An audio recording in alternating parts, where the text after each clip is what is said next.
Public Enemy, starring one of my favorite tough guys, James Cagney. The working title of the film was Beer and Blood, and in the United Kingdom it was known as Enemies of the Public. In one scene, Cagney shoved a grapefruit in Meg Clark's face. She could never look at breakfast the same way again. Kick you with the dog. If you don't, somebody's gonna drop by here and kick your teeth out one at a time. With me?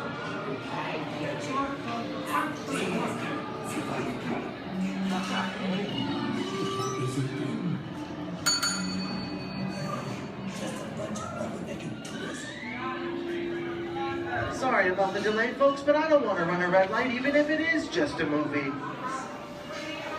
talking to me? You talking to me?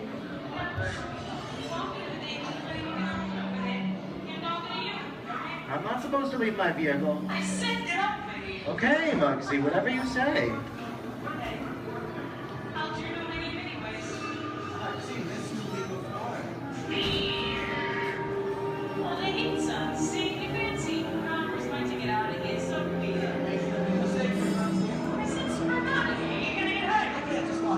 Here they come, boss!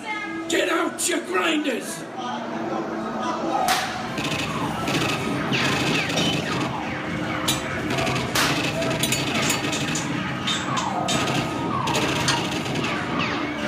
Ah, I'm hit! Hey, I'm hit! Muggsy! They got squid! Muggsy! Muggsy! Squid's hit bad! Real bad!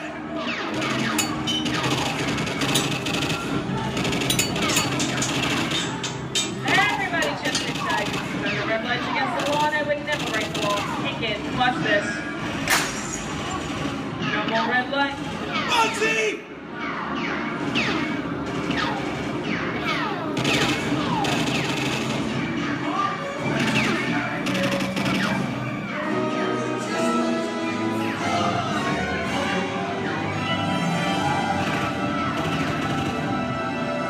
Muggsy! Come back, you rat! Sorry, boys. I'm making my getaway. I'll see you some change. Wait, what are you looking at? Everybody mind your P's and Q's and maybe you won't get a... Who's this? JC? And now, the Old West, and two of Hollywood's legendary stars, Clint Eastwood and John Wayne.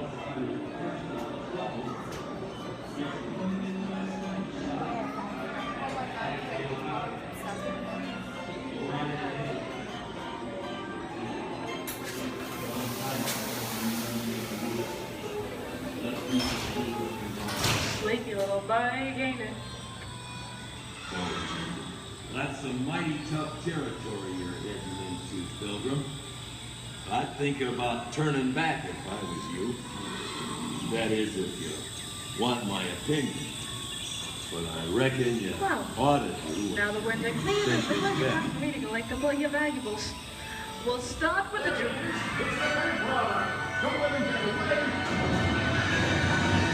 You're gonna have to catch me face, Papa. Get yourself up. This is not so nice. I'm getting out of here. What are you doing? Nobody's staying right making a noose. Can't get any worse.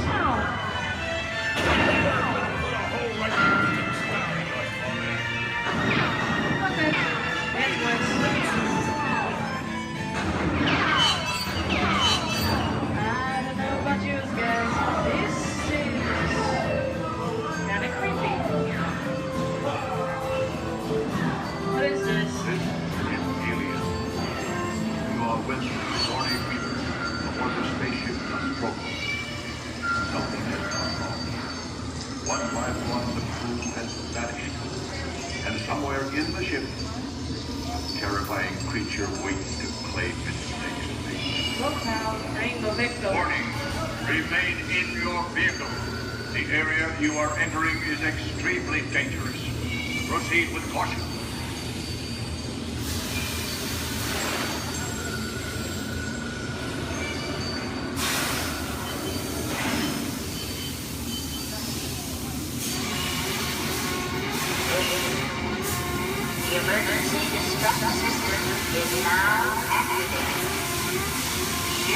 destination, silence, yes. Option to override automatic detonation expires. T-silence, 5 seconds.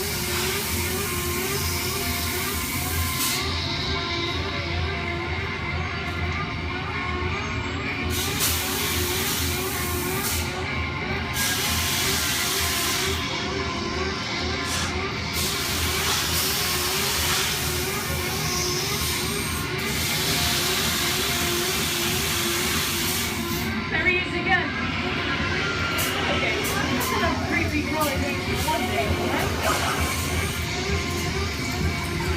Oh.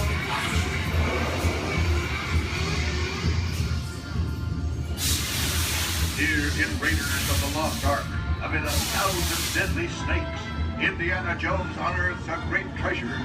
Will Harrison Ford escape with his discovery? And what will be your fate? Beware. Snakes. Why did it have to be snakes? The dust of 3,000 years lies undisturbed in this ancient burial chamber. On the chest, the great stone god, priceless jewel. Get a load of that, you guys. Time for me to get back to work. Don't nobody move while I go get the goods. I don't think they notice a few extra bodies around here. But the jewel is guarded by a curse, and those who dare defy that curse must pay with their lives.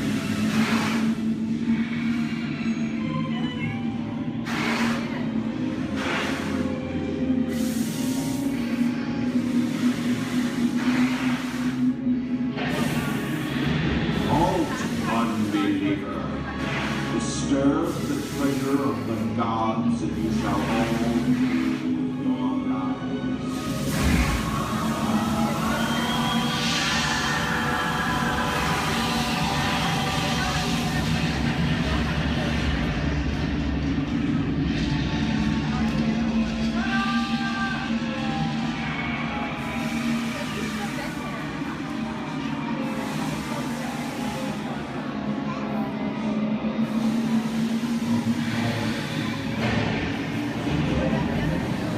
Well, I told you folks I was just going for popcorn. That just goes to show you anything can happen at the movies. So let's get on with the show. I see dead people. The horror movie is my all-time favorite genre. Some of the best horror films are produced in the 1930s and 40s, but monsters, mutants, and maniacs are still audience favorites and continue to haunt us today. Now that's what I call a wrap. We are now entering the jungle home of one of the most beloved characters of all time. And no, it's not George of the Jungle. Actually, it's Tarzan, played there by Johnny Weissmuller. Over here we have Marino Sullivan as Jane, and the one and only Cheetah as herself. Tarzan has appeared in nearly 50 film adaptations since 1918, including Disney's 37th animated feature.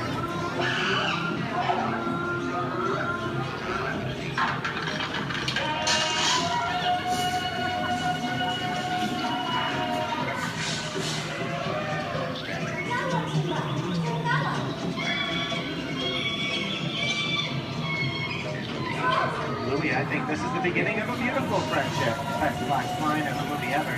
Humphrey Bogart and Ingrid Bergman in the classic romance, Classic Bronco. Inside of us, you belong to Victor.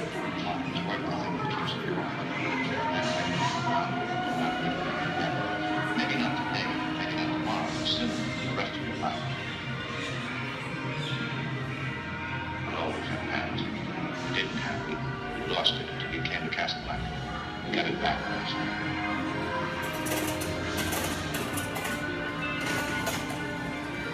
I've got a job to do too. Where I'm going, you can't follow. What I've got to do, you can't be any part of. Those are no good at being noble. It doesn't take Here's much one of my to favorite movie stars, Mickey Mouse in one of his greatest roles, the Sorcerer's Apprentice in Fantasia.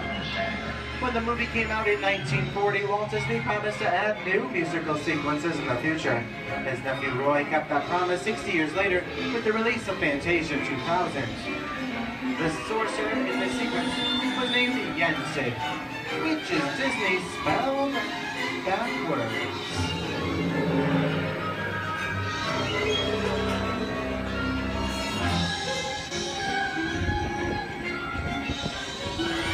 I don't have a feeling we're not in Kansas anymore. How often do you get to say that? I'd say we're definitely somewhere over the rainbow in one of the most beloved movies of all time, The Wizard of Oz.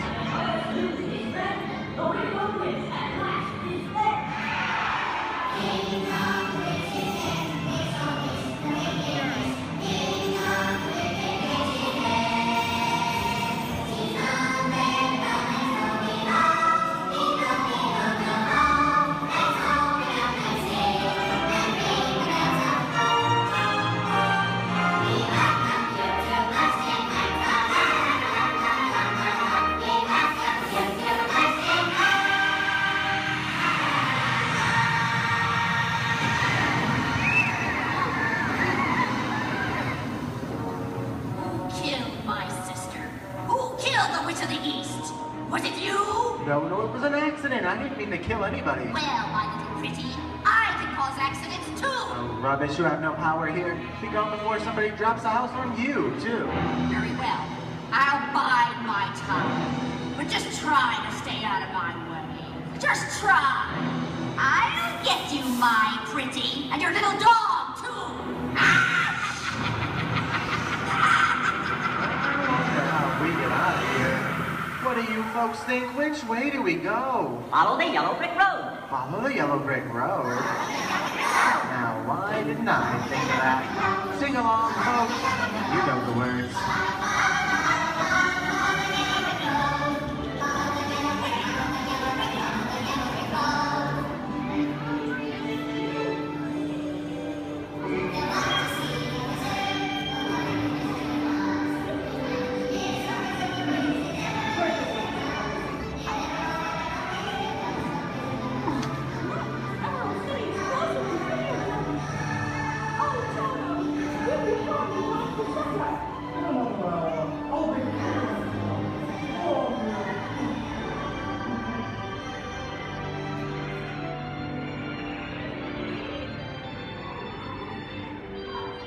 I hope you've enjoyed our tour through these great moments at the movies, but we've only scratched the surface of what Hollywood has to offer.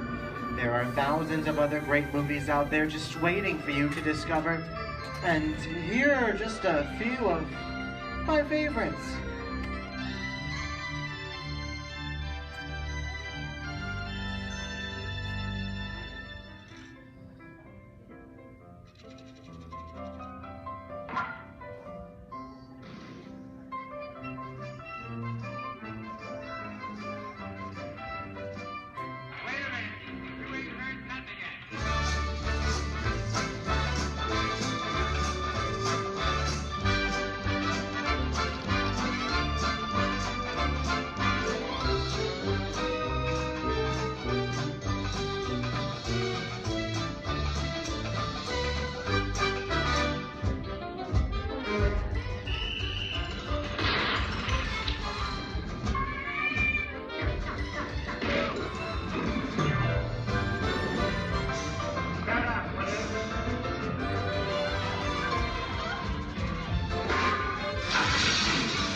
We didn't need that. We had faces.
On behalf of Disney's Hollywood Studios, I'd like to thank you for joining us on the great movie ride.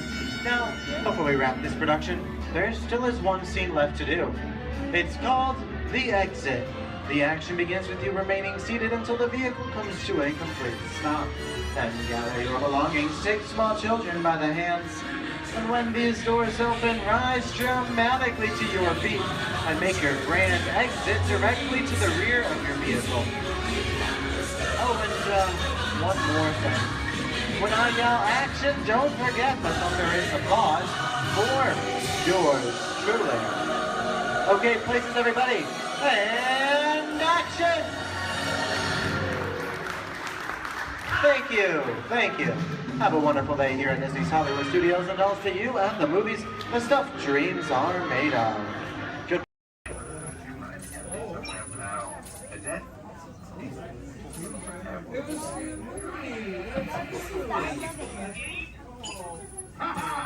Gotcha. Oh, what are you guys still doing here? Tour's over. The cages are open and the creatures are loose. You gotta get out of here. Wait. Don't get out of here. I could use a hand. My little pal Groot is lost in the fortress somewhere, and I need to find him before he gets ate. I found his tiny little heat signature, see? All those other heat signatures are, well, don't worry about them. Listen up. You guys can be a big help while I look for my pal. A gantry lift full of warm currents makes a really great distraction. I just need you to wave your arms, scream, whatever it takes, and then all these things will, never mind. You in? It doesn't matter. That was rhetorical. Now let's move. Meet me at the gantry lift. Yep, I'm gonna go back that way.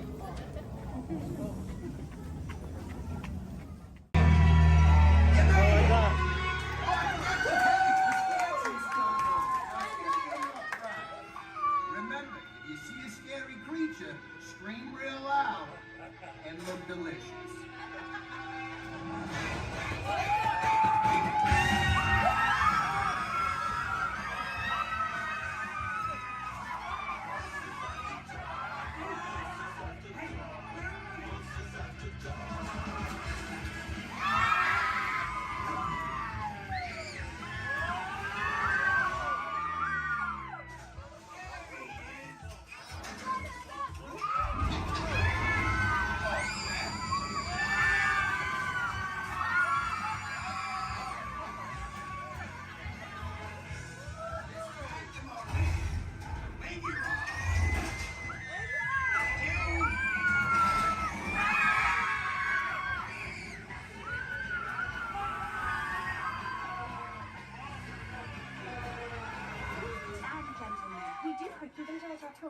Please gather your purse souvenirs.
almost as much fun as New Year's Eve in the orange groves.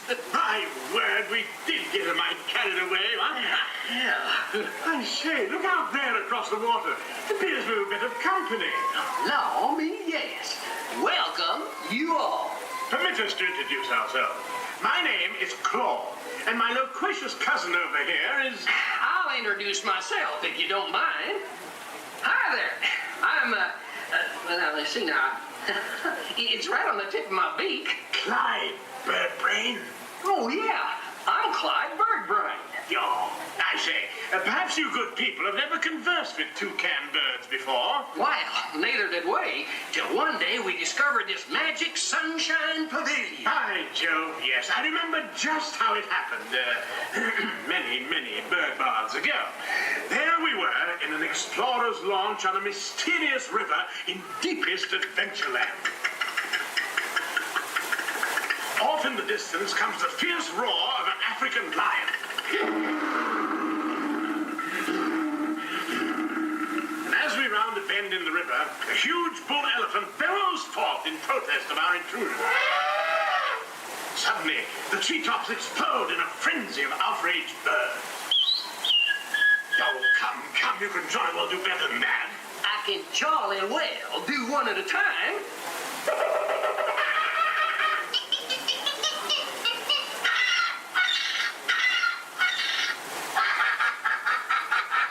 Meanwhile, shifty-eyed crocodiles lurk by the water's edge.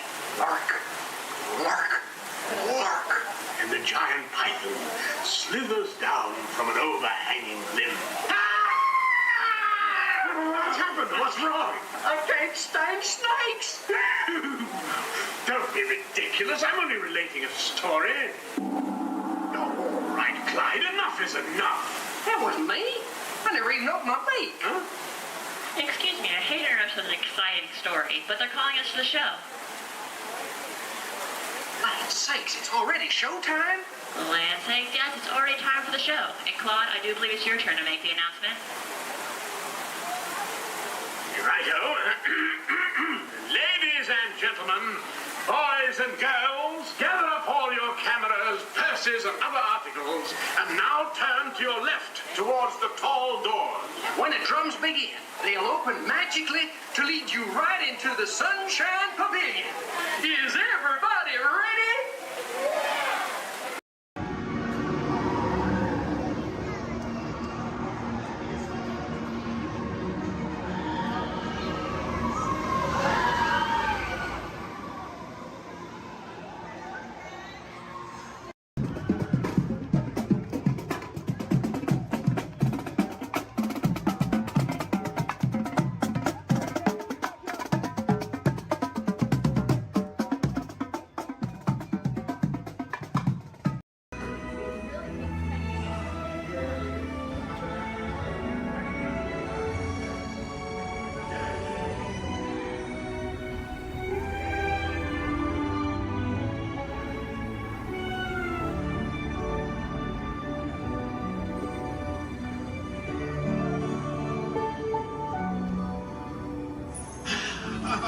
Voilà.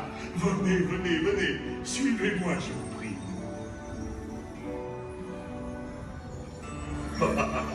Chef Rally is waiting for you. This way. Détendez-vous.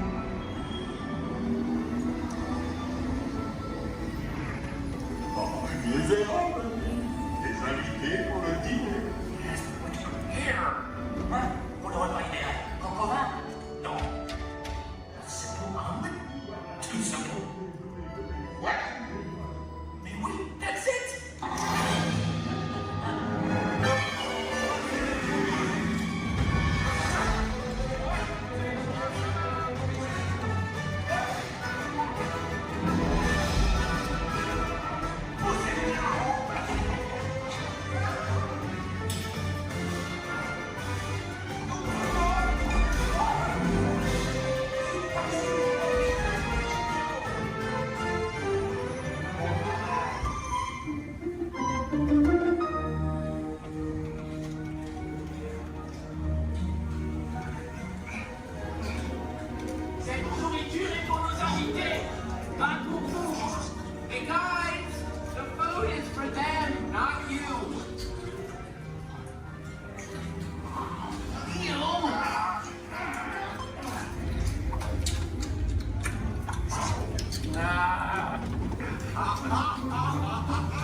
seafood.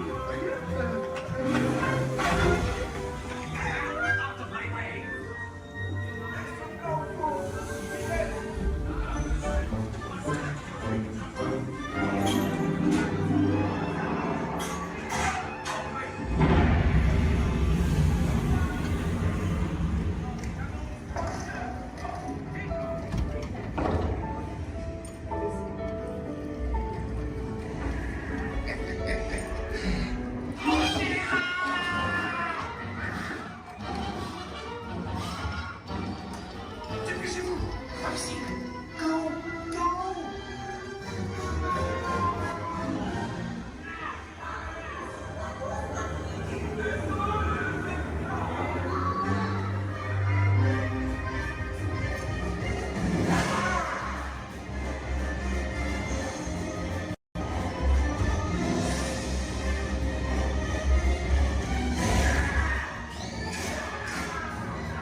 Vous serez toujours les bienvenus chez Amy.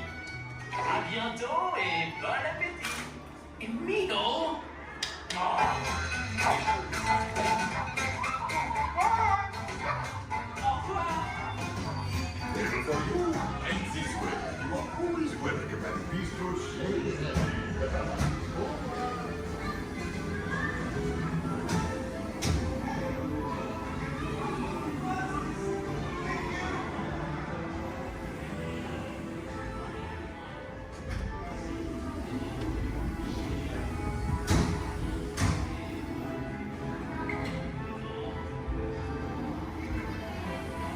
Okay, be sure to pack all your stuff and lock your stuff as you exit. Goodbye. My name is Christina, and here at Seabase I do have a few reminders. There's no eating, no drinking, no smoking, and absolutely no flash photography. Thanks, guys. The equipment you see here hanging in the water is called a hydrophone. Hydrophones help us to hear things beneath the sea.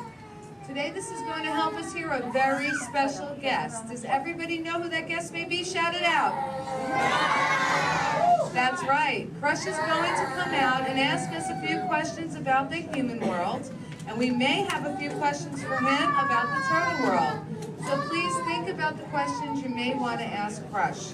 I do know Crush is out catching a wave, and he asks, on the count of 3, as part of a year of a million dreams, we are going to have Joseph count out from South Carolina. 1, 2, 3, and everybody else, scream out, "Hey Crush." Ready?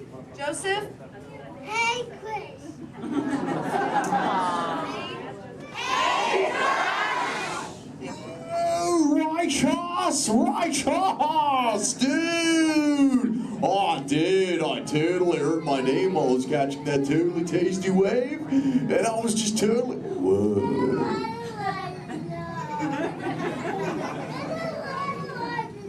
Check out all of you human dudes in the human tank. Hello, dudes. Oh, they live. Hey, dudes. Whoa, there's a little Brahmin sub-level. Awesome. You know, where there's little dudes and dudettes, I bet there's some fellow moms and pops. Let's hear from all the moms and pops. Yeah. Awesome. Let's meet some humans up close. Hey, there's a dude here with a light lid and a gray shell. Hey, dude. What's your name, miniman? Mitchell. Mitchell. Mighty Mitchell, dude. Where are you from, dude? Kansas. Whoa. Never heard of it. That's cool though, Mitchell. Do you think any of your friends back home knew you would be talking to a turtle? Not really, no. Yeah. Well, dude, if you told me earlier I'd be talking to a human, I'd have been like, no way. Hey, Mitchell, dude, it's really nice to meet you. I'll just assume the feeling is mutual, dude. Totally, dude. Hey, there's more humans on this side. There's someone with a blue lid and an orange shell, I think, right in the front here. What's your name, dude? Michaela. Minnie Michaela, who brought you here today? Your mom. Where's the mom to Michaela, dude? Oh, way in the back. Sorry to get stuck with the cheap seat. Standing room only, dude. Sorry. Hi, name's Crush. What's your name? Shelly. Shelly. Oh, that's the name of my wife. Shelly. Yes. This is your little offspring, Michaela. Do you have multiple offspring? Yes, I have 3. Awesome, dude. Do they ever ask you questions? Yes, I do. They never stop, do they? No. I bet some days you're like, am I right, Dudette? You are very right. Sure. You know what, Shelly? What? From one parent to another, we just shared a moment. Totally did do that, Jaw. Because my offspring Squirt, he always asks me questions about all of you humans. So if you dudes can answer some of his questions, everybody here really loud say Chaw! Awesome, dudes! Now, dudes, before we can answer any of his questions, we gotta make sure we're all on the same page, lingo-wise. Do you dudes know what the most important word, dude, in the turtle language is, dudes?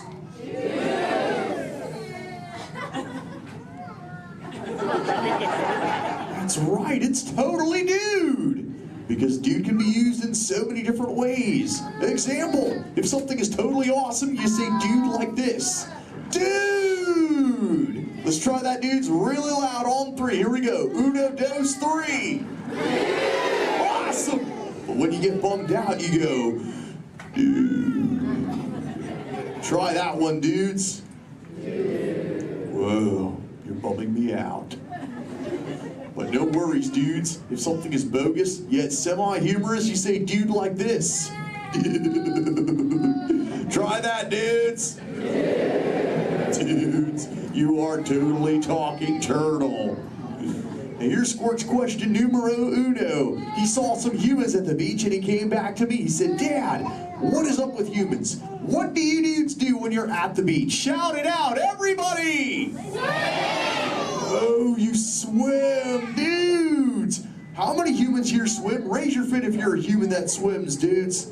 Lots of human swimmers here today, dudes. Most excellent. There's even a dude sitting on the front row bench on the corner of this side. He's wearing a white shell. Where are you going? There he is. What's your name, dude? Brian. Brian, dude, you swim? Yes. Awesome. Brian, when you swim, do you prefer to swim real fast or to take it easy and take the turtle's pace? The turtle's pace. Turtle's pace. No shame in the turtle's pace, right, Brian? No shame. Awesome, dude. Hey, Brian, I've got a question for you, dude. All right. Does this look familiar? Yes. I'm Brian. Yes. Awesome, Brian. Thanks for your help, dude. Hey, dudes. I just realized I am the only one here asking questions. Does anyone have a question for me, dudes? Raise your fins, and I shall try to find you. Who's got questions, dudes? Let's go up front near the center. There's a dudette wearing a white shell. Right up front here. Hey there, dudette. What's your name? Madison. Minnie Madison. What is your question? How do turtles swim? How do we swim? Well, we got these awesome flippers that push us through the water, Madison. It's totally awesome. In fact, a sea turtle like me can swim up to about 20, 25 miles an hour. And that's like, whoa. Totally, dude, chaw. Hey, if you dudes want to see how fast that is, say chaw! Awesome, dudes. I'm going to swim so fast, you'll be like, no way. And I'll be like, oh, way. All right, dudes. I'm building up the speed now. Check it out! Right. Dude. Whoa, dudes, that was bogus. Yet semi-humorous. What do we say, dudes? Totally. But you know what, dudes? I've got other questions. Who else wants to ask me a question, dudes? Oh, let's go back to the center. Right in that second row, she's got the red shell here. She's got a question for me. Right there in the center with the red shell. What's your name, Dudette? Cameron, what is your question? What do you like to eat? Oh, I love to eat green seagrass and green sea kelp. Cameron, what do you like to eat? Chicken. Chicken. Does chicken ever give you bubbles, Cameron? Sometimes green seagrass gives me bubbles, dude. It's kind of bogus.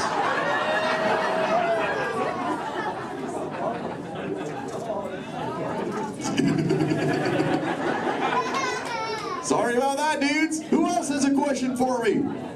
Whoa. Let's go over towards this side near the center. He's got the dark shell in that second row.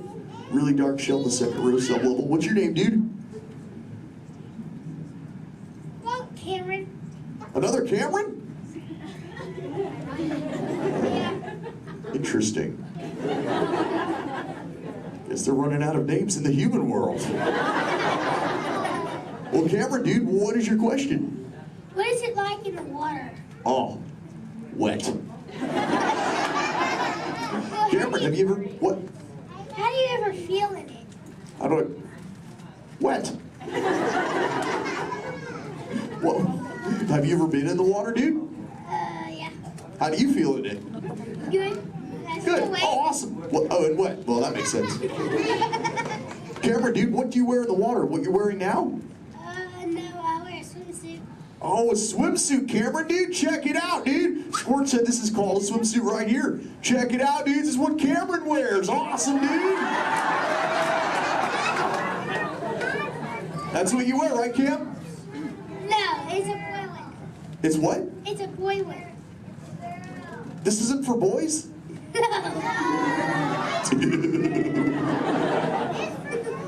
I didn't know that, dude. Cameron, dude, can I ask you a personal question, dude?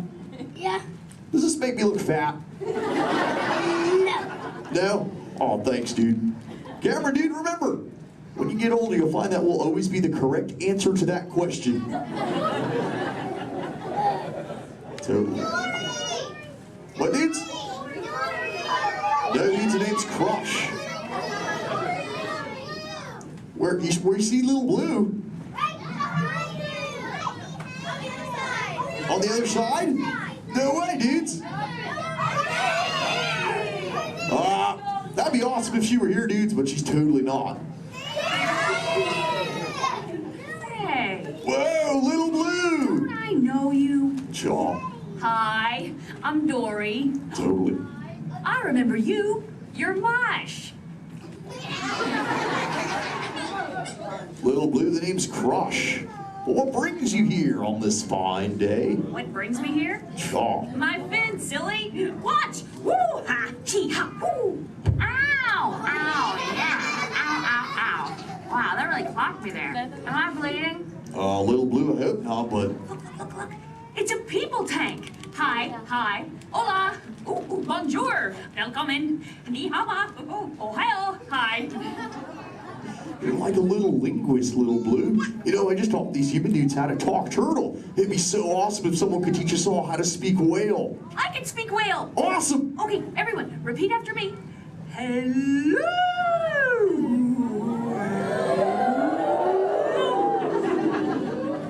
That sounded pretty good, dudes, but let's try it all together real loud. Hello, whale.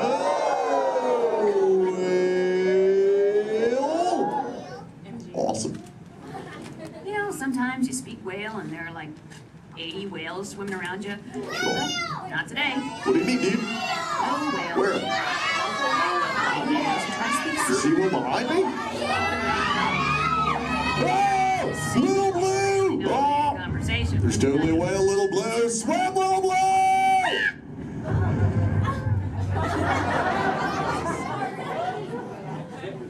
Tell the whale to go away. Help her out, dude!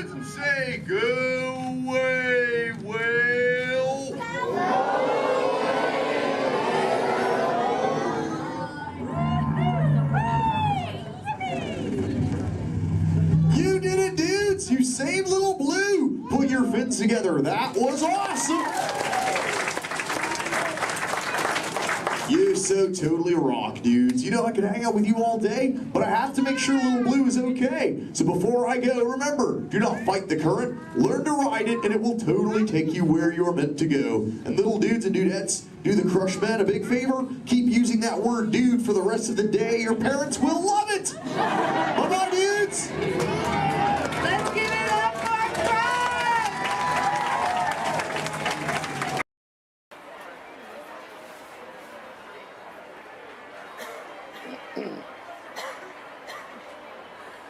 Ladies and gentlemen, boys and girls, before we do the party dance, everyone, please proceed for some announcements from the Friends of Motion. As well as a few small children, if you ask me going, please let me know the sign of the bench.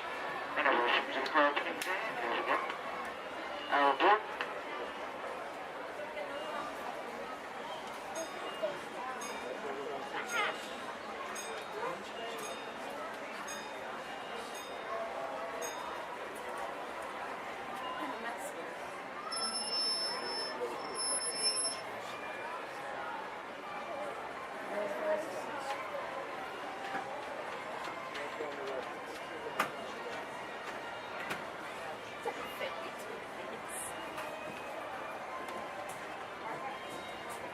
Hello, folks.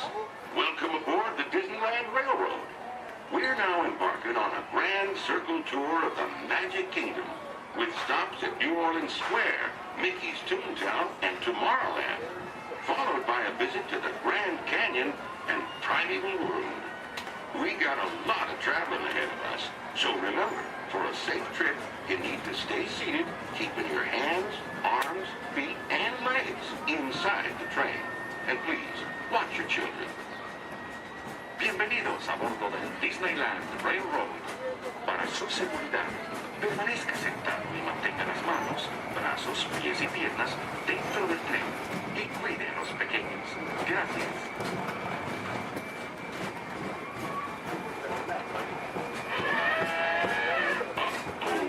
Did you folks hear that? Sounds to me like we've reached the wilds of Adventureland, where you just might run into a lot of savage critters out there, including lions and tigers and tiki birds. Everybody best be on the lookout. You never know just what may show up. We're approaching our first stop, New Orleans Square Station. This station serves Frontierland, New Orleans Square, and Critter Country. If you'll be leaving us here, please remain seated till the train comes to a complete stop. Then watch your step while getting on. Have a good time at the frontier, yeah? For those of you continuing onwards, please enjoy our travel in the jungle. This is New Orleans Square.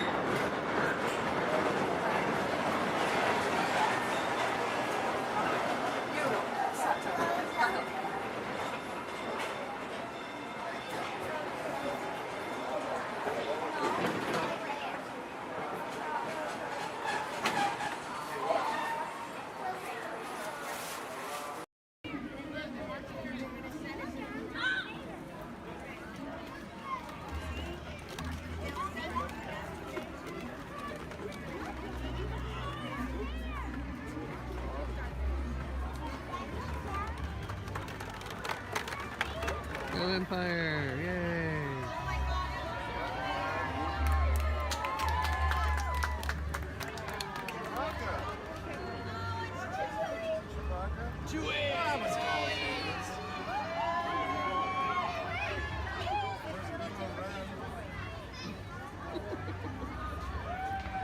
Hello, what's up? Hey. Oh, 这谁啊？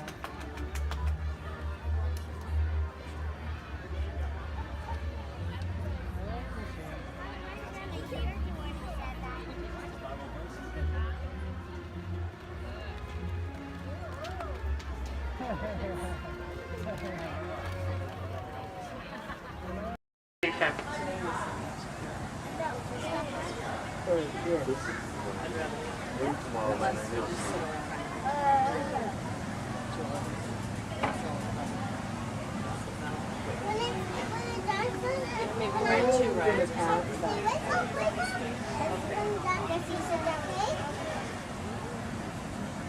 We should go get the fast pass. Oh, Lord!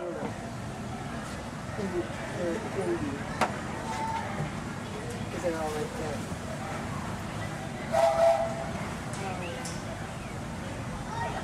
And folks, on our way to Main Street Station, we'll be passing through the Grand Canyon and Primeval World. This is a perfect opportunity to take out your cameras and snap a few pictures. However, as a courtesy to those around you, we ask you please turn off the flash photography and video lighting on your cameras. Once again, no flash photography or video lighting inside the tunnel. Thank you.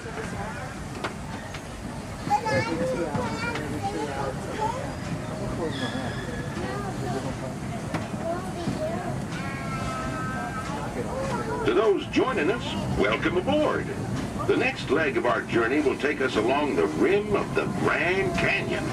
It's a mighty long drop to the canyon floor, so for your safety, stay seated with your hands, arms, feet, and legs inside the train. Be sure to watch your kids and no flash pictures, please. Para su seguridad, permanezca sentado y mantenga las manos, brazos, pies y piernas dentro del tren y cuide a los pequeños. Por favor, no tome fotografías con flash.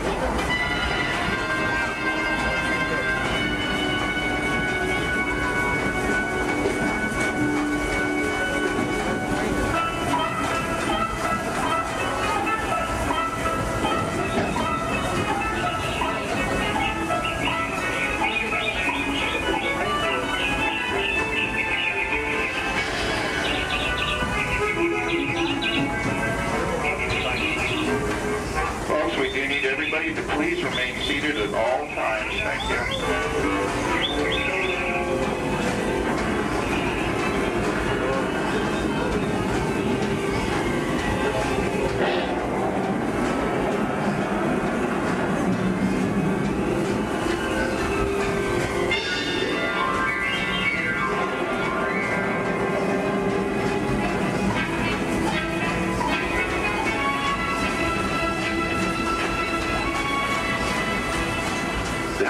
Grand Canyon as we know it today, but it wasn't always that way.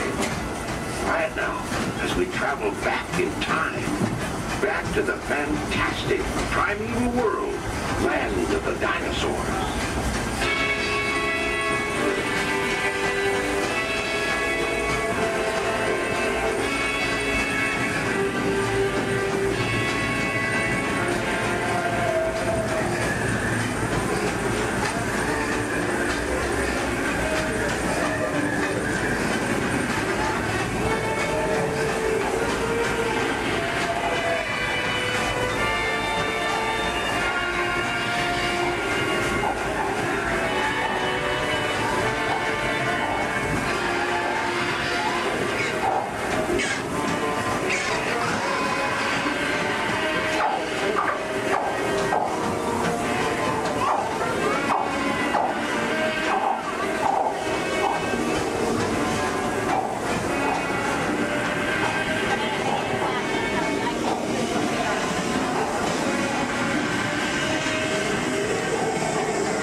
Back to our own time and to Main Street Station, gateway to Disneyland.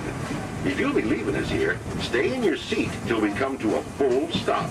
And remember to gather all your personal belongings, including the young'uns if you got any, and step carefully from the train. I'd especially like to thank those of you who've been with me for the Grand Circle Tour of Disneyland. We surely hope you enjoyed your travels with us and that you'll come back and see us again real soon. For those of you traveling on, we'll be on our way again in just a few minutes. This is Main Street Station, Main Street, USA.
boys and girls, this concludes our torch-lighting ceremony.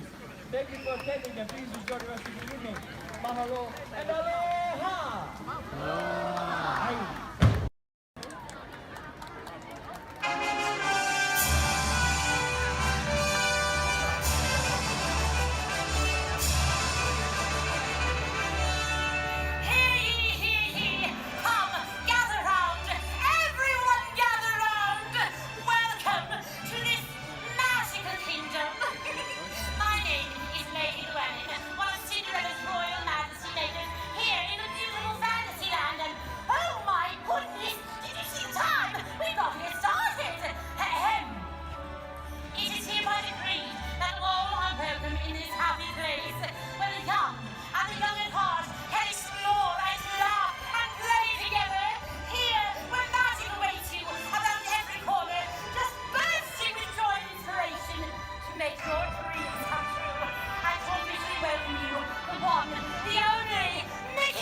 2-mile journey to downtown Disney Station and back. For a safe trek, remain seated, keeping your hands, arms, feet, and legs inside the cabin. Be sure to watch your children, and no smoking, please. Bienvenidos.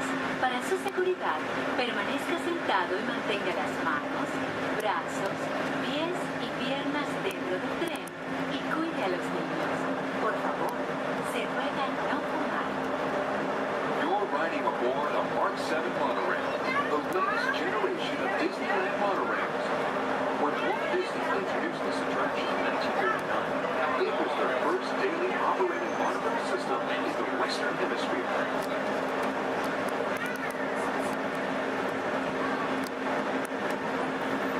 Just ahead is Disney's California Adventure, where you can live the ultimate California dream through attractions and live shows that are as diverse as the Golden State itself.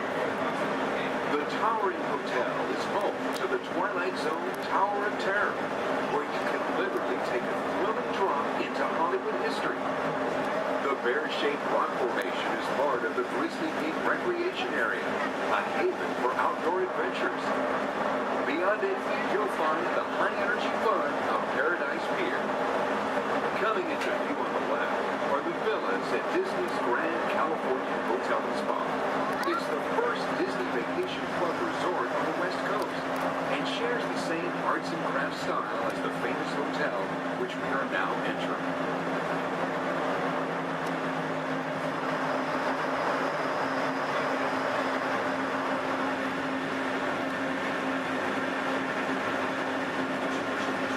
Now arriving at Downtown Disney Station, gateway to the Downtown Disney District and the Disneyland Resort Hotels. If you will be leaving us here and returning later today, please hold on to your park ticket and have your hand stamped as you leave the station. You may reboard the monorail for a return trip to Tomorrowland up until 1/2 hour prior to Disneyland closing. Please remain seated until the monorail comes to a complete stop and the doors have opened. Then, gather your belongings, lower your head, watch your step, and exit to the left of the monorail. Thanks for traveling with us today, and we hope you enjoy your visit to the Disneyland Resort. For those of you continuing with us, we'll begin our return trip to Tomorrowland in just a few minutes. Thank you.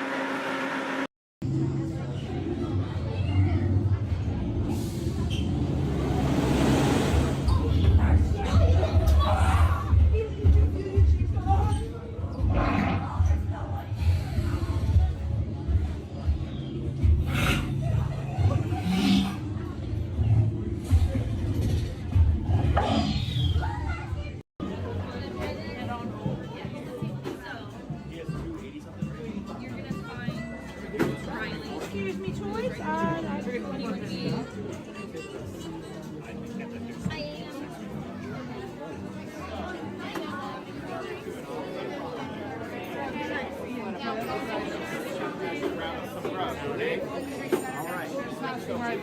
But I promise you. Turn right over here. Pass the right line, go deep underneath that.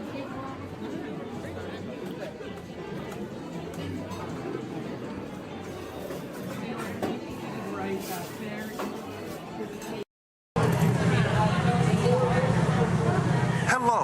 If you are new to the area, the Monstropolis Chamber of Commerce would like to welcome you. While you're in town, be sure...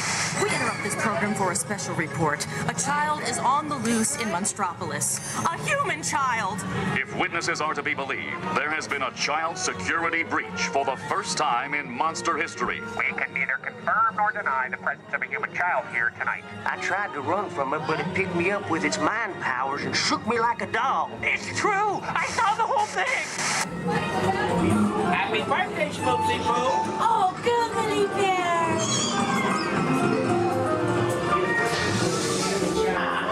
It's telepathic control. Lazy dance like a chicken. I thought for my own. Then it grabbed me with its giant forked tongue and rolled me up and down like a... Oh, we gotta get you home.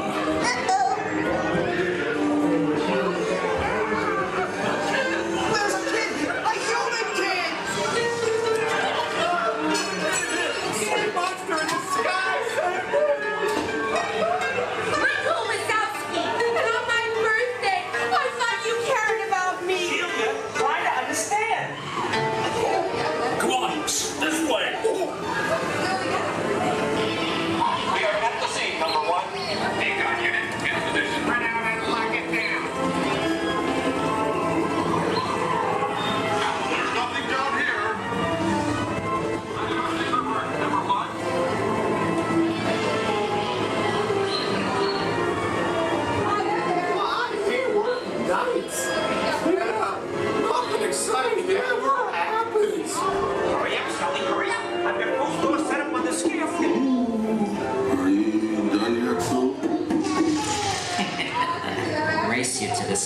floor.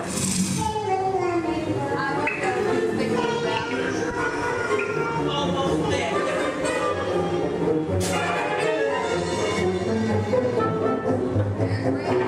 They'll never find her door now.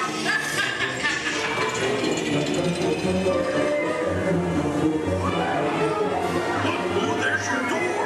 We're almost there, kiddo. Not so fast, Sullivan. They'll never get her home now.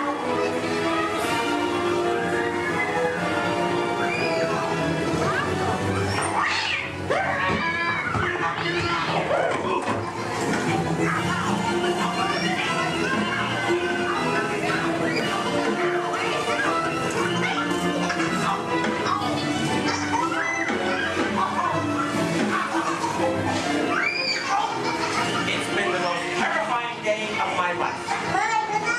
But I love you, kiddo. Good night. Kitty's gotta go now. Sleep tight.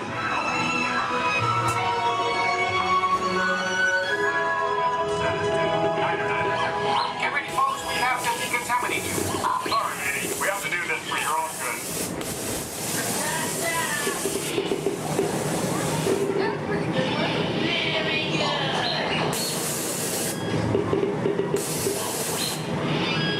Sorry, sir. You're not my type. Yeah. We can either confirm Sir, stop making goo eyes at me. I'm not that kind of girl. Progress and reported to the scene where we immediately Stop staring at me. we spread out and locked it down. Hey, you left the lens cap on. That's it. Your stunned silence is very reassuring. Duh. Ta-ta. We recently learned that your Terran visionary, Walt Disney, had a similar goal in mind with his early concepts for the experimental prototype Community of Tomorrow.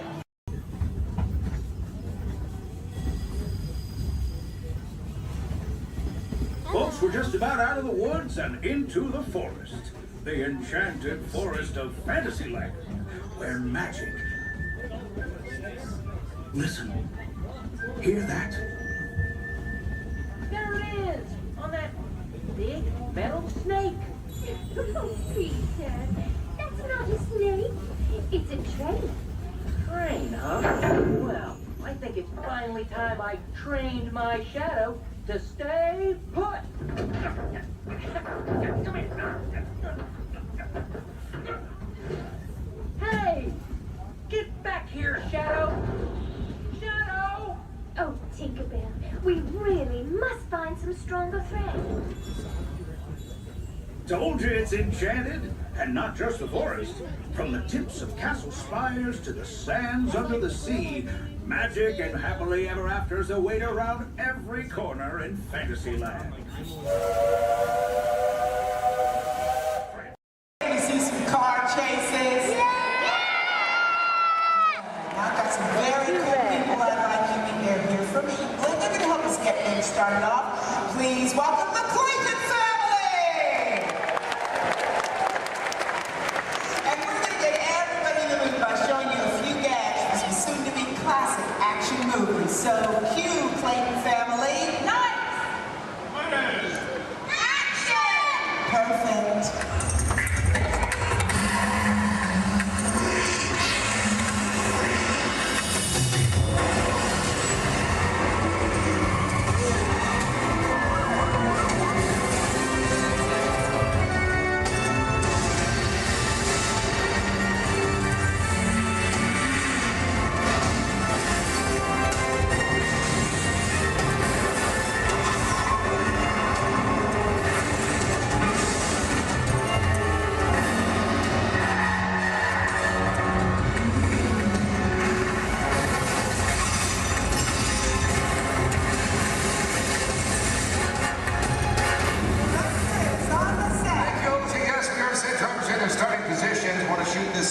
First scene as quick as possible. Just need to know, is everybody fired up? Are you ready? Yes, got a lot of action coming your way. Bobby, let's check in with drivers, make sure we're good. All right, today, ladies and gentlemen, we're shooting a big chase sequence. similar to the ones you've just seen on the big screen, only we're shooting a brand new action-adventure film set in the south of France. All you need to know right now is that our hero is in a red car and he has this top secret envelope with him. Now everybody else is just trying to prevent him from leaving town with it.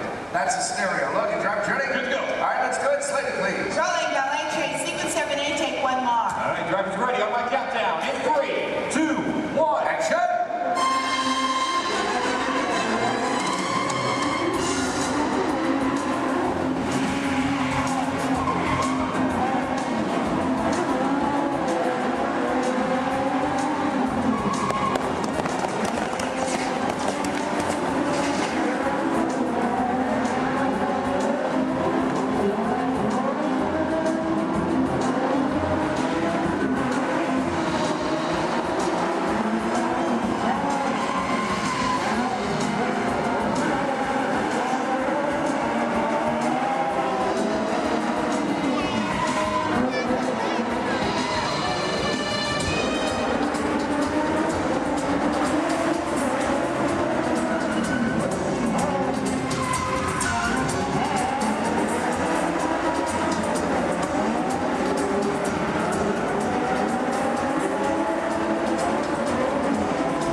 Heard a lot of cheering, a lot of excitement when this was happening. There it is, that high performance machine, the hero car.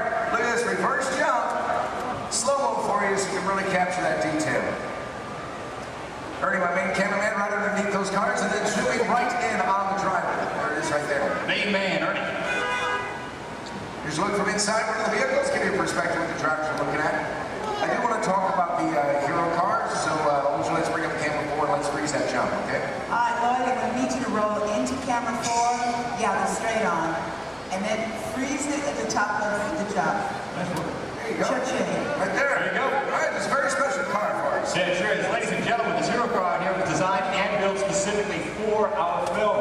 It is built with 4 forward gears, but unlike the cars we drive every day, it also has 4 gears of reverse. Now, obviously, we can go a lot faster that way going backwards. Something else a little bit different on that vehicle is where we put the motor. It's not in the front or in the back. It's actually mounted right behind the driver. And the reason we do this, it balances out the car, gives it better overall stability, and of course, maneuverability on all these tight turns out here. That's right. And speaking of time, it's not really a luxury ride for the drivers. They are brand today's vehicle. Don, we're still setting up here. Let's just bring out the hero truck. You know, let's do that. Let's see if we do this in tomorrow. All right, let's do it. Hero 2 set. Thank you. Oh, yeah. There he is, speaking into place. Ladies and gentlemen, how about a nice warm welcome for your hero from Brazil, Mr. Eduardo.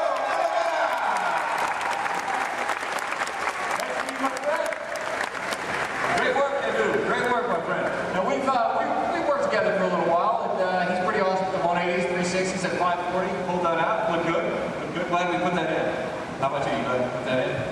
Yeah? You're glad? Okay. It's all right. This thing's on. You can talk. Hey, Eddie, go ahead and look at the camera and tell everybody how you did the jump backwards. They love that, too. It's going to take a long time? Yeah. All right. Well, I'll summarize for you guys. As good as he is at what he does, this unique, one-of-a-kind car has its win. Let's check that out. Hero 2 on set. All right, now you see, folks, it's really not safe to drive in reverse at high speeds, of course, or jump a car backwards for that matter. So what we did is we had a duplicate car built. This is exactly every detail as Eduardo's hero car right here, except for one tiny modification. It's built, so our driver faces out the back. Check this out. We even took it a step further. Built a reverse stunt driver. Made it look like he was facing out the front. Hello, everyone. I'm not Bill. So reverse hero, let's hear for Ron Fox. Nice work, guys. Great exchange. Now, folks, you may be wondering out there how we're able to switch these vehicles mid-take like that without even noticing. In fact, Olga, we got that on video system. We bring it up? You got it. I need cameras 1 and 6, Lloyd. Roll. There we go, guys. You can see right up here, this is our first hero, Eduardo, drove on the set. Our reverse hero, well, he was actually waiting in position to take over for him. That's right. The 2 cars are like runners passing a baton in a relay race. Once the main car disappeared, well, this reverse car took over without missing a beat. Let's hear it again for these drivers.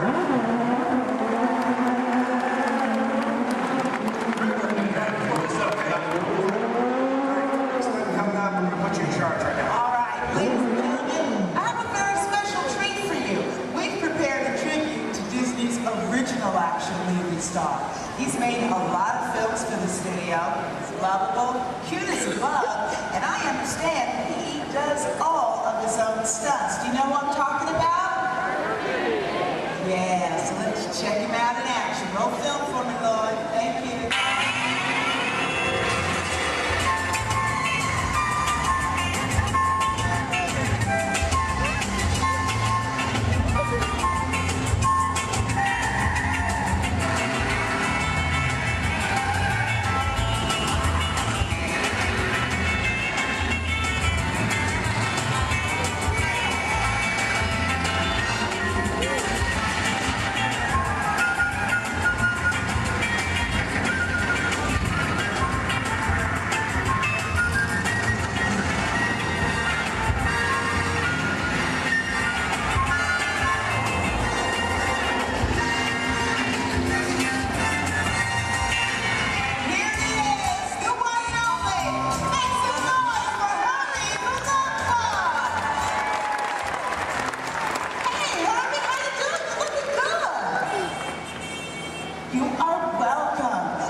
stunts, the romance, and hey, you're leading ladies. What's it like working with them, huh? Okay, down boy. You know what?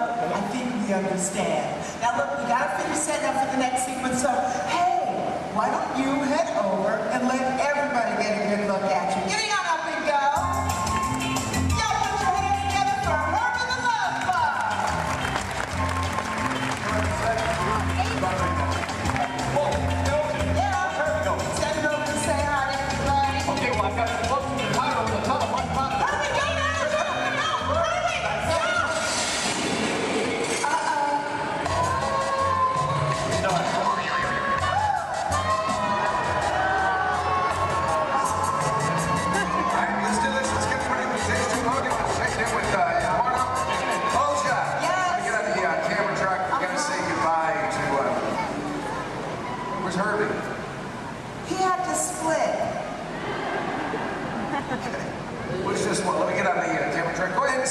it up for everybody, okay? Okay, cool. Now, ladies and gentlemen, this is another segment of our chase. Heroes still being pursued, but it is getting harder for you to maneuver. Our marketplace is now a whole lot smaller thanks to the addition of the big trucks and the market carts. So the questions now become, how's our hero going to spin or go backwards? Where's it going to go? And what's it going to do? Let's find out. Got it all set up for you now. All right, good. Everybody set? Yes, good. Logan, drivers ready? Oh, yeah. That's good. Slater, please. Rolling blockades, sequence A, take one more. All right, guys, here we go. One more countdown. In 3, 2, 1. Action!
Up to him to make this work. That right there is an airbag. Slows Eddie up just a little bit. He is still at an accelerated speed. Look at this. Pulling the 180.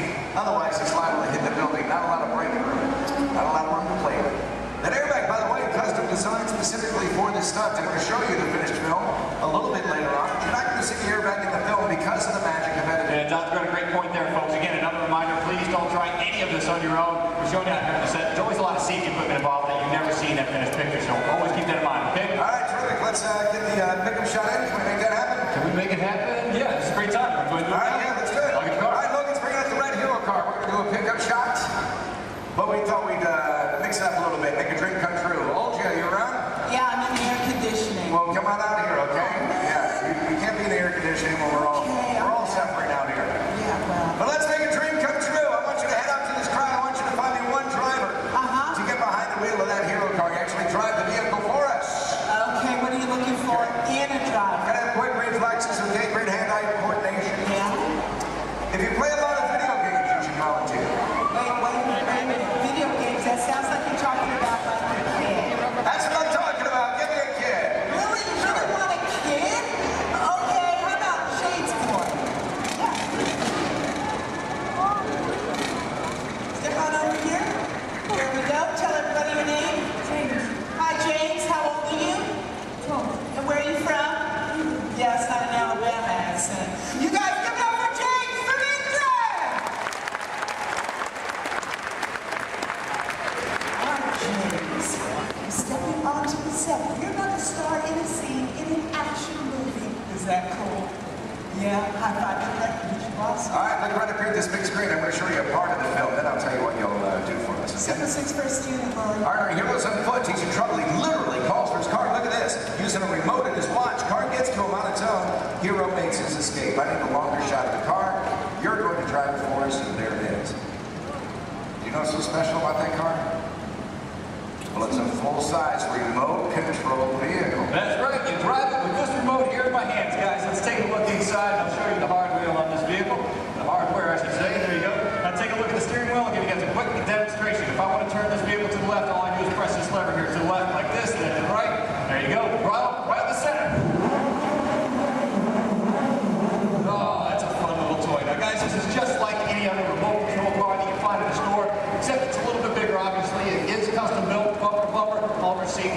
side. The great advantage of having a remote car out here on set is that we can operate safely from a distance, especially when the scene requires explosion. Pyrotechnics, we've got to keep everybody away, of course. So there you go. All right, beautiful. Have you ever driven a remote control car before? Yeah. Just keep in mind that this is a $100,000 vehicle. Now, James, it's going to be really easy. As a matter of fact, Logan's already shown you how to steer. But for this particular sequence, dude, you have so got to concentrate on directional. Now, make it go forward. You can push his knob straight away from you. For reverse, pull it straight down towards yourself. Does that make sense? Cool. We're going to practice. I'm going to help you out this time. You go ahead, put your fingers there. Now, you're going to push it away from you. Slow and easy, James. Nicely done. Watch your car. Now, to make your stop is even easier. All you got to do is pull it. Let go. See that? Comes to a stop. Now, put your fingers back in place and pull it down towards yourself. Again, with the slow and easy. Now, Donna steers back to what we in the business call one. That's the starting position for anybody in a scene, whether that's even a movie, TV show, commercial, or even a music video. Let her go, make her stop. Beautiful. Now, James, I need you to be very, very careful with that car. You set over there. Dude, that's your entire college career, man. Roll film. Let's go faster, okay? Take this, move it all the way up. Ready? Go ahead. Action, straight. Punch it. Nice, James. First, okay, let go. Pull it down. Pull it down. And hold it. Next one is red. Forward. Take it forward. All right, stop track. Stop.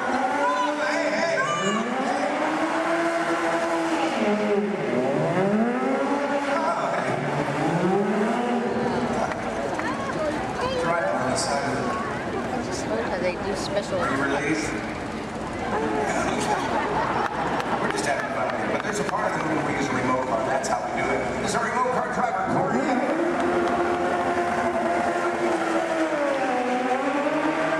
actually driving the vehicle, but you were the star of the scene. And to commemorate this moment, I have for you lights, motors, action, extreme stunt show, honorary driver pin. Can't get this pin anywhere in the world except for starring in the role you just did. That's how exclusive this is. All yours.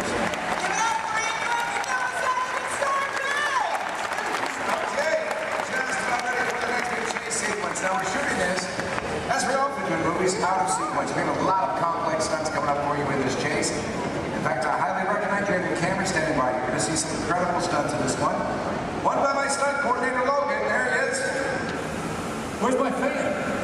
They're all out here. Oh, 5,000 Logan. Well, all right, that was almost good there, Don. Thanks. Guys, right up here, we got a great scene coming your way. Full of more action, I promise you that. Working in the stunt business, guys, it's a lot of fun. A lot of responsibility, too, but for me, every day changes. One day I might double for our hero. Next thing you know, shooting at him, it all depends on what our director needs. I'm pretty sure by now you guys all figured out how to get down, right? Pretty obvious? Yes, I'm standing just over 40 feet high during the scene. Falling into that pad, we're going to kick it off here momentarily. So, Don, when you guys are ready. We are shooting the very beginning of the film. This is where you see the hero for the first time. He's in a gray jacket, just picked up this top secret envelope. This, of course, you met him earlier, our hero, Eduardo Olivera. And he's done a lot of stunt driving for the film already, but for this scene, he's playing the role of stunt double. Then we'll bring out a moto, so you're going to see a motorcycle chase. Ready to go? All right, let's go. Hold your slater, please. Rolling, motorcycle chase. Sequence 3, take one more. On the countdown, in 3, 2, 1, action!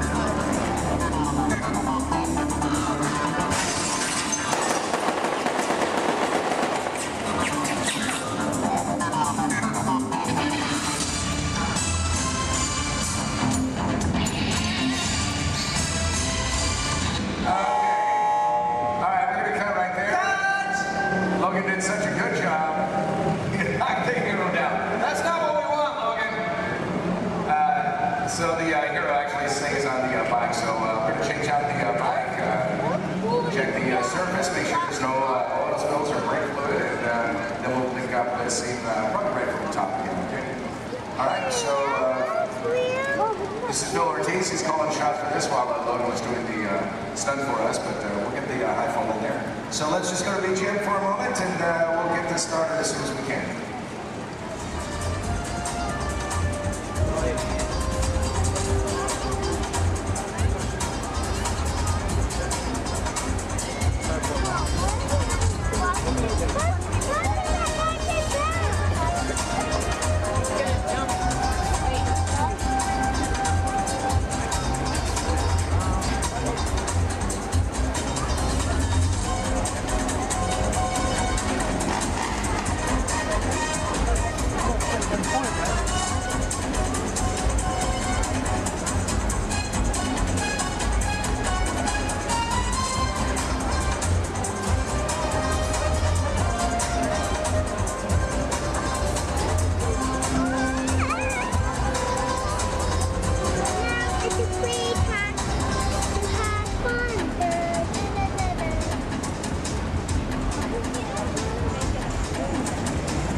And the fourth is a specially designed suit that we saturate in cool gel. That acts as a thermal barrier between Dave and those flames. The last is his moto driving suit. And what we do with that is paint it with a flammable gel.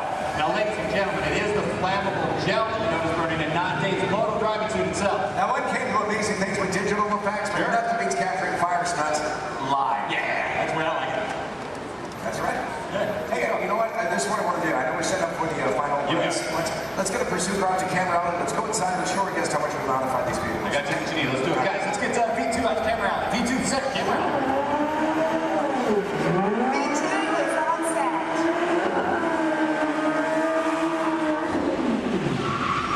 There you go. Right there. That's terrific. Slow down, boy. Hey, there you go. Folks, how would you like this guy to be your valet? Put your hands together for Mr. Nick Keeley.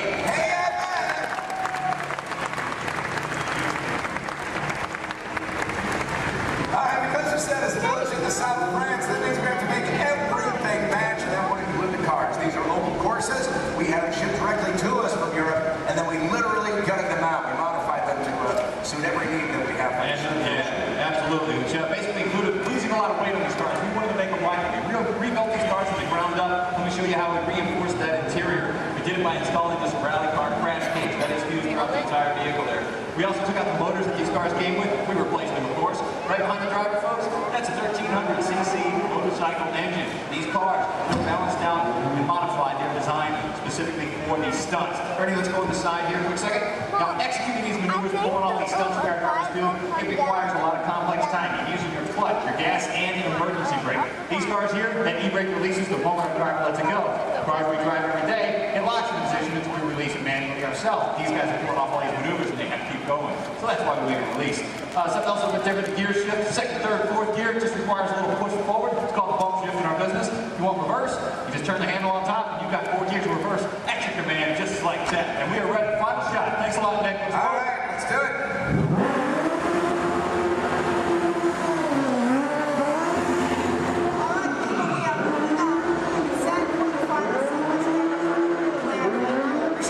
Goes into creating complex vehicle stunts. Right now I want to show you the film, and I want you to find the scenes you just saw shooting here. Remember that first scene called the ballet chase?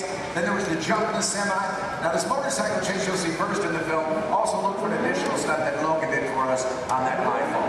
We're going to heat things up right now. Let's roll that film.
Ladies and gentlemen, boys and girls, on behalf of everyone here at the Magic Kingdom, we thank you for joining us today for a magical gathering of family, friends, fun, and fantasy.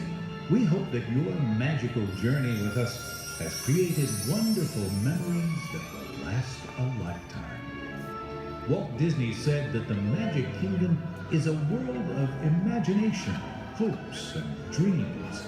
In this timeless land of enchantment, magic and make-believe are reborn, and fairy tales come true. The Magic Kingdom is a place for the young and the young at heart. A special place where when you wish upon a star, your dreams really do come true. Until we see you again, have a safe trip home. Thank you and good night.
Sure is fine in autumn.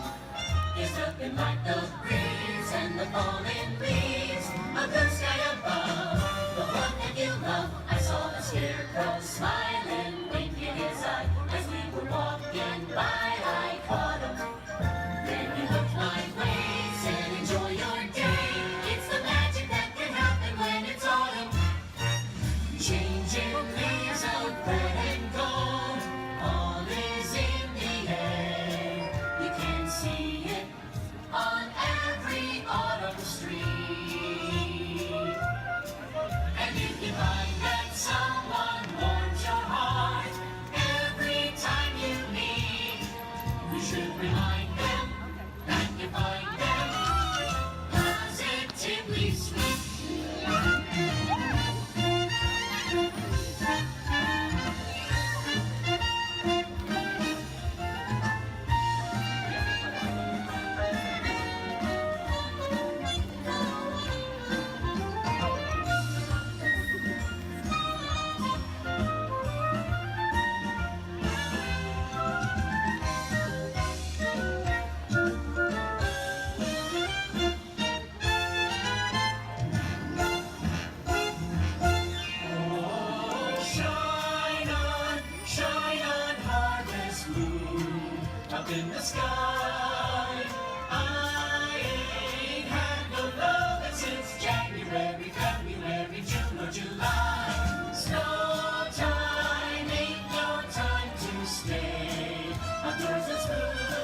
It's the magic that can happen inside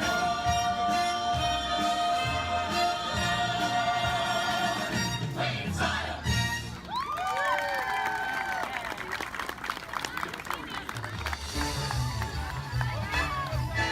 Thank you for joining us on Main Street, USA. And from all of us here in the Magic Kingdom, we hope to see you again real soon.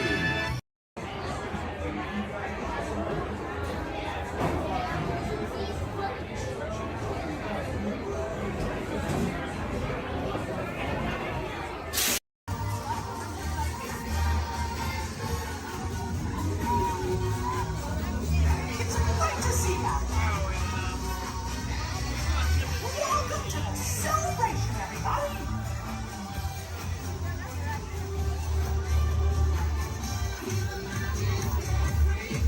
Hi, pals.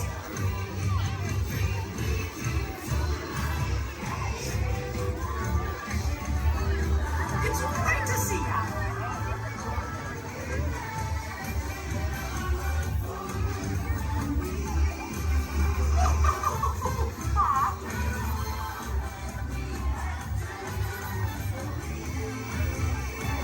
There's magic everywhere!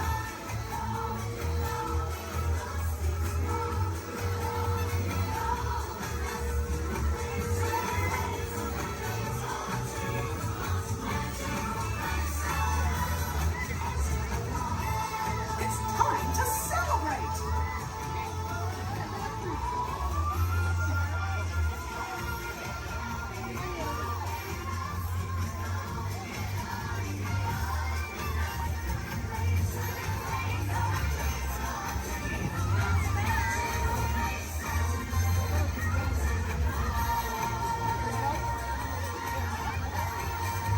Come in.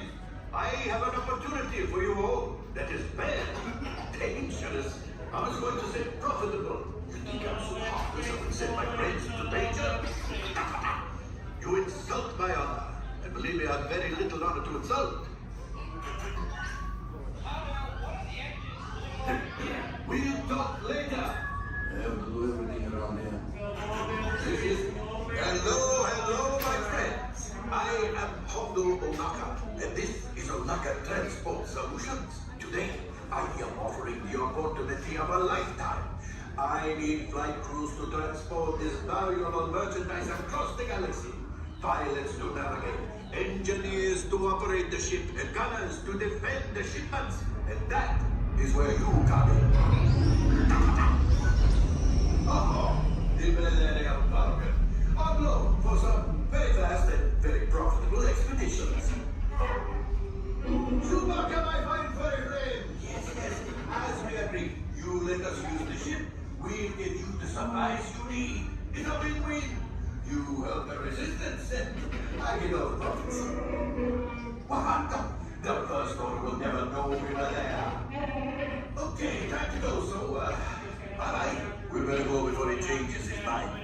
Move along, my friends. Listen carefully and remember, the better you work together, the more you earn. Your lives and my profit depend on it. Now go.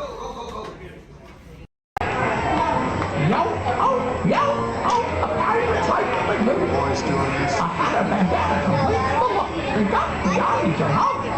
With patches of feathers just like that can run. Got your home. A pirate's life for you. You pick out a hat and you rig it with blue. Got your home. Like earrings and medals and dreadlocks to boot. Got your home. A pirate's life for you. That's up to you, mateys. That's up to you.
Greetings, Terrans. I am Nova Prime Irani Real, commander of the Nova Corps. On behalf of all Xandarians, I hope you have enjoyed exploring the wonders of Xandar. As you have seen, your world and ours were born of the same moment, one which you refer to as the Big Bang. As such, we are all galactic neighbors in a vast universe which we and countless others share. For you to travel to Xandar would take 2.5 million years, assuming you had a ship that could fly at the speed of light. So we decided to come to you.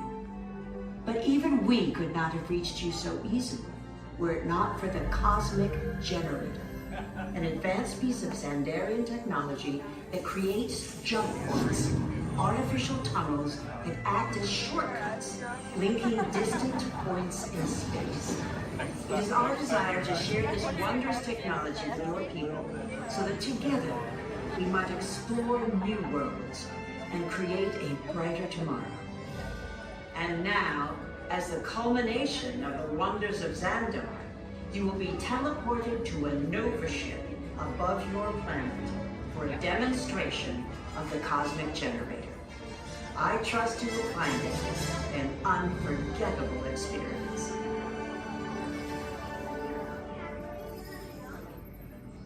Welcome, people of Epcot, Epcoters, Epcotians, citizens of Epcot.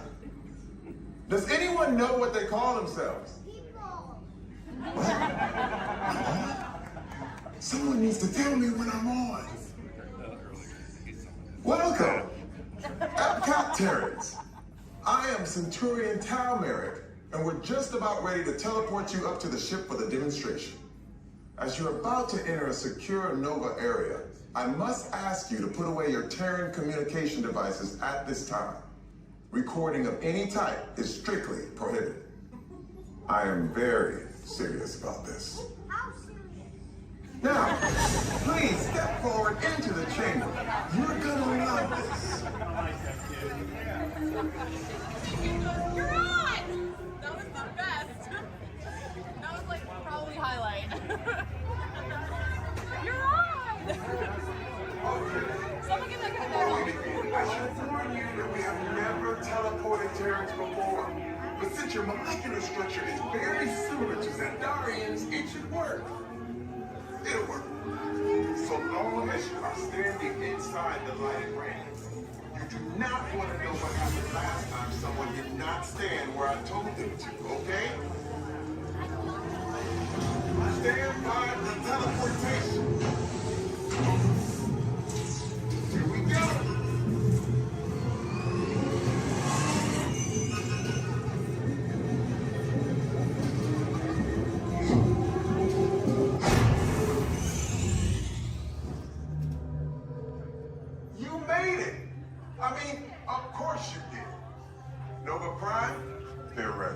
Excellent. What you see before you is the Cosmic Generator. And in just a few moments, we'll be activating it so you can experience for yourselves what's happening. I'm not sure. Our power's out. And the Cosmic Generator is gone. Interior Mark, go to Code Red. Prepare the fleet. And call the Guardians. Now. There is no cause for alarm. Turn off that alarm. I've got an important transmission coming in. Hey, what's up, Nova Corps? Our Cosmic Generator has been stolen. What? How? Why didn't we think of that? That thing's gotta be worth a fortune. I am Groot. Good question. Yeah, who do you think took it? Perhaps that really big man outside your ship. Oh, that is a big man. I need to alert Nova Prime. I'm watching Terrans from the gods. That's not creepy at all. This species has failed. Wait, whoa, we didn't even know there was a test. He's got the Cosmic Generator. He's creating a new jump point. Jump point to where? Not where. When? It's some kind of mutant jump point. It's going back to the dawn of time. Dawn of time, why? To erase the error. Well, that doesn't sound good. Your time is over. Wait, what do you mean? What do you mean that's so vague? The jump point is closing.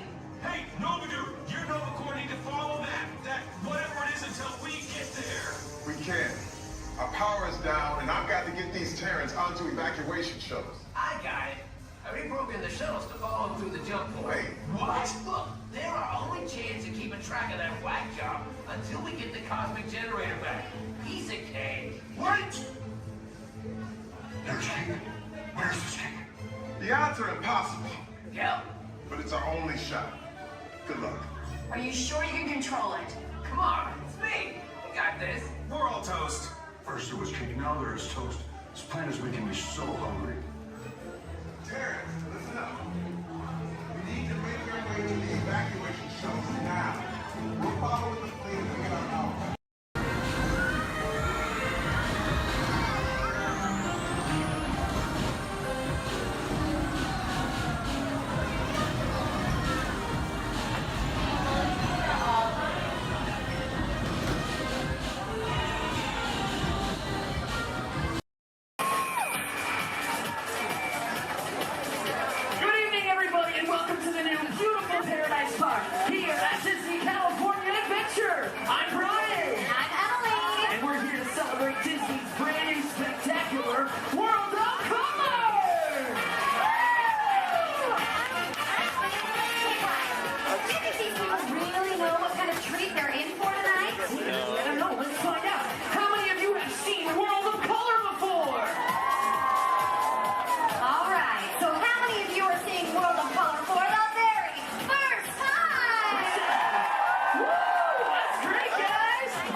Okay, now whose favorite color out there is orange? Anybody? Well, gee, I sure wish I knew somebody orange who could kick this party up a notch. Well, I know somebody, and I'll give you a hint. He's orange and black, and he loves to bounce. That's right, it's not Tiger, it's a Tigger! It's time for a little bouncing. All right, everybody, now's your chance to get bouncing! There ain't nothing can bounce like the Tigger. And that baby, you. Keep on bouncing! All right, we've got yellow, we've got orange, now we need somebody green! Oh, don't stop! Peter Pan! No. Who's the other kid? Alex! Jiminy Cricket! Picture somebody larger and a little more round. Just picture a big billiard ball with one eye. Did somebody say there was a party? Ladies and gentlemen, it's Mike Wazowski! I knew I liked you the moment I laid an eye on you. Oh, thank you, thank you. He would have nothing if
like a genie and yell abracadabra on the count of 3. Are you ready? 1, 2, 3.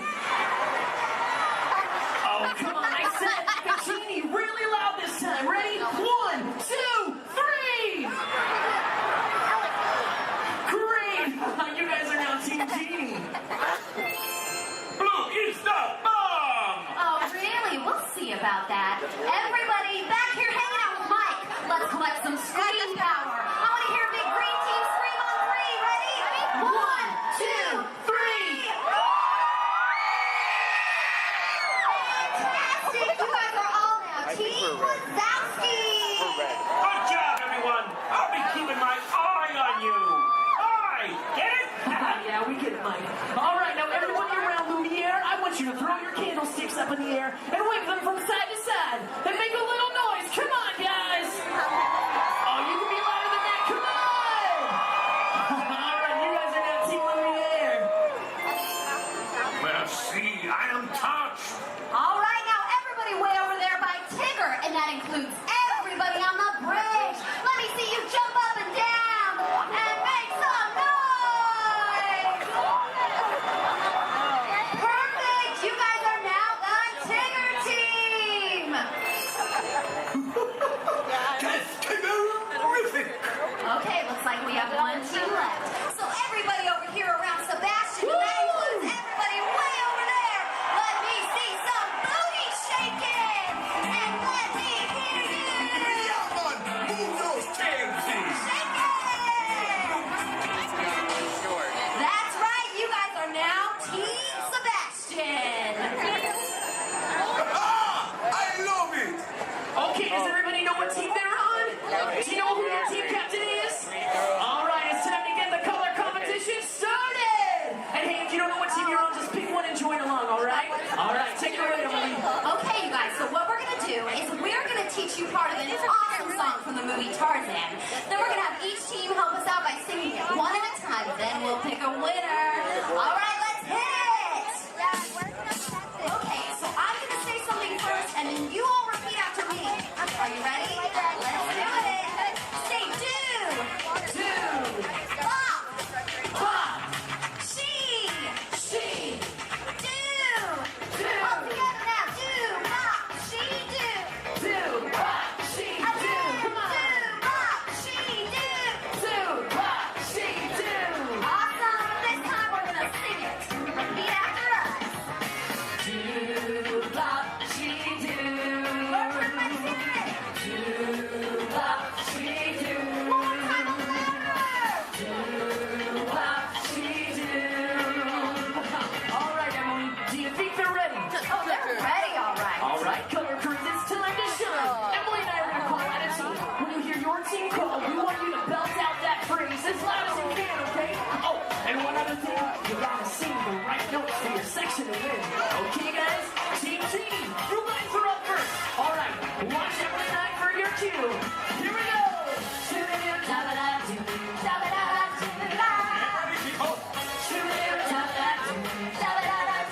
Oh, we're ready! All right, Team Genie. Do, bop, she do! Hey, that was cool. Give it up for Team Genie. Oh, wait, you other teams think you can do better? Let's give it a try. Team Wazowski, you guys are up. Write that tune. Try to sing the right notes. 3, 2, and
it's for World of Color!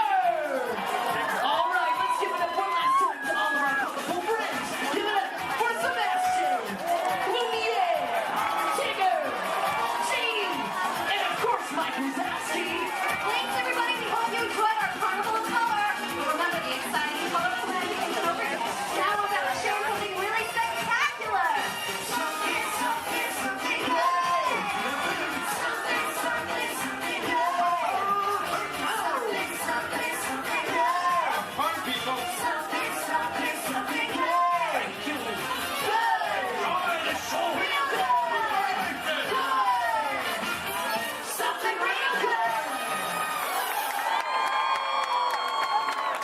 in just 15 minutes. A very special celebration right on the heels of Super Bowl 52. From the 2018 Super Bowl champion Philadelphia Eagles, please welcome Nick Foles, Super Bowl MVP.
It's unbelievable to be out here with everyone here. I mean, we're celebrating a good time.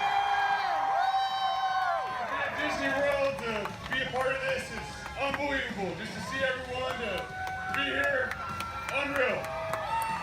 So, tell me, your fans have lined the parade route from start to finish. What do you have to say to them? I mean, Philly fans are everywhere. I mean,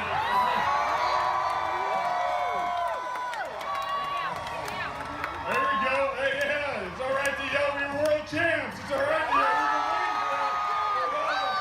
We're world champions.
Are you a positive to positive or negative to negative?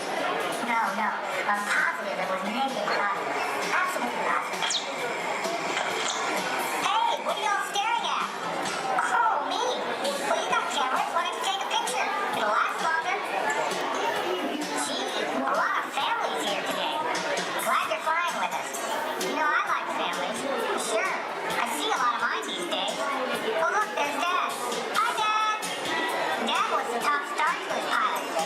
Till he took a crash course in Star Speeders, if you know what I mean. Now he's a real Batman case. Yep, that's him all over. It's a shame, too. He's really gone to pieces. Hey, are you all together today? Are you sure?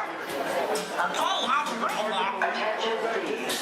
Attention, please. We are experiencing unusual behavior from the G2 droids in Sector 2. Maintenance units begin surveillance of all Sector 2 G2 droids.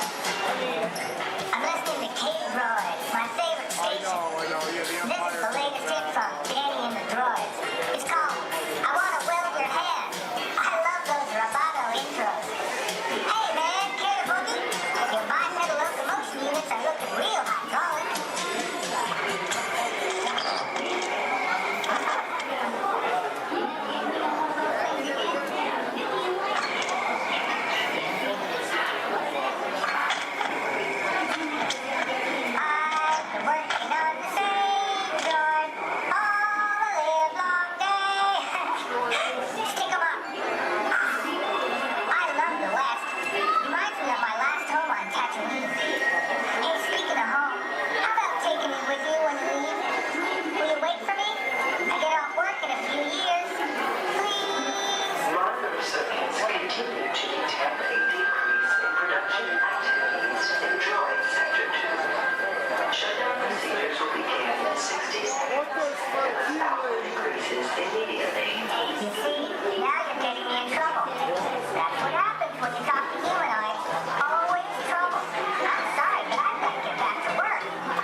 Twitter country. Yeah. Where? Burgers, chickens, and salad. Barbecue. Hello, folks. Welcome aboard the Disneyland Railroad. We're now embarking on a grand circle tour of the Magic Kingdom, with stops at New Orleans Square, Mickey's Toontown, and Tomorrowland, followed by a visit to the Grand Canyon and Primeval World. We got a lot of traveling ahead of us, so remember, for a safe trip, you need to stay seated, keeping your hands, arms, feet, and legs inside the train. And please, watch your children. Bienvenidos a bordo del Disneyland Railroad. Para su seguridad, permanezcan sentados y tengan las manos, brazos, pies y piernas dentro del tren. Keep your hands ahead. Gracias.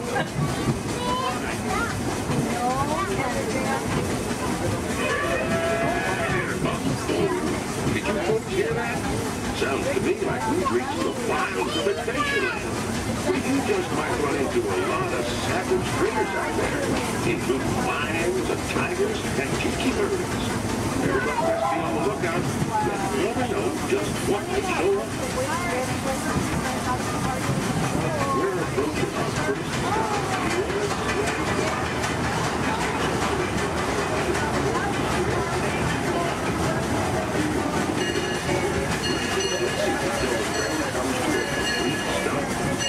Watch your step, we'll get off. Have a good time in the frontier, you hear? For those of you continuing on, we'll be resuming our trip in just a moment. This is New Orleans Square. Take a train.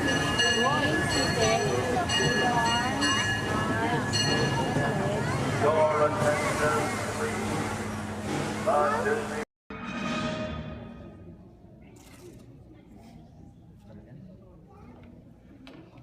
Hi, and welcome to the universe of energy.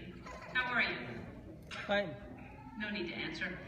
You know, you're probably surprised to see me here, aren't you? But then there's probably a lot of places you'd be surprised to see me when you think about it. If you were driving in your car, for instance, okay? Close your eyes, you're in your car, no, close your eyes, in the car, but right now think about it. You're in your car, you're driving, and then all of a sudden from the back seat, I just pop up and go, ah! You just whack me in the head, wouldn't you? That wouldn't be nice. But then it wouldn't be nice for me to do that to you. How'd I get in your car anyway? Did you lock the car? Maybe it was your fault. Maybe I'm just teaching you a lesson. But the point is, to see me here as a spokesperson for the universe of energy. I mean, that's crazy, you know. I mean, I'm an expert on a lot of things. You know that, I know that. But not a lot of things, a few things. But energy, I mean, there was a time I could care less about it. And then suddenly everything changed. One day I was sitting in my apartment. I said I was sitting in my apartment when, there it is. I'd offer you some snacks, but I can't hear me. Hey, you! How about sharing some of those chips? No, you're on a diet. Me, how about you? Anywho, I'm watching TV and my favorite show's about to start. This is Jeopardy! Yes! I told you it was my favorite show. Who is it? And of course, no one locks their doors in New York. Hey, it's your neighbor, Bill Nye the Science Guy. Hey, Bill Nye the Science Guy, it's Ellen, just Ellen, I guess. What can I do you for? I'd like to borrow some aluminum foil, a clothespin, and a candle. Another hot day, huh? Actually, I'm working on a new experiment. Take whatever you need. I don't want to miss any of the game. What are you watching? Jeopardy. Yes.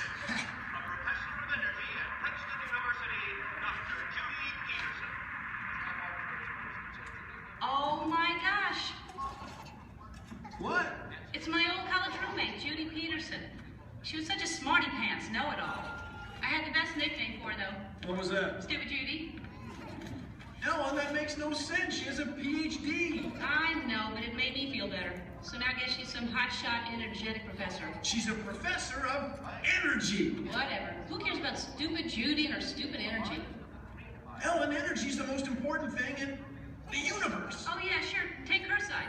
I'm not taking her side. It's just that without energy, nothing would go. Nothing would happen. I mean, there'd be nothing. Well, then we'd really be in jeopardy now, wouldn't we?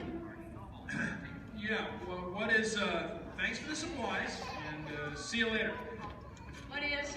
Bye-bye. It's the Parliament of Israel. Right ahead.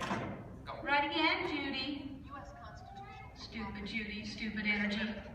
Maybe the universe needs energy, but I don't. I'll take a nap for 100. I know. Big piece of corn right there in the teeth. How could you not see it? I'm gonna have to call you back. Now, as most of you know, when someone falls asleep watching TV, that person is going to have a what? Anyone? Sequence. Anyone? A crick in the neck? Bad hair day. A dream sequence. That's right, ma'am, a dream sequence. Right. Mine was more of a nightmare, actually. And actually, we should get some fog in here. Always nice to spice up a dream sequence with fog. No, not in here. Over there. The dream. Scary, huh? This is Jeopardy! Now here are today's contestants. Dr. Judy Peterson, Dr. Albert Einstein, and finally, just Ellen. And now here is the host of Jeopardy, Alex Trebek. Thank you, Johnny Gilbert. Hello, contestants. Welcome to our program, and good luck to you in the game. Here are the categories for the first round of play. Solar energy, wind power, energy from water, fossil fuels, fusion, and finally, gas. Ellen, since this is your dream, we'll let you make the first selection. I will take fossil fuels for, let's go 100. Fine. The answer is, this was formed from microscopic plants and animals trapped in ocean floor sediments millions of years ago. Ellen. Yes, I know that one. That's, what is the stuff trapped? Microscopic fuels and plants and animals and Sorry, Ellen. We were looking for something more than just an embellishment of what I had already said. Anyone else? Judy. What is petroleum, Alex? What is bituminous? What is solar thermal conversion? What is hydroelectric? What is helium? And so, as we come to the end of the first round, ladies and gentlemen, Judy has the commanding lead. Ellen has her work cut out for her, and Dr. Einstein is nowhere, relatively speaking. Is this a nightmare or what? Oh, Ellen, your first correct response. Wait a minute. Dreams. This is my dream. I'm in control now. I can still win. I still have a chance to. Ellen! Who is it? It's me, Bill Nye the Science Guy. Hey, I'm glad you came to help me. Actually, I came to see Einstein. Wow, you're getting clobbered. Yeah, this nightmare Jeopardy version's a lot harder than the home version. Can you help me?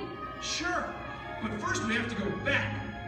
Backstage? No. Way back, like many billion years ago. Okay, but can we stop at a mini-mart or something to get some snacks? Because I have a tendency to get hungry after a couple billion years. No can do, time's wasted. Come on! Wait, it's not even over. It gets really weird from here. Now some person I don't even know reminds me there's no eating, drinking, smoking, or flash photography allowed in my dream. There is no eating, drinking, smoking, or flash photography allowed in Ellen's dream. And she forgot something. And no videotaping, okay? And those of you who are just walking in right now, you're late. Where have you been? I love your hair. No, not you. No, I mean, it's all right, but that's cute, yeah. Anyway, so you're not completely lost. Here's a recap of what has been going on. I'm Ellen. Hi. I love Jeopardy. I used to not care about energy at all until I had a nightmare that I was on Jeopardy and all the categories were about energy. Oh, don't I know it's scary. So my neighbor, Bill Nye, stepped in to help me out. Bill Nye, the science guy. You know him? Anyway, so he comes in to help me out. That's what's going on. Got it? Good. If you don't, then that's your problem because you're late. And you think about that next time.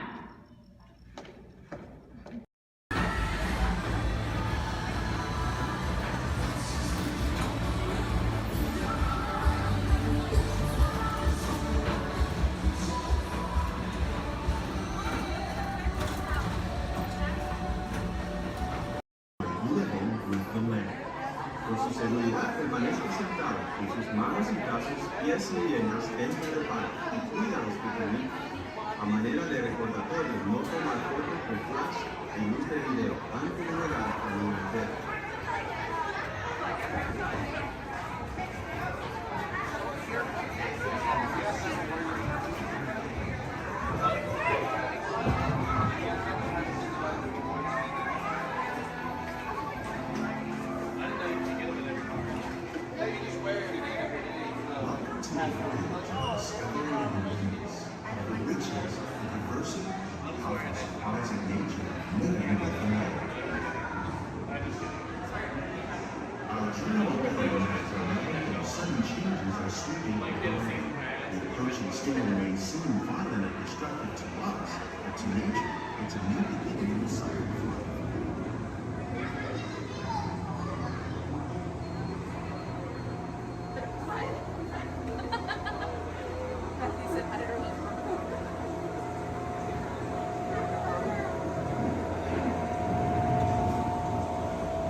Beneath the surface of the lake, roots trap water from the flowing mud, extracting precious nutrients and minerals.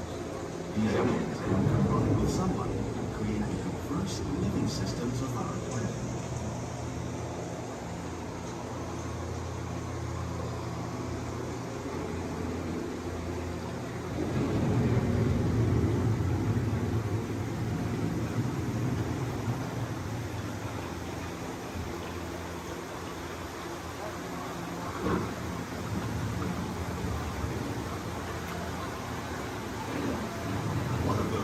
Systems is the rainforest, home to the most amazing concentration of life on our planet. These dense and beautiful forests cover only a tiny portion of the Earth's surface, but they contain more than half of its plant and animal species.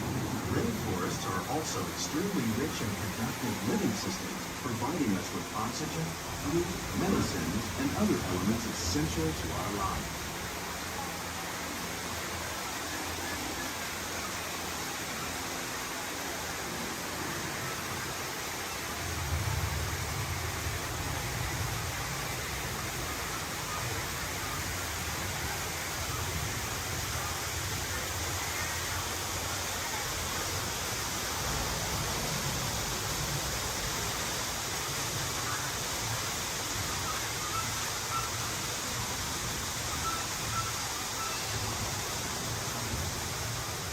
In the desert, nature has created a very different, but no less beautiful living system. And while this arid landscape may seem lifeless, it is very much alive. The plants and animals that have learned to survive in these harsh conditions make use of what little water they can find and avoid the scorching rays of the relentless sun.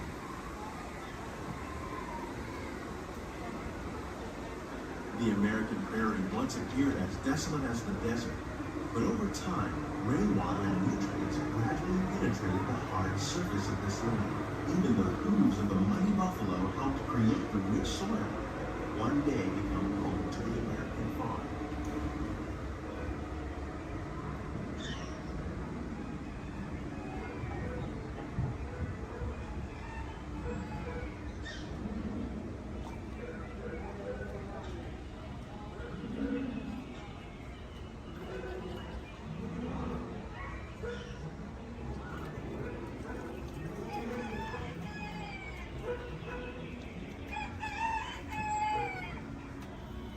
Of all the forces at work on the land, humans have had one of the most profound effects.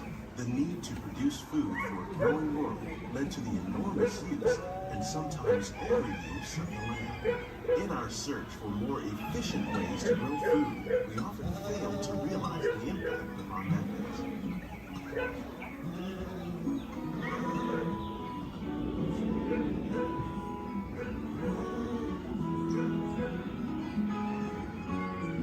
Today,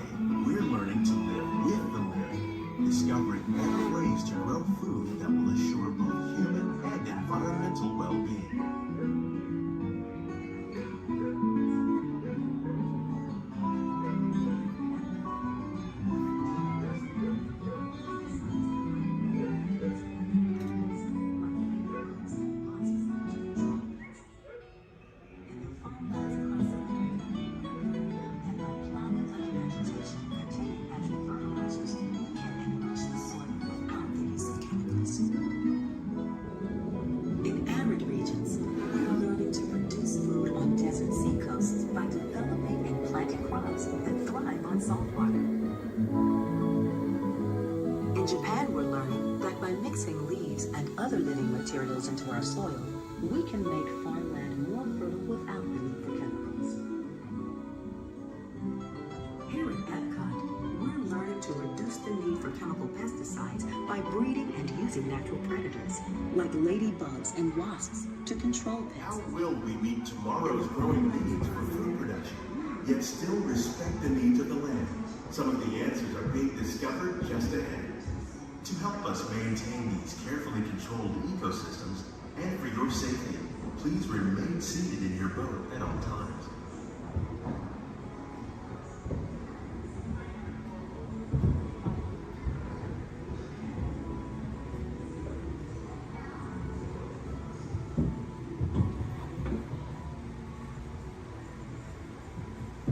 Welcome to our living laboratory, where scientists from Epcot and the U.S. Department of Agriculture are exploring innovative ways to produce bountiful harvests now and into the future.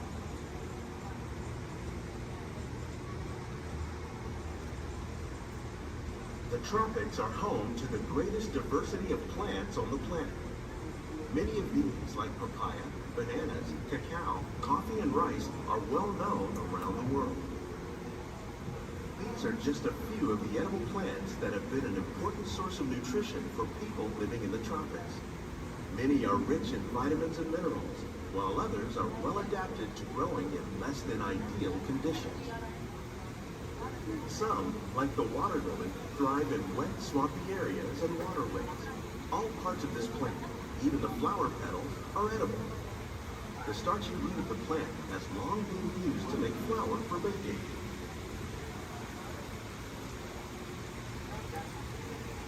One day, many of these lesser-known tropical plants may be as important as the bananas growing on both sides of the boat. More than 28 million tons of bananas are eaten annually, making it the most popular fruit in the world.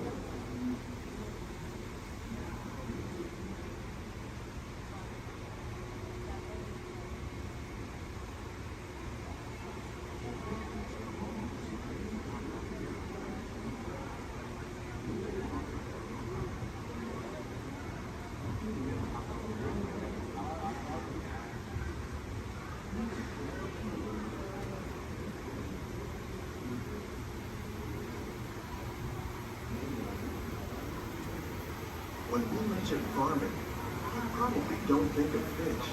But fish farming, or aquaculture, accounts for nearly half of all the seafood consumed globally. Tilapia, bass, and catfish, like the ones you see here, are three of the more popular crops raised by fish farmers. The sustainable system we're using here recycles the water in the tanks. As a result, we're able to save millions of gallons each year. Our small fish farm produces nearly 5,000 pounds of fish each year to serve at restaurants around Walt Disney World. Innovations like this one can play an important role in our efforts to produce bountiful harvests and still protect natural resources.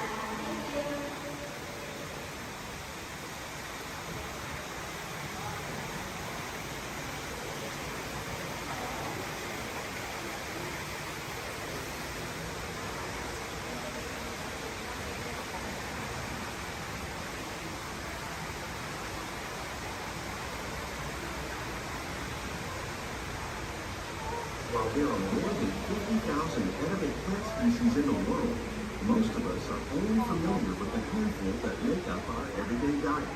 The common grains growing here, maize, sorghum, and millet, plus rice, account for nearly 2/3 of our global food consumption. Learning how to increase yields of these staples is an important goal of research around the world.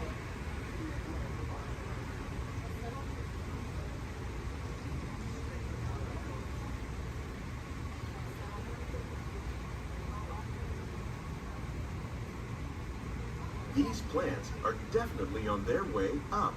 Innovative growing techniques like these increase yields while more efficiently using resources like water, fertilizer, and pesticides. Another innovation at work here is our integrated pest management program.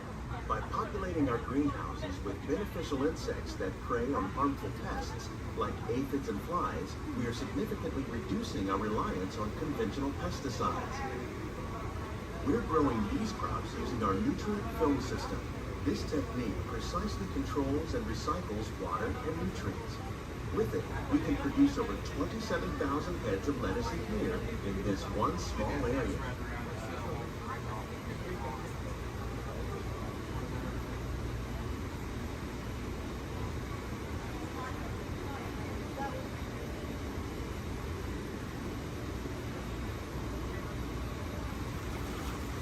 Some of our best ideas have been inspired by nature, like these fruit and vegetable trees.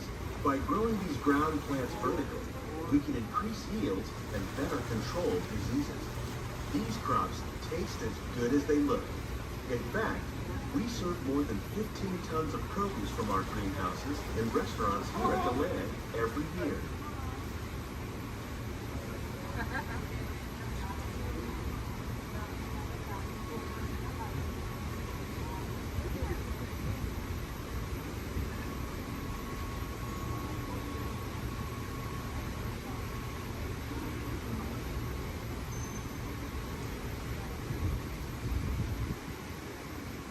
The future of agriculture may include innovative ideas like this vertical growing system.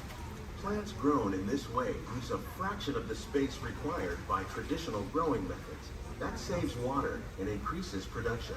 The aquaponics system on your left combines hydroponics with aquaculture. The fish provide a natural source of fertilizer for the plants, and the plants help keep the water clean for the fish. It's another great way to produce more while using less. In our lab, Epcot scientists are working with the U.S. Department of Agriculture on a number of innovative projects. The goal of these efforts is to produce higher yielding and better quality plants.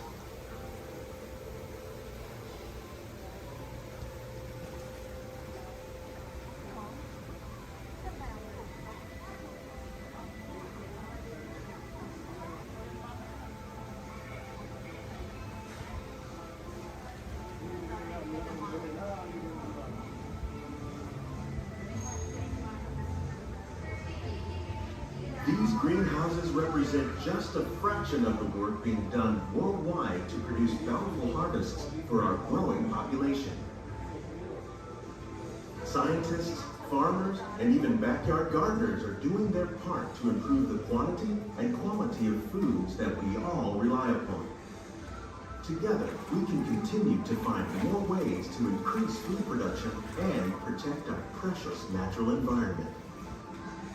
Only then will we truly be living with the land.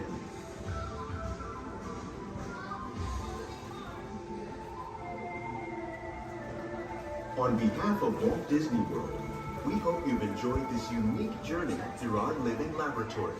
If you'd like a closer look, then check out the Behind the Scenes walking tour. It's a chance for the whole family to get up close and personal with the plants and growing techniques in our laboratory. Please keep your hands and feet inside the boat and remain seated until the boat comes to a complete stop.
everyone, and welcome aboard. We're heading into the back lot of Disney's Hollywood Studios. This production area was built in 1988 as a Florida counterpart to the Walt Disney Studios in Burbank, California. We included sound stages, recording studios, high-tech editing rooms, all the tools needed to create movies, TV shows, and radio broadcasts. We've even got our very own water tower, too. It's up ahead on the left side of our shuttle. We call it the Earful Tower. It's inspired by the water tower Walt Disney had built for his Burbank studio in 1939. Our Florida tower stands a lucky 13 stories high, and we added our own creative touch, a giant set of Mickey Mouse ears. If you wanted to wear those ears, you'd have to have a hat size of 342 3/8. Up ahead, after the next bend in the road, you'll have a perfect opportunity to take a picture of this famous icon. In the world of entertainment, every project starts with a screenplay and a lot of creative ideas. A production studio is where the ideas of writers, producers, and directors are transformed into an on-screen reality. Within these huge spaces, filmmakers can literally create their own worlds. Our Florida sound stages are soundproof, weatherproof, and most importantly, air-conditioned, all vitally important for the cast, crew, and equipment. Many of the crafts needed for filmmaking are located right here on the lot. On the left, we have our own greens department. It grows flowers, trees, shrubs, and topiaries. A few well-placed plants can cover up empty spots in the set and add a touch of natural beauty to a scene. On the right are two of the aircraft from the 2001 blockbuster hit Pearl Harbor. These exact full-scale replicas of P-40 fighters were used in the special effect fight sequences. Of course, many of the planes we saw flying through the aerial battles or sitting on the ground weren't real at all. They were created entirely within a computer. Oh, keep your cameras focused to the right. We're coming up on that perfect angle of the Earful Tower I told you about. It's a true masterpiece.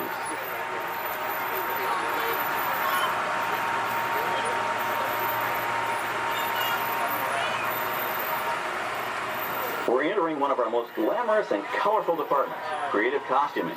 Every star has to have just the right wardrobe, and it all begins here with a designer's sketch. Our team of designers, seamstresses, and tailors can turn 1.5 million yards of fabric into over 25,000 costumes every year. Many of these costumes will become part of the shows and attractions of the Walt Disney World Resort. In fact, here in Florida, we have the largest working wardrobe department in the world. Why, Mickey Mouse alone has over 175 different outfits to choose from, while Minnie Mouse keeps more than 200 unique costumes in her wardrobe. On the left are costumes worn by the stars in recent studio productions. You'll probably recognize some of those costumes from the big screen. Every story needs a setting, and our design staff can create just about any place a script calls for, from an urban city street to a remote desert canyon. On the left is our scenic shop where large-scale sets and props are built. Our team of set designers, carpenters, artists, and engineers has created caves and caverns, game show sets, even replicas of the U.S. Supreme Court and NASA's Mission Control, all on our sound stages. The shop also provides sets and props for our shows and parades here at Walt Disney World. The same skill and craftsmanship that goes into a movie set can also be used to create magic for our parks. Either way, it's all about making dreams come true.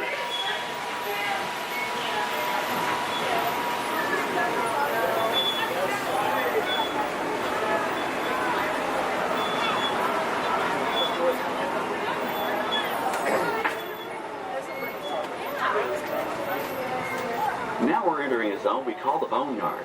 It's an outdoor storage area for oversized props and vehicles. Cars, trucks, boats, planes, we often save these props in case we need them for future productions. In this backlot collection, you may find real working vehicles, non-working mock-ups, and even large-scale miniatures used in special effects shots. Large-scale models create a more convincing illusion on camera. We even place small cutout passengers in the windows of the plane.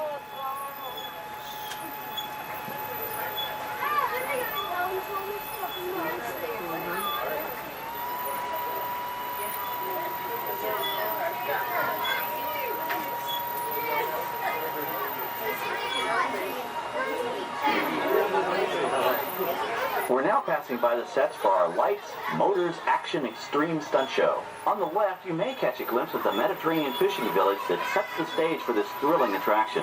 We'll get a closer look at it soon, but for now, we're approaching one of the largest standing sets on our back lot. It's over on the right. It may not look like much from this angle, but it's pretty spectacular on the other side.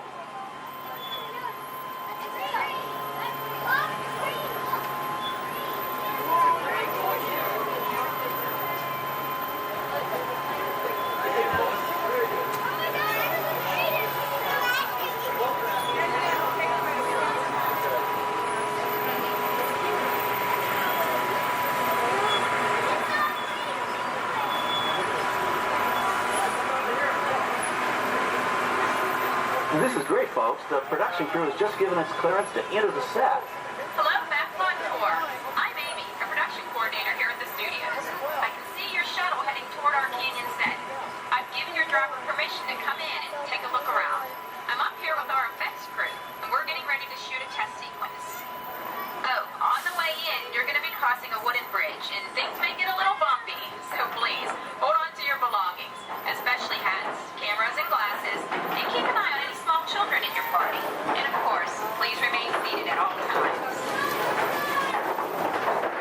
Welcome to the set. As you can see, we brought the bare, dry deserts of Southern California to green, typically humid Central Florida. This set is based on real locations that our production designer took pictures of. Our set crew spent about 6 months building the canyon, but we've used it for a number of TV shows and specials over the years.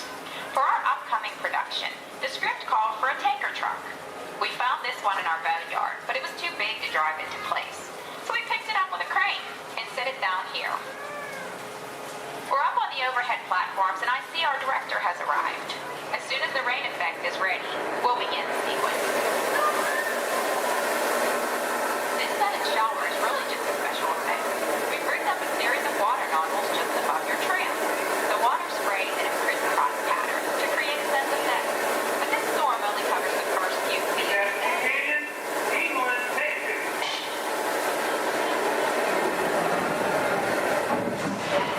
Okay, it's showtime.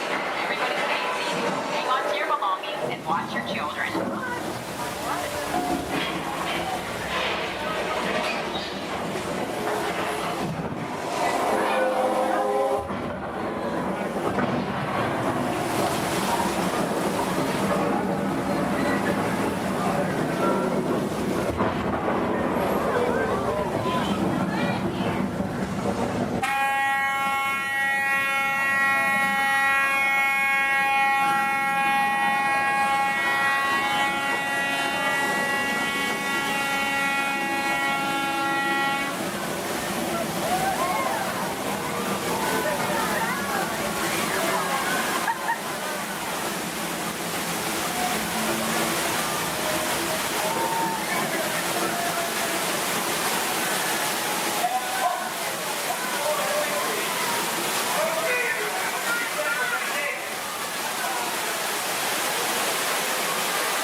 Now, let's go behind the scenes and find out how this spectacular sequence was created. The canyon itself is a facade, a steel structure covered with wire mesh and layers of concrete, sculpted and painted to look like natural rock formation.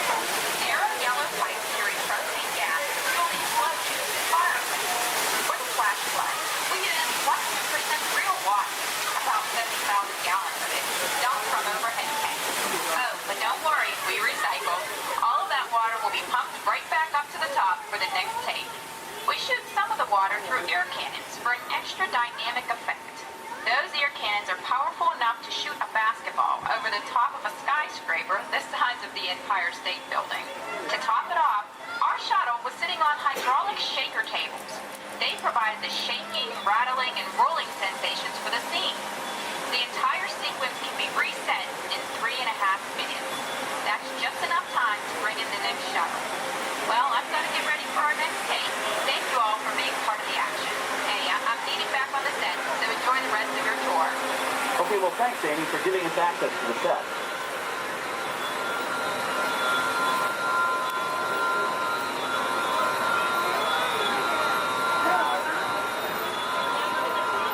On the right, we have an authentic piece of Disney history.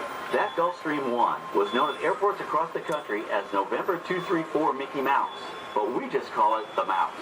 In 1964, Walt Disney and his hand-picked team used this plane to scout locations for what he called the Florida Project. Soon, they secretly began purchasing thousands of acres of land, which became the Walt Disney World Resort in 1971. During the creation of the resort and later Epcot, the Mouse shuttled studio executives and Imagineers between Burbank and Orlando, making it the most used executive aircraft in the country. Appropriately, the Mouse retired here in 1992. As Walt used to say, it was all started by a mouse. In this case, the 234 Mickey Mouse. On our right, we once again sweep past the magnificent Mediterranean village of our Lights, Motors, Action Extreme Stunt Show. This high-octane attraction is based on the hit show from the Walt Disney Studios Park in France. In this action-packed production, you'll feel like you're right there on the set during the filming of a spy thriller, complete with custom-built cars, motorcycles, even jet skis. You'll experience the split-second timing, coordinated driving, and fiery special effects that make action movies a real blast.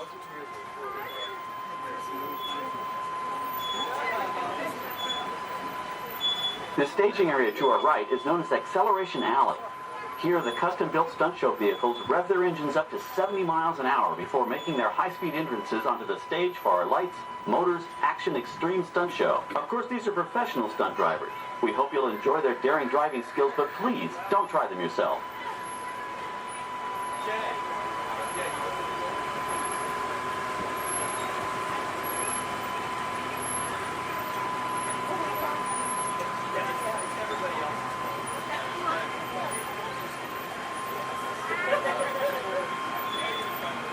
On the left, we've reached our second boneyard with more historic props and vehicles. When we reuse older props in a new production, they're often refitted with custom parts and given a whole new color scheme. You might not even recognize them the next time you see them on screen. For instance, coming up is our friend Herbie the Love Bug. He went through a special demolition derby makeover. Those dents and dings were added on purpose, but he can be polished up as good as new for his next starring role.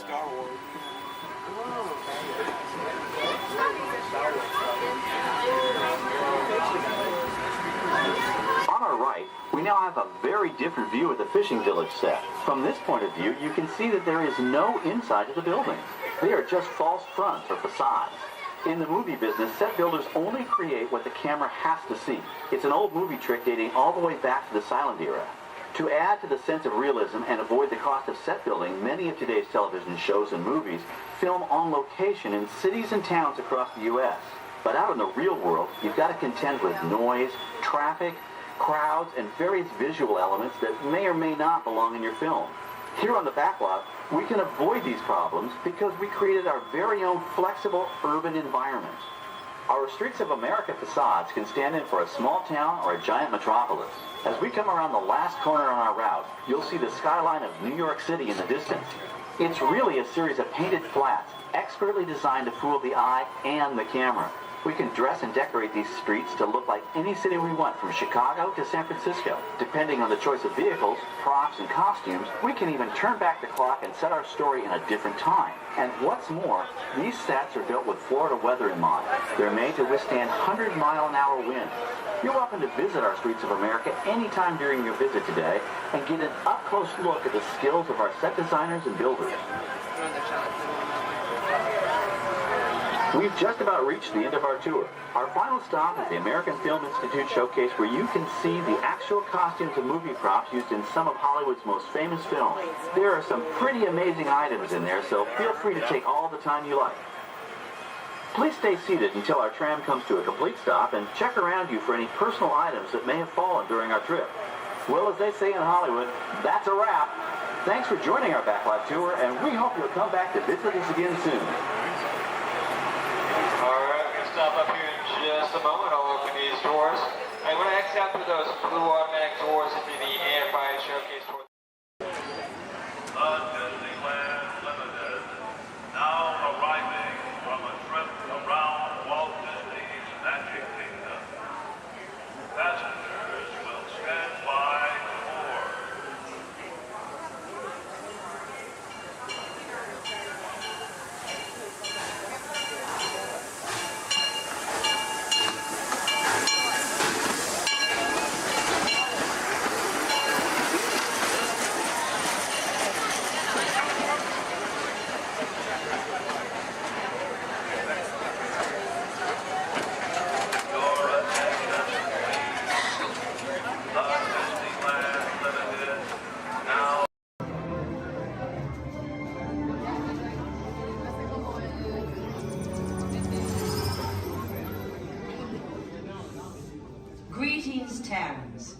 I am Nova Prime Irani Real, commander of the Nova Corps.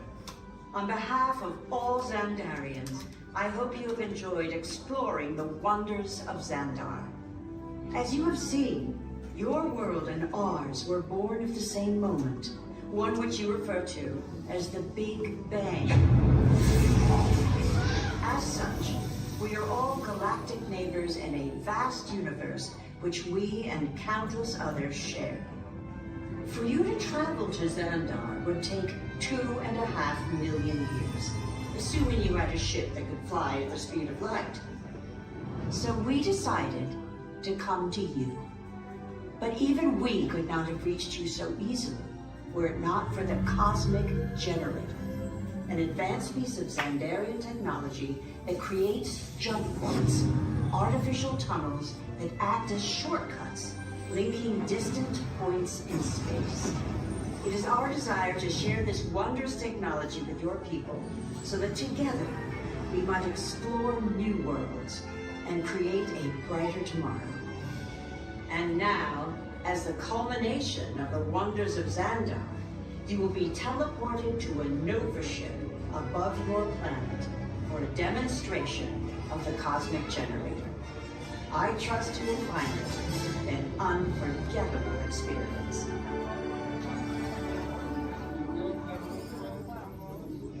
Welcome, people of Epcot, Epcoters, Epcotians, citizens of Epcot. Does anyone know what they call themselves? What? I'm on? Someone needs to tell me when I'm on. Welcome, Epcot-tarians. I am Centurion Tal Merrick, and we're just about ready to teleport you up to the ship for the demonstration.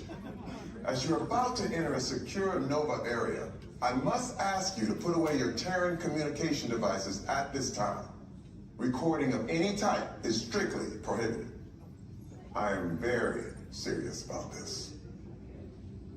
Now, please step forward into the chamber. You're gonna love this.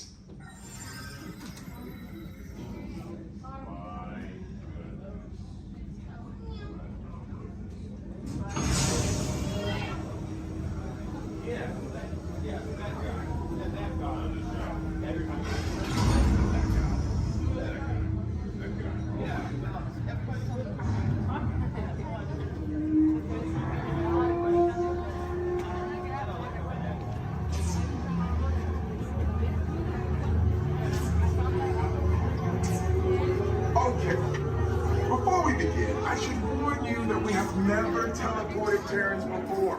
But since your molecular structure is very similar to Xandarians, it should work. It'll work. So long as you are standing inside the lighted ring. You do not want to know what happened last time someone did not stand where I told them to, okay? Please make sure you're all the way inside that lighted ring on the floor. We must teleport you till you're all the way inside that lighted ring.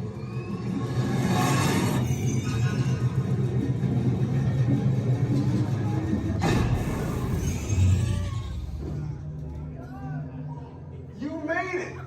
I mean, of course you did. Nova Prime, they're ready. Excellent.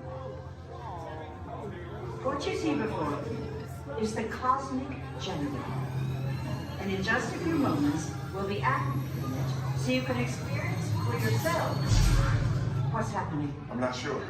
Our power's out. And the Cosmic Generator is gone. Cheerio, Mother. Go to Code Red. Prepare the fleet. And call the Guardians. Now. There is no cause for alarm. Turn off that alarm. I've got an important transmission coming in. Hey, what's up, Nova Corps? Our Cosmic Generator has been stolen. What? How? Why didn't we think of that? That thing's gotta be worth a fortune. I am Groot. Good question. Yeah, who do you think took it? Perhaps that really big man outside your ship. Oh, that is a big man. I need to alert Nova Prime. I have been watching Terrans for dogs. That's not creepy at all. This species has failed. Wait, whoa. We didn't even know there was a test. He's got the Cosmic Generator. He's creating a new jump point. Jump point to where? Not where. mutant jump point. It's going back to the dawn of time. Dawn of time, why? To erase an error. Well, that doesn't sound good. Your time is over. Wait, what do you mean? What do you mean it's so vague? The jump point is closing. Hey, no, dude, you're not recording to follow that whatever it is until we get there. We can't. Our power is down, and I've got to get these Terrans onto evacuation shuttles. I got it. I reprogrammed the shuttles to follow through the jump point. Wait, what? Look, they're our only chance of keeping track of that whack job until we get the cosmic generator back. Piece of cake. Wait! There's cake. Where's this cake? The odds are impossible, Yeah. but it's our only shot. Good luck.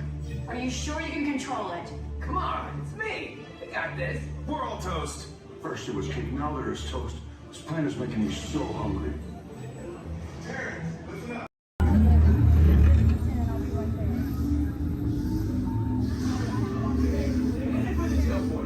This plane is never gonna rocket. Well, Okay, I've locked onto your vehicle. We'll be right behind you. nothing to worry about. Unless we cannot stop this unusually large man, then you're likely doomed. Good luck. You're gonna need it.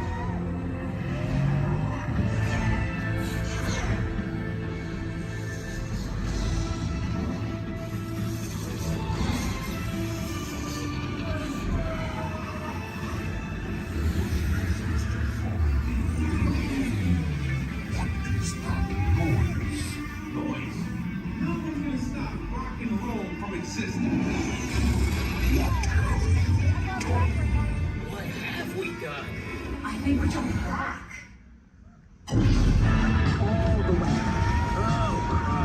You gotta get that generator. It's the only way back.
Oh, what a glorious day it is.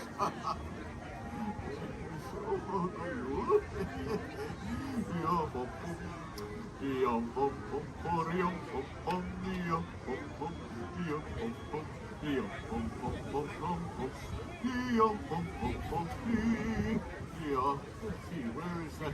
Oh, that's what I was looking for right there. Oh, hello! Oh, I'm glad to see you. Come right on over. Yay! Hello there! Oh, my! You're all assembled. How nice. Well, hello, everyone! Hello. Oh, what a fine-looking group. And you, sir. I suppose I should introduce myself. I am the legendary Barn Santa. Here in Norway, they call me Fjos Nissen. Now, sometimes people can't see me, so they think I don't exist. And wait a minute, you can see me, can't you? Yeah, oh, good, goodness, I can see you too. And now, this time of year in Norway, we like to say "God jul." So let's all try that together on the count of three. Ready? And two, three. God jul! Oh, very nice, yes. You and me are God jul, except every Christmas it's the same. Sigrid, who is on her way here now, she doesn't see me because she doesn't believe I exist. Say, you wouldn't mind if I use a little magic and mischief to help Sigrid tell her story, would you? Huh? Who knows?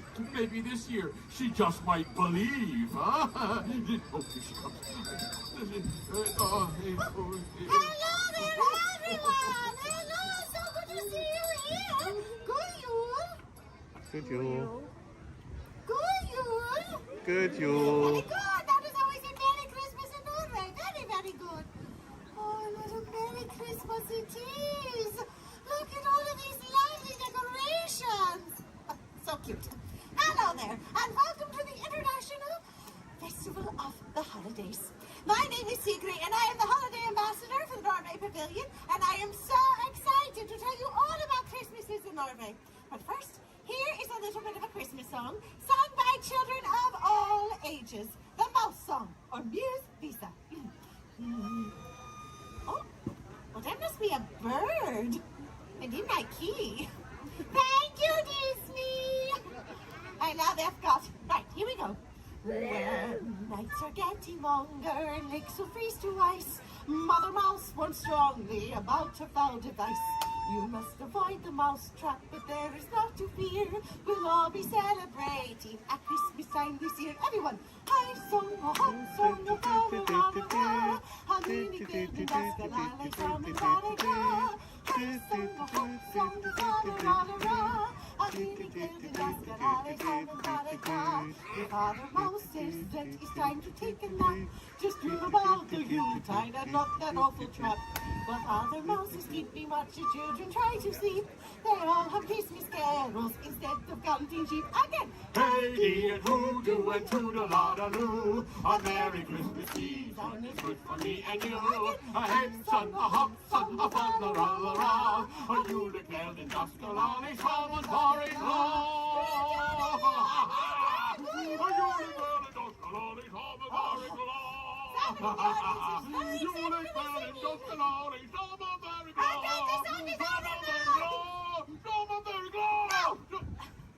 Now, all across Norway, the holidays are family time. But exactly how you celebrate the holidays depends on if you live in a big fancy city, or like me, on one of our wonderful Norwegian farms. Now, in the city, they might celebrate by going to concerts, or festivals, or church services, or my favorite, parties. And in the city, like many of you, they are visited by Santa Claus, yes? But on our farms, many families like mine still celebrate the tradition of the Christmas Nissa, which is kind of like a Christmas gnome, yes? Now, there are two types of this Nissa. There's Julenissen, who is much like Santa. He comes on Christmas Eve and brings the children presents. And then there's Fusnissen, who lives in the haylofts of our barns. He's not creepy at all. Now, this Fusnissen, also known as the Barn Santa, is a wonderful yet strange little elf who is the guardian of our farm animals, yes, and our welfare. Now, most people believe that he looks like, he looks like this silly-looking stuffed toy over here, huh? He's so cute. Now, it is said that especially at Christmas time, you must treat your barn Santa with respect. For if you don't, he has been known to cause a bit of mischief in one way or another. I have lived on a farm my entire life, and in all of my Christmases, I have never seen this Fusnissen. No, even when I was a little girl and all of my friends said that they could see him. Even my best friend, Marta. Oh, she was so excited. Sigrid! Sigrid! I saw him! I saw the Barn Santa!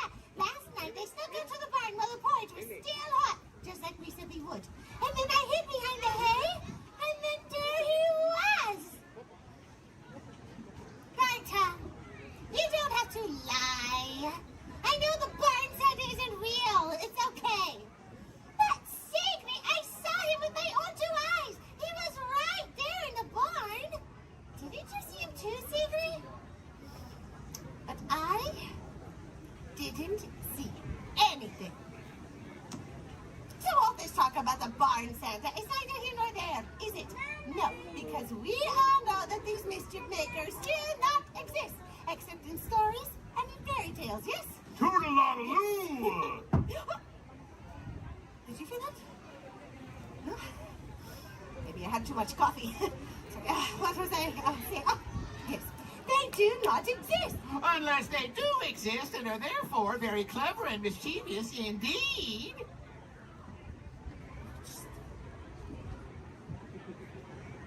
Notice said that this barn Santa is a very old, rather odd-looking little gnome. He looks like this. Ready? That's not true! I'm sorry, ma'am. Did you say something? No? Oh, now I'm hearing things. Oh, no. Christmas! Oh. In Norway is... It's my favorite time of year! We have festive decorations! Oh, like these! Over here! And, the smell! The smell of the holiday cookies just fills the air! But here's the best part! In Norway, we have a 3-day celebration! Toodaloo! Oh yes, we celebrate with a party! We like to party! We like to party! We like to toodaloo! Celebrate! We like... So you celebrate! Our biggest celebration is on Christmas Eve. That would be ridiculous. I've had far too much caffeine today.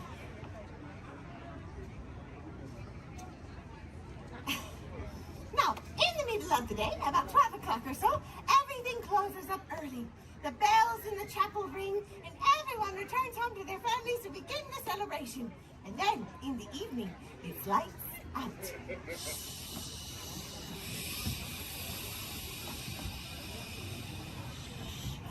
Oh, just go here. You see, the entire house is illuminated by the soft glow of candlelight. Now, after a big feast, everyone gets excited, especially the kids, because they know that in the next room is the Christmas tree. Now, all of the adults do the decorating, and the children, they are not allowed to see until... Mama, is that tree ready? Yes, Sid, the tree is ready. Would you like to come and see it?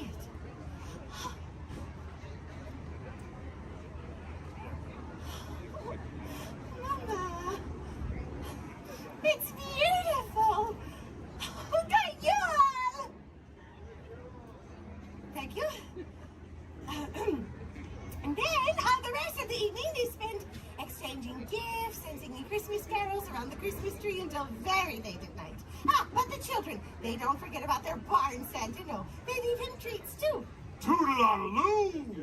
Oh yes, they leave me treats too, and in exchange, I watch over their crops for them each year. They leave me a great big bowl of rice porridge. Rice porridge with cinnamon and sugar and a little pat of butter right on the top. Now, I know that doesn't sound like much of a treat to all of you, but believe me, when the kiddies leave me a nice steaming bowl of rice porridge in the hayloft, it warms me up on a cold winter's night. High in fiber, too. Toodaloo. You will never guess what the children leave their barn Santas. But go ahead and try. What do you think, huh? Pudding. No. Wait, yes. Rice porridge. That was a very good guess. With cinnamon and sugar and yes, butter. Well done. You're very well educated. Sometimes the adults leave him a sign of ale. But how did you all know this, huh? Who told you? The barn Santa. Oh, my sweet friends, I could just spend this entire time trying to tell you he does not exist. It's you! It's me! You're him! I'm him! It's him! It's the barn Santa! Have you always been there? Oh, I was here the whole time, Sigrid. Oh, when we opened our presents on Christmas Eve? I was there. And when the whole family woke up early on Christmas Day? I was there, too. And when Marta saw you, but I didn't. Oh, I was there for all of it. So Marta was right? Oh, here's Nathan. I have always wanted to believe in you. Oh, thank you, everyone. To sit down now I can see him. Here's Nathan. May I give you a hug? Oh, do you? Oh, do you indeed? Now kiddies. Looks like we made a believer out of the lovely Seagree after all. And with that, I hereby dub all of you honorary Christmas magic makers for the rest of the day. Give yourselves a round of applause. I suppose I should get back to the hayloft. But before I go, kiddies, friends, remember, uphold the values of Christmas. Be kind, spread joy and cheer, and be good to your barn Santa throughout the new year. Go Yule! Oh, well, yes, I suppose. Hello there. Yes, hello, little one. Yes. Oh, nice. Who are you? So move a little if you can't. Before we send you into the link chamber, let's watch this piece by Dr. Ogden, who runs the program. Welcome, everyone. I'm Dr. Jackie Ogden from the Pandora Conservation Initiative. You're about to experience a ceremony that's very special to the Na'vi, flying on the back of an ikran, or as we call it, a banshee. To the Na'vi, connecting to an ikran and flying on its back is an incredibly important rite of passage they call Ikni Maya. With permission from the Na'vi and in partnership with Alpha Centauri Expeditions, we can now bring this amazing experience to you. The way you'll be able to fly is by linking to an avatar that's already on the back of an ikran. Let's see how this works. We establish a link using powerful psionic amplification equipment. A human driver is connected to an avatar, which could be physically hundreds of kilometers away. When you follow our technician into the link chamber, you'll see a series of 16 link chairs. Please go to the number that matches the number you're standing on now. First, stow your gear in the storage containers on the back wall. This should include all bags, cameras, and other items, including cell phones. It's important to push them all the way into the bin. Then get onto the chair as you would a bike. Straddle the seat, step forward, and sit down. Slide your hips forward until you are against the chest pad, and then move your feet all the way forward. Wait until you're seated before you put on your flight visors. Hold on to the hand grips as shown. It's important to hold on to the hand grips at all times. After you're seated, back and leg restraints will be firmly engaged. For your safety, throughout this entire experience, always remain seated and supervise your children. Once the link takes place, you'll be connected to your avatar and sitting on the back of an ikran. It'll feel like you're really there. Moments later, you'll begin your flight. A Na'vi guide will lead you out. You'll experience the breathtaking beauty of Pandora, but you might also face some of its greatest challenges. Some of this flight might be intense, but trust your guide and be brave. As the Na'vi say during this important rite of passage, Sivak Ho, rise to the challenge. Good luck. All right, you ready? Let's get you into the link chamber. All right, everyone. Oh gosh, it's great to have so many friends here. Now we can all dance together.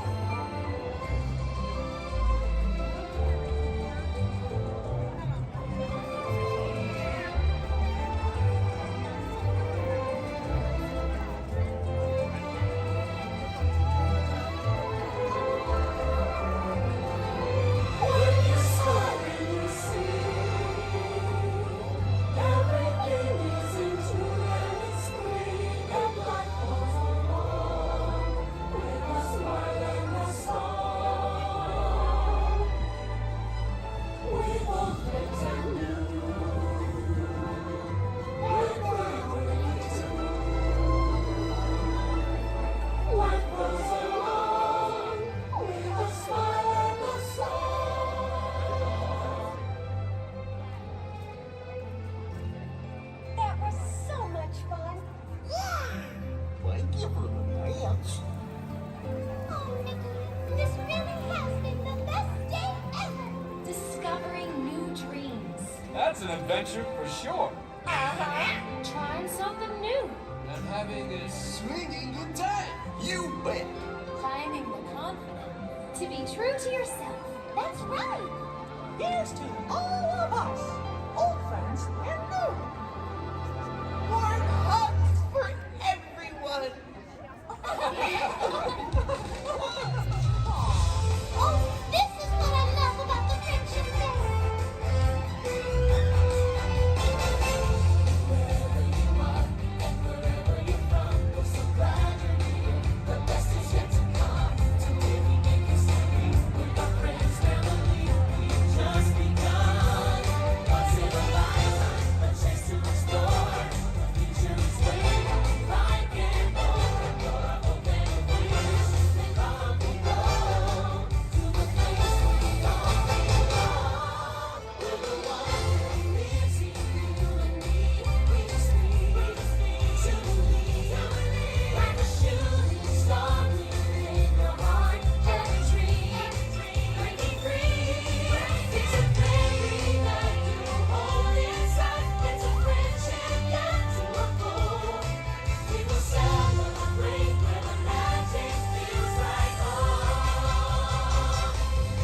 2, 3, super, tiki-taki, tiki-taki. Was that loud enough? Turn to your neighbor and say, louder! Okay, drinks and thumbs up, here we go. Tiki-taki, tiki-taki!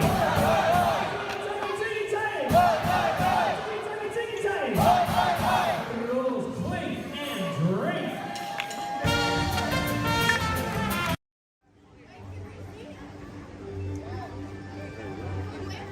Hey there!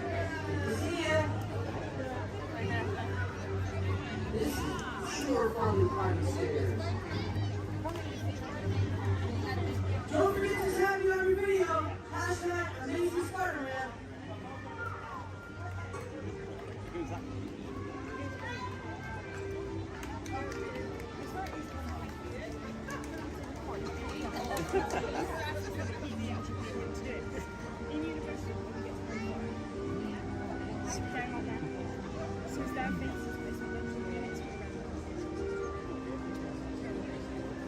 Hey everyone! Looking good down there! Wow, this is a friendly neighborhood. Welcome to Avengers Campus.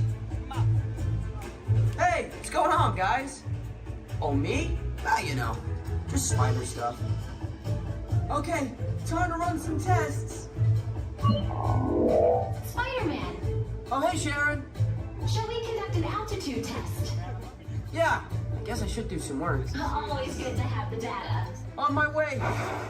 Just need to find a clear path and something to swing from. Oh yeah, it's go time. Field testing, here I come.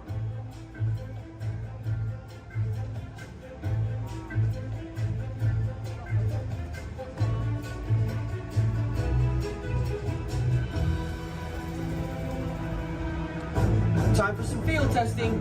Here goes something.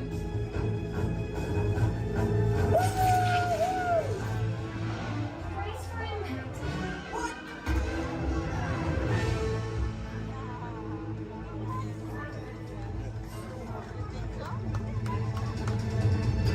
I'm good. I'm good. That was less crazy than I thought. Sharon, did you get that? I got the data. Okay, try to test. Let's check. Hang on, I'll be right down. This is cool.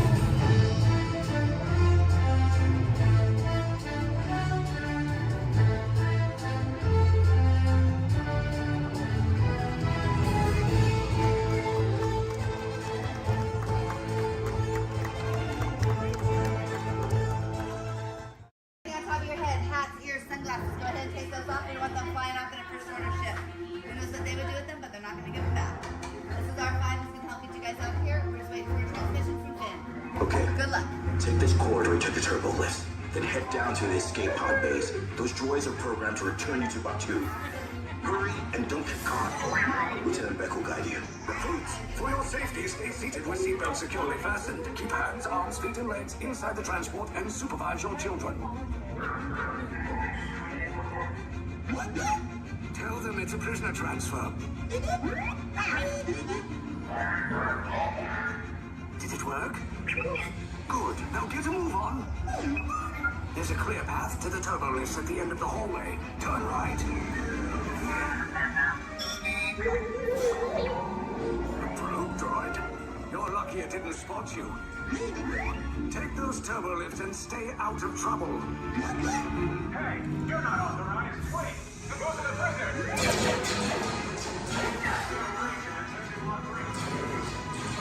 Your cover is blown. Find an alternate route. Who picked these two droids anyway? Detention approach. Prisoners will see nothing. Everyone, fire!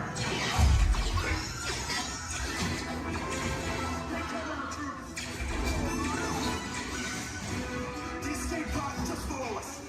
Take those down. Hurry! No, not up! I said down!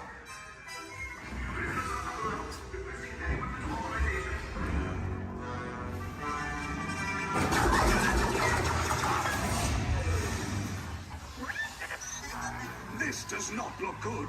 Try to find another way down to the escape pods. The Resistance will attempt to rescue the prisoners. They have neither the resources nor the courage to engage us. You underestimate their conviction. Raise the shields! Shields? I see no evidence. Now! Sound the alarm! All personnel to their stations! Sir, the prisoners have escaped. How brave, but ultimately hopeless. There's nowhere to run.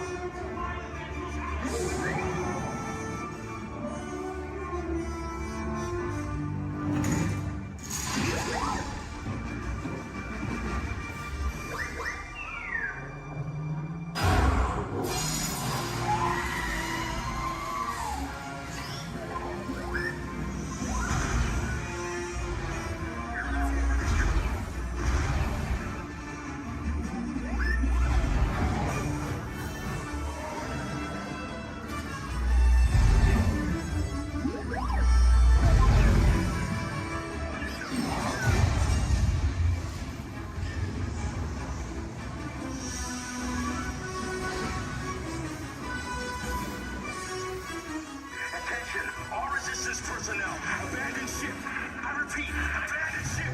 This destroyer's about. There's no escape. You will tell me the location of the secret base, and then I will destroy you and the Resistance.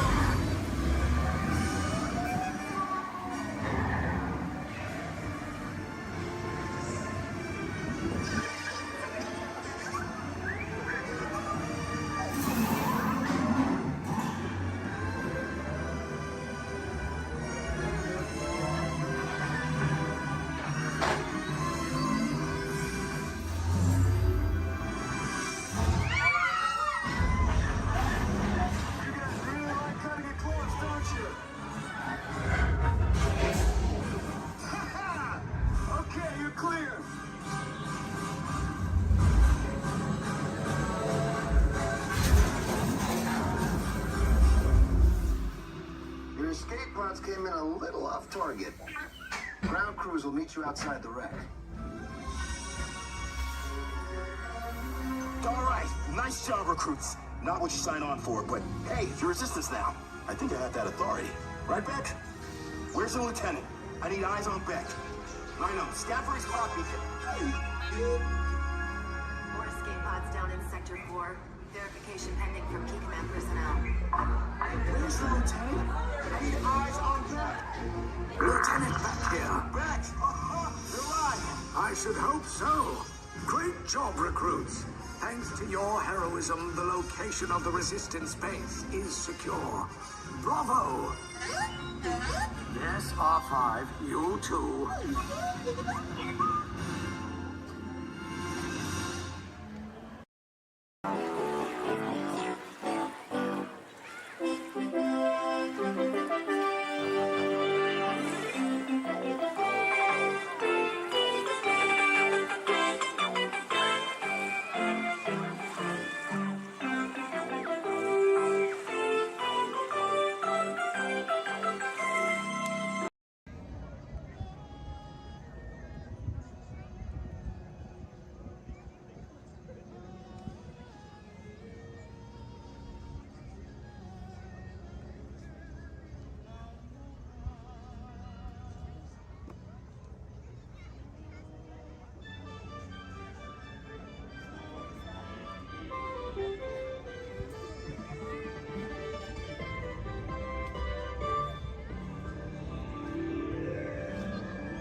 Guests of Disney's Polynesian Village Resort, aloha! Since 1971, the electrical water pageant has lit up the shores of Bay Lake, entertaining generations of dreamers from the young to the young at heart. As we celebrate 50 years of magic here at Walt Disney World Resort, we invite you to join us in this time-honored tradition. Enjoy the lights, the music, the magic of Disney's electrical water pageant.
To everyone who's ever answered the call of this magical place, mahalo. We have shared the breath of magic. For 50 years, you have trusted us with your dreams, and tonight we hope you feel them twinkling in your eyes, enduring like the sparkle of Disney's electrical water pageant. From all of us to all of you here at Disney's Polynesian Village Resort, we bid you aloha and hope you wake tomorrow to find your dreams are even brighter in the light of a new day.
under the authority of General Hux. You are here under the authority of me. Stand proud.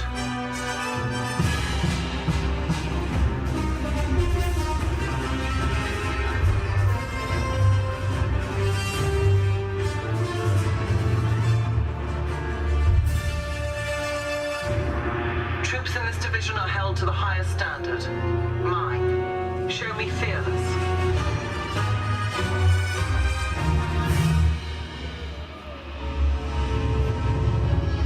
Under my command, you will be proud to wear the armor of a stormtrooper. You will learn discipline, loyalty, and what it means to be a stormtrooper. Battle stance.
jump point.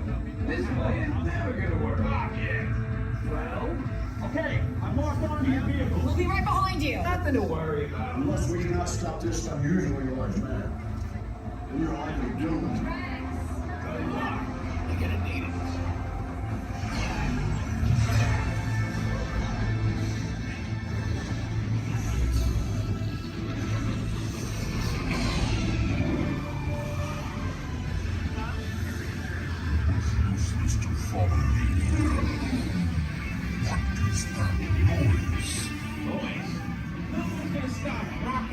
From existence. What have we done? I think we can crack.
version. Blink your star blasters. We are in pain, but not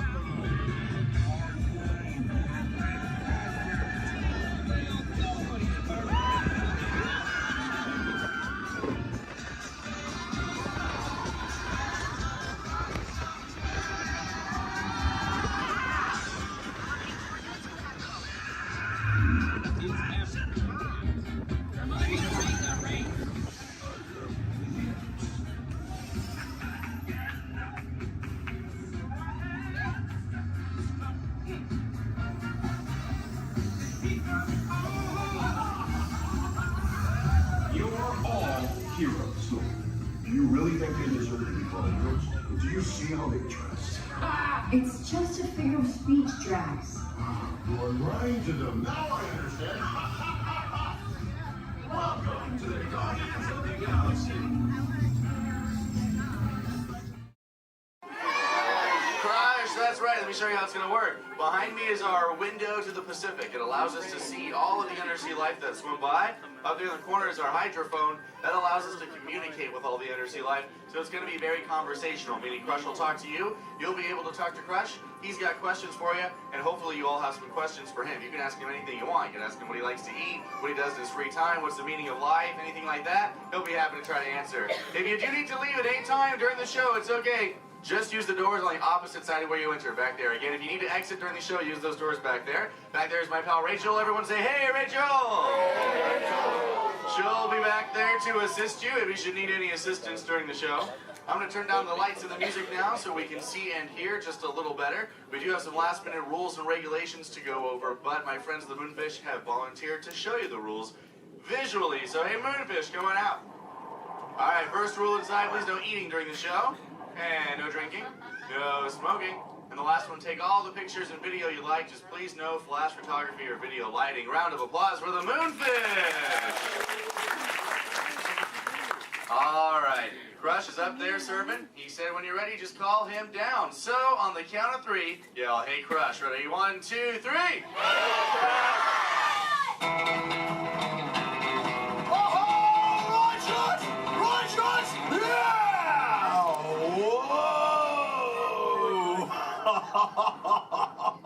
Oh, dude, check out the double spinner intro by the turtle. Whoa! Hey, check out all the human dudes in the human tank, too. Well, hello, human dudes. I said hello, human dudes. There you go. Whoa, hey, look at these little dudes, sub-level. Hey, little dudes. Focus, little dudes. Oh, man, let's totally make contact with some of the humans. Oh, hey, John, dude, come over here to the seafloor, dude. At the back of the seafloor, there's totally Mini Man by the aisle with a blue lid and sparklies on it, dude. Oh, I see, dude. Chaw. Hey, what's your name, little dude? That's my deal, dude. Oh, totally sweet, dude. Let's see, how old is he? Hola, little dude.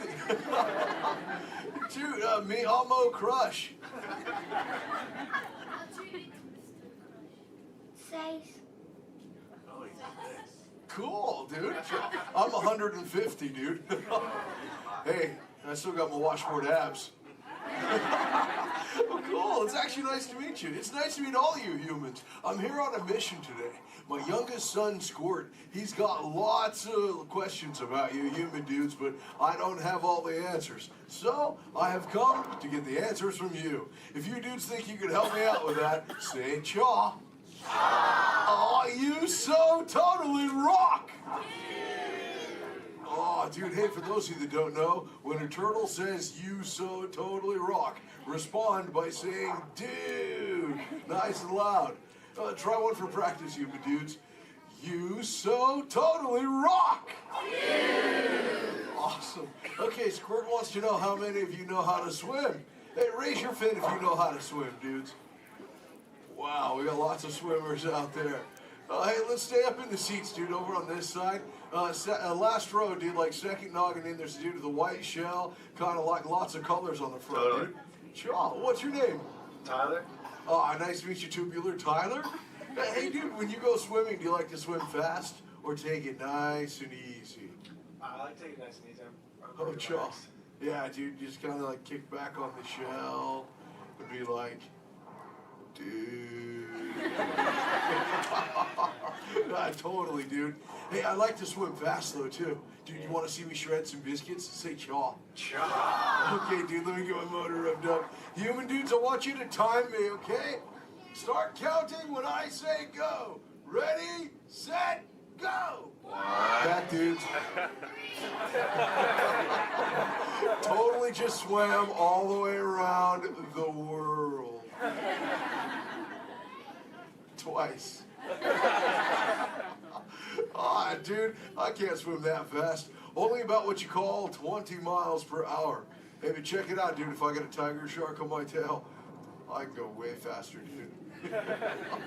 Hey, but I'm doing all the talking here. Humans, if you got a question for me, like totally raise your fin, dude.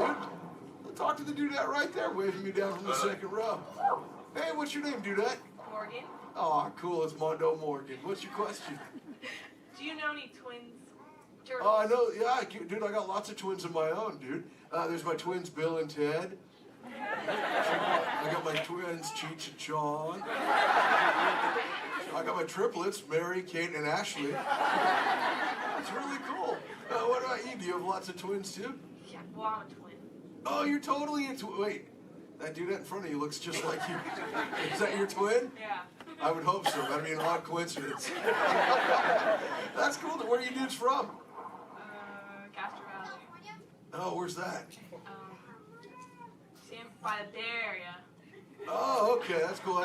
That's cool area up there, dude. Way too many sharks, though. It's totally sweet. Well, thanks for your question. Who else has a question, dude? Let's see. Let's go. Hey, back to the seafloor. Let's go right over here, John, dude. There's totally a mini man up front. He's got a blue shell. He's got it near the outside, dude. Blue short sleevey shell. Hey, little dude, what's your name? Dominic, Nice to meet you, Deep Sea Dominic. What's your question, dude? have you ever been married or divorced?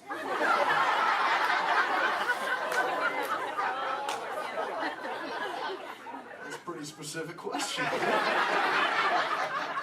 Actually, dude, most turtles, dude, we don't stay with the same dudette like our entire lives, but I have actually found one that's kept me around forever, dude. Her name is Shelly. She's my turtle dove, dude. We've been together for 130 years, dude. But it's still so awesome, it only feels like the first 75. It's really cool. Hey, can I tell Shelly you said hi? Can I tell her you said hi? Hi. Oh, dude, she'll totally love to hear about you, dude. Let's see, who else has a question? Let's see. Let's go. Hey, John, dude, jump across the aisle up here near the front. There's totally a mini man. He's getting his fin waved by another dudette. Hey, little dude, what's your name? Braden, Oh, cool, dude. What's your question, Boogie Braden? how many kids do you have? Yeah, I got 65, dude. Sure. Like I said, I already told you about my twins, dude. But like Squirt, he's my youngest. And then there's Sheldon, Shelby, Michelle, Herschel, Rochelle, Trishelle, Shell, Lella Ding Dong. Let's see, I got my teenagers, Leonardo, Donatello, Raphael, Michelangelo, Zach, Kelly, Slater, Screech, Jesse, Lisa, Chris Jr. Let's see, there's John, Paul, George, and Ringo. John's going through a really weird phase right now, though, dude. He thinks he's a walrus. So there's Michael, Janet, Tito, Jermaine, LaToya, Randy, Marlon, Chris Jr., Chris Jr., Chris Jr., Chris Jr., Chris... Well, there's lots of Chris Jr.'s, dude. All the way up to my oldest son. His name is Keanu. Keanu's not very bright, but we still love him anyway. My What's that? sister's name is Trishelle too. Oh, Trishelle, dude, that's a totally sweet name. She must be part turtle. That's Actually, hey, maybe you can help me out with something, dude. I got a question for you. I found a thingy on the beach the other day. Not really sure what you human dudes call it. Where did I put that? There it is. Hey, dude, what's this? That's a bikini. Oh, cool, a bikini, dude. Do you use a bikini when you go swimming? Oh, why not?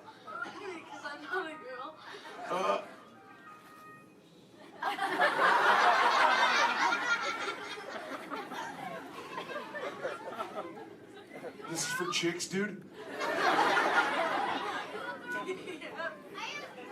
Does it make me look fat? Anyway, dude. Oh, let's see, dude. Hey, John. Up in the seats, dude, over on the other side. First row on the outside, second noggin over. That dudette with like the specs on the noggin, she had her fin raised too. Where, dude? Sure, from the two noggins to the outside. Oh, totally. Hi, dudette. What's your name? Cassandra.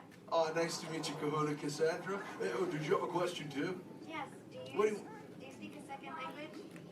Yeah, I speak a little bit of whale, some orca, and some dolphin. That's pretty cool. I'm learning, like I said, like I speak human pretty well too. But you know, my friend Little Blue, she's like the best at it, dude. But hey, do you human dudes want to meet Little Blue? I think she's around here somewhere, dude. Call her out, dude. Say, "Hey, Little Blue." Whoa, there she is. Hey, Little Blue, dude. Check it out. I was hanging out with these human dudes. Cassandra over there wanted to know if I speak any other lingo, dude. I told her I was speaking just a little bit of whale, dude. I can speak whale. I totally Okay, know. everyone, repeat after me. Hello.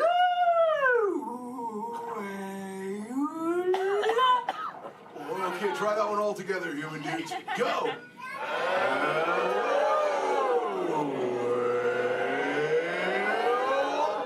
Wow, you human dudes speak whale really good, dude. That was just like excellent. Oh, too bad there's no whales around here, though, dude. You know, sometimes you speak whale and there are like 80 whales swimming around you. Yeah, totally. Not today. No whales around here, dude. No whales. No whales in the ocean today. Try to speak sea. Where? Whoa! Oh, dude, look out! The humans call the whale, dude. Grab shot. Swim away.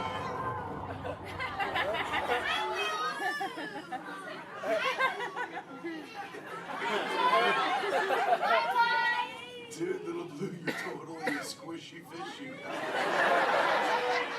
What should we do?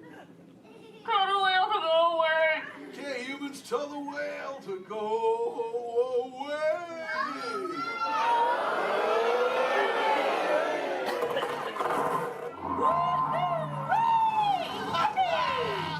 That's excellent. I'll see you later, Little Blue. Hey, humans, put your fins together for saving Little Blue. You so totally rock. Yeah. Awesome. Thank you so much, human dudes, for sharing with me. I can't wait to get home and share all this knowledge with Squirt. Hey, but before I go, human dudes, remember this. We all share the same ocean, humans and turtles alike. So treat everyone you meet like an oyster, dude, because you never really know when you just might find a pearl, dude. That was like a warm and fuzzy moment, wasn't it?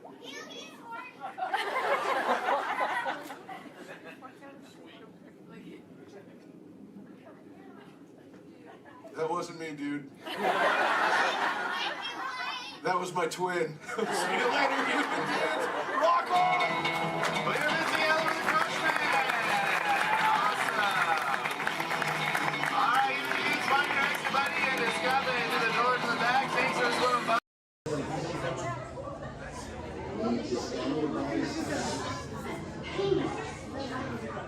And then a simple wave of your hand will be your passport into... Raise your hands for security clearance. And presto, the doors open for you. I now present to you Tannelia Tavon's private office.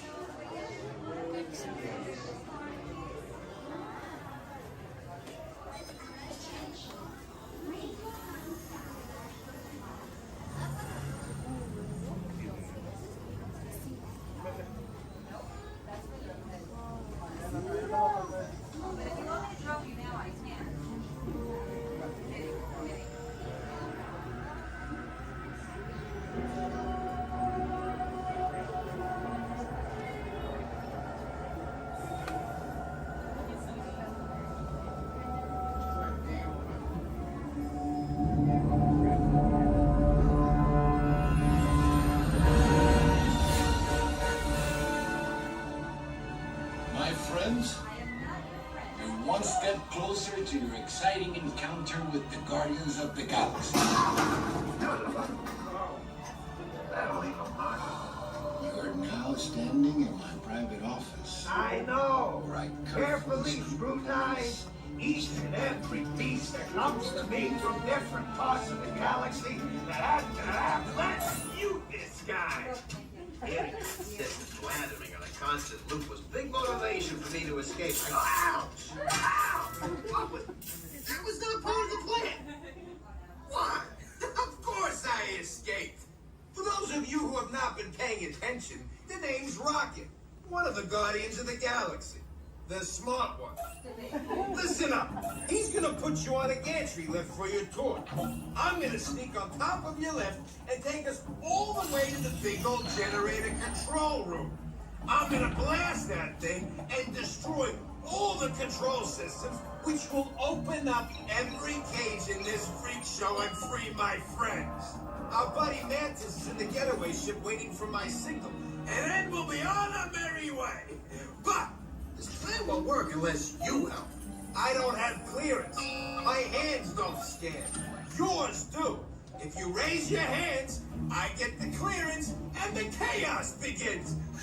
It's a foolproof plan. 35% of the time. Oh. I'm gonna take this. Now move it.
tour of the Magic Kingdom, with stops at New Orleans Square, Mickey's Toontown, and Tomorrowland, followed by a visit to the Grand Canyon and Primeval World.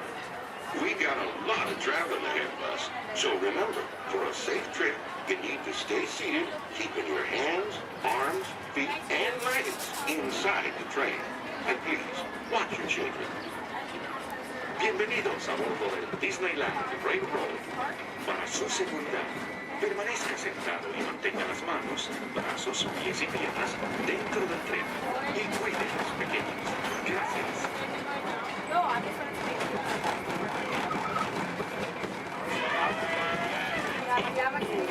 Did you folks hear that? Sounds to me like we've reached the wilds of Adventureland. We just might run into a lot of savage critters out there, including lions and tigers and tiki birds. Everybody best be on the lookout. You never know just what may show up. We're approaching our first stop, New Orleans Square Station. This station serves Frontierland, New Orleans Square, and Union Country. If you'll be leaving us here, please remain seated until the train comes to a complete stop. Then watch your step while getting off. Have a good time at the frontier, you hear? For those of you continuing on, we'll resume our trip in just a minute. Square.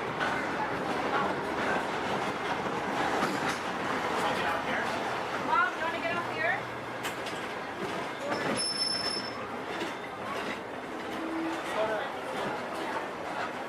Out there? Dad? Next stop is Toontown. Next stop is Toontown. Stay doesn't know.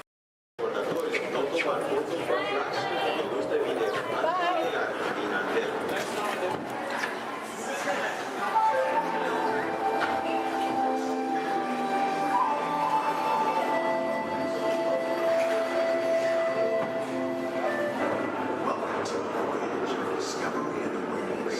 The richness, the diversity, the often surprising nature of living with the land. Our journey begins as dramatic and sudden changes are sweeping over the land. The approaching storm may seem violent and destructive to us, but to nature, it's a new beginning in the cycle of life.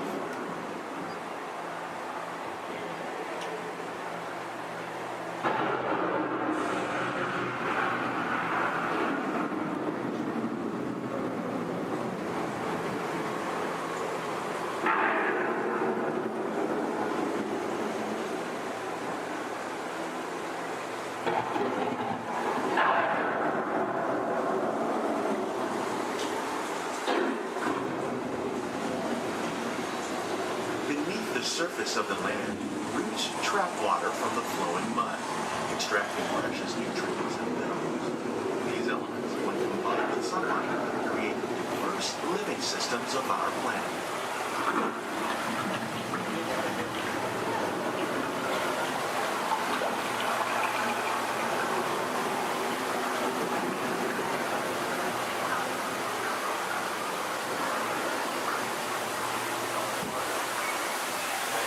One of those living systems is the rainforest, home to the most amazing concentration of life on our planet.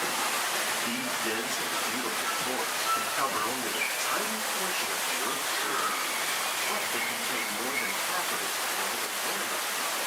Rainforests are also extremely rich in adaptive living systems, providing us with oxygen, food, medicine, and other elements essential to our lives.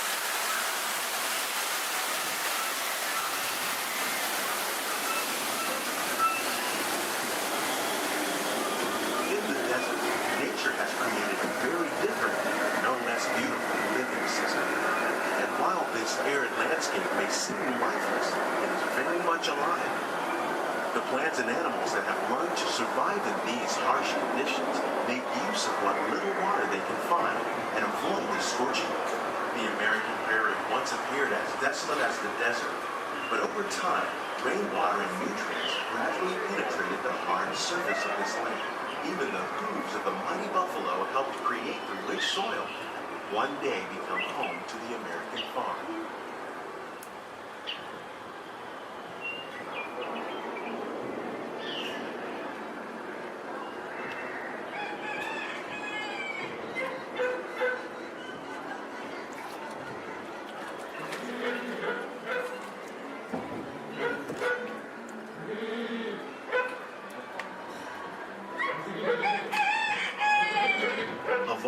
forces at work on the land, humans have had one of the most profound effects. The need to produce food for a growing world led to the enormous use and sometimes overuse of the land. In our search for more efficient ways to grow food, we often fail to realize the impact of our methods.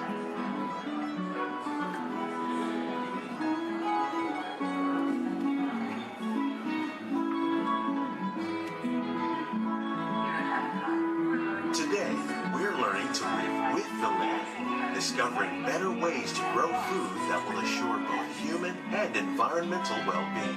In Japan, we're learning that by adding compost of leaves and other plant material to our soil, we can reduce the need for fertilizers.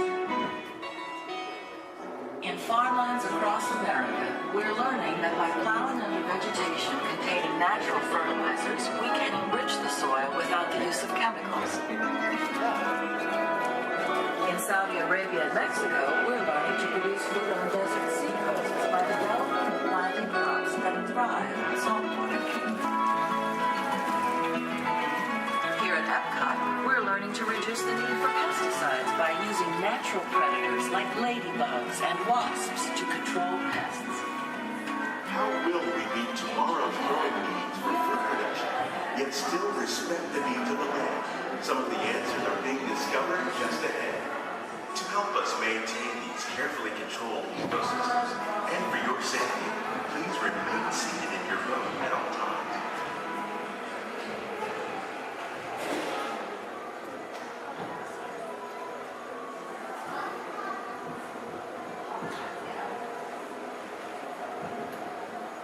Welcome to our living laboratories, where scientists from Epcot and the U.S. Department of Agriculture are exploring innovative ways to produce bountiful harvests now and into the future.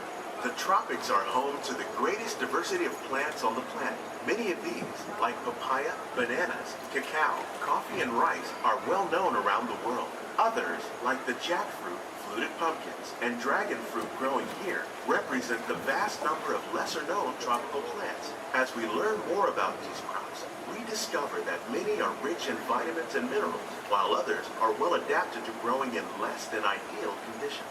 For instance, the fluted pumpkin thrives in the poorest soil conditions of Africa. With its edible seeds and leaves, the pumpkin could become an important staple for areas where other crops don't grow easily.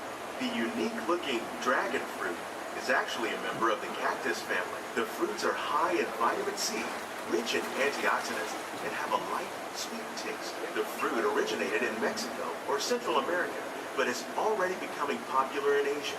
It could become a source of important nutrients for people living in many areas of the world. These and many other lesser-known crops may one day be as popular as the bananas growing on both sides of the boat. More than 28 million tons of bananas are eaten annually, making it the most popular fruit in the world.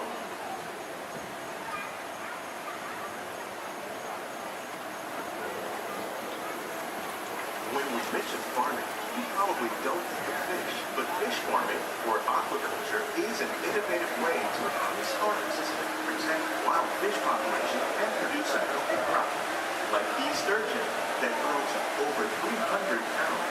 Now that's a lot of catfish. Tilapia, bass, and catfish are three popular crops raised by fish farmers around the world. Most are grown in open ponds, but innovative recirculation systems like ours can conserve water and improve health. More than 200 different species of aquatic animals and plants have been successfully farmed.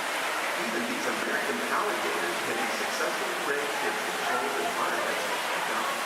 Nearly half of all fish consumed worldwide is now raised on farms, making aquaculture an important part of our efforts to produce a bountiful harvest and protect natural resources here at the land.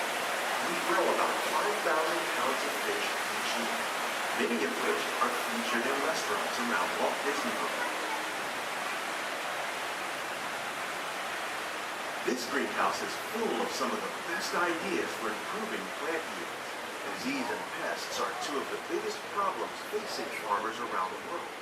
By careful selection and crossbreeding, we can grow crops like these sunflowers and winter melons that are more resistant to pests and diseases. Scientists have even been able to breed plants that can flourish in marginal areas where water and nutrients are in short supply. The result of these efforts is higher yields with less impact on the environment.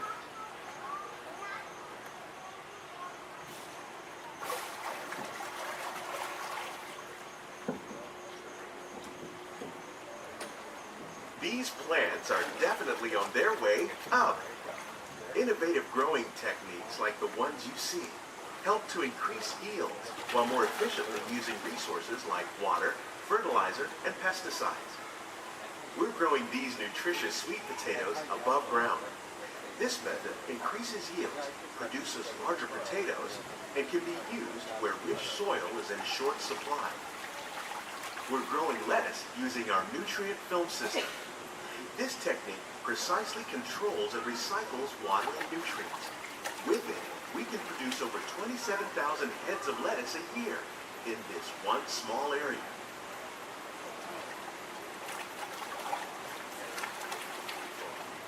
Here's something you don't see every day. Tomatoes growing on trees.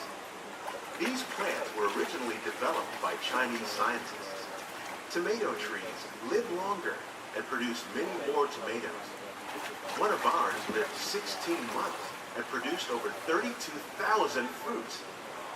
Much of the produce you see growing in our greenhouses is served in the restaurants here at the land.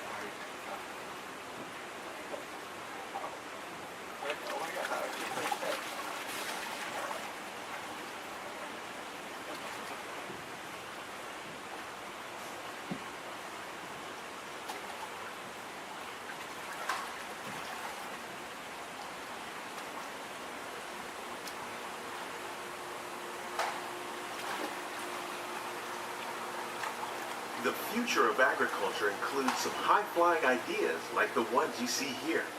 The aquaponics system on your left integrates hydroponics with aquaculture. The fish provide a source of natural fertilizer for the plants, and the plants help keep the water clean for the fish. It's another great way to produce more while using less resources. In our lab, Epcot scientists are working with the U.S. Department of Agriculture on a number of innovative projects. The goal of these efforts is to produce higher yielding and better quality plants.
On behalf of Walt Disney World, we hope you've enjoyed this unique journey through our living laboratory. Those of you interested in an even closer look at our greenhouses might consider the behind-the-scenes walking tour. It's a great experience for the whole family. The tour desk is near the entrance to Soarin'. Please keep your hands and feet inside the boat and remain seated until the boat comes to a complete stop.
meet up with Lewis and find some musicians for our party. Look out, Bayou, here we come.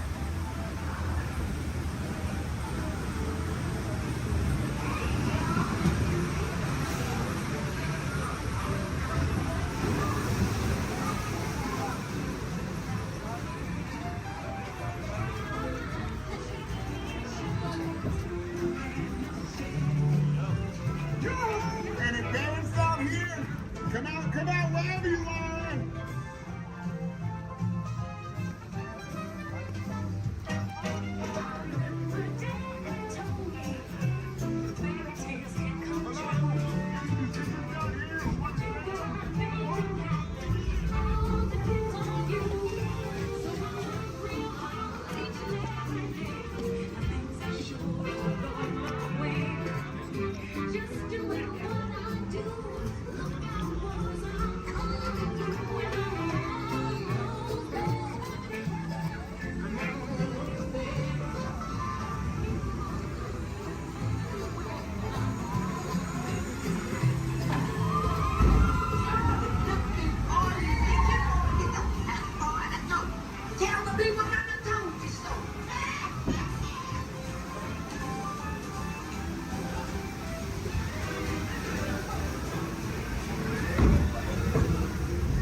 Seattle was right. There are musicians out here that really are good music.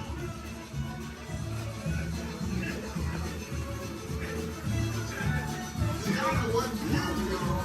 It started over and she crowds and Glad, no doubt. We'll ask them to join the band for sure.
I'm asking all of them to play in the party, but we've got to keep searching high and low.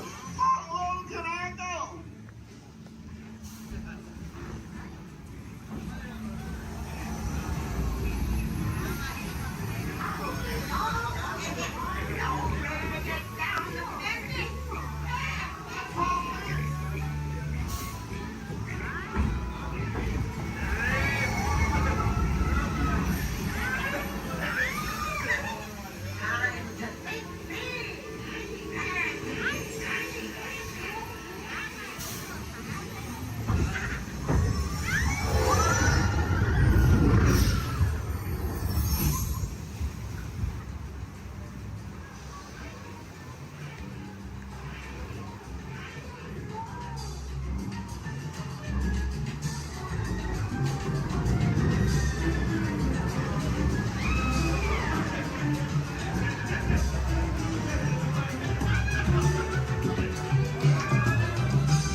bigger heart, the bigger the splash will make.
Remember, this party wouldn't be what it is without you.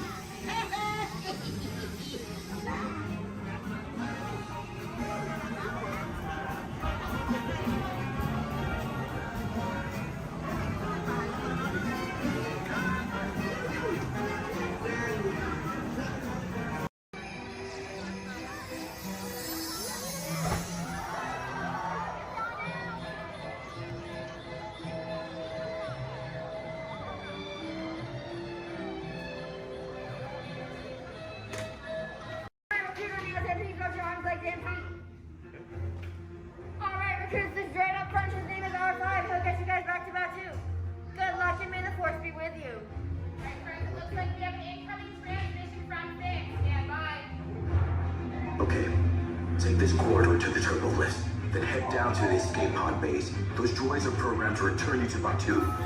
Hurry and don't get caught. Lieutenant Beck will guide you. Recruits, for your safety, stay seated with seatbelts securely fastened. Keep hands, arms, feet, and legs inside the transport and supervise your children. Tell them it's a prisoner transfer. Did it work? Good. Now get a move on. There's a clear path to the turbo lifts at the end of the hallway. Turn right.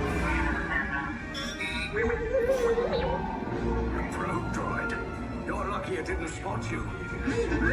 Take those turbo lifts and stay out of trouble. Hey, you're not authorized. Wait, those are the prisoners.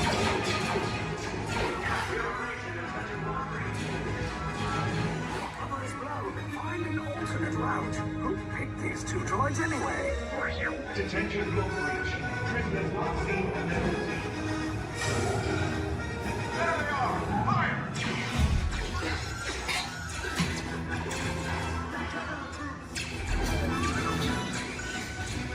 Escape pods just below us. Take the lift down. Hurry! Hurry! No, not up! I said down!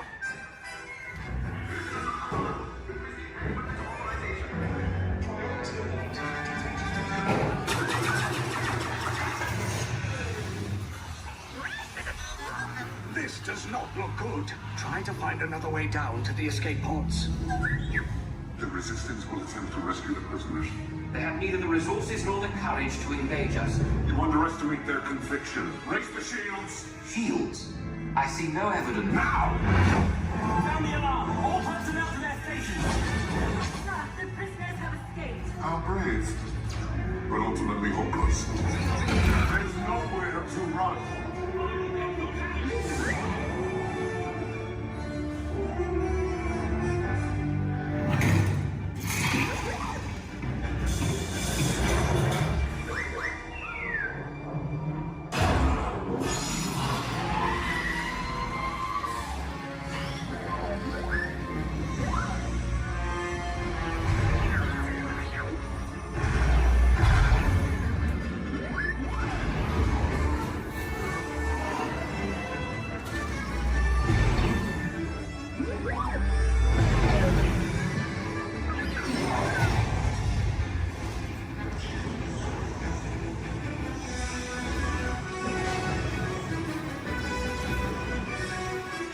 Attention, all resistance personnel. Abandon ship.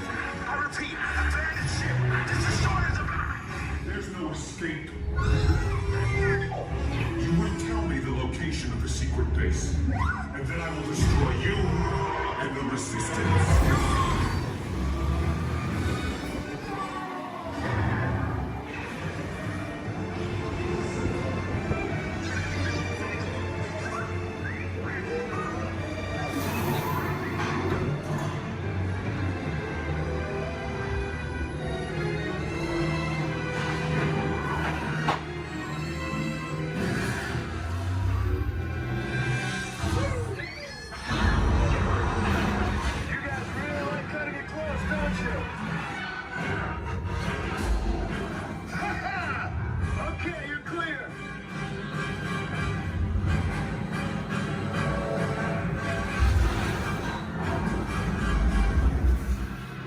Your escape pods came in a little off target. Ground crews will meet you outside the wreck. All right, nice job, recruits. Not what you signed on for, but hey, you're Resistance now. I think I have that authority. Right, Beck? Where's the lieutenant? I need eyes on Beck. Rhino, scan for his pod feature. More escape pods down in Sector 4. Verification pending. Lieutenant Beck here. Beck! You're right. I should hope so. Great job, recruits.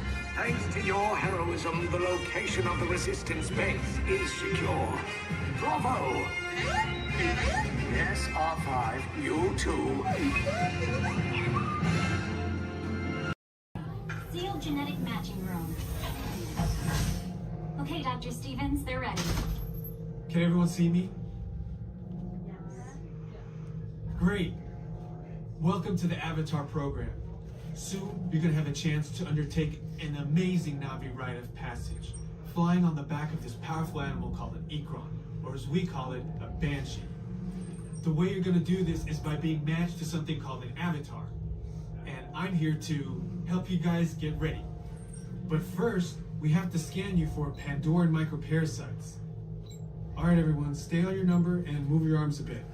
Whoa. Okay, start scan.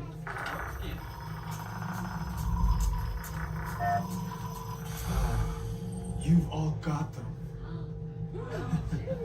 But don't worry, they're very common around these parts. Let's start the decon. Initiating GMR decon. Stand still over your number. You're not going to feel a thing. Ow! You're doing great. Almost done here. You're all clear. Great. Now let's go over how all this works. Like I said before, you're going to be matched to these things called avatars, which look a lot like the Na'vi. They're created by blending human DNA and Na'vi DNA. Once we match you to an avatar, thanks to a special link chair, your mind will be able to control that avatar. Using avatars to fly this way was all figured out by my boss, Dr. Jackie Ogden. She leads our science team, which is part of the Pandora Conservation Initiative, and we're here in the Valley of Moara studying banshees and their environment. Over a generation ago, this enormous company called the RDA created a lot of damage to the area through their bad mining practices and conflicts with the Na'vi. Just like on Earth, it can take decades for ecosystems to recover. Okay, to get you flying on a Banshee, we need to find each of you an avatar. Let's prep the genetic sampling. I'm on it. Okay, first we need to find the compatible match of your genetic material with the genetic material of one of the avatar bodies that we already have. Once we do that, you'll be able to link to that avatar and fly. Help us out and move around a bit. Almost. Yes, got him. Now, let's find you your avatar matches.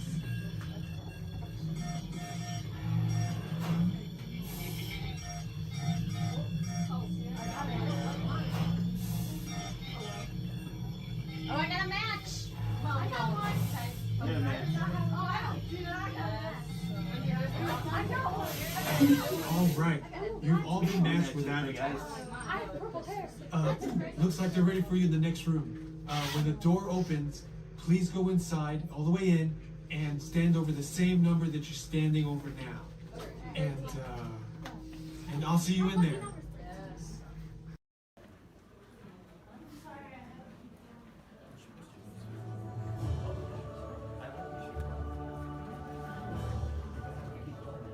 Hello. I'm Dr. Marsh, the director of the Dino Institute, and I hope you enjoyed those quaint exhibits in the old wing. That's how dinosaurs have been presented to the public since the study of fossils began over 150 years ago. Today, that bare bones approach is about to become extinct. In a perfect blending of science and technology, the Dino Institute has created the Time Rover, an amazing vehicle that will literally transport you to the age of the dinosaurs. How? That's proprietary. But the result is a breathtaking journey through a prehistoric world where you will witness the most spectacular creatures to ever walk the earth. In a moment, you'll be going live to our control center for a comprehensive safety briefing, and then it's on to the tour that will convince you forever that the future is truly in the past.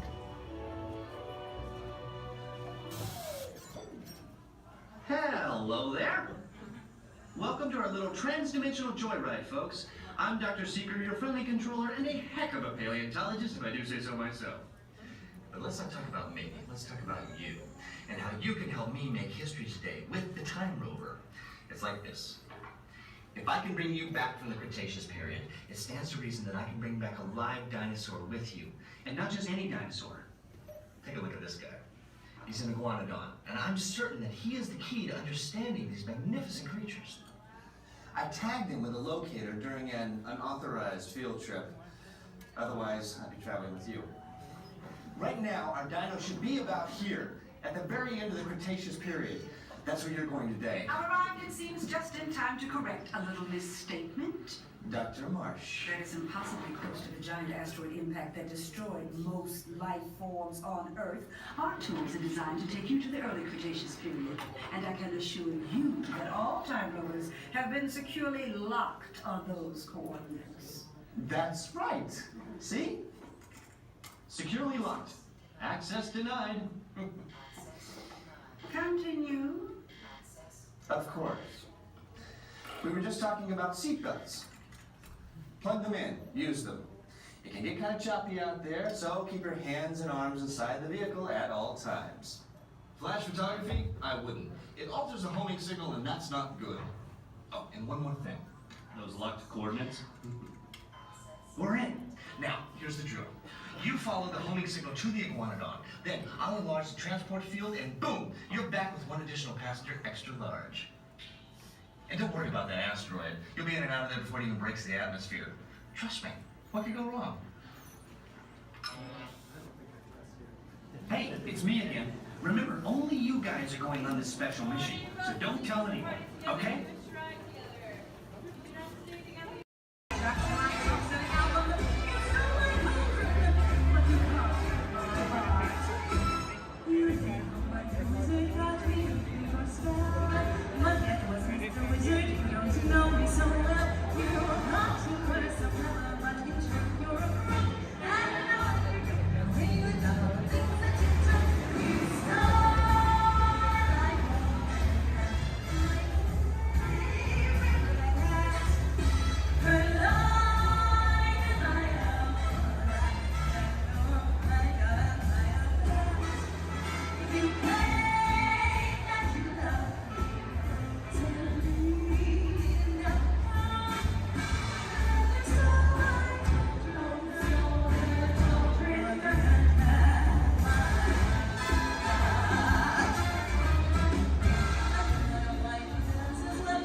My name is Patrick, and I'll be your chief flight attendant today. We'll begin boarding in a few minutes, but first I'd like to acquaint you with some important safety information. When the doors to your flight open, please take a seat and store all carry-on items in the under-seat compartment. This includes cameras, purses, hats, and, of course, these little beauties. Next, fasten your seatbelts, inserting them into the buckle on your right. The smaller aviators don't measure up to the height indicator on the seat. Just put the belt through the loop in the center strap before buckling it.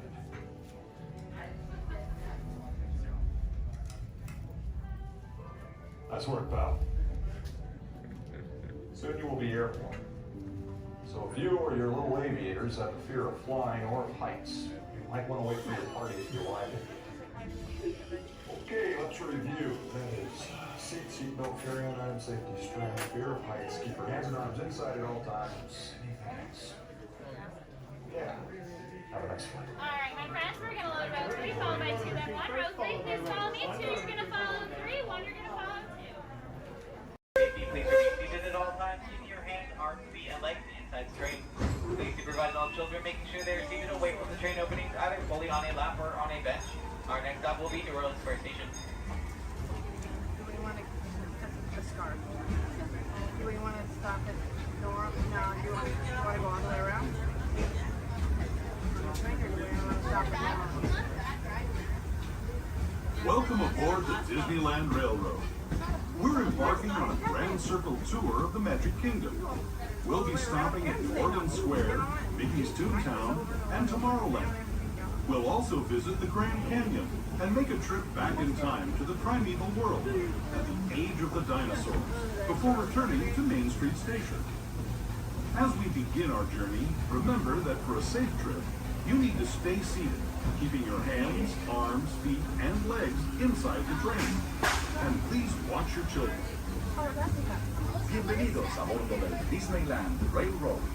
Para su seguridad, permanezca sentado y mantenga las manos, brazos, pies y piernas dentro del tren y cuide a los pequeños. Gracias. Our first stop is New Orleans Square Station. But to get there, we need to pass through the wilds of Adventureland. It may seem peaceful through here, but trust me, it's a real jungle out there. Literally. So be on the lookout. You just never know what might be lurking along the rails.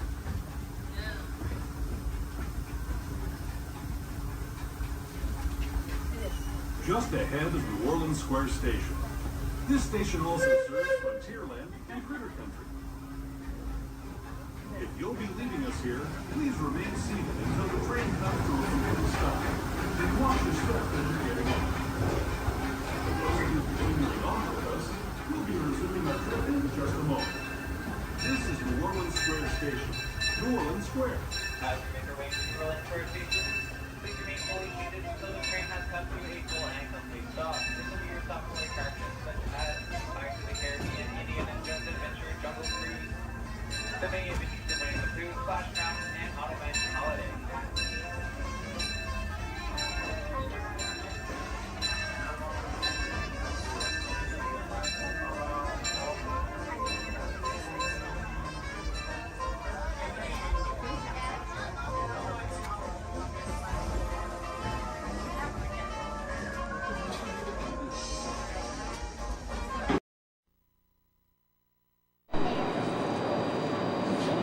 Please stand clear of the doors. Por favor, manténganse alejados de las puertas.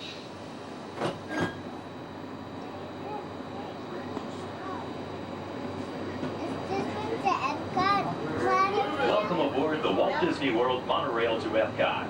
For those of you standing, please hold on to the handrails throughout our journey and stay clear of the doors.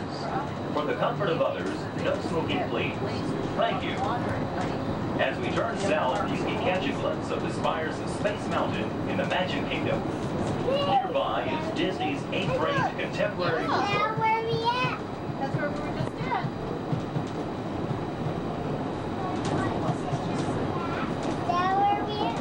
Florida. Yeah, we weren't at the Magic Kingdom today, though. What? We didn't go to the Magic Kingdom today, did we? Yeah, we did. Yeah, we did. When?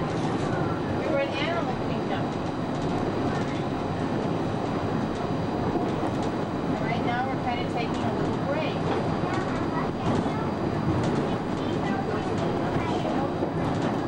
Not today. Yeah, we've seen it. Yeah. Earlier in the week,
separated in the park.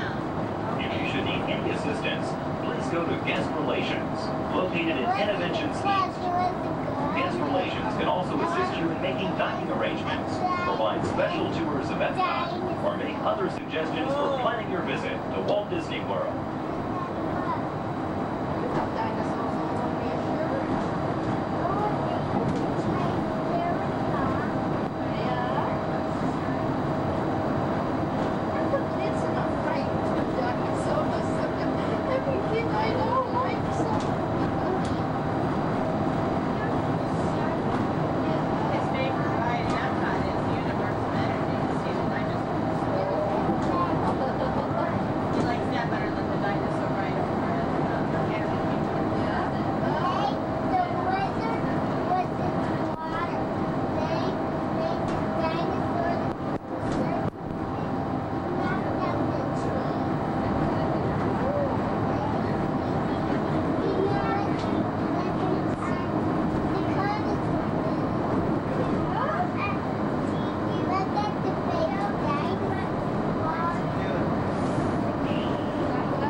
We're traveling to Epcot, where nations celebrate human achievement and potential.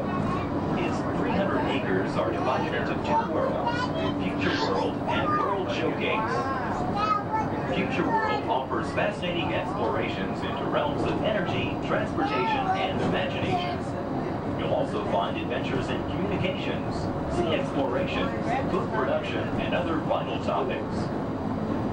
World Showcase is a community of nations, highlighting the accomplishments and cultures of people around the world. On the banks of the 40-acre World Showcase Lagoon are Mexico, Norway, China, Germany, Italy, the American Adventure, Japan, Morocco, France, United Kingdom, and Canada. Young adults from each nation represented in World Showcase are among your hosts, making this a true international exchange.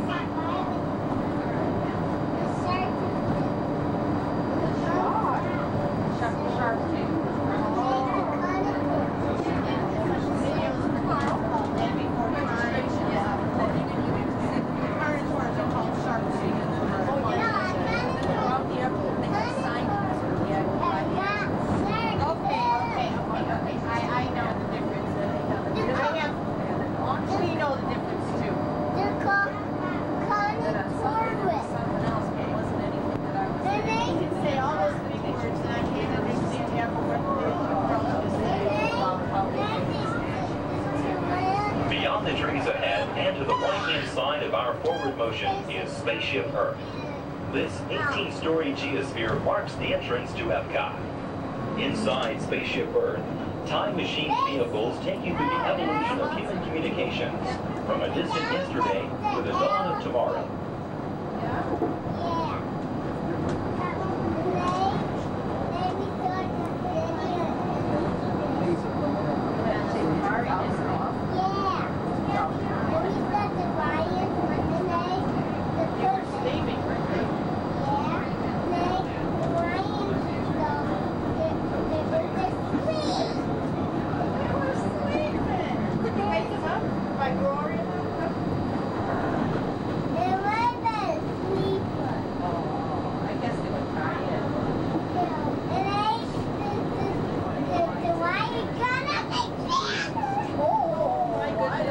Coming up behind Spaceship Earth is Innovations. Inside this hands-on area, you can explore and interact with the ever-changing technologies and products for everyday living in the near future. To the opposite side is the universe of energy.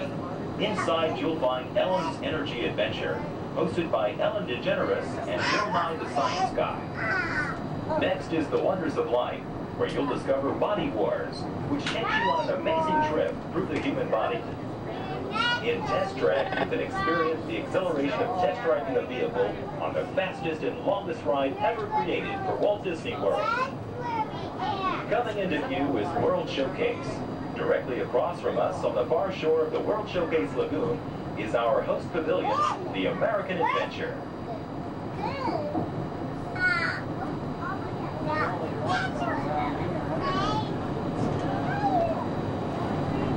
The glass pyramids are the gateway to your journey into imagination.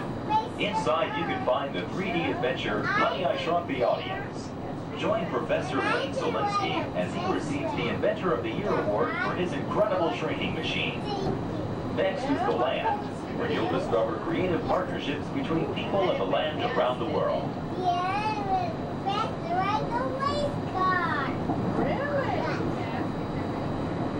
In the living seas, you can descend via hydrolator to Seabase Alpha and navigate the largest, most spectacular coral reef environment ever created by humankind. Ladies and gentlemen, we are approaching the Epcot monorail station. Smoking is not permitted at Epcot except in designated areas. Please consult your guide map or ask a cast member for the location of designated smoking areas.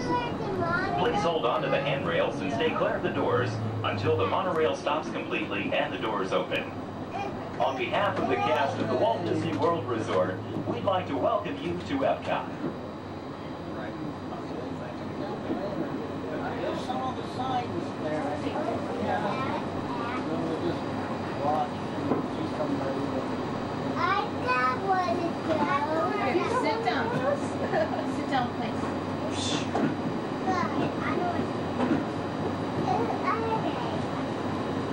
Ladies and gentlemen, please remember to collect your belongings and take young children by the hand. As you exit, please lower your head and watch your step. Thank you.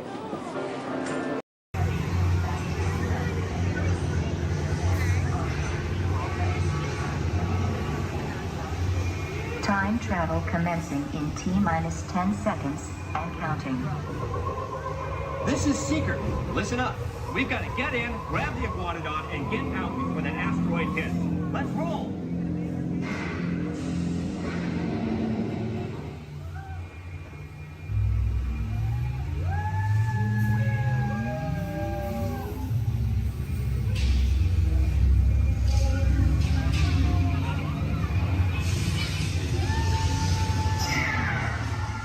Okay, now, let's go get that dino. Computer, what are you tracking? Styracosaurus. Not our dino. Warning, meteor shower in range. Just little one. Oleoramus. Hadrosaur. Raptor. Time to get serious. Locking autopilot on homing signal now! Hang on! I'm tracking a big dino on the scope. Could be ours. Computer, full stop. Identified. Carnotaurus. Definitely not our dino. Go, go, go!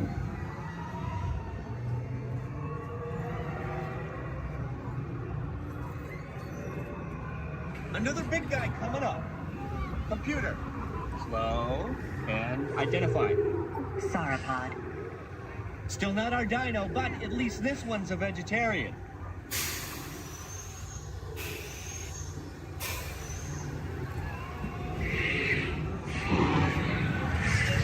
Asteroid impact in 90 seconds. We better move it.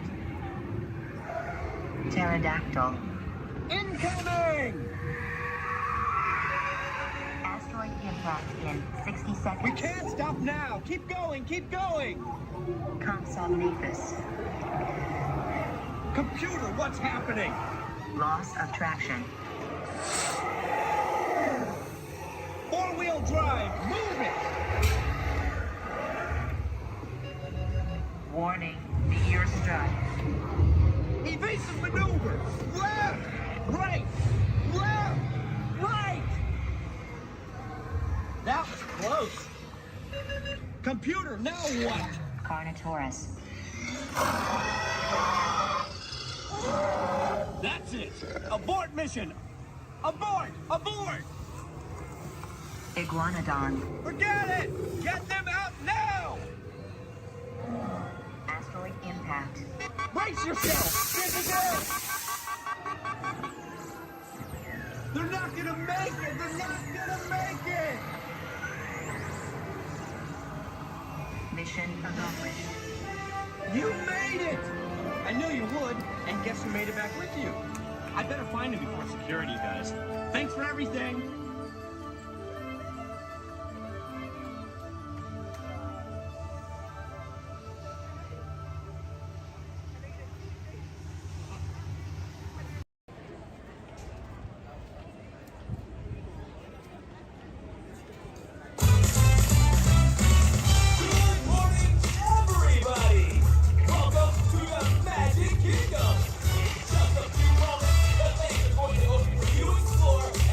TikTok.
Yeah, all day long. Come on, hey!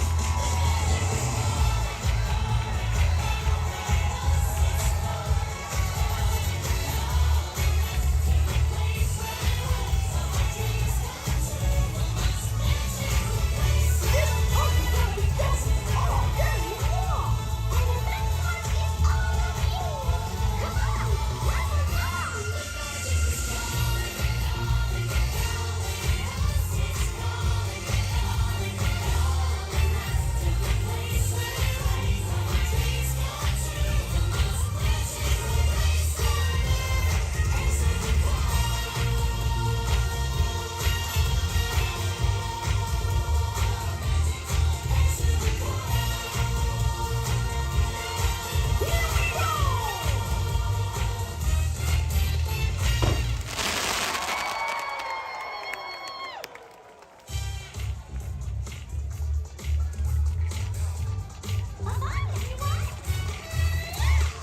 Real soon. Have a magical day.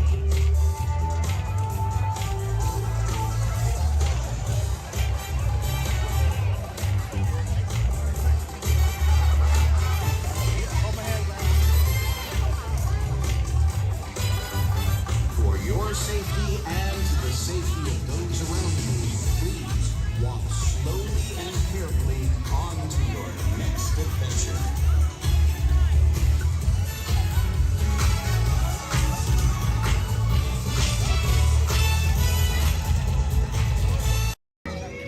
When the wind picks up just right, it can carry the sights and sounds from the lush jungles of India to the grand canvas of sky above. Join us now as we allow the magic of Disney storytelling to soar like never before.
flew in from Hollywood. My client's the new owner of this birdcage. What? Are you cuckoo?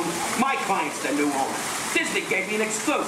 Co-exclusive. Didn't read your contract. I gave it a bird's eye glance. And you call yourself a talent agent? I negotiated my tail feathers off for this deal. Well, my client does not share credit. He's a very big bird. Your client is Big Bird? Not Big Bird, a big bird, you bird brain. Well, your dim little star is now half owner of the Enchanted Tiki Room with my superstar. Think again, chickie babe. Stop grousing. Just look at these paying customers waiting to get in. Did you say paying? As in money. As in 10%? Hey, who am I to go against the status quo? Sorry to interrupt, but I would like to inform our guests about the next show that will be starting soon. In just a few moments, the door will be opening and you will enter into a room of joyous songs and splendor. Here is the Enchanted Tiki Room. Mahalo. Wait, our clients are not here. Maybe they hit traffic. Don't say that. Sorry. Anyway, babe, I gotta fly this coop and migrate back to Hollywood. My birds will call your birds. We'll do lunch. What's the rush? I'm about to sign Donald Duck. Oh, yeah? Big deal, you hockey puck. I've got the mighty ducks in the wing.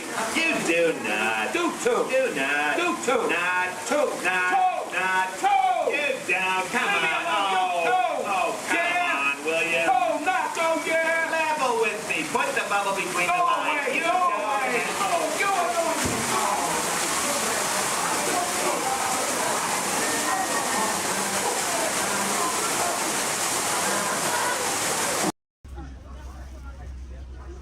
Everybody make sure we're staying seated. Sante Sun Award, and that does me. Thank you. There's another word we like to say out here in Harambe, which is Tuwende, and Tuwende means let's go. Jumbo, everyone. My name is Julia, and I will be your safari guide today. A few quick safety reminders before we head on in. Just make sure to keep your hands, arms, feet, and legs inside the truck, and make sure everyone is staying seated for the entire safari ride. Above you, you'll see that animal spotting guide. That'll help you identify some of the animals that we might be seeing out there today. So go ahead and look it over for a quick second, see if you can find any of your favorites. That's also a great time to get any cameras or phones out and ready, as the roads are going to be pretty bumpy and we won't be able to stop for every animal.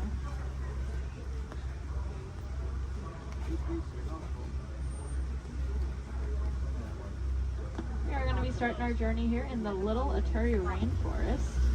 The animals that live out here are going to be more shy and reclusive. So keep your eyes open for any stripes or camouflage.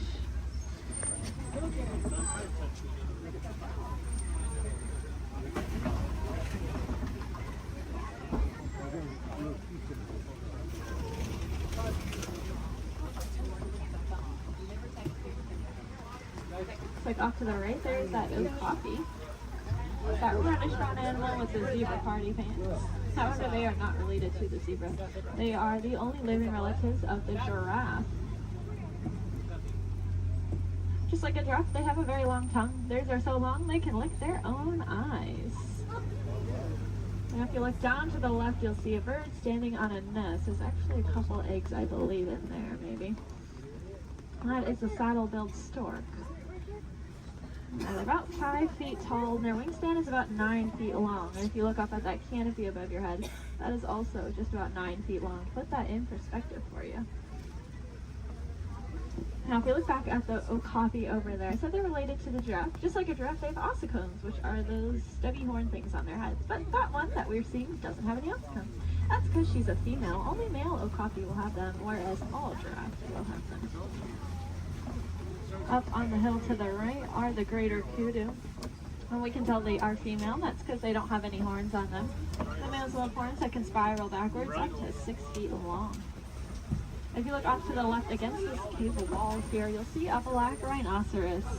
Kind of looks like one of those boulders, just a lot smoother. Now these black rhinos are unfortunately critically endangered. There are less than 10,000 individuals left in the whole world, and that's including that one we are looking at. They don't have any natural predators though. That is all due to the poaching of their horns. Their horns are thought to have medicinal value to them, so they'll be rounded up and used in medicines. However, those horns are made entirely out of keratin, which is the exact same thing that our hair and our fingernails are made out of.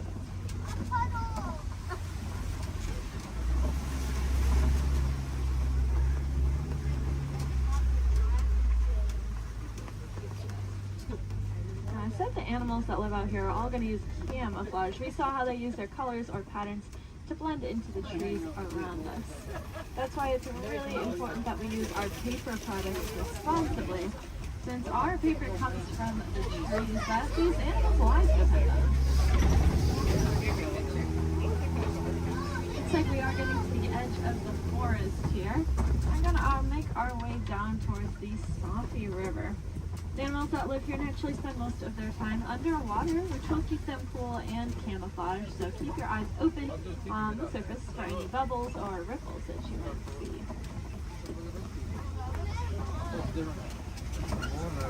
Looks like off to the right there are some pink-backed pelicans. We get that name for that slight pink coloring on their back. That'll be there all year round. It'll get brighter during mating season though. I like to say it's because they're putting on their blush. And if you look off to the left, you'll see a boat of the Nile hippopotamus. Make sure we're staying seated, friends. Make sure we're all staying seated. These hippos can hold their breath anywhere from 5 to 8 minutes at a time, which is going to allow them to sleep underwater. They'll float up to the surface every couple of minutes, take a big breath of air, and then sink back down, all fall completely asleep. They are herbivores, meaning they only eat plants. They'll come out towards nighttime and graze on about 80 pounds worth of grasses. And they'll go back in the water.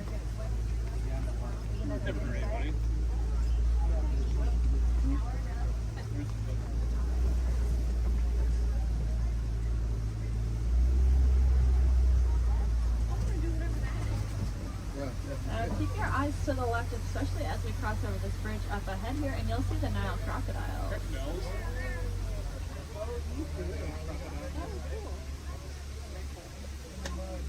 Three of them.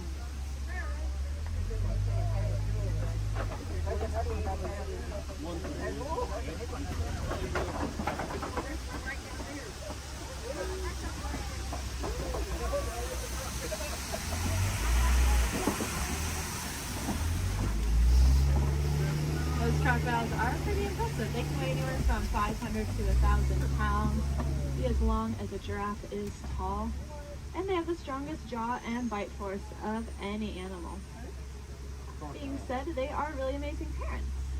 They're going to take their eggs, put them in their mouth, and roll them around very, very gently. That'll help break up the shell, making it a lot easier for those babies to hatch.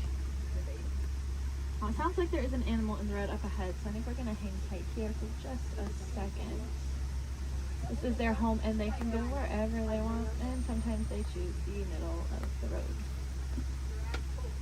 So we'll just wait for them.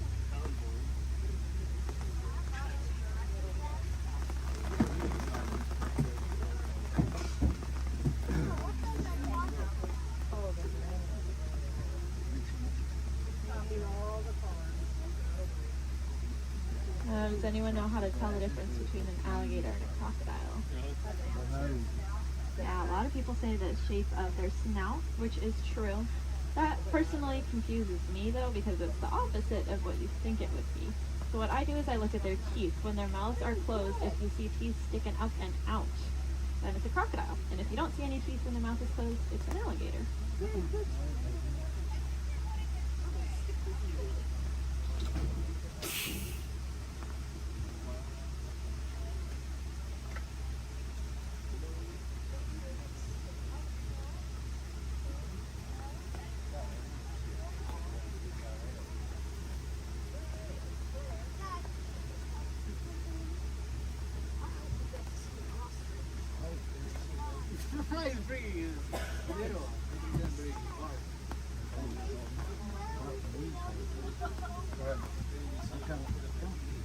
Well, thanks for your patience here. Hopefully the animal will live soon.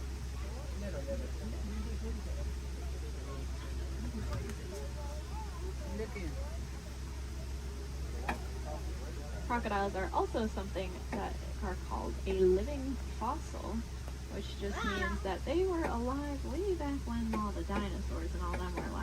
what? They never went extinct and they didn't evolve into a different species. They kind of just stayed. There's a lot of other animals like that, like horseshoe crabs, cockroaches. They're all living fossils. But so are those crocodiles and alligators.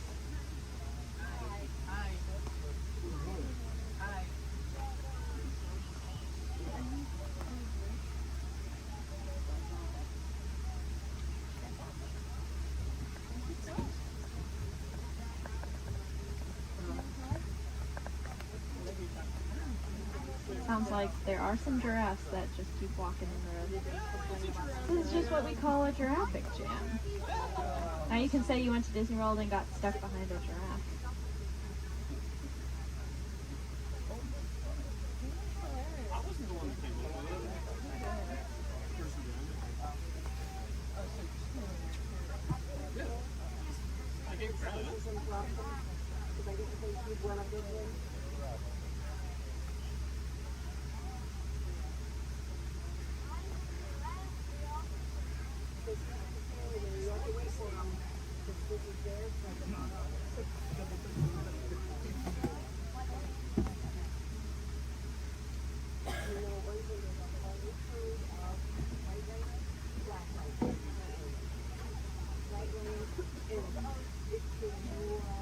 Sounds like the giraffe has moved, but now there's a different animal on the road.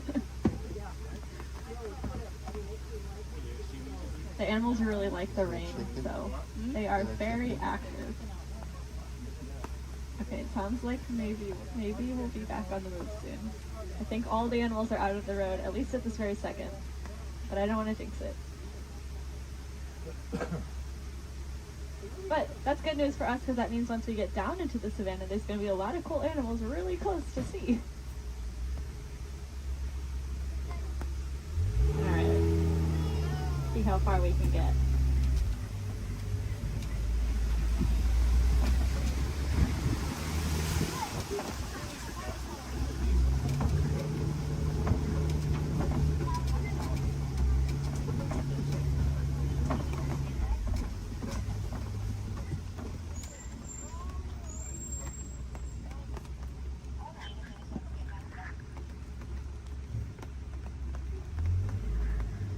Now this might sound really ironic considering that it is raining, but we are leaving the river and heading towards a much drier area, where it really does not rain as much. And I say that because the baobab tree that's off on the right there, it is going to be leafless about 9 months out of the year just to conserve water. Some people call it the upside down tree because, well, it looks like the roots are on the top. It's also known as the tree of life. That's because it stores a lot of water in its trunk there. So other animals will use it as water source. We can even use the bark as medicine. One of my favorite things about the baobab tree is that it does have flowers, but they only bloom at night because they're pollinated by bats. Alright, looks like we are finally able to head here into the savannah.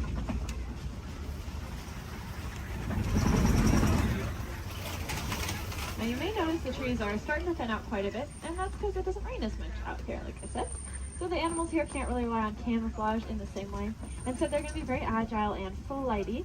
Most of them can run within an hour or two of being born. That is something I personally cannot even fathom, being able to run within an hour or two of being born. Crazy. Looks like here to greet us is the Maasai giraffe off to the right.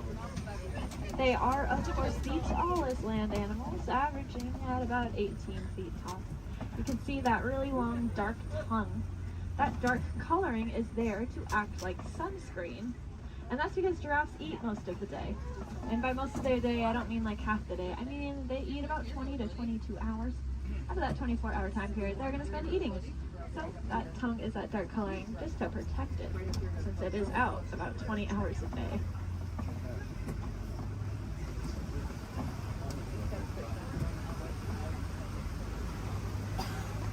Off to the left here in this den, you'll see some African painted dogs. They are the most successful hunters out here with an 80 to 90% success rate. That is so successful that their young, sick, and elderly will eat first, and the healthiest adult will wait and eat last. What makes them so successful is that they are so cooperative. As a pack, they're not going to move on until everyone's got the chance to eat. Those painted dogs are there on the left. On the right, you'll see another giraffe as well as some Ankole cattle. I think these two were the culprits that were in the road earlier.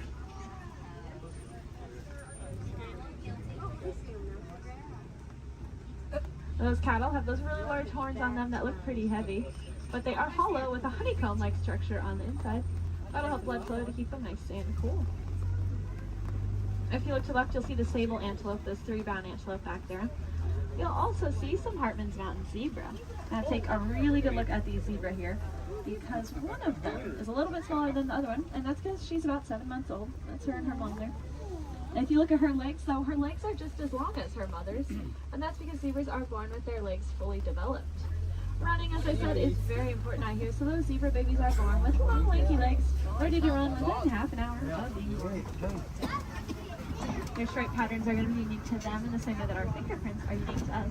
That's actually true for a lot of animals, not just those zebra. That's true for those painted dogs we saw, and it's also true for these giraffes up here.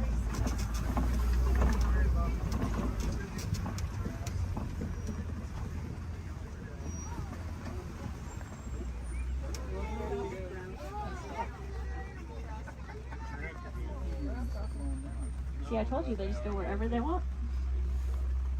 Oh, look, the zebras are in the road now. Over here they're in the road too.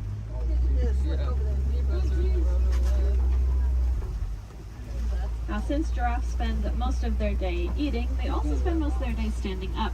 They don't really like to sit down. It's very vulnerable for them. They even prefer to give birth standing up. So that's about a 6-foot drop for those baby giraffes. I like to say the first thing a giraffe experiences in life is gravity.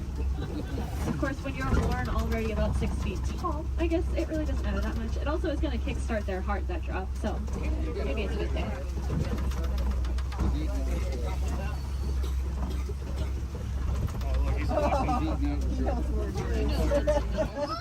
Gotta steal some more goodies. If you look to the left here, you'll see these really large tan antelope. These are the eland. Elands are the heaviest just antelope species. About 6 feet just at their shoulders, and they can jump straight up from that standstill position up to 10 feet in the air. My favorite thing about those eland, though, is that they make flower crowns to attract each other, and I think it's adorable. The males will gather up a bunch of branches and twigs and leaves and even flowers and decorate his horns with them, and then walk around proudly to attract all of the females. I would highly recommend looking up a picture of that if you have never seen it before. It is, like I said, adorable.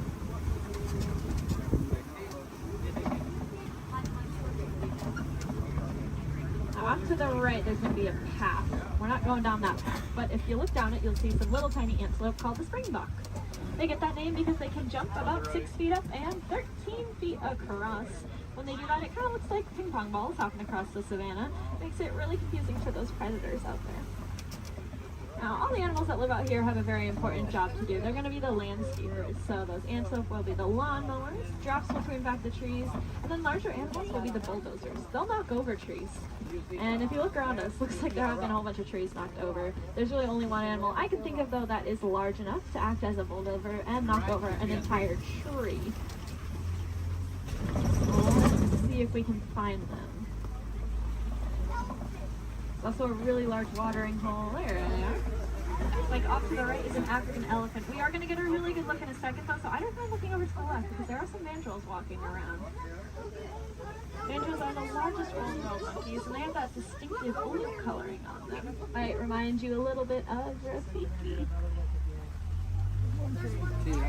Let's see, I promised a good view of this elephant here.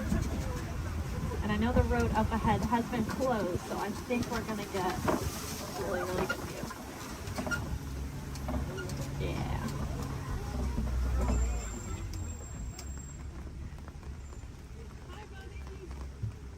Elephants are, of course, the largest land animals. Also very, very intelligent. You can see him using that trunk. They have about 40,000 muscles in that one trunk. To put that in perspective for you, we have a couple hundred different muscles in our entire bodies. They have 40,000 in that one trunk. That is kind of unbelievable to me. And it's going to allow them to do a lot of really cool things, though. You see them eat with it. They also drink water, kind of like a straw. And sometimes they'll suck up a bunch of dirt or mud and then spray it on their backs to help protect their skin from all those natural elements.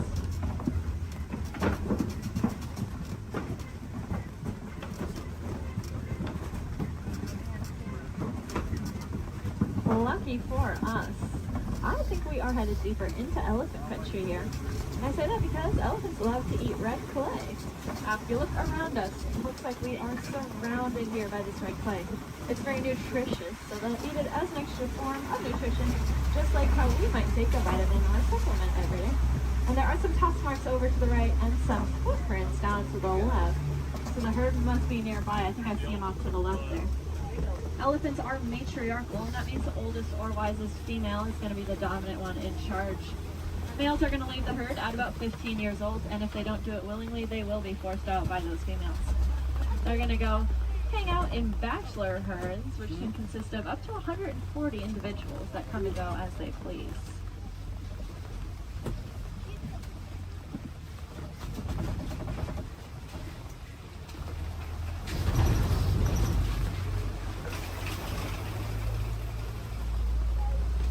Keep your eyes to the left. Some pretty good sights here. Unfortunately, though, elephants are running into a lot of different conflicts out there in the wild. They are losing their homes for various reasons and getting forced closer and closer to people, specifically farmers and their crops. Not knowing any better being elephants, they see those crops as yummy treats and they eat them, or they stomp all over them, which of course upsets the farmers, putting the elephants in danger. Luckily, we did some research recently and learned that elephants are afraid of bees. They have very sensitive skin and do not like to be stung. So now out in Kenya, farmers are building fences out of beehives. That scares off the elephants, which keeps them safe, and in turn keeps the crop safe and the farmer's livelihood.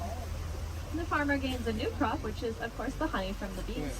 And if you like honey, you can look up the Elephant Safe Honey Project and learn a little bit more about how you can support that.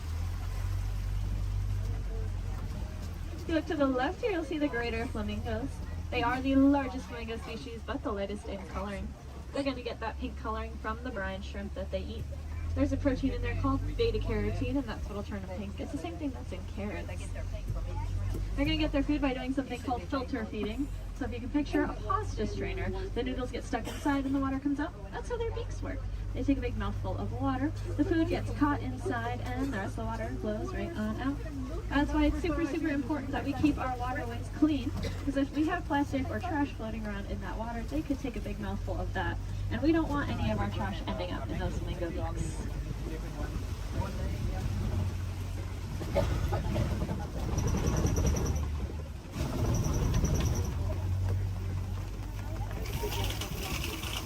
Looks like this side of the savanna is getting a little bit more tree coverage here, which leads me to believe there might be some cats nearby. Please help them out while they are hunting.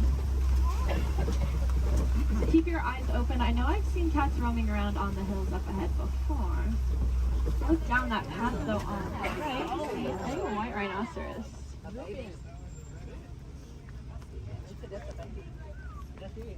White rhinos are the most social of the 5 rhino species. They're usually always in a group with their buddies, so that one's friends probably aren't too far behind.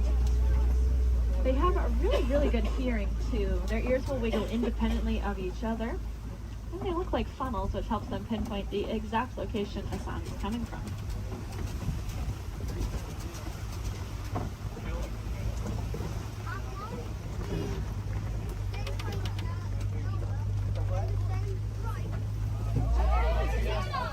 It's like up to the left behind that orange rock.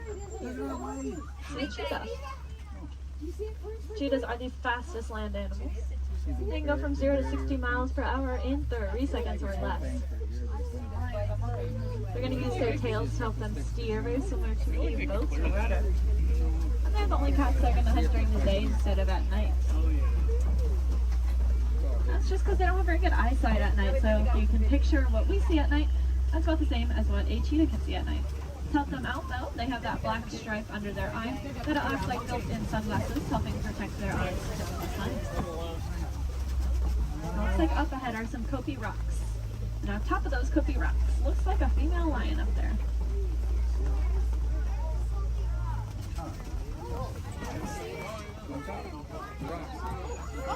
The second tallest rock on the top of it. She's laying up there. Females are going to be the ones that go out and hunt. The males are going to stay behind to protect their territory and any cubs they may have.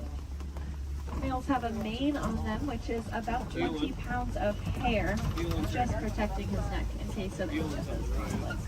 To be able to see them again. Big animal. Male lions also have the loudest roar of any animal.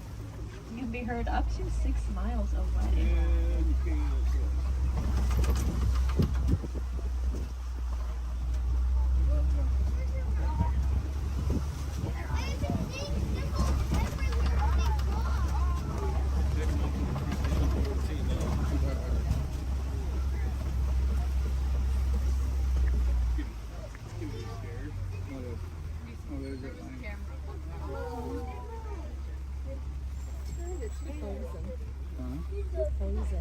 She is looking at us.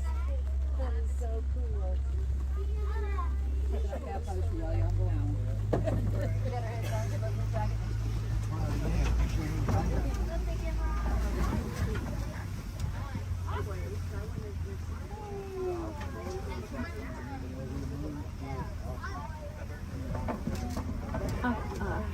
Looks like there are a couple ostriches walking around. They are the largest and fastest birds in the world, but they cannot fly. They have really big wings to help them steer because they can run upwards of 40 miles an hour. Impressively, they have the largest eyes of any land animal. And they also have really large eggs. If you look down on the right here in the grass, you'll see a couple of those ostrich eggs. They can weigh up to 30 pounds each and are so strong that an adult human could stand on one without it breaking. You could fit about 2 dozen chicken eggs into one singular ostrich egg.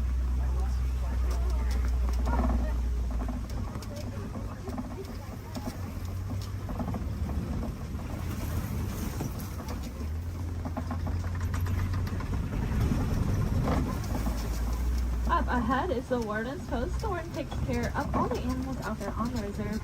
There's some special ones up here with them. I bet they're all hiding under this porch from the rain though. These are the Nigerian dwarf goats. They look like cute little babies, but this is them full-grown adults. They really do not like that rain. They have a very sweet and nutritious milk that is high value in Africa, so in return for it, we'll give you a nice place to live and some amenities. It just goes to show that we can peacefully coexist with a lot of amazing animals.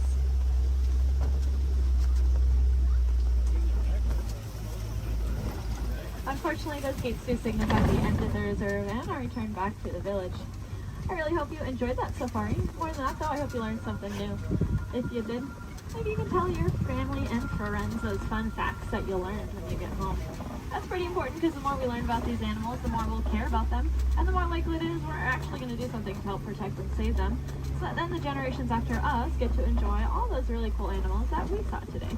If you want to take it a step further in doing your part, you can go ahead and recycle your old electronics.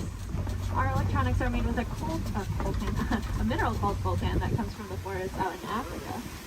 So when we mine for it, we are making things away from many, many animals. That's why I challenge each and every one of you when you go home. See if you have any old electronics that you're not using anymore. Go ahead and recycle them. We'll take up that coltan and reuse it, and then we can just keep reusing what we already have instead of mining for more. That way we get to keep our cool technology, and those animals, well, they get to keep their homes. I think that's kind of a win-win for everyone. Now up ahead, it looks like a bunch of docks where people would get off, but that is not us. I'm going to hang on to you a little bit longer and bring it right back to where I got you from. Just hang tight here for a couple more minutes.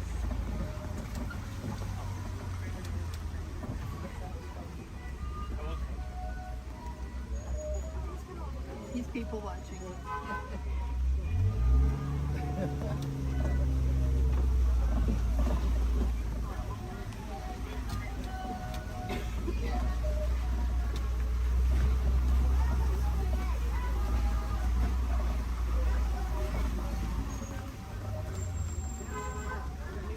if you want to learn a little bit more about the animals that we saw today, but maybe from the comfort of your own home, and you happen to have Disney Plus, there is a show I highly recommend. It's called The Magic of Disney's Animal Kingdom. It's really, really cool. It gives you a behind-the-scenes look at how we take care of all the animals that call this park home. It is one of my favorite shows, but I am, of course, not biased at all. If you want to see some more animals while you're in the park today, I'd recommend heading over to the Gorilla Falls Exploration Trail. Lucky for us, it's going to be right where I drop you off. Once you get off my truck, you'll go down a ramp, and if you take a right, you'll just be exiting the area. If you take a left, though, you are magically already on that trail. It's about a 10 to 15 minute walking path, where you can see a bunch more African animals, including, of course, those gorillas. If you head over to Asia, there's an Asian version of that trail as well called the Maharaja Jungle Trek, and they have all those Asian animals that we love, like bats, Komodo dragons, and tigers. It's also an aviary in both of those trails. If I had any wilderness explorers on board, you are riding the Simba 1. That is the code you'll need to get your safari badge, the Simba 1.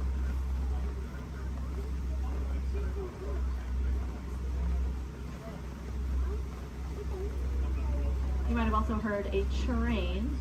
That would be Rafiki's Planet Watch. That train is about 5 minutes long, and it takes you up to another little area. There's a petting zoo up there, so you can cuddle some of your favorite animals. There's also a drawing area where you can learn how to draw a Disney animal from a Disney animator. And there's a whole bunch of reptiles and amphibians up there as well to check out. The last train is going to leave at 4:30 though, so if that sounds like something you're interested in, I recommend making sure you are on that train before 4:30.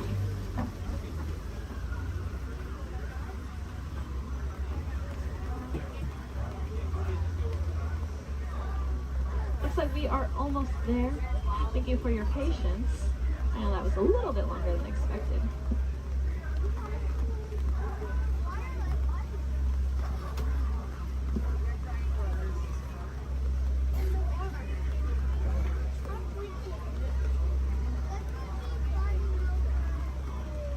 Now's a great time to gather up any personal belongings that you might have. Make sure you have everything with you.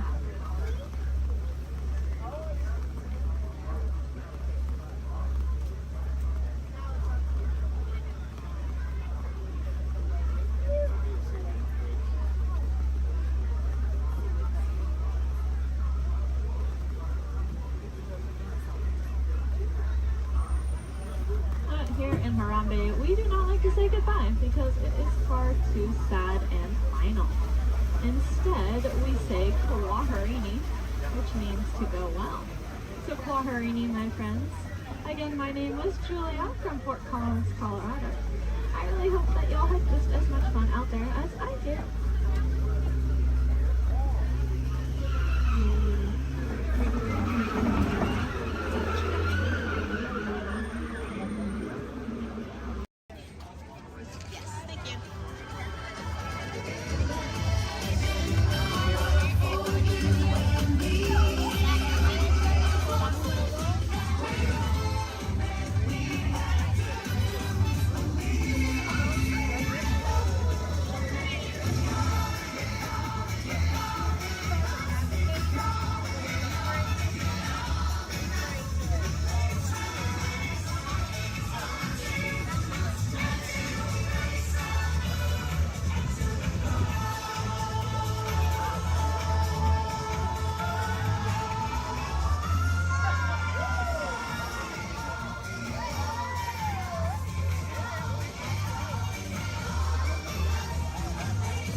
sudden change in our state right away. Just remain simple-minded and destructive to us, and to nature, it's about the beginning of the cycle of life.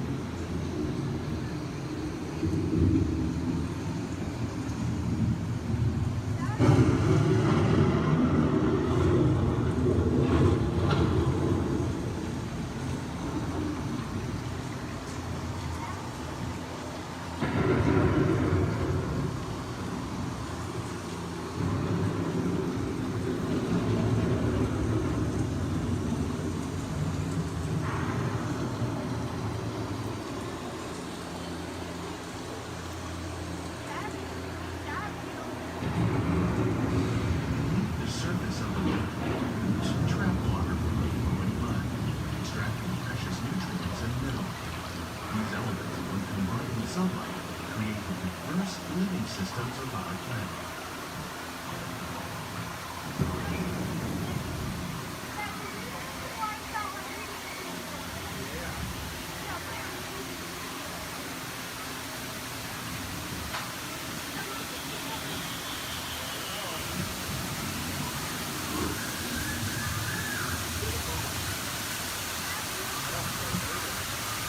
One of those ordered systems is the rainforest, home to the most amazing concentration of life on our planet. These dense and beautiful forests cover only a tiny portion of the Earth's surface, roughly between the northern half of its planet and the hemisphere. Rainforests are also extremely rich in synthetic living systems, providing us with oxygen, food, medicine, and other forms of essential life.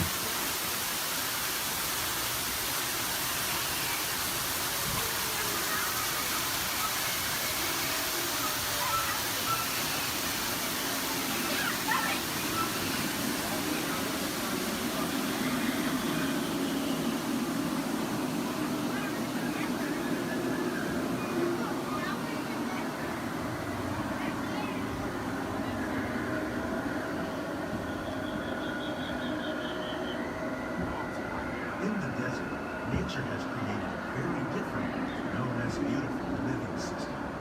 And while this arid landscape may seem lifeless, it is very much alive.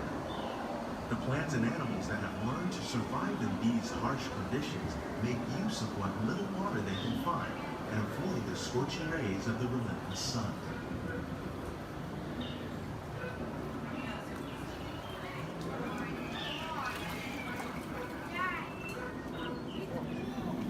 The American prairie once appeared as desolate as the desert, but over time, rainwater and nutrients gradually penetrated the hard surface of this land. Even the hooves of the mud buffalo helped create the rich soil that one day become home to the American farm.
Discovering better ways to grow food that will assure human and environmental well-being. Natural fertilizers, we can enrich the soil without the use of chemicals.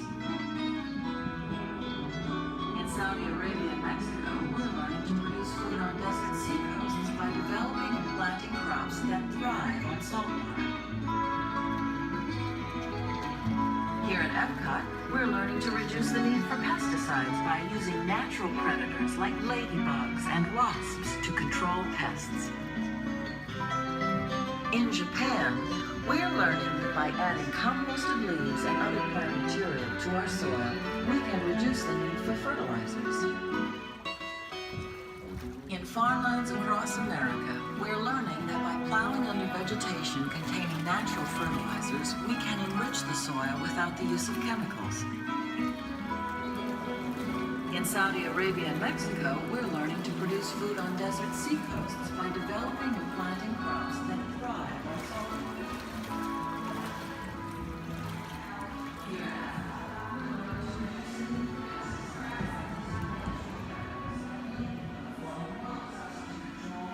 How will we meet tomorrow's growing needs for food production, yet still respect the needs of the land? Some of the answers are being discovered just ahead. To help us maintain these carefully controlled ecosystems, and for your safety, please remain seated in your boat at all times.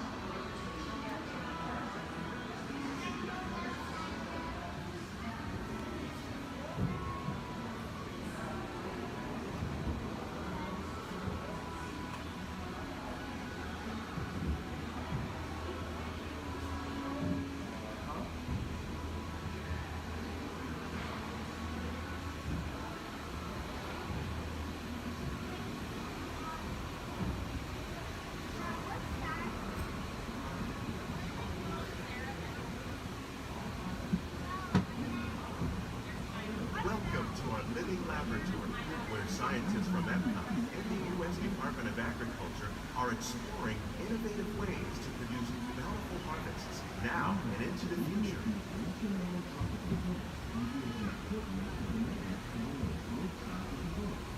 The tropics are home to the greatest diversity of plants on the planet. Many of these, like papaya, bananas, cacao, coffee, and rice, are well known around the world. These are just a few of the edible plants that have been an important source of nutrition for people living in the tropics. Many are rich in vitamins and minerals, while others are well adapted to growing in less than ideal conditions. Some, like the water lily, thrive in wet, swampy areas and waterways. All parts of this plant, even the flower petals, are edible. The starchy root of the plant has long been used to make flour for baking.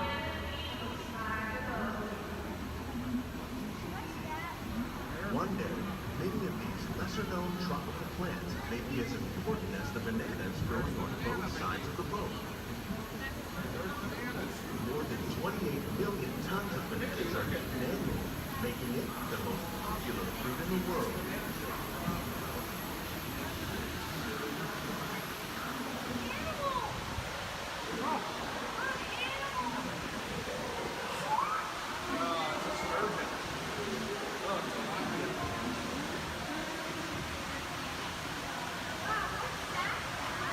When we mention farming, you probably don't think of fish, but fish farming or aquaculture accounts for nearly half of all the food consumed globally. Tilapia, bass, and catfish, like the ones you see here, are three of the more popular crops raised by fish farming.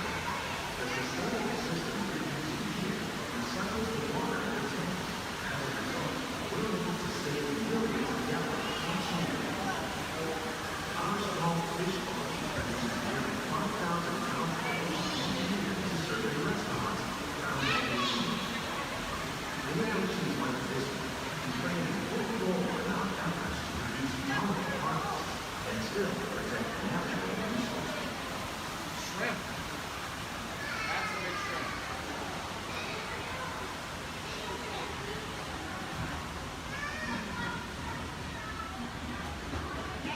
We'll change those out again for aqua cell next.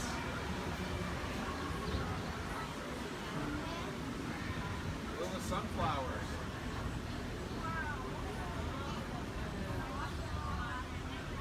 While there are more than 50,000 edible plant species in the world, most of us are only familiar with the handful that make up our everyday diet.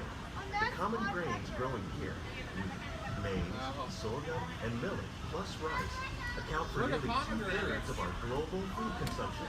Learning how to increase yields of these staples is an important goal of research around the world. A blue agave. A monkey puzzle tree.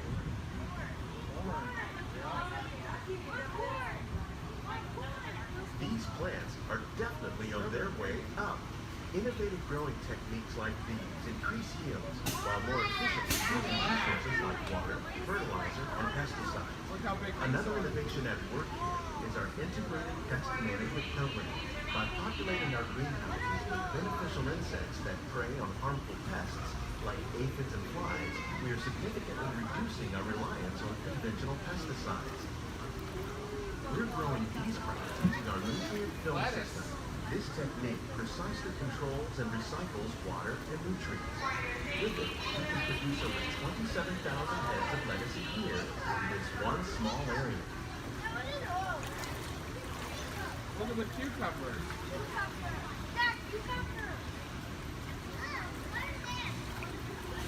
Look at the strawberries. Some of our best ideas have been inspired by nature, like these fruit and vegetable trees. By growing these ground plants vertically, we can increase yields and better control diseases. These crops taste as good as they look. In fact, we serve more than 15 tons of produce from our greenhouses in restaurants here at the Land every year. Look at the jalapenos. That's a great idea.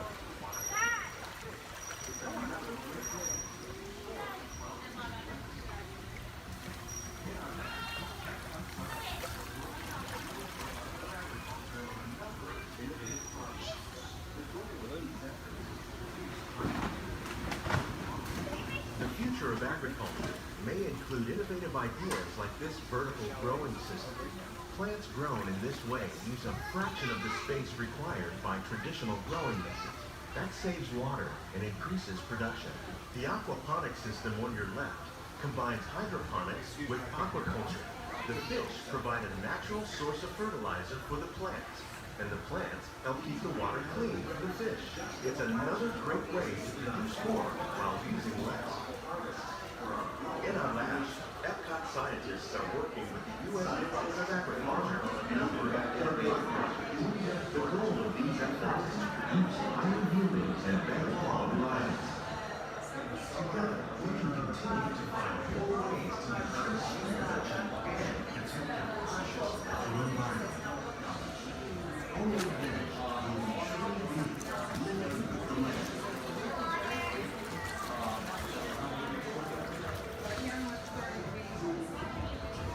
On behalf of Walt, these greenhouses represent just a fraction of the work being done worldwide to produce delicate harvests for our growing populations. Scientists, farmers, and even backyard gardeners are doing their part to improve the quantity and quality of foods that we all rely upon. Together, we can continue to find more ways to increase food production and protect our precious natural environment. Only then will we truly be living with the land.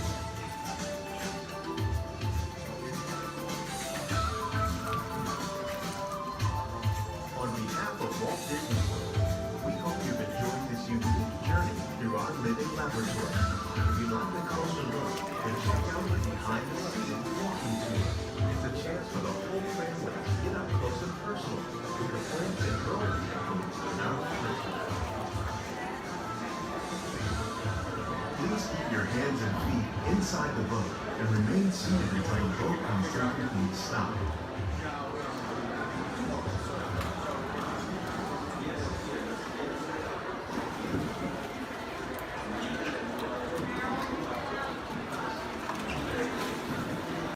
The Grand Canyon in the primeval world. In the tunnel, you'll notice there is a window pane. If you use a flash on your camera, it's going to bounce back in your face. You will not get a picture, you will annoy your neighbors, and you'll make the dinosaurs and especially our front conductor very angry. Please, no flash cameras in the tunnel. I only get a little angry. I don't. I keep my eyes closed.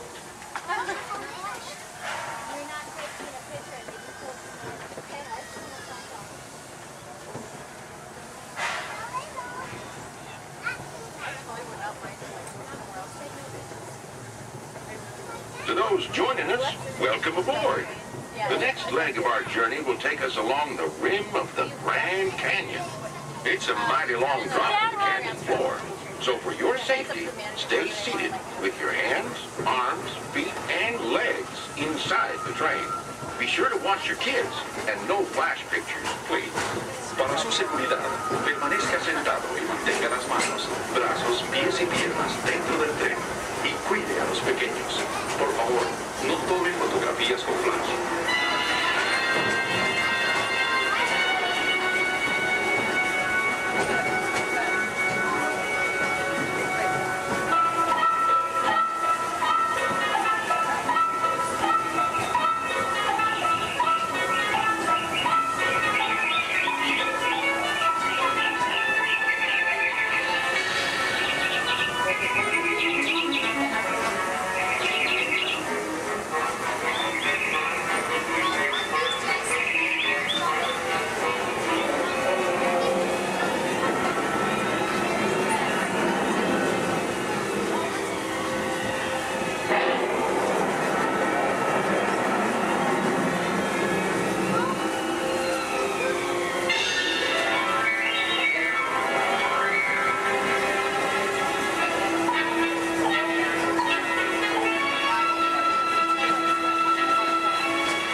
We're now steaming back to our own time and to Main Street Station, gateway to Disneyland.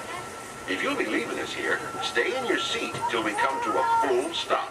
And remember to gather all your personal belongings, including the young'uns if you got any, and step carefully from the train. I'd especially like to thank those of you who've been with me for the Grand Circle Tour of Disneyland. We surely hope you enjoyed your travels with us and that you'll come back and see us again real soon. For those of you traveling on, we'll be on our way again in just a few minutes. This is Main Street Station, Main Street, USA.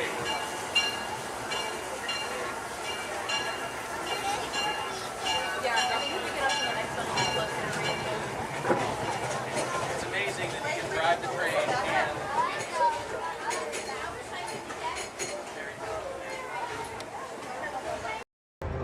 Speaking of glass, would you hand me that last window pane over there?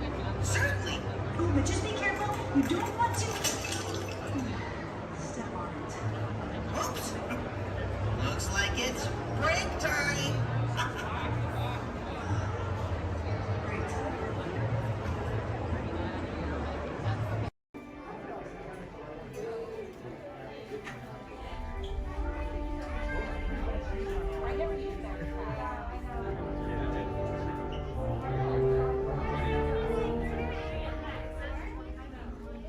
Hello and welcome to Soarin'. My name is Patrick and I'll be your chief flight attendant today. We'll begin boarding in a few minutes, but first I'd like to acquaint you with some important safety information. When the doors to your flight open, please take a seat and store all carry-on items in the under-seat compartment. This includes cameras, purses, hats, and of course, these little beauties. Next, fasten your seatbelts, inserting them into the buckle on your right. If smaller aviators don't measure up to the height indicator on the seat, just put the belt through the loop in the center strap before buckling it.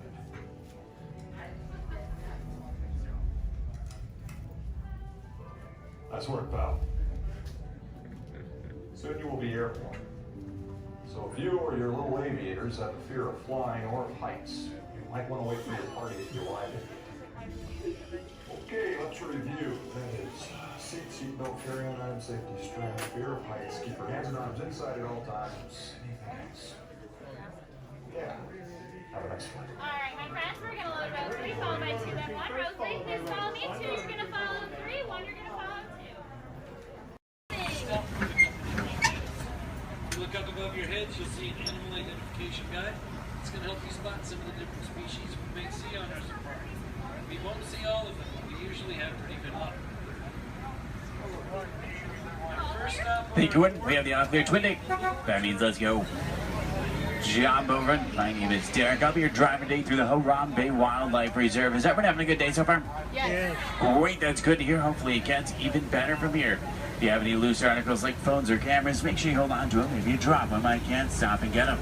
Also, if you have a camera, I recommend keeping it out and ready. We can't stop for all the animals we see, and if we do stop for them, they don't always stop for us. It's the best way of getting a clear picture of them. During our entire journey, I do ask everyone, please remain seated at all times. Keep your arms and hands inside the vehicle. This includes children. They can sit on your lap, but they can't stand out or anywhere else, just for everyone's safety. Our first stop here today will be the Little Ituri Forest. It's home to some very shy animals. Look to use the vegetation around them as kind of a natural camouflage. When I see animals, I'll point them out and talk about them. If you see any, there's a spotting guide up above you. I'll help you identify what you're looking at.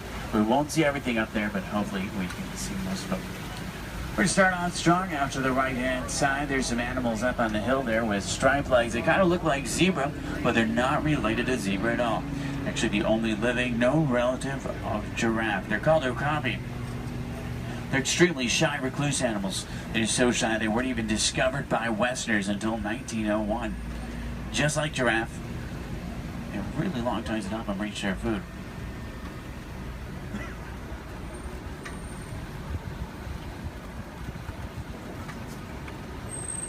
Watering holes like the one out to the left are essential in forests like these. Animals will stay close to them, that way they have a source to drink from. If you look straight across the water up on the ledge up there, you'll see a black rhino. Actually really rare to see. They weigh about 3,000 pounds, charge about 35 miles an hour. They're virtually indestructible animals except in the hands of humans. Due to poaching, there's less than 5,000 of them left. They're poached for their horns, which don't have typical bony cores. They're made of the same material as their hair and nails. That's all they're poached for. The bird out to the right is called a saddle-billed stork. They get their name from the saddle shape on their bill. They stand about 5 feet tall, have a wingspan of about 9 feet. They're very unique birds that travel in pairs of male and female together, pretty much just the two of them their entire life. Females have yellow eyes, males have brown.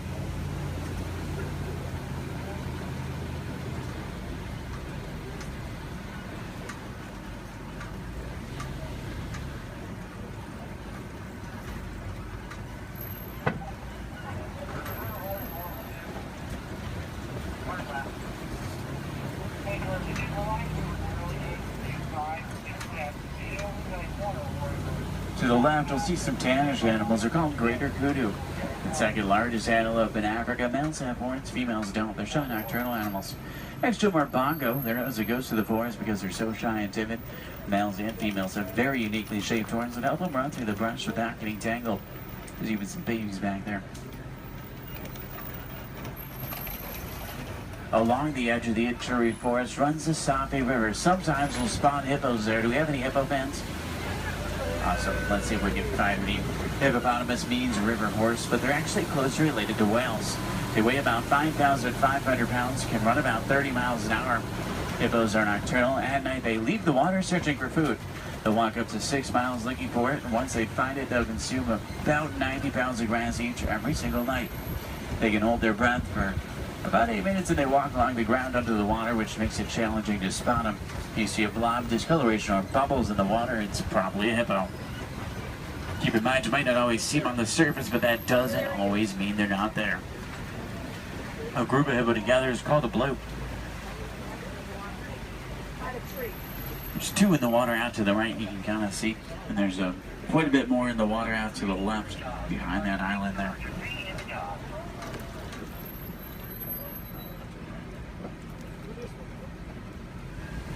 On that middle island are pink-backed pelican. They get their name because they turn a pinkish color during mating season and nest up in trees. Hippos may seem cute, but they're actually one of the most dangerous animals we'll see all day. They're extremely territorial. If you get too close to a hippo or get in the water without realizing they're there, they become very, very aggressive. You don't want to mess with them.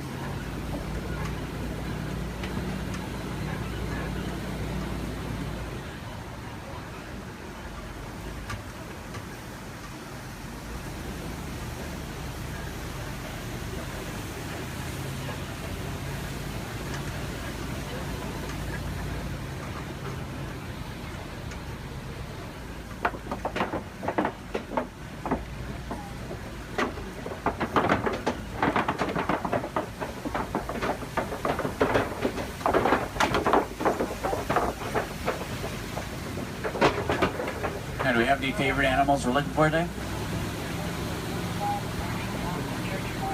Giraffe fans? Maybe a few. There's babies out in the reserve.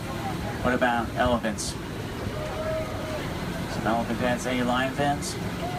Lions are my favorite. Don't tell the other animals, though, they get kind of jealous. I'm sure we're looking for some more. Let's head over to this map. It's an entirely different ecosystem, a great place to start looking for some of our favorites.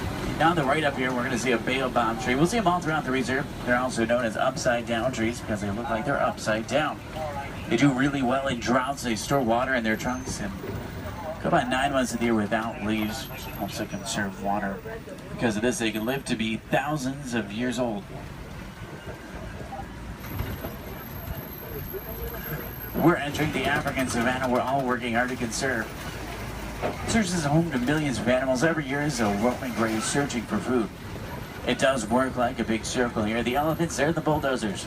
They push down the trees, which helps the grass grow and helps provide food. The giraffe will eat the leaves under the trees, which lets sunlight through to also help the grass grow. The zebra and the antelope will eat the grass, and then smaller animals like warthogs, they do the edge work. Helps create the image we're all looking at today. In a balanced ecosystem, there's food for everyone.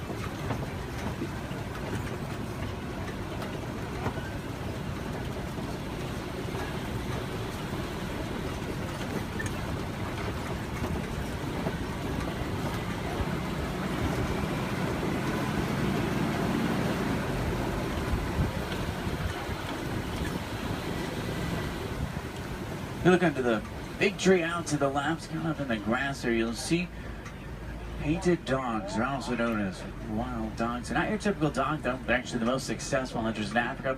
They're more successful at hunting than the big cats, including lions. They rally before they hunt. They'll hunt in the morning and the evening. They follow their prey until it drops from exhaustion. And once they get it, they consume 1/3 of their body weight in just one sitting.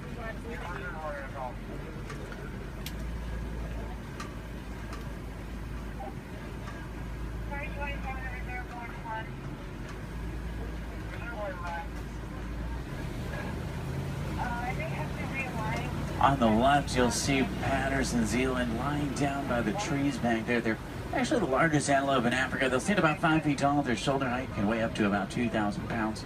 They can jump up to about 8 feet in the air. Both males and females have spiral-shaped horns on their head. The orangish mounds we're passing are called termite mounds. They're hard as concrete. Elephants use them as scratching posts. Once they wear them down a little, antelopes stand on top of them. That way they can see predators like lions approaching. Inside each mound are millions of termites. There's also a series of tunnels and canals that help them to move.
see some Maasai giraffe up ahead. We're going to see them out to the left. You see them about 20 feet tall. They're tallest. There are some babies on the reserve. They're born about 6 feet tall. In human world, that's pretty big, but in giraffe world, it's really not. A giraffe will spend about 18 hours of their day eating, and they sleep very little, sometimes just about 30 minutes a day. They do sleep. They typically will sleep standing up. They don't really like to lie down. They're too vulnerable to their predators. They have 7 vertebrae in their neck like humans. A giraffe can run about 30 miles an hour, and they have hearts that can reach lengths over 2 feet long. They're known for their irregular patterns. However, every giraffe's pattern is totally different and unique, like a fingerprint. A group of giraffe together is called a tower. As a tower of giraffe. I can't stop for them. There's new animals in the area, so I have to kind of roll by them.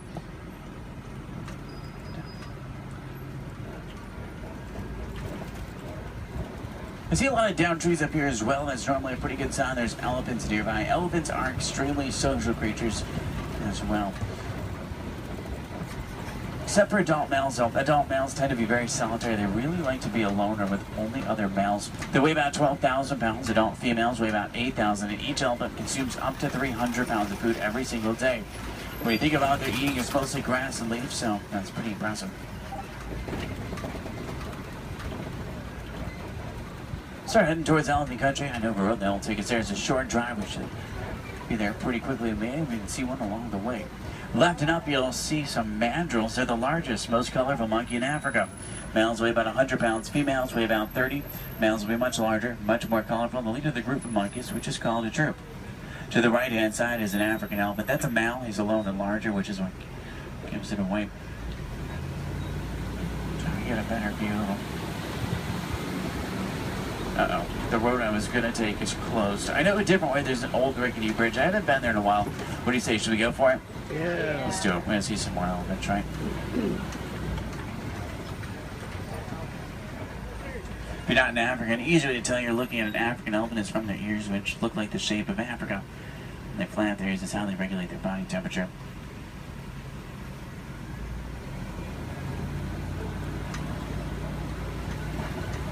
Trying to find some more. I just hope they worked on this bridge. Last time it was pretty bumpy. Almost. Everyone made it. It's a little worse than I remember. The good news is there's still a few parts of it connected. Is anyone on board scared of heights? If you are, just close your eyes like me. Steady. Oh, they tried to fix it. I see a new patch of duct tape. That stuff really can't fix anything.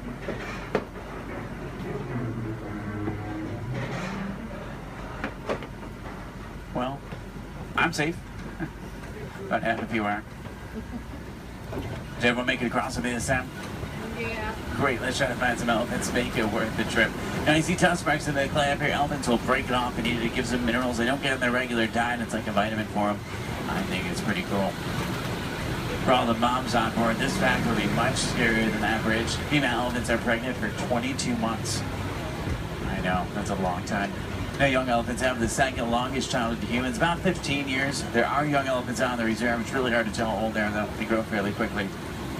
We'll try to find the best place to see them up ahead. Hopefully we can find some down by the watering hole. I'm still in that area where the new animals are, so I have to keep rolling for the elephants, too. I can't come to a complete stop, but I can slow down quite a bit. So make sure you have your cameras out and ready so you can get a good picture if you want one.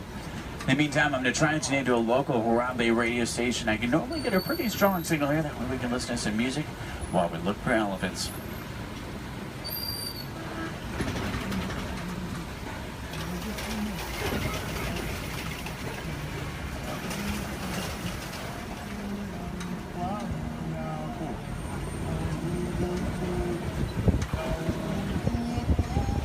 Looks like most of the herd is down by the watering hole, which is great news for us. Normally that's a pretty cool view. If you see any elephants throwing dirt on their back or rolling in dirt, they can actually get sunburned, and they'll use dirt like a sunblock. Both male and female African elephants have ivory tusks, which I want their pouch for.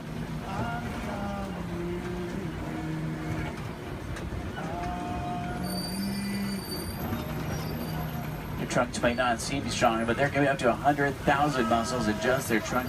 It's actually really powerful.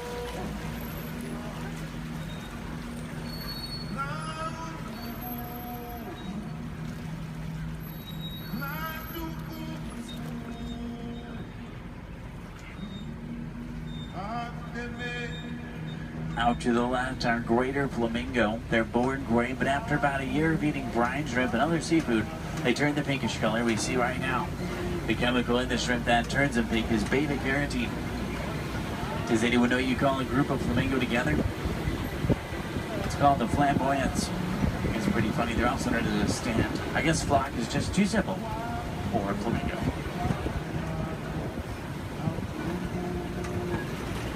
Now, I see white rhino markings up ahead here. White rhinos are bigger than black rhino. They weigh about 5,000 pounds compared to 3,000. They're not named after their color. Both white and black rhinos are both actually gray. They're named after the shape of their mouth and their size. Their mouths are wider. They get their name after the African word white, which means wide, but it's translated into white. Let's see if we can find any up ahead. Looks like they might be moving around a little bit. In the meantime, out to the left, we do see some zebra. A zebra's skin mirrors the pattern of their fur. Their hind leg is so strong that with one kick it could break a lion's jaw. Zebra are also blind runners, which means if they get scared or spooked and start running, they can't see. They'll run in any direction and hope there's nothing in front of them. The little brown animals out to the left are called bontebok. They're related to wildebeest. At one point, there was only about 17 total bontebok left. They were put on reserves and safe farms. Now they're doing much better. They're poached for their coat, which has a very unique coloring to it. They're extremely gentle animals.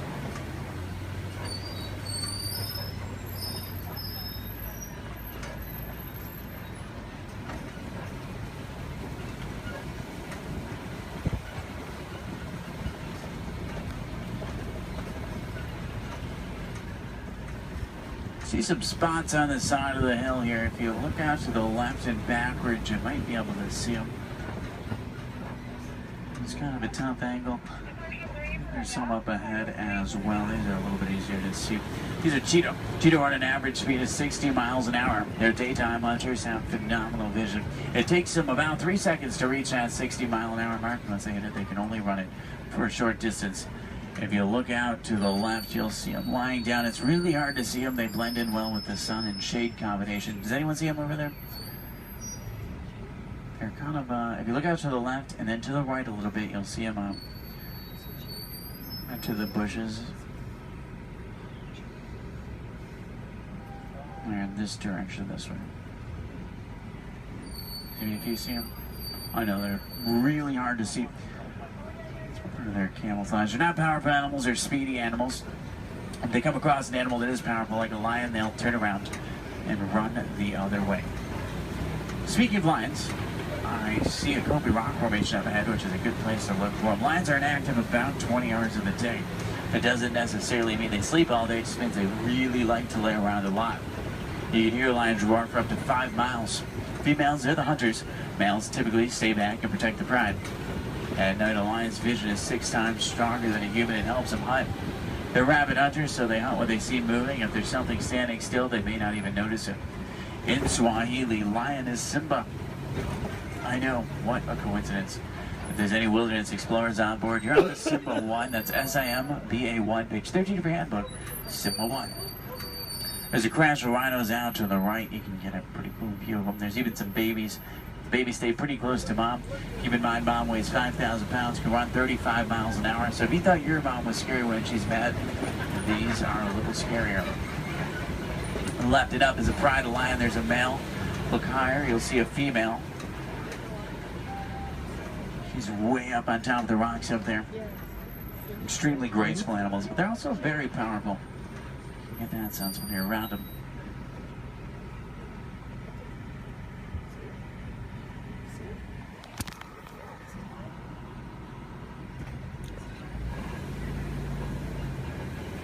I see some burrows up ahead. Warthogs live in burrows that they typically take over from other animals and make their own. Sleep with their tusks out to protect themselves. The males do actually have warts in the side of their head, so it's not as literal as it sounds. They may seem harmless, but they can run 35 miles an hour, and their tusks are razor sharp, so you don't want to get in their way. On the left and down again up here, we're going to see some ostrich eggs in the dirt. Ostrich eggs are the largest eggs in the world. Each one will weigh around 3 pounds. You can stand on one of them and it wouldn't even crack.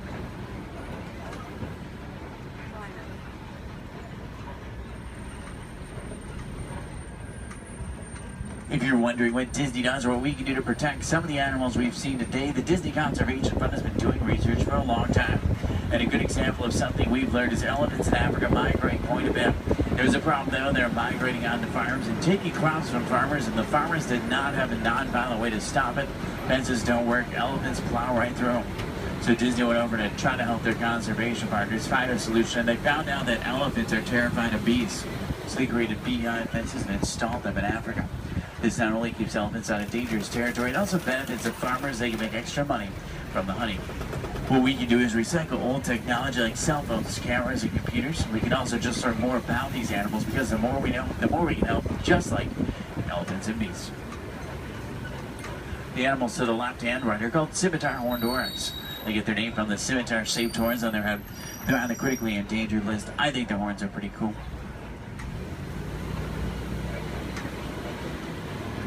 If you have any questions about anything we've seen today or anything I can help you with for the rest of your day, feel free to let me know. I would be more than happy to help. In the meantime, we're going to start to make our way back towards Harambe Village. Once we get back, if you're looking for more fun things to do, I recommend the Pangati Forest Trail. You can see gorillas, baby gorillas, naked mole rats, hissing cockroaches, underwater hippos, meerkats, and more. About a 15-minute hike, but you'll get some great pictures and make some great memories. At the end of Harambe on the right is the Festival of Lion King. It's one of the most popular shows at Disney. By far one of my favorites. It's worth the trip.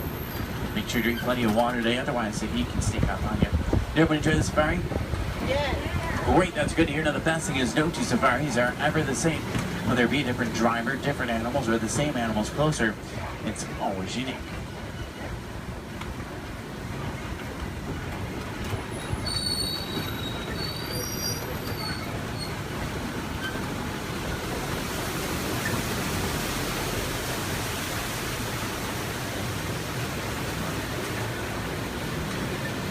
Here we say Asante Sana, say thank you so Asante Sana for joining me today. It's been a pleasure having you.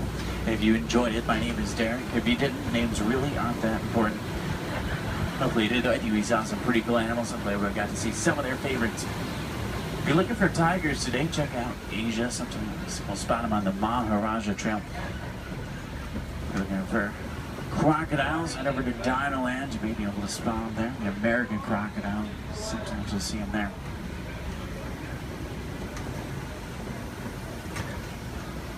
I'm going to take you right back to where I picked you up. It's a short drive back. We should be back in just a few minutes.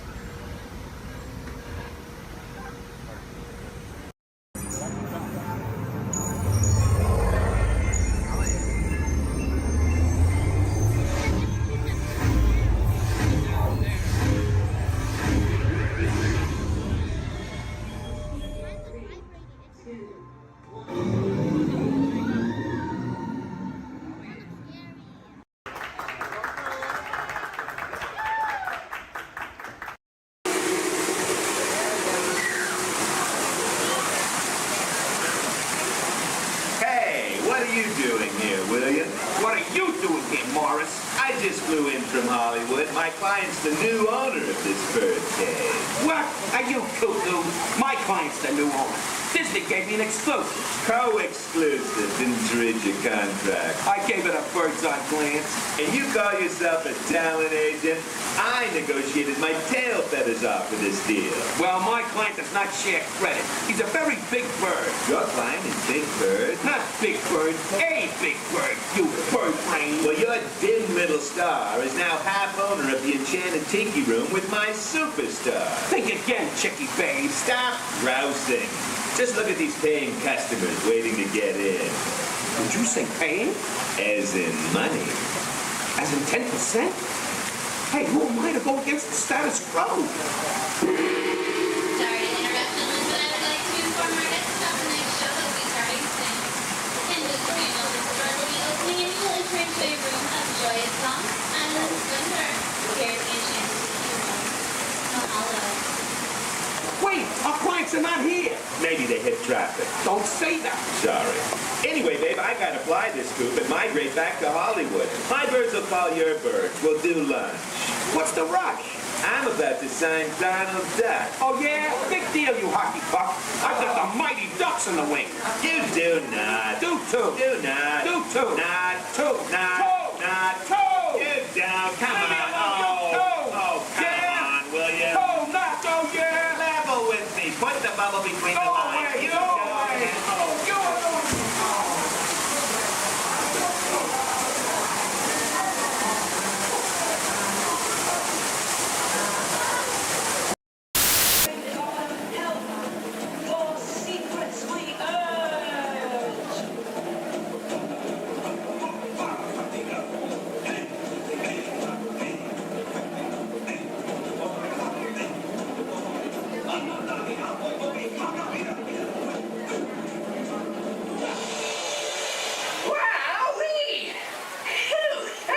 almost as much fun as New Year's Eve in the orange groves.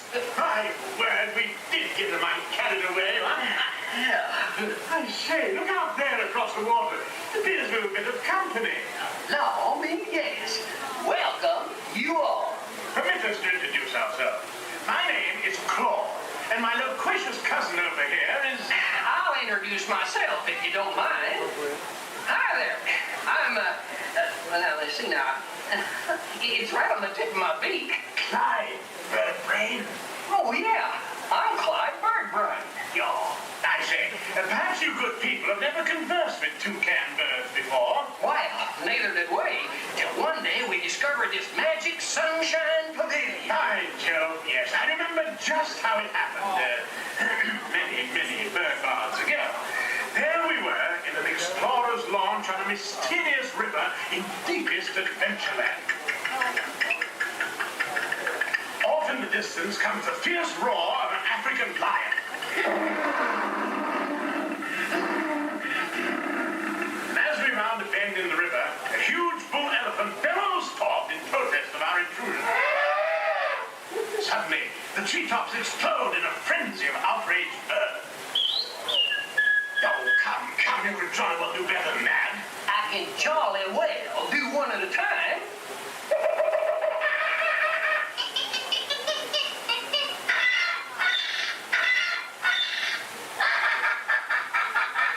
Meanwhile, shifty-eyed crocodiles lurk by the water's edge.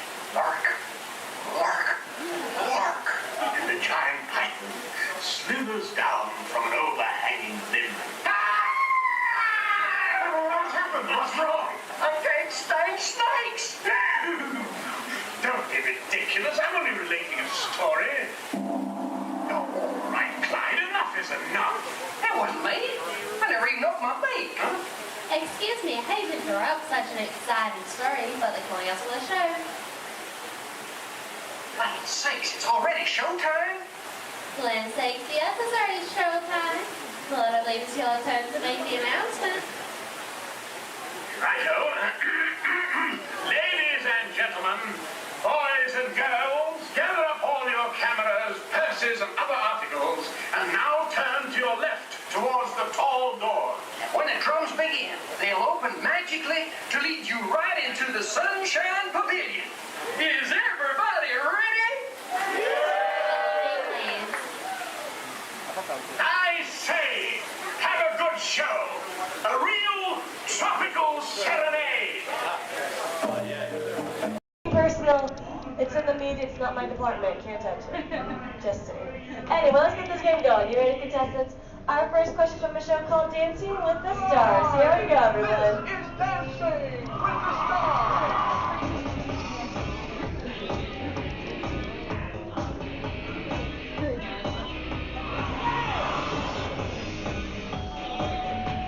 The NFL legend who danced his way to victory in Season 3 of Dancing with the Stars is A. Jerry Rice, B. Emmett Smith, or C. Apollo Antonova. All right, everyone, take it to the contestants. Contestants, what do you think the answer could possibly be? Contestant number one.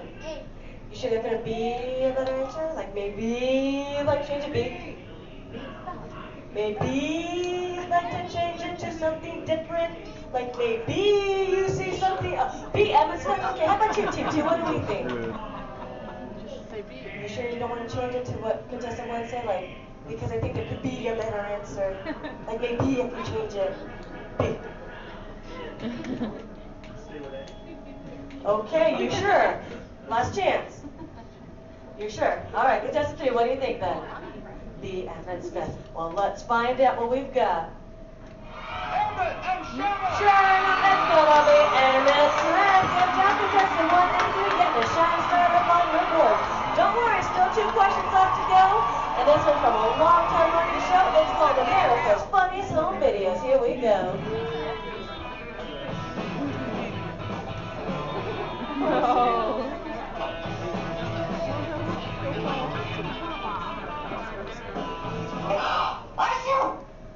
ABC's America's Funniest Home Videos often features dogs doing extraordinary things. In this last video, the dog is going to A.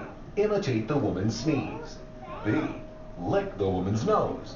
Or C. Fetch the woman a tissue. All right, contestants, you might see a subtle hint up there to help you out with this answer. So who wants to answer first? Hit that button. Here we go. Team number 2. B. B. Lick the woman's nose. You don't see something up there that might change your answer? C. Fetch a woman a tissue. Okay, here you go. Contestant 3, what do you think? C. And contestant number 1?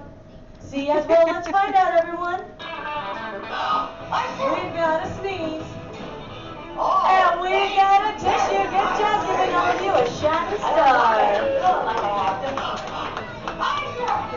Anyway, folks, commercial break time. Here we go. If any of you missed your favorite ABC shows or just want to start watching new one, log on to the website. It's abc.com. Up there you can see their motto is start here, and that's because they're a multi-platform network, which means you can watch their shows not only on your big screen, but your computers and now even your handheld devices.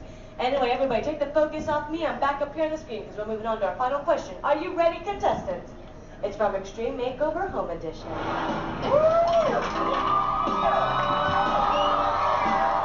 We finished the house! When you want to say with me, bus driver! On ABC's award-winning Extreme Makeover Home Edition, Ty Pennington is famous for saying these words before every new home is revealed. A. Bus driver, take it away. B. Bus driver, move that bus. Or C. Bus driver, hit it. Here we go, contestants. Here we go, team number 2.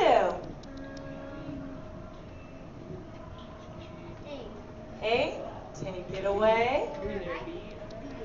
B, move that bus. All right, guess number 3. And guess number 1. B as well. August, you know the answer. Say it with us then, bus driver. Move that bus. Yeah. And then you watch this show. You're better than you want me to do. It's okay. Anyway, August, if you're going right this way, we've got ourselves a tie with guess number 1 and 3, which means they watch way too much television. But how about a round of applause for all our contestants for coming on out? Folks, I hope you had fun with me, but we have reached our destination. The Elias Dream Home is there behind us. Everyone, jump onto their front yard and party. Please remain fully seated.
Attention pilots, rocket ships have initiated landing procedures.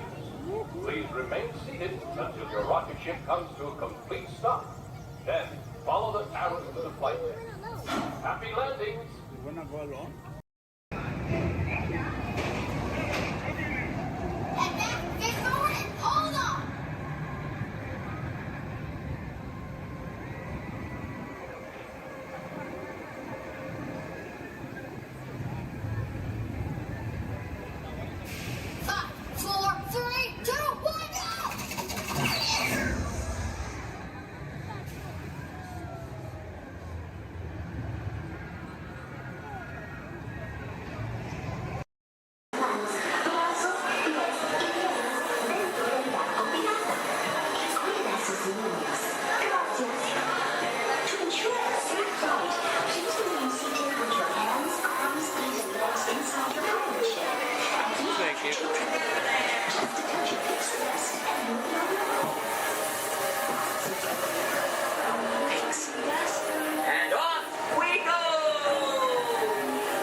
And encourage the imagination, and because it has been clinically proven that certain types of music can actually make you smarter, a little Mozart, please.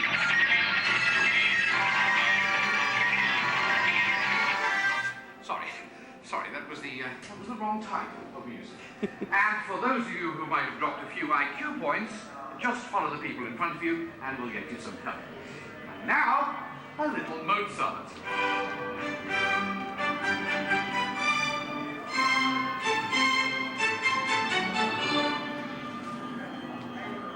Dr. Chang, please pick up line 4, line 7, and 9. Telecommunication. Dr. Nigel Channing here with a quick one of my imagination. Please remain seated with your hands and arms inside the vehicle at all times.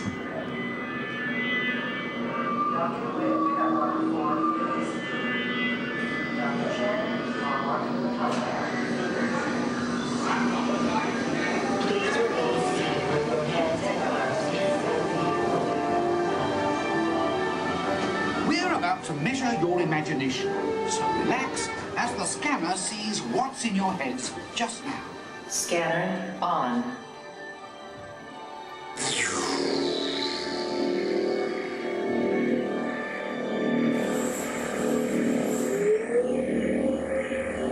Well, as you can see, there's not much going on upstairs, imagination-wise, but that's just perfect for our experiments. Yeah, I got the same name as the mark right there. Perfect. End of sequence. Give me tones and rapid description.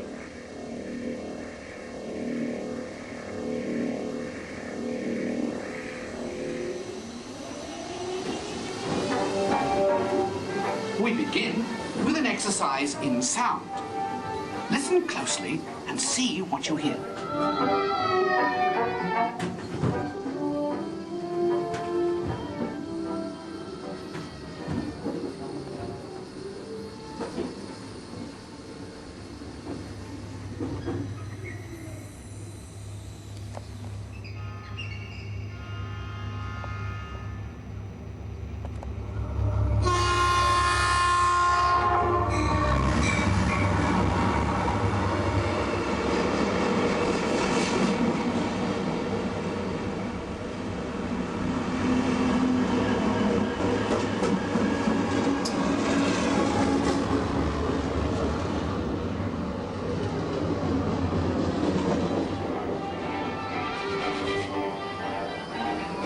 Is this looking glass actually magnifying, or is it your imagination?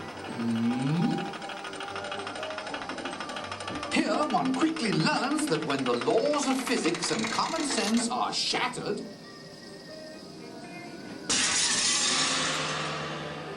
imagination takes over. Welcome to the Illusion Lab, where things are not always what they seem. Looks can be deceiving, can't they? Well then, take a second look. Now what do you see?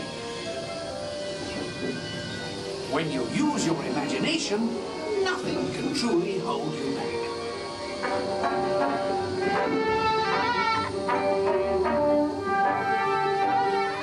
In the next experiment, let color work its magic on your imagination.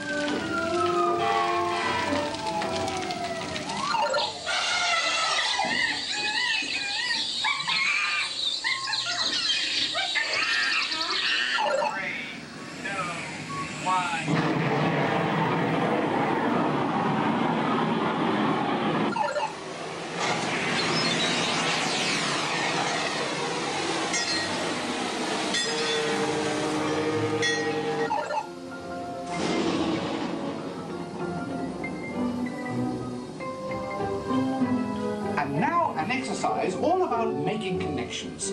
Stare at these points long enough, and your imagination will take flight. You'll see.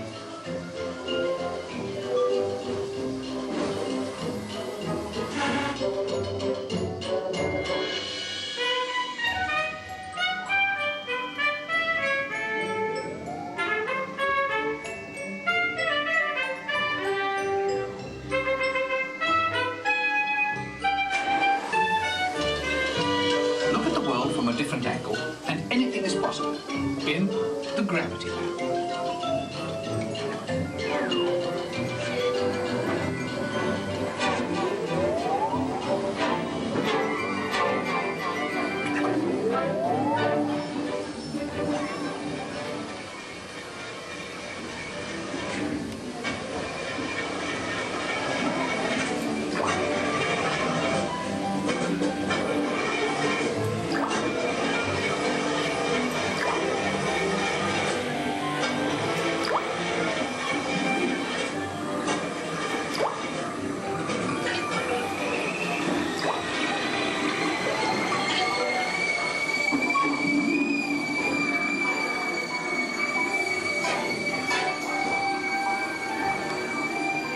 Well, our experiments are now complete. Time to run you through the scanner once again. Who knows what we'll find in your imagination this time? Scanner on. Initiate feedback program. System receiving data. Recalibrate for a wider scan. Interesting. Stand by. Recalibrate. Settings at full. Scanner readings at 150, 175. Test for HSD performance. Levels at optimum.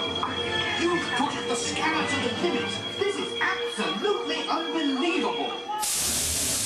Fantastic! Look what your imaginations have created.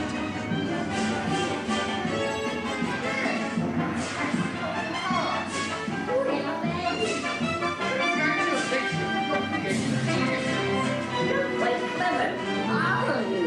What a brilliant burst of creativity. Incredible, awesome, absolutely fabulous. I couldn't have imagined a better...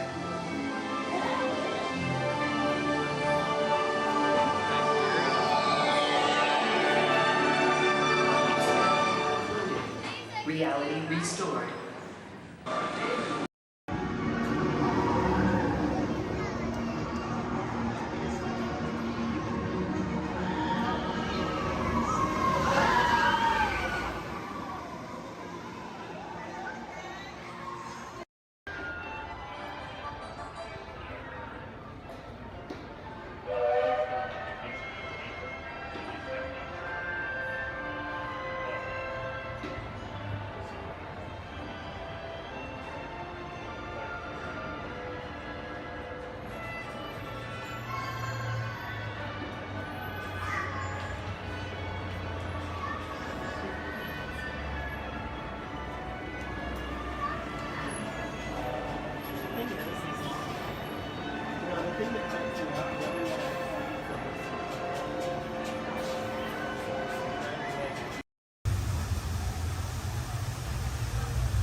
Just kidding, you'll never see them again.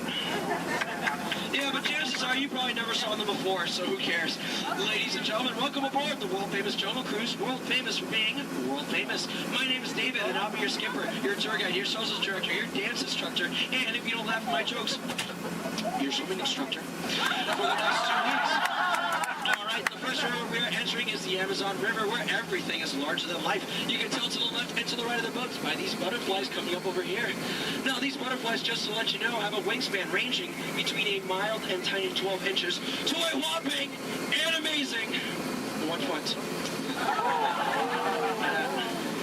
And over here to the right is Inspiration Falls. Now, people usually ask me in unison, why do you call it Inspiration Falls? How odd of you guys to ask. Well, the longer you stare at it,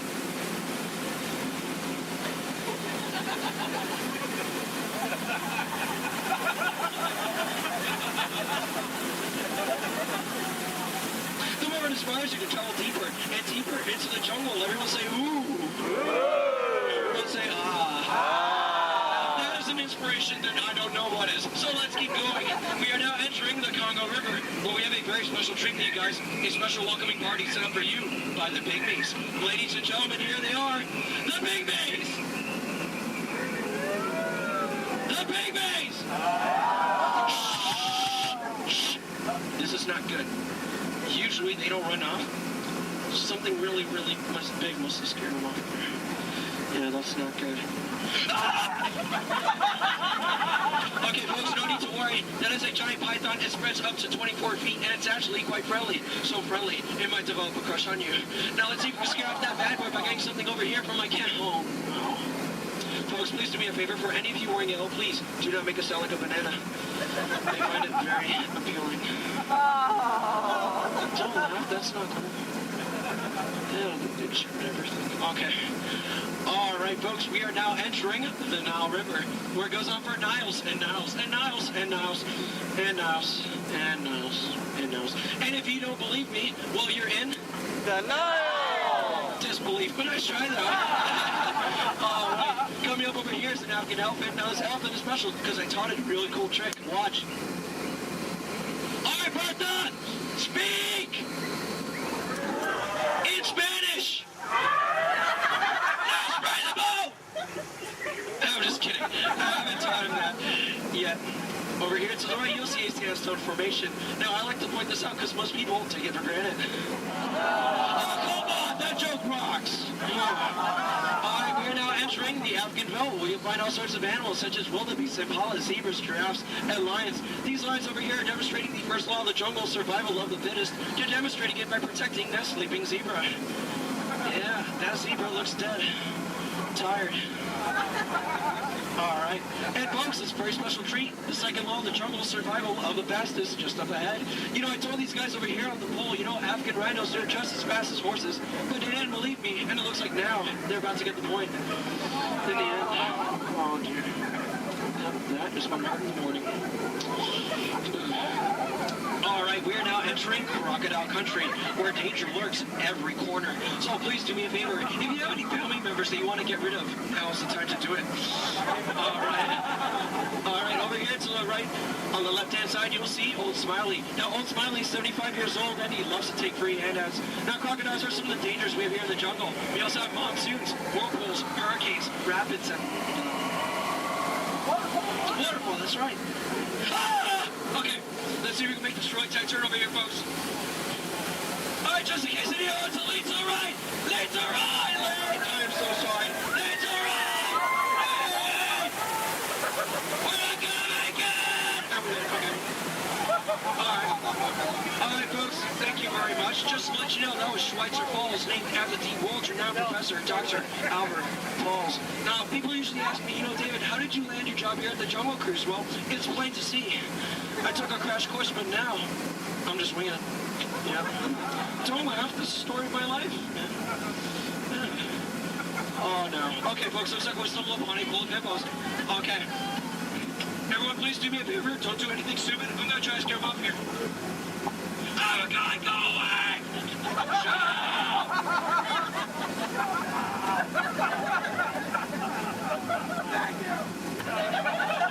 All right. Oh, no. Oh, no, folks. Looks like we're now heading into headhunter territory. This is not a good place to be headed. You can ask my last crew over there. Yeah, they were just yelling the entire time. Oh, dear. All right, from my years of experience, I know when the natives are dancing like that, that means they're going to attack the boat. Usually they attack this side, so there's nothing to worry about if you're on this side of the boat. So, you know, keep your eyes peeled and see if we can avoid the attack here. Establish your attack! Don't worry about it, stupid, because I'm doing that for you.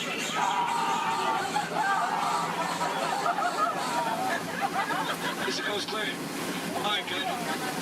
Ladies and gentlemen, here's something you don't see every day.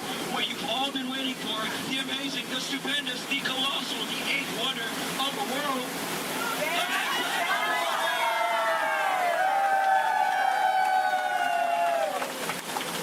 I love you guys. I'm just trying to... Thank you. All right, we are now entering the Mekong River deep in the heart of Cambodia, where the Khmer Empire used to rule for over 7 centuries, and they used to build temples just like this one. Although I clearly remember the entrance being right here.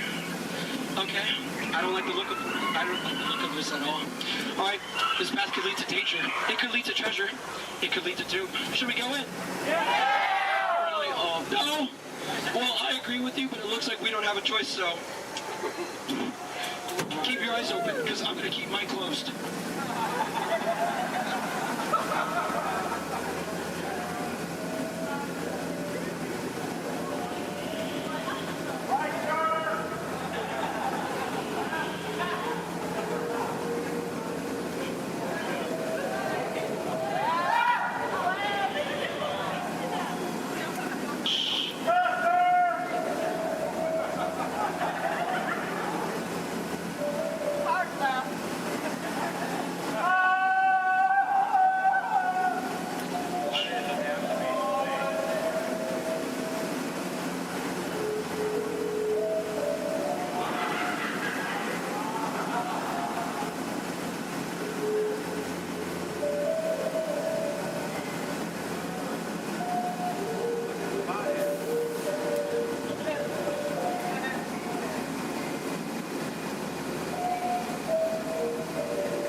Looks like we made it. Is there anybody missing? Please raise your hand if you're lost. Oh, cool, me too. Looks like we're on the same boat. Get it? Because we're... Never mind. Okay, folks, looks like we stumbled upon a sacred Indian elephant bathing pool. It's right to take pictures because it looks like they have their trunks on. You know, people usually wonder, is that water coming out of their nose? Well, it's not. It's not. Hey guys, look, on a beautiful night we have a full moon. All right. Wait, what is he doing? What is he doing? No, no, no, no, no, no, bad boy, no. He's gonna try to squirt the boat, so everyone on this side of the boat, get ready to duck, duck, duck, duck, duck, duck, duck, duck, duck, duck, duck. Ah! That was close. Hey, boat friend, everyone on this side of the boat, duck, duck, duck, duck. I'm just kidding, that's an elephant. All right, ladies and gentlemen, listen up. We're now entering the educational part of the tour, where I love to point out my favorite plant life. Ready? Listen up. Ready?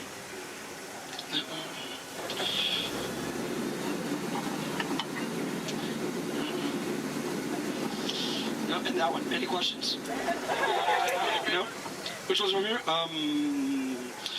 The green one. All right, now over here is Trader Sam. Now, Trader Sam's a close friend of mine, and he has just been promoted to head salesman. Now, lately his sales have been shrinking, so he has a very special deal for you guys. 2 of his heads for one of yours. Any takers? No? Well, either way you slice it or dice it, you always come out ahead of the deal.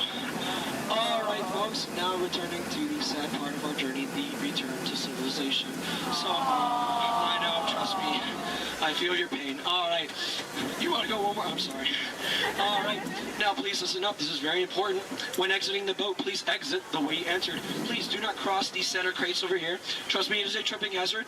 You will trip, you will fall, and that would be 2 bad trips in one boat, and I'm only responsible for the first. And please remain seated at all times. Okay, everyone? Thank you so much for joining me. Now get out. I'm so sorry. Thank you so much. Standing ovation. Oh my goodness. Standing ovation. Clap. Oh my goodness. You guys made my night. Like really, you guys did. All right. Hope you guys enjoyed your time here at the world famous Jungle Cruise. My name is Skipper David, and if you didn't enjoy your time, well, my name is Tito, and I have no idea what I'm doing here. So, all right. Please watch your head and watch your step.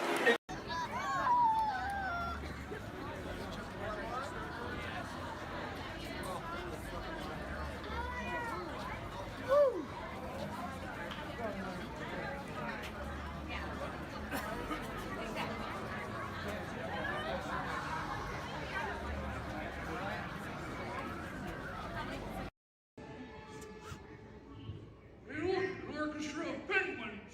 Yeah, probably took the job for the hell of it.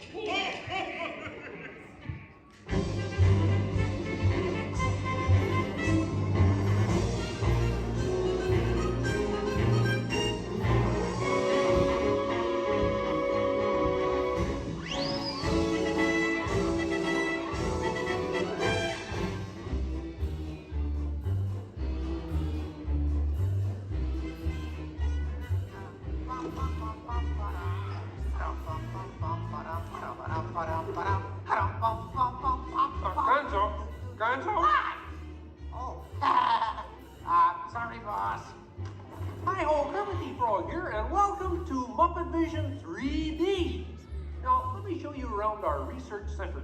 See, here in this modern high-tech facility... Hey! Careful! Here in this modern high-tech facility, we have perfected Muppet Vision 3D, a new film process which we're about to demonstrate. Now, working the projector is an old friend of ours, the Swedish chef. Chef, everything okay? Exactly. And our demonstration includes a little song from Miss Piggy. Little? Did I say little?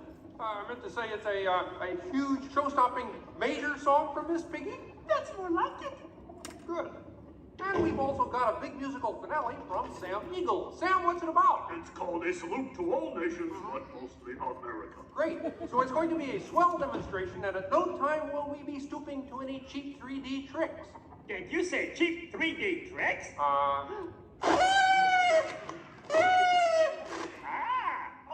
And here's something I wanted to spring on you. Walmart, it's that dumb bear again. Hey, Bear, you're not even funny in 3D. Oh, not you guys. How did you get here? We entered a contest. Yeah, we lost.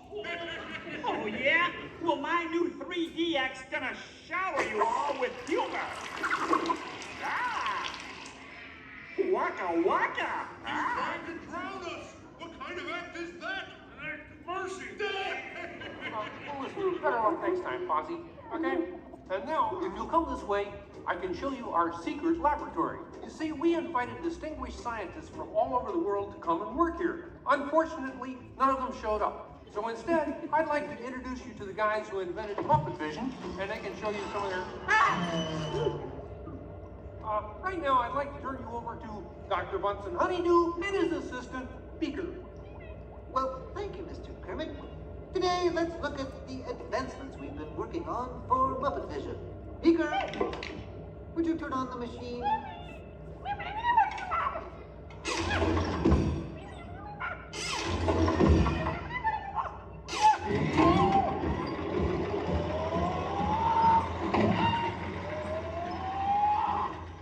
We at Muppet Labs have been able to grab hold of the future. The wheels of progress turn swiftly here as we strike upon ways to bring science safely to you. This user-friendly machine will now generate the first living 3D effect just by flicking a simple switch. I'm Waldo, the spirit of 3D. Thank you. Ooh, cute outfit. What's this? Don't you just hate it when your nose runs? You know, all these other people think I'm talking to them, but I'm really just talking to you. Well, I think that would be just about enough of Waldo, Beaker. You may deactivate. What? What are you... Watch it. Oh dear, he won't deactivate. Ladies and gentlemen, there's nothing to worry about, but please keep your heads down. I'm bouncing on people's heads. Beaker, activate the inflatomatic. The what? You... Beaker, hurry. Great. Now I can start my own football team. Beaker, we'll have to try the vacuum Muppet. Yes.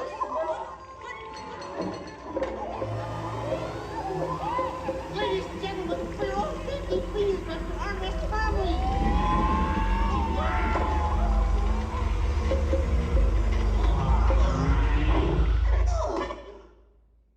Hey, I'm free! Taxi! All right, now I'm getting out of this place.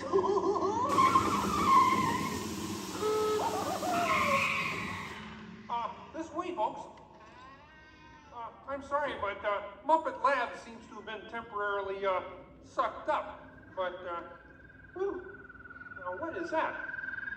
Hey, Kermit, see, it's my new remote control banana cream pie. Huh? Hey, Kermit, watch this. What?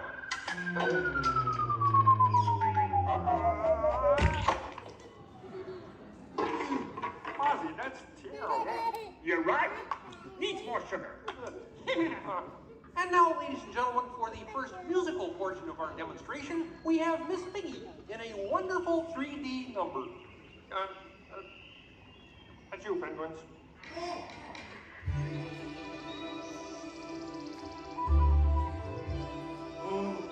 Doesn't it look beautiful?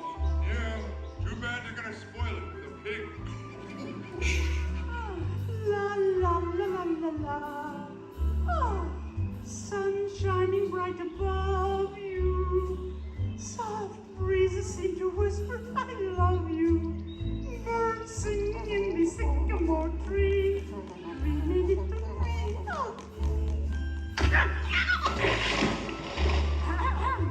Look in my eyes and kiss me.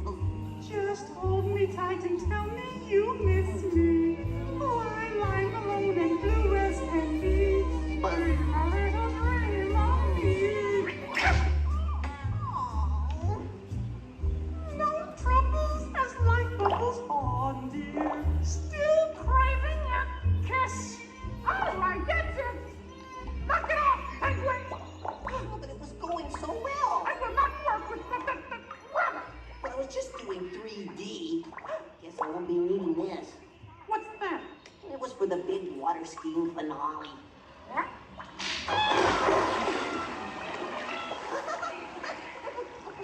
Peabody, what are you doing? What do you mean? You are ruining this film. Well, I was Get just out. trying to Get help. out. I didn't mean anything. Go away. Aw. Go away. Does anybody know the way out of this film?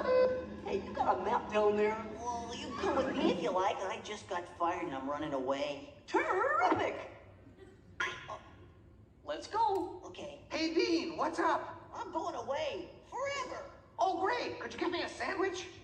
Would any of you people like anything? I mean, since he's going out, he could forever? Bean? Bean? Oh, Kermit! Kermit!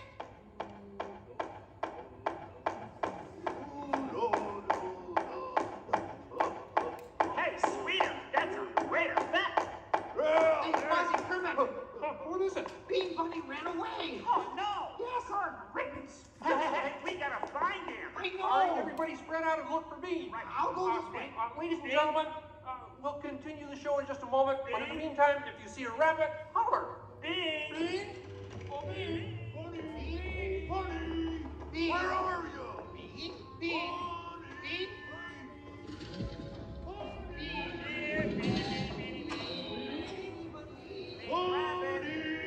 Hey, what's all the commotion about? Bunny ran away. Well, you know what that makes him? Smarter than us. Hey, anybody seen a bunny? I don't see a bunny. Where? Where? Oh, nothing up there but a bunny. A bunny? Bean! Hi, sweetie. Hey, Kermit, look! What? Bean, what are you doing out there? I'm running away. Nobody would let me help in the movie. Oh. This is a very moving moment. Yeah, I wish they'd move it to Pittsburgh. Hey, Bean! What are we doing sticking around here? Let's forever! Who's that? He's Walt, 3D friend, and we're both leaving the movie.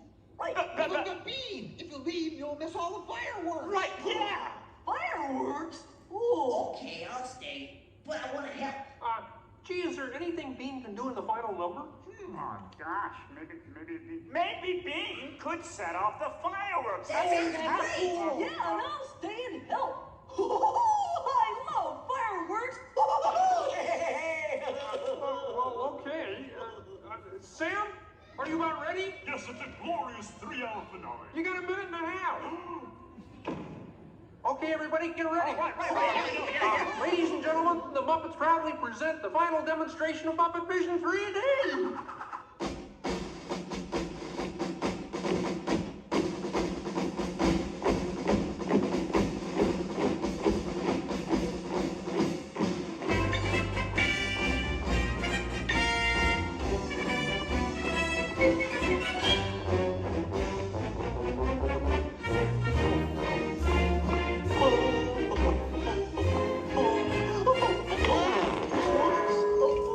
Where am I? doing? Get back into place. For me? There's the tubing section. Oh boy. Whoa! Is it over yet? Can we start again? Sorry. The fireworks!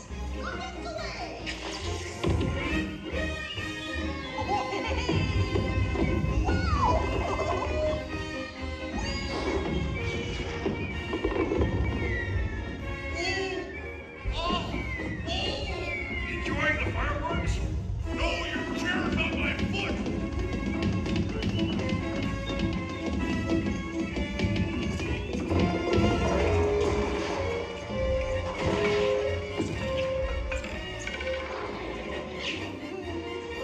What's this?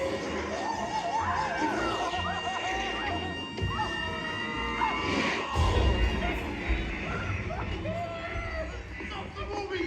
Stop the movie, Chef! Chef! Can't you hear me? Stop the projector! You will hear from my lawyer! Hey, I'll save you, penguin! Take it easy! Oh, I'm sorry! Oh, no, wait! Don't shoot! Duck, everybody! Duck! No, not you! Them! Look out!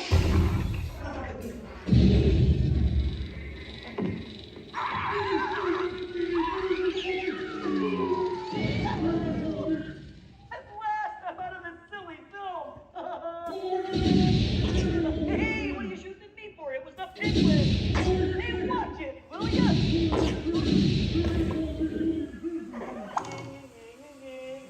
You couldn't hit me with a cannon? Hey, everybody, he's got a cannon!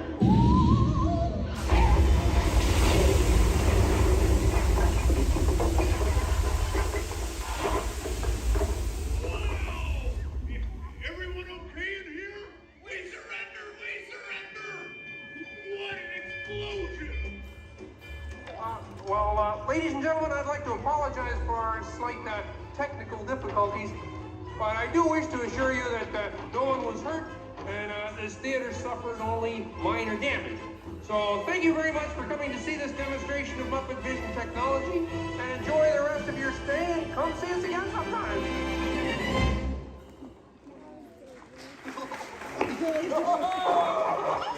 They'll never recognize me now!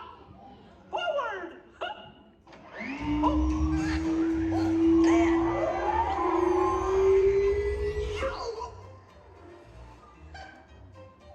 Cute engine. Well, what do you think? We have time to go to the bathroom before the next show? We can't, you old fool! We're bolted to the seats! On behalf of Kermit the Game, thank you for joining us.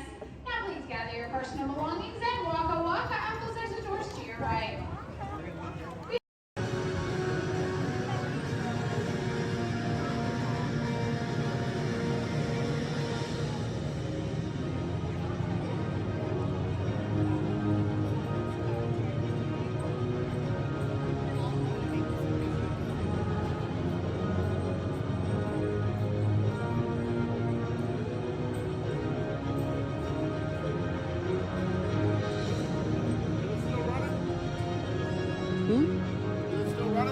No.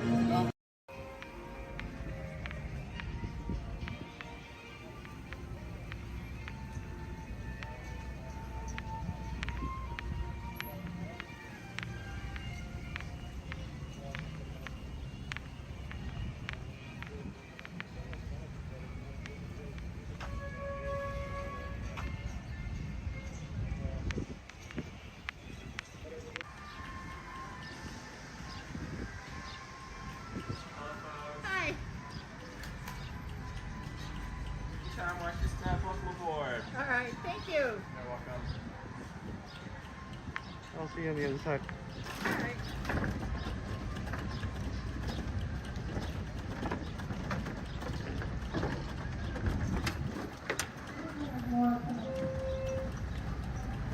I believe there's some more coming.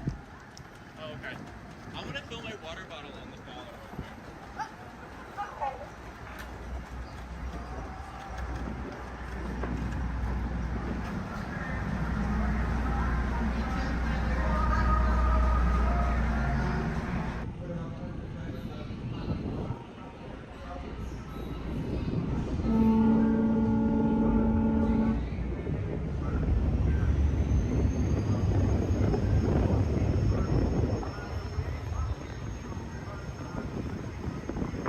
Ahoy, mate, and welcome aboard the Devil Joe Potter.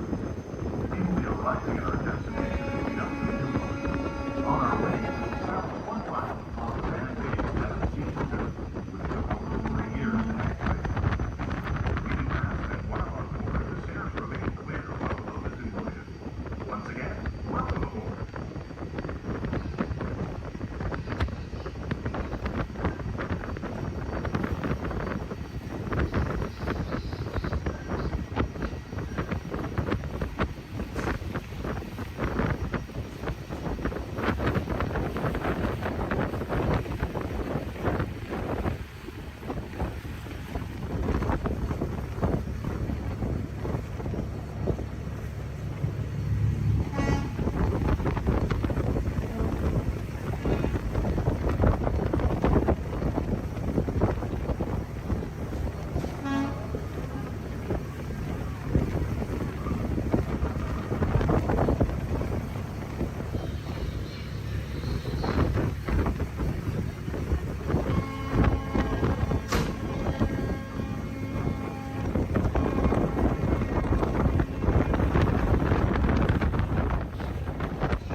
Please stay where you are until we are safely done and the captain has given the all clear.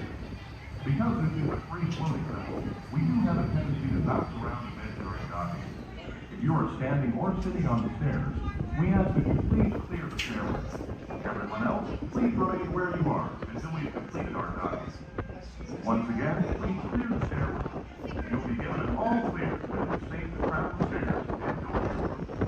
Por favor, manténganse alejados de las escaleras.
Please stand clear of the doors. Por favor, manténganse alejados de las puertas.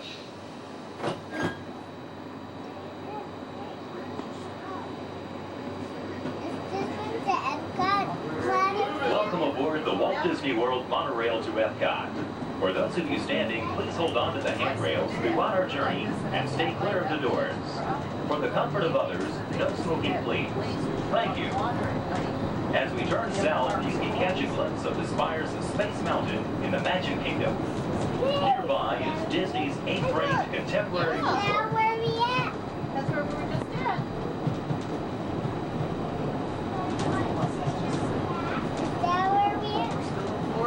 Yeah, we weren't at the Magic Kingdom today, though. What? We didn't go to the Magic Kingdom today, did we? Yeah, we did.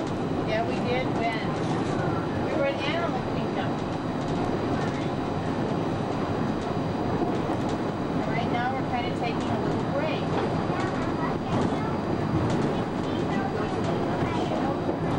What happened today? Yeah, we've seen it. Yeah. Earlier in the week,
suggestions for planning your visit to Walt Disney World.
Traveling to Epcot, where nations celebrate human achievement and potential.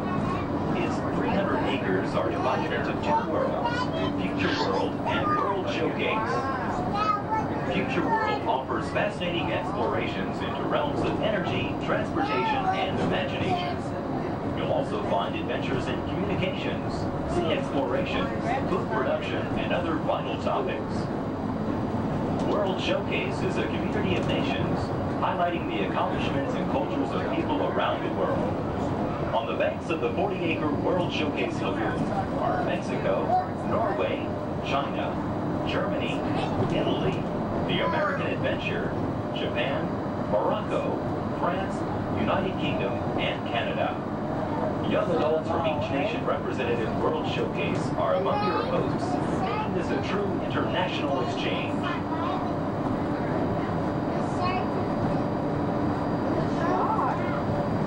Shark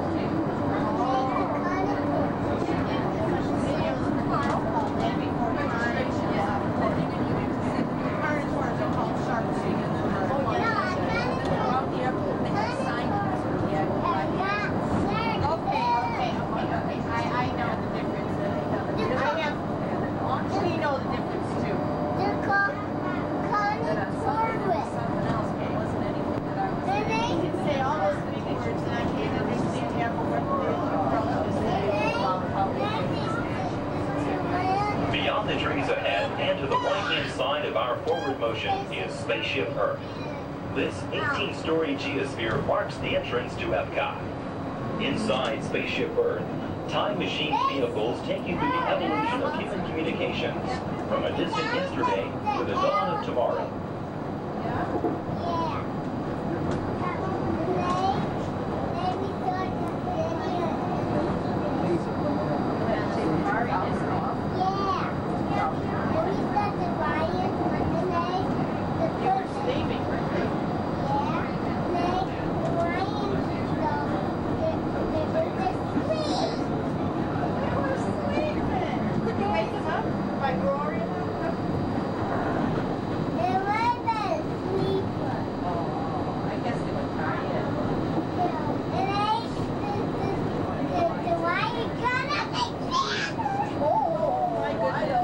Coming up behind Spaceship Earth is Innovations.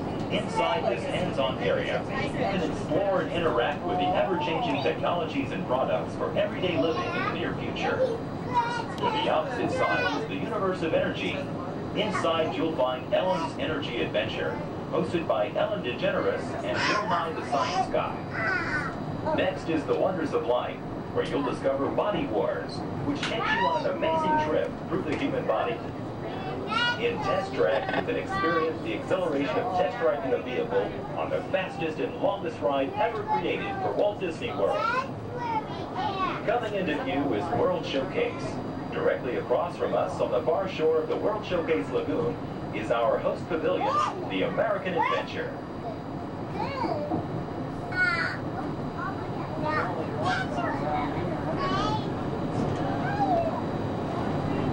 The glass pyramids are the gateway to your journey into imagination. Inside, you can find the 3D adventure, Honey, I Shrunk the Audience.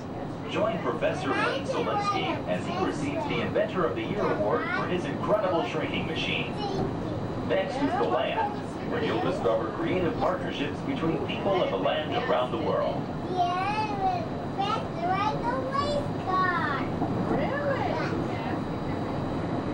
In the living seas, you can descend via hydrolator to Seabase Alpha and navigate the largest, most spectacular coral reef environment ever created by humankind.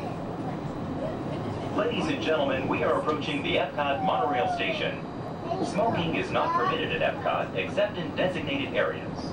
Please consult your guide map or ask a cast member for the location of designated smoking areas.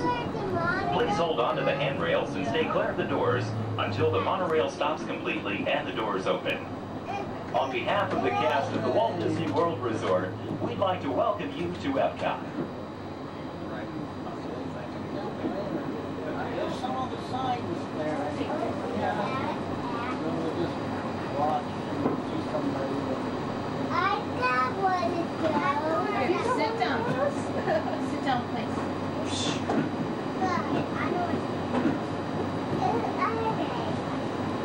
Ladies and gentlemen, please remember to collect your belongings and take young children by the hand. As you exit, please lower your head and watch your step. Thank you.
Welcome aboard. At this time, I'd like to ask everyone to please remain seated throughout our show, and please keep your arms and hands inside the vehicle at all times. For the safety of our cast, we ask that you please refrain from the use of flash photography and external video lighting. Now that we've taken care of business, let's talk about me. My name is Patrick, and I'll be your guide on this magical journey into the movies. It's the perfect job for me because I love movies. Is everybody ready? Yeah! Great, because it's showtime. Ready when you are, CB?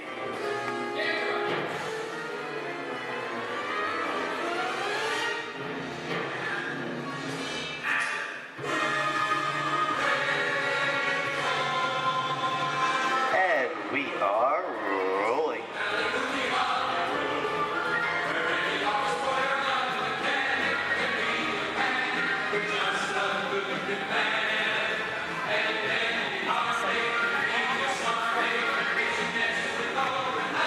Hello everyone and welcome to the Great Movie Ride. Once again, my name is Patrick and I'll be taking you from this Hollywood soundstage into some of the greatest movies of all time, all on one tour. But between you and me, this is no ordinary tour because the Great Movie Ride brings these movies to life and puts you right in the middle of the action.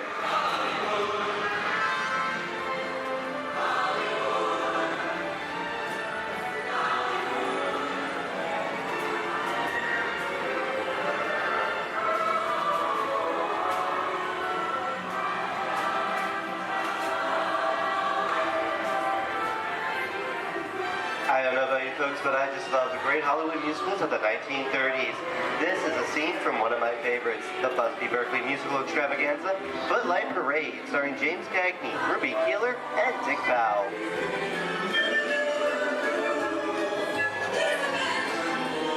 In 1952, Gene Kelly was Singing in the Rain with Debbie Reynolds and Donald O'Connor. Did you know that Gene Kelly co-directed this movie? Who can tell me what movie this is? That's right, it's Walt Disney's Academy Award-winning film from 1964, Mary Poppins, starring Julie Andrews and Dick Van Dyke. Julie Andrews won an Oscar for her portrayal of the nanny, who is practically perfect in every way.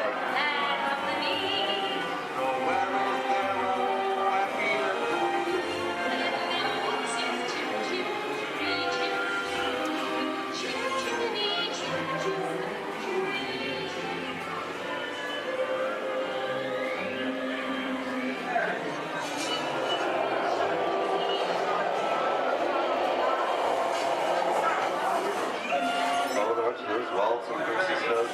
This doesn't look like a very good neighborhood. It looks a lot like the underworld. This seems such classic gangster films as The Public Enemy, starring one of my favorite tough guys, James Cagney.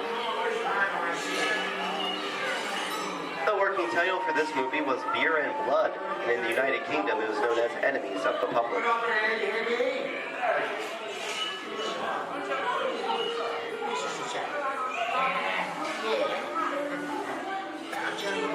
Very nice time.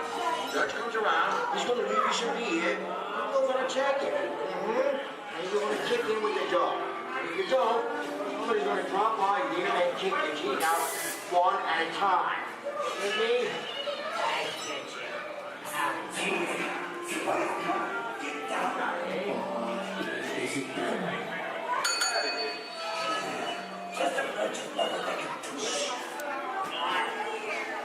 Sorry about the delay, folks, but I don't want to run a red light, even if it is just a movie. You talking to me?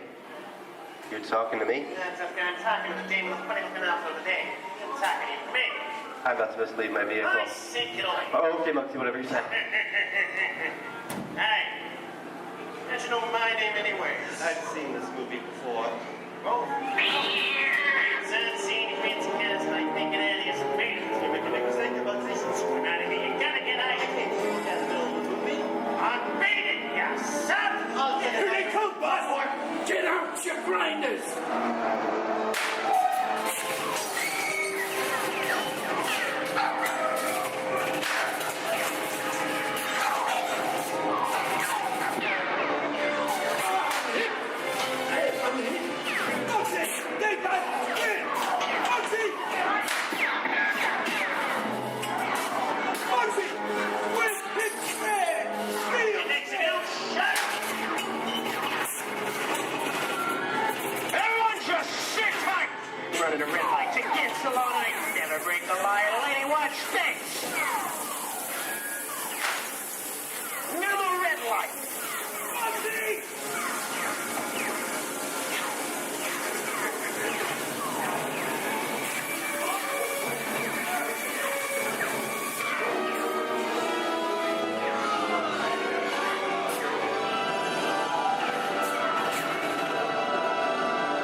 it.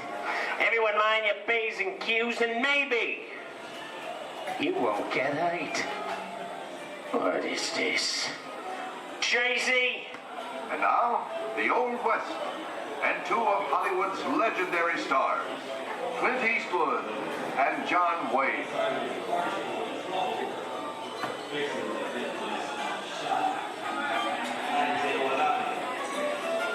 Go right ahead, if that's what you're going to do.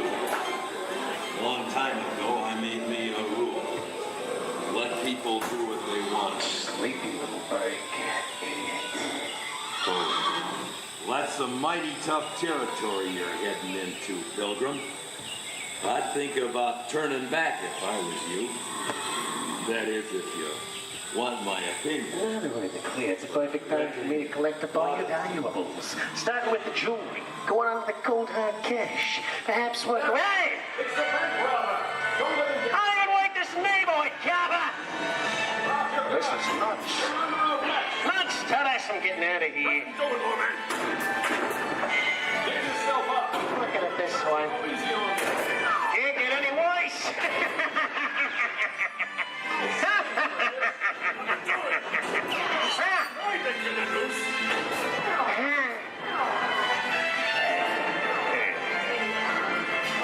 Okay.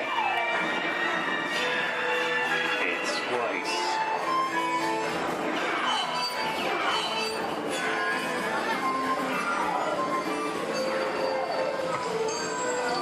I don't know about you guys.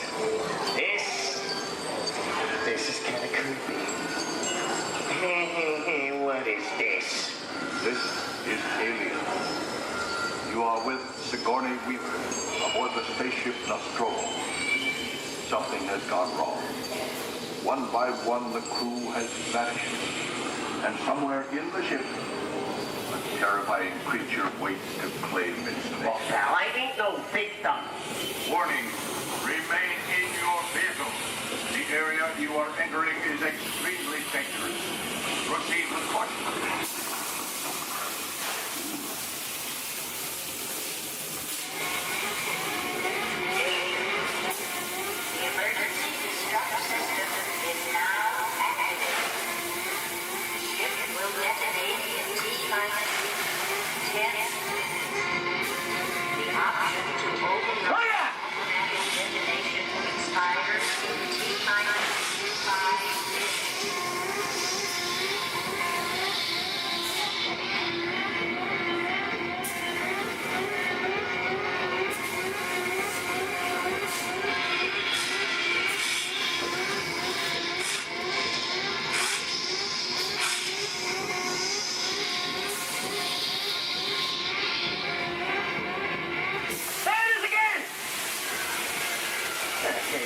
Creepy crawly things for one day, what?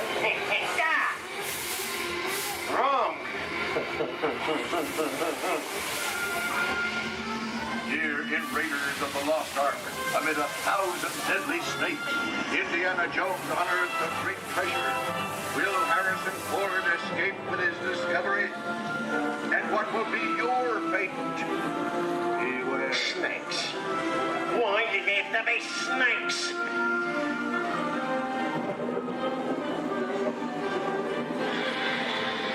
Dust of 3,000 years lies on the surface in this ancient burial chamber. On the chest of the great stone god, a priceless Get a load of that chunk of ice. Time for me to get back to work. Don't nobody move while I go get the goods. I don't think they've noticed a few extra bodies around here. Know what I mean? But the jewel is guarded by a curse. And those who dare defy that curse must pay with their lives.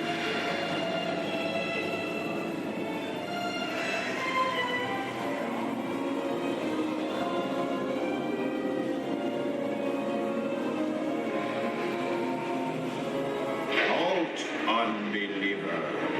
Disturb the treasure of the gods, and you shall all pay with your lives.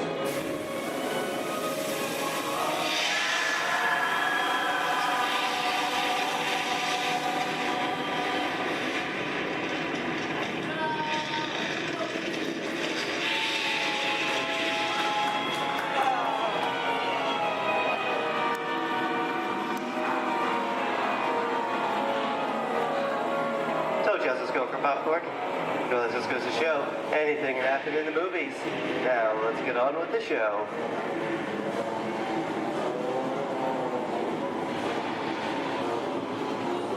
Ooh, I see dead people. The horror movie is my all-time favorite genre. Some of the best horror films were made back in the 1930s and 40s, but monsters, mutants, and maniacs are still audience favorite and continue to haunt us today. And that's what I call a wrap.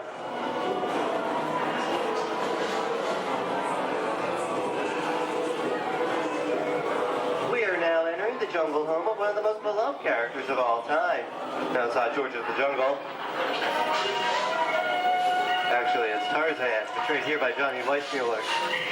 Over here, we have Maureen O'Sullivan as Jane, and the lovely and talented Cheetah as herself.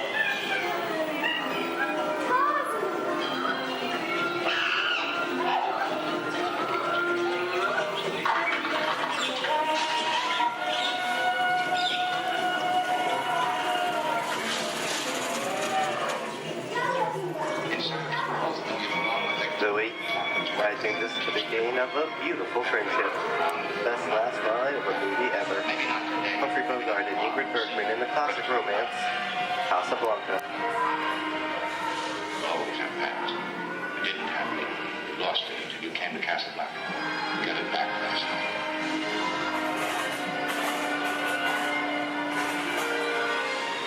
I've got a job to do too. Where I'm going, you can't follow. What I've got to do, you can't be any part of. Hilton, I'm no good at being noble, but it doesn't take much to see that the problems of three little people don't amount to a hill of beans in this crazy world.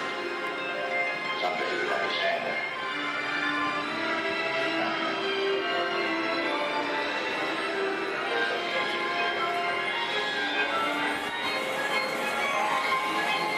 And here's one of my favorite movie stars, Mickey Mouse, in one of his greatest roles, the Sorcerer's Apprentice in Fantasia. The sorcerer in the sequence is named Yen Sin, which is Disney, spelled backwards.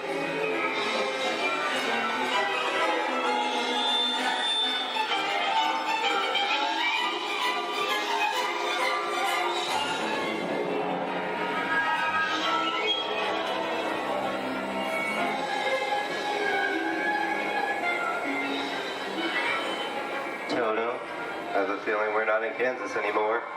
How often do you get to say that?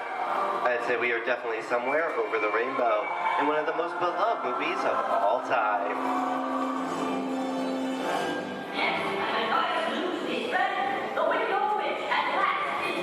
The Wizard of Oz.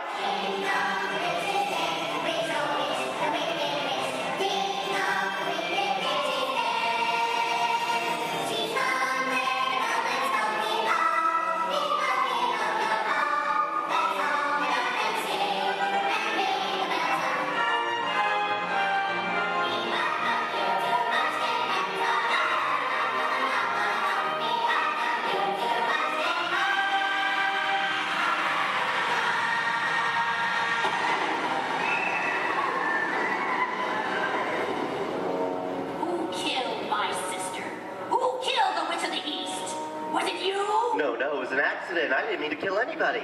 Well, my little pretty, I can cause accidents too. Oh, rubbish. You have no power here. Be gone before someone drops a house on you, too. Very well. I'll bide my time. But just try to stay out of my way. Just try.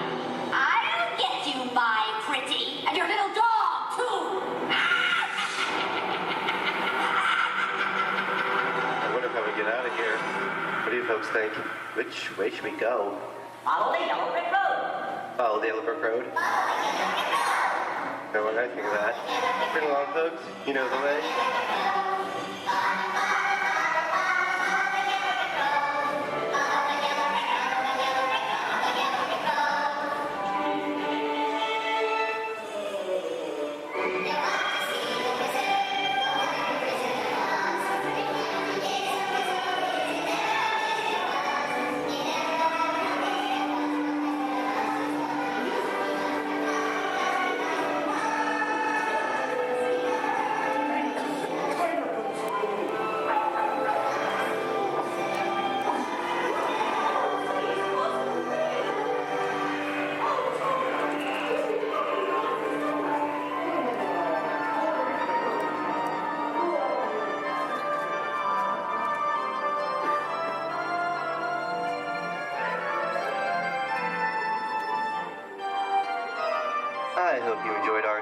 these great moments at the movies, but we've only scratched the surface of what Hollywood has to offer. There are thousands of great movies out there just waiting for you to discover. And here are just a few of my favorites.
Disney's Hollywood Studios, I'd like to thank you for joining us on the Great Movie Ride. But before we wrap this production, there is still one more scene to do. It's called The Exit. The action begins with remain seated till we come to a complete stop. Then gather all your personal belongings and take small children by the hand. When these doors open, rush dramatically to your feet and make a grand exit directly to the rear of your vehicle.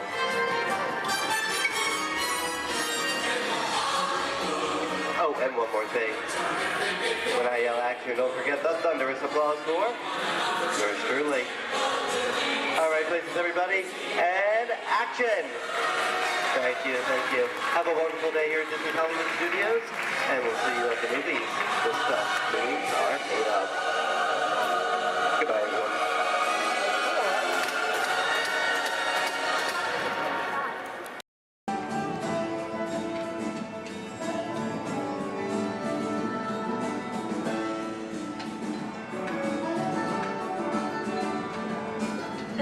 What's going on here? Where are we? Oh, look, we're on the wrong side of the screen. Oh, yeah, wow. Hey, look, Bunny Rabbit. Get off. Come on, let's go. Oh, hi, there you are. Hello, I'm Rosie. And I'm Colin. And we've got 5 or 6 hours of vacation slides to show you. No, we don't, actually. We're here to tell you all about sourdough bread. We are?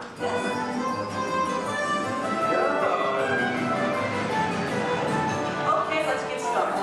Did you know that the traditional sourdough baking process goes back to the California Gold Rush? You're reading this, aren't you? No.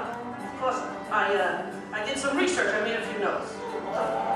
So, my little encyclopedia, what exactly is sourdough? Well, it's a type of bread that doesn't use yeast as a leavening agent. These miners had agents? I don't think so. Look at them.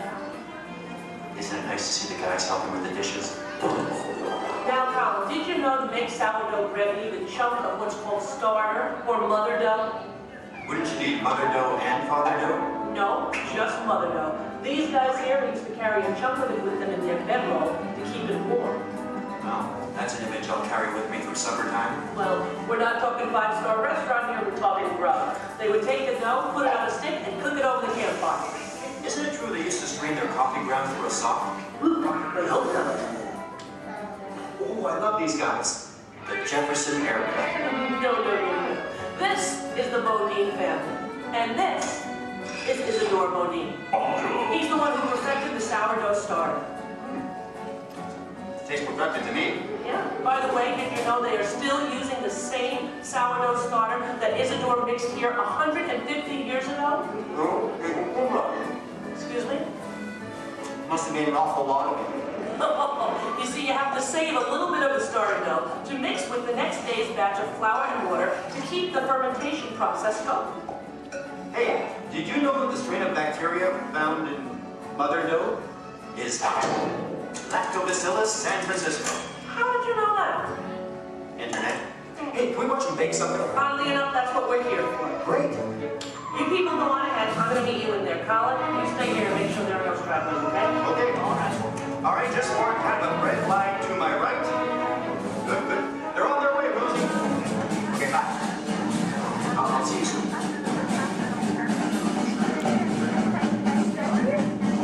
Okay, everybody, here we go. Come on in. There's plenty of room. Gather around the window right here. Make sure you can find a spot where you can see me on one of the screens. Come on, Colin. They can find their way, okay? It's not the California Trail. We lost a couple of the coyotes along the way. Oh, that's so sad. Oh, well, but you did it. Yeah. This is the bakery. That should be obvious to everyone. Even to... What's that? Oh, and I have one for you. Is that me?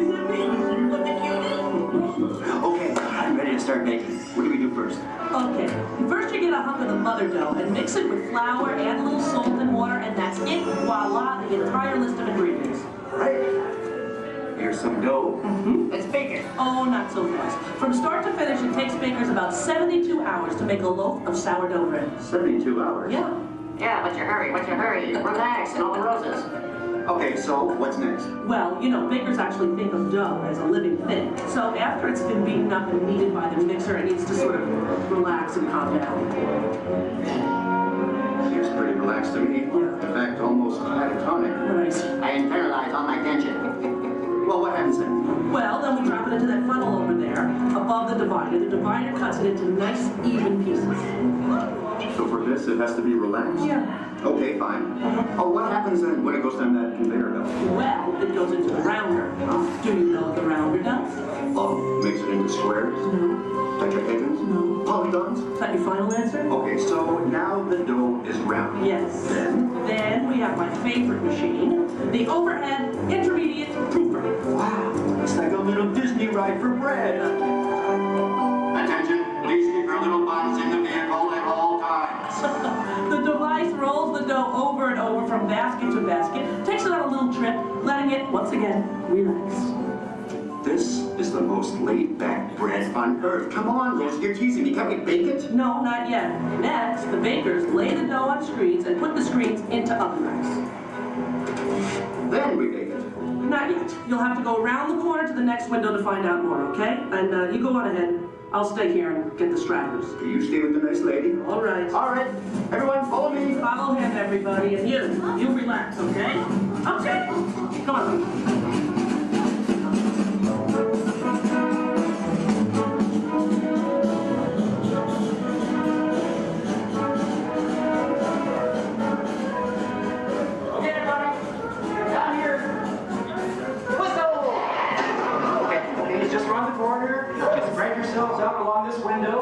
All right.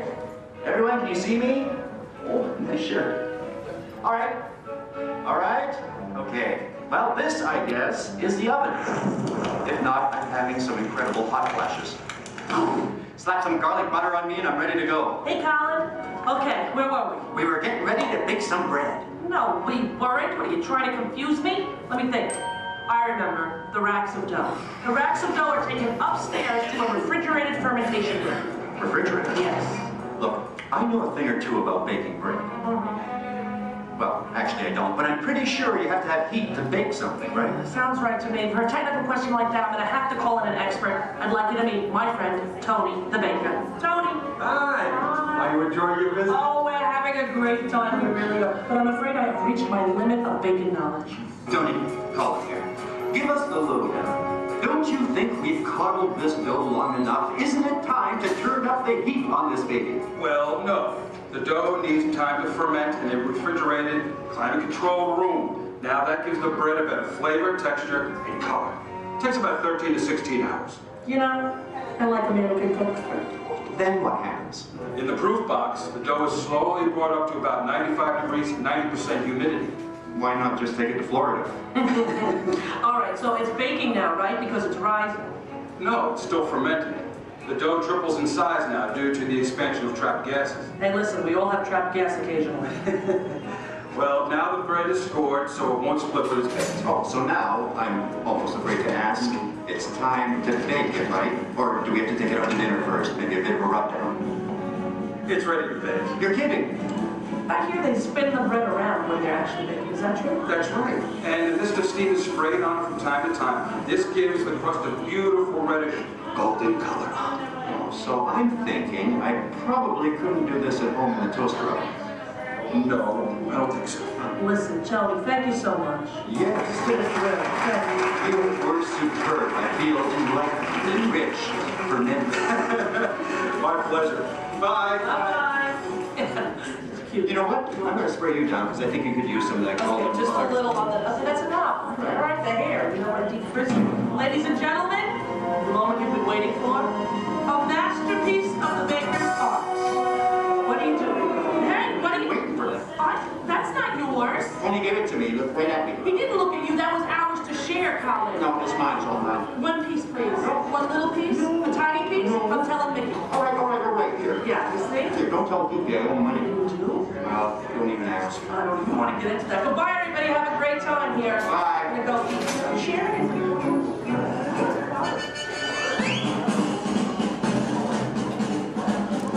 On top of your head, hats, ears, sunglasses. Go ahead and take those off. We want them flying off in a first order ship. Who knows what they would do with them, but they're not going to give them back. This is R5. He's going to help get you guys out of here. We're just waiting for a transmission from Finn. Okay. Good luck. Take this corridor to the turbo lift. Then head down to the escape pod base. Those droids are programmed to return you to Batu. Hurry and don't get caught. Lieutenant Beck will guide you. Recruits, for your safety, stay seated with seatbelts securely fastened. Keep hands, arms, feet, and legs inside the transport and supervise your children. Tell them it's a prisoner transfer. Did it work? Good. Now get a move on. There's a clear path to the turbo lifts at the end of the hallway. Turn right. Probe droid. You're lucky it didn't spot you. Take those turbo lifts and stay out of trouble. Hey, you're not authorized. Wait, those are the prisoners.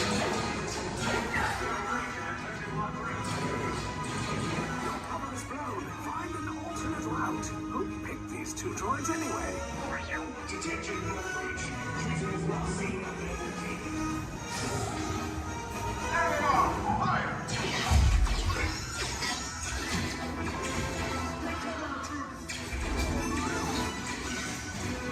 Stay back to force. Hurry! No, not up! I said down!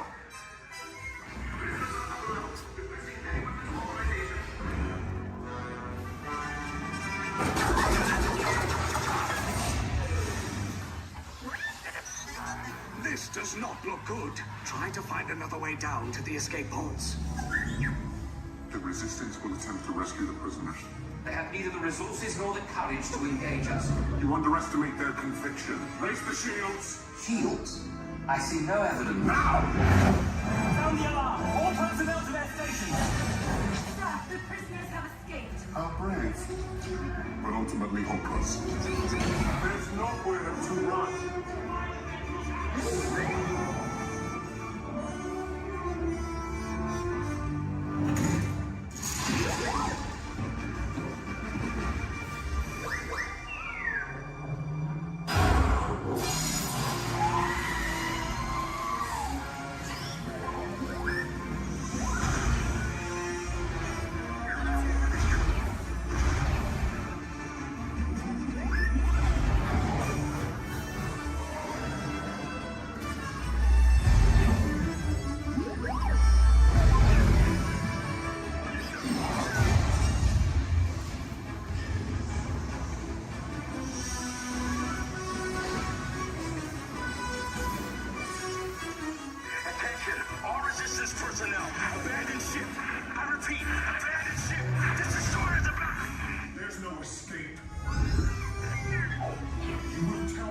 Of the secret base, and then I will destroy you and the resistance.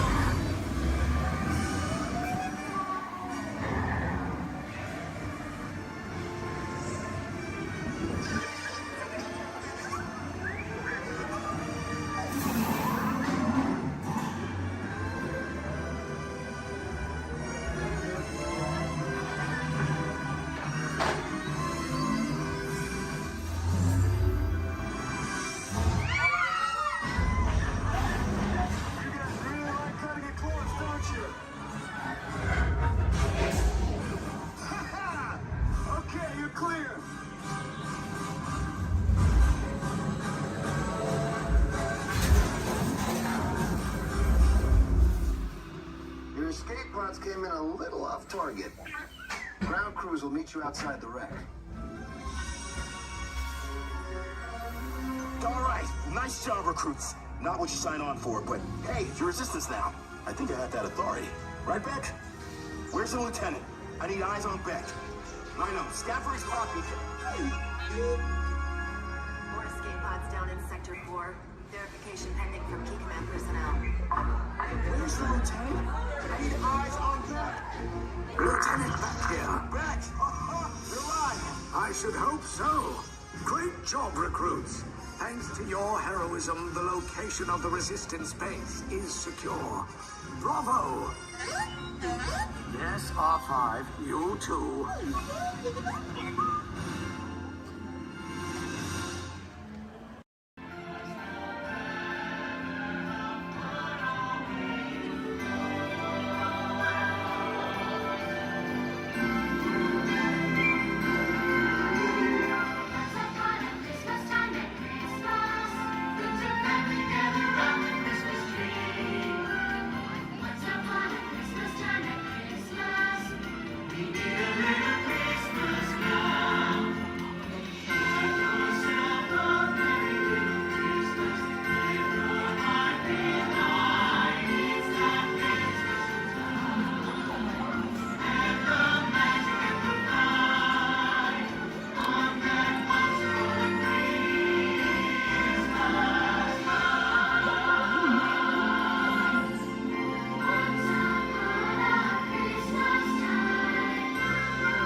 Sweet home for the holidays.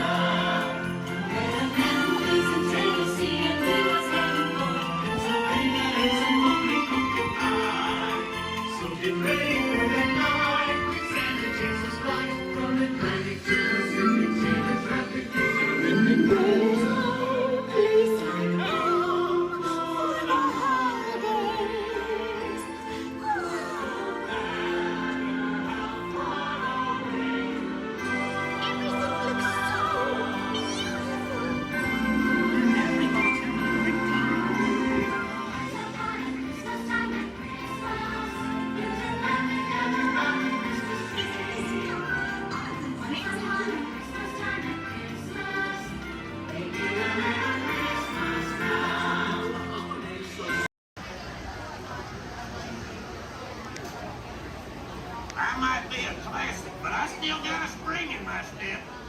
Let's go.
Here we go.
Now please stay seated till we come to a complete stop. Remember to grab all your stuff and step out to your right. So long now.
And there are losers.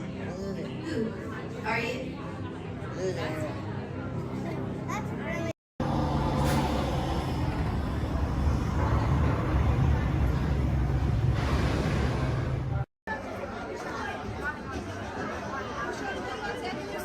Push up on that lap bar. Push up.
Alright, folks, we'll be on our way up to Sleeping Beauty's Castle Center Park. Please remain seated. Your engine.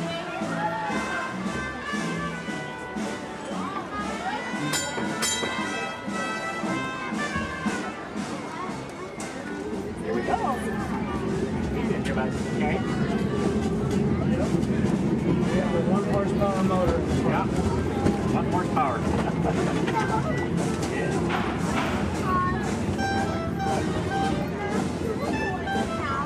Well, because this one only has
This is Disney's Port Orleans French Quarter. Please collect your belongings, watch your head and step as you disembark, and take some home to our fun. Thanks for riding with us, and welcome home. No, no, no. Isabella. Isabella, fermati, Isabella, scusi. No, she's a bit feisty, ma scusi. Fermati, stop. Isabella, you're a bad broom, huh? No, Isabella, I mean it right now. You are being very bad. Oh, it's windy. Scusi. No, oh, Isabella. No, Isabella, fai la prova. Fai la prova, Isabella. No, scusi, I have a job, girl. Isabella, I need you to behave, huh? I know you're a bit nervous, but we are friends here, huh? Stay. Avvicinati, come in. Come closer, huh? Come in. The children especially. Come in. Have you seen any witches? Scusi. Have you seen any mean witches? You can talk out of your face. No? Okay. Good. This is a good thing. I'll bring the children forward. Come in. You can bring your food. Yeah, it's dinner theater. Come in. Isabella, guess what? Our friends say no mean witches, so that means we are having a good day, huh? Buon Natale! You are here to hear my story, huh? Good. Come closer, please, to here. To the steps, huh? Come in. Very good. Now, my name is La Befana, and I am a witch.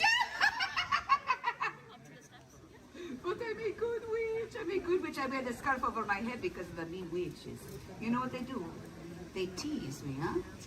Nobody likes to be teased, huh? I think they do this, though, because they are jealous of me. I, La Befana, am the gift giver here in Italia. If the children are good, I bring the sweets, the treats, the goodies. If you are not so good, what do I bring? Coal. Coal. Yes, very good. Wait. I don't like to bring it, huh? But there is a gift giver in America. He has a beard, and he says, ho, ho, ho. Who is this? Santa Claus! I don't want to brag, but I need to tell you this. I've been bringing the bambini the gifts down the chimney long before old Saint Nick was a bambino himself. That just means I'm old. Okay. Tell me, what does Santa Claus fly? Reindeer and the sleigh, yes. Oh, poor La Befana. She has no sleigh, no reindeer. What do you suppose La Befana flies? A broom, see, because I'm a witch.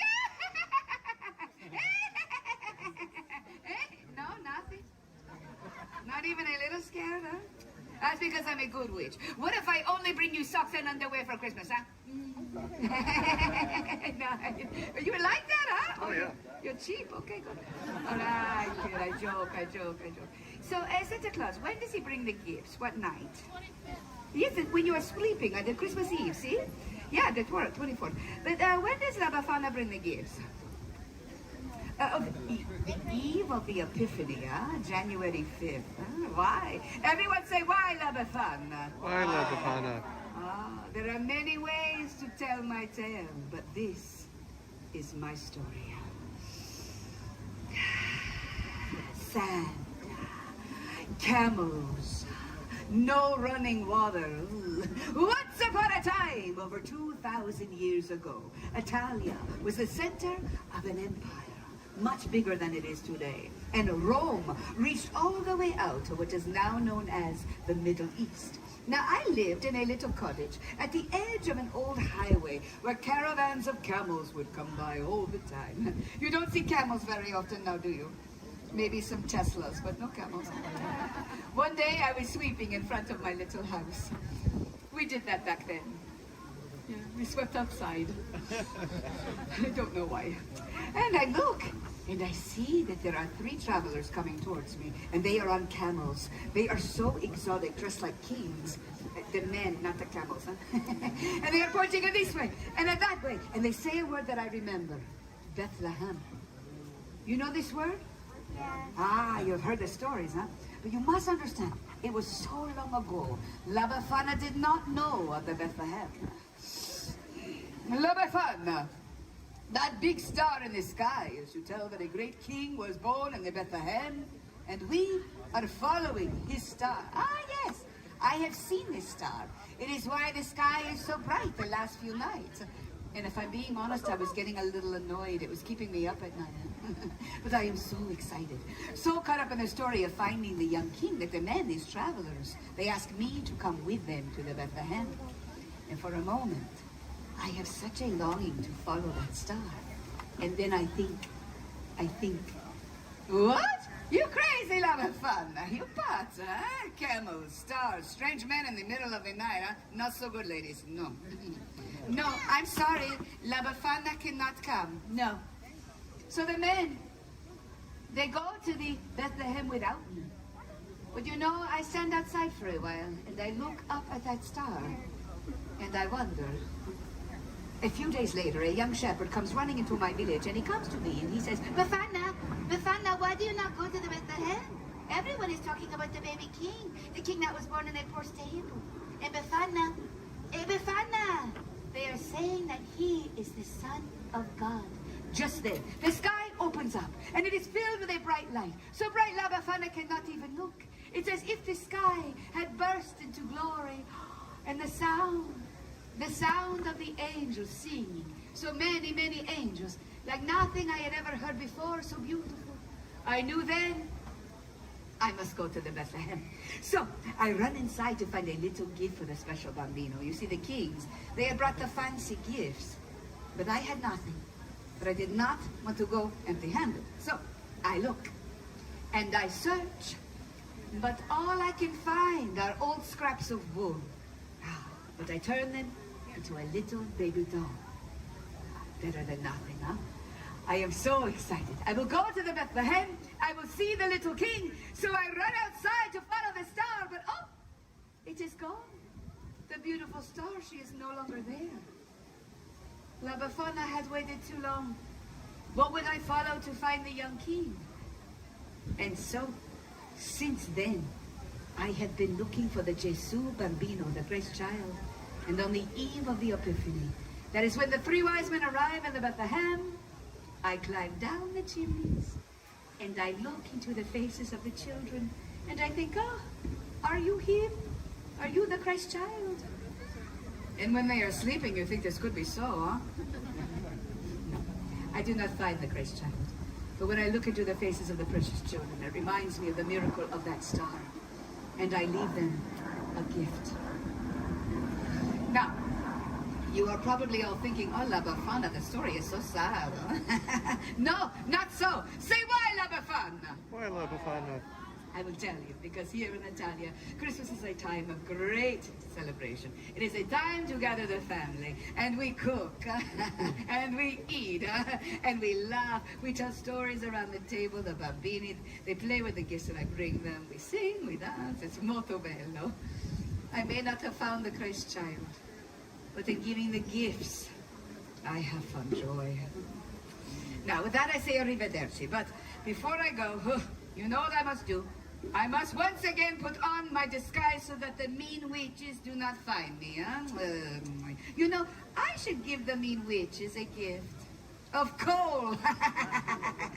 No, I joke. You have all been so kind and listening, and in doing so you have given me, the gift giver, a great gift. So why do I do this? Why do I worry about what the mean witches say to me and think of me? Why do I hide? Do you think I should hide from them? No, you are right, I will not hide. Because you have given me the courage to be true to myself, huh? To follow my own star. I do not want to hide. I want to spread joy. So, I will leave you with this. My version of a saying we have here in Italia. Pasqua con chi vuoi, Natale con i tuoi. Celebrate Easter with whomever you choose. But Christmas, always with your own. Buon Natale! Buon Natale. Grazie, my friend. Grazie. If you would like a picture with me, I will come down here. I'm having a very good hair day, huh? Would like a photo?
Take this corridor to the turbo lift. Then head down to the escape pod base. Those droids are programmed to return you to Batuu. Hurry and don't get caught. Lieutenant Beck will guide you. Recruits, for your safety, stay seated with seatbelts securely fastened. Keep hands, arms, feet, and legs inside the transport and supervise your children. Tell them it's a prisoner transfer.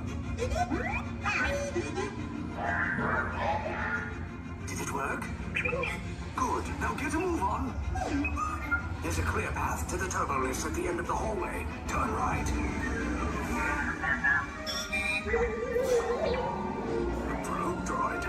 You're lucky it didn't spot you. Take those turbo lifts and stay out of trouble. Hey, you're not authorized. Wait, go to the prisoner.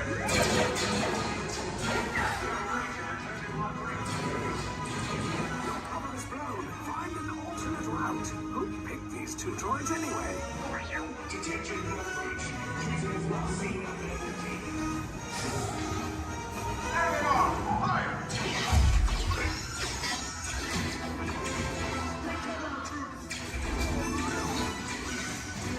The escape pod just below us. Take those down. Copy. Hurry. No, not up. I said down.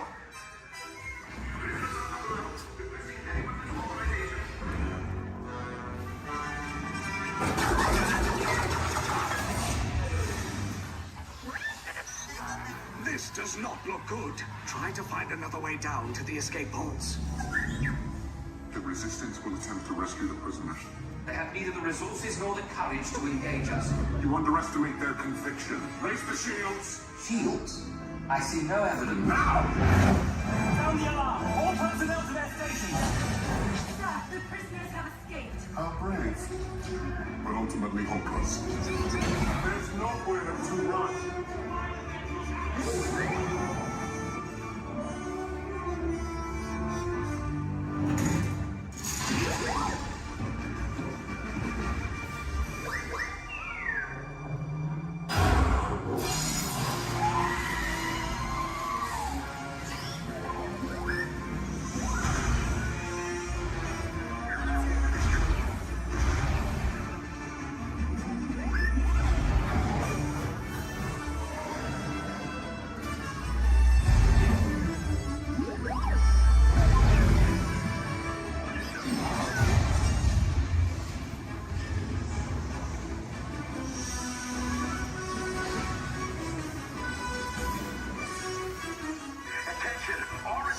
personnel. Abandoned ship. I repeat, abandoned ship. This destroyer's about. There's no escape. You will tell me the location of the secret base, and then I will destroy you and the Resistance.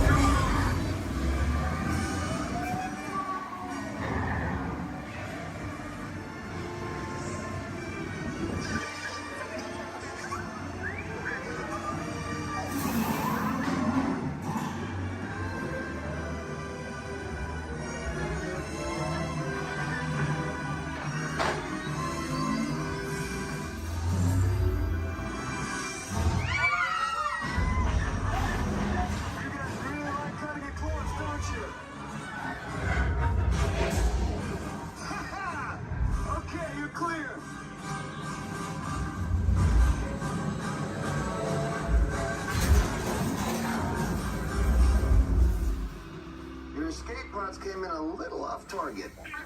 Ground crews will meet you outside the wreck. All right, nice job, recruits. Not what you signed on for, but hey, you're Resistance now. I think I have that authority. Right, Beck? Where's the lieutenant? I need eyes on Beck. I know, scout for his copy. More escape pods down in Sector 4. Verification pending from Key Command personnel. Where's the lieutenant? I need eyes on Beck. Lieutenant back here. Beck! You're right. I should hope so. Great job, recruits. Thanks to your heroism, the location of the Resistance base is secure. Bravo! Yes, R5, you too.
Are you excited to be here today?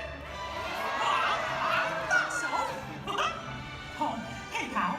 Thanks for getting things started. And now that we're all together, I've got a surprise for you. You see, when folks from around the kingdom heard you were going to be here, well, they just had to come and give you a great, big welcome!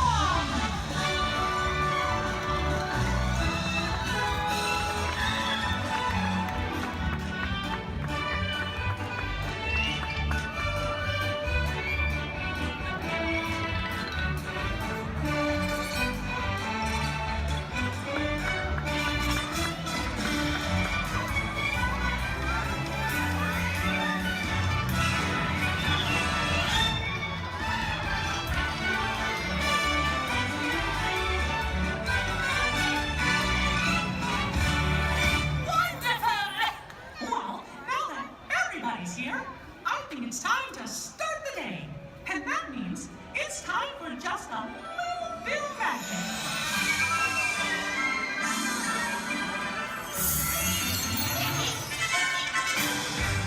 Is someone in need of magic?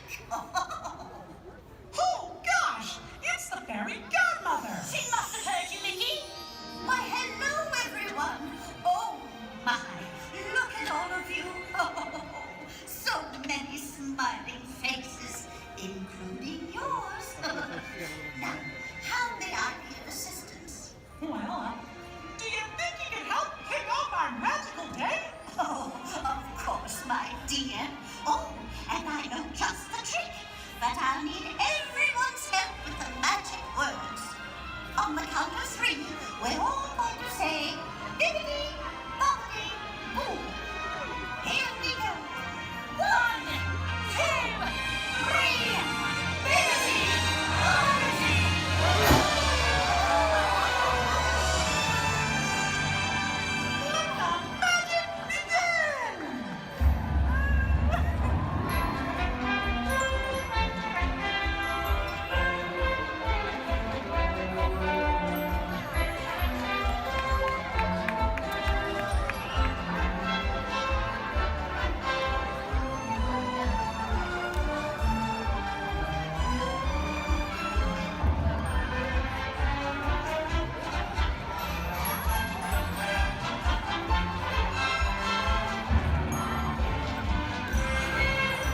Thank you for the escape, Magical Kingdom. Have a wonderful day. Well, what are we waiting for? Let's get going. See you real soon.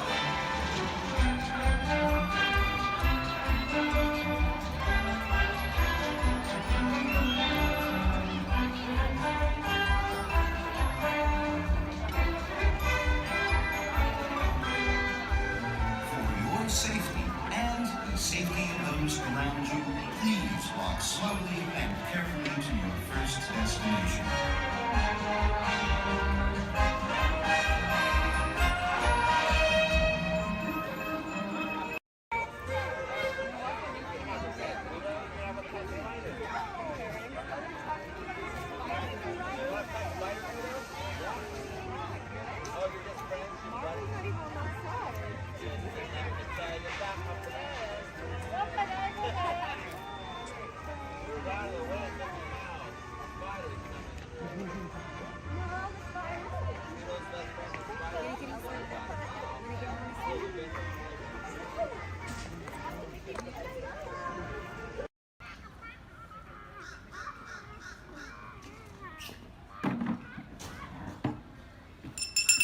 Hear ye! I am James Jefferson, the town crier of Liberty Square. But my friends call me JJ. Come on, everyone, gather round. You're just in time. Come closer, all ye people, gather round and listen well. I've got a satchel full of history's greatest tales to tell. Your hair will stand on end with all the history and such. Unless, of course, you're bald like me, in which case, not so much. Hey, Sam! It's Sam Eagle, everybody! Tell us, Sam, what great American story are we sharing today?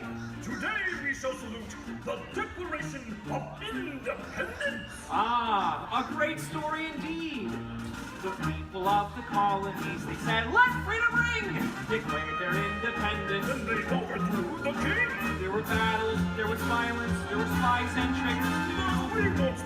call that. This is wholesome through and through. Right, let's bring out some friends to help us. Hey there, that's your cue. Welcome. Hiya. Woo! Great moments in history. La la la la la. Great moments in history. And this one features more. And here's what you will take away in all your minds and hearts. Great moments in history. Great moments in history, but just the American parts. Hi-ho, and welcome to Great Moments in History. But just the American parts. That's right, Sam. And as the official Liberty Square historian, I have drafted tributes to every important event in American history. JJ, please remind everyone which great moment we are sharing today. The Declaration of Independence! Excellent! I read it every night before bed, and so should you. And now I will recite from memory the entire Declaration of Independence. When in the course of human... Excuse me, Sam? Kermit, you are interrupting America. Sam, the gang and I were talking, and we had some ideas to make your show more entertaining. Entertaining? In a theme park? Yeah. Highly unusual. Aw, please, Sam? JJ, I could use a little help here. Sure, Kermit. Let's put this to a vote. All those in favor of making Sam's story a little more entertaining, say aye. Aye. The ayes have it. Oh, it appears democracy has spoken. All right, Kermit, you and your band of weirdos can help. Okay. But please, do it with dignity. Oh, sure, Sam. We always do things with dignity. Hey, Kermit, the all-chicken chorus is ready for their big number. The cluck heard round the world. Get it, girls! Too soon.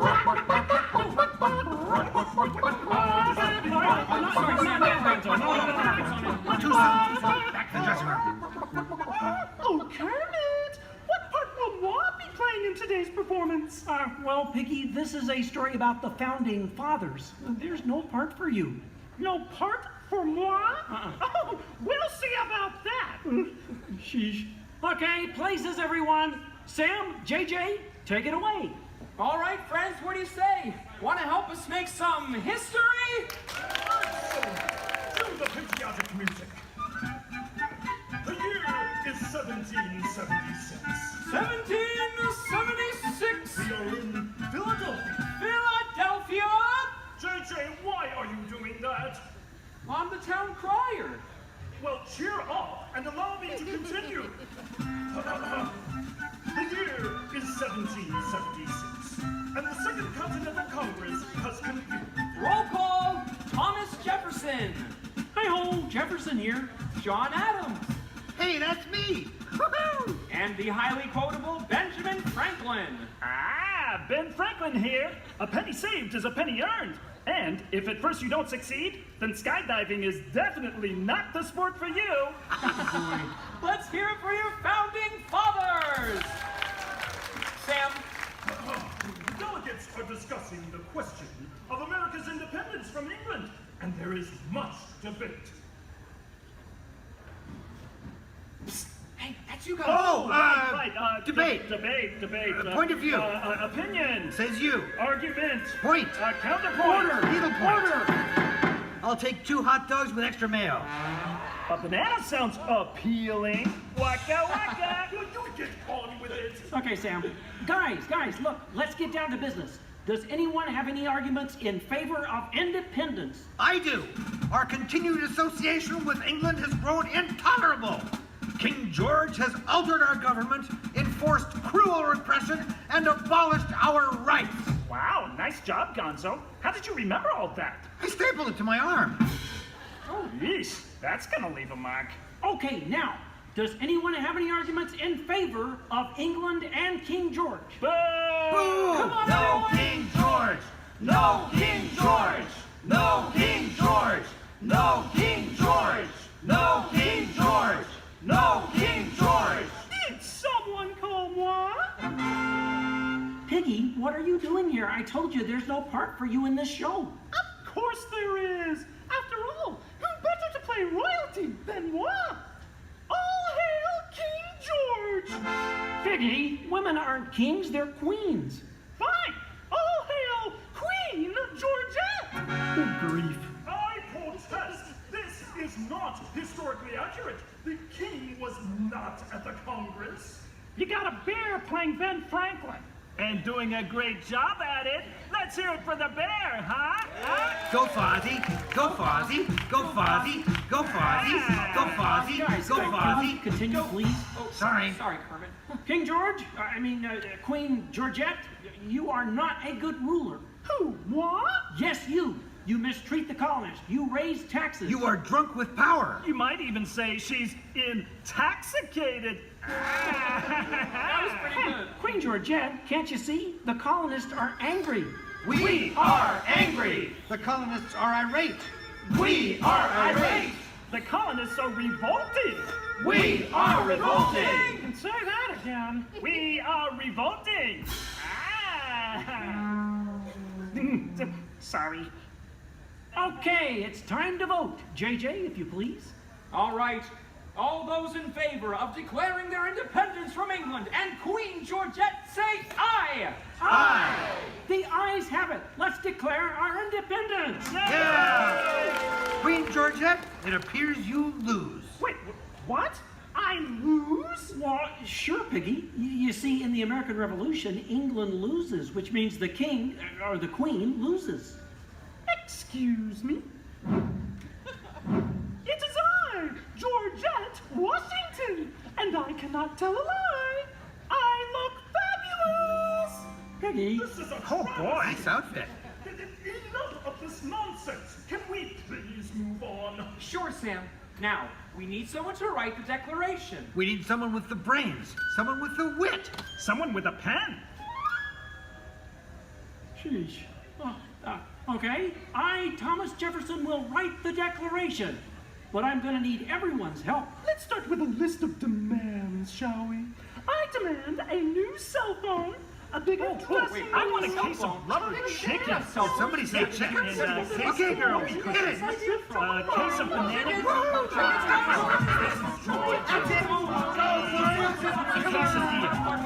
You're doing it! Guys!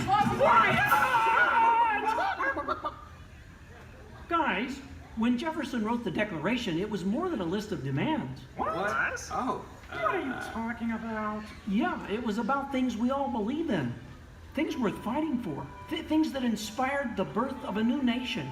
Gee, Kermit, what do you mean? Well, like the Declaration says, we hold these truths to be self-evident, that all men are created equal, that they are endowed by their Creator with certain unalienable rights, that among these are All together! Life, liberty, and the pursuit of happiness.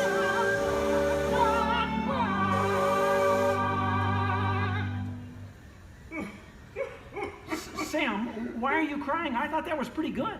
It wasn't good. It was glorious. Yes!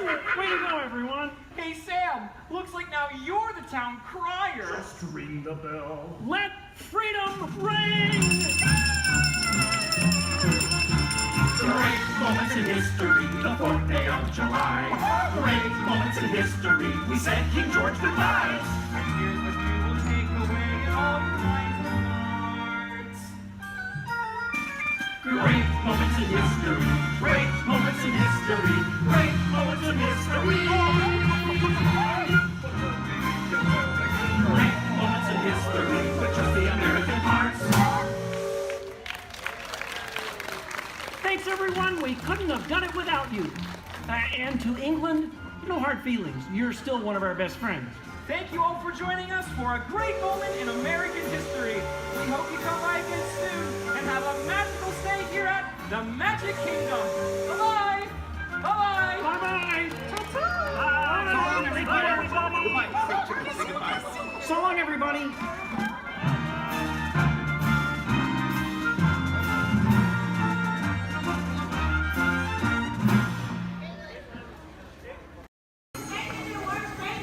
Each and see.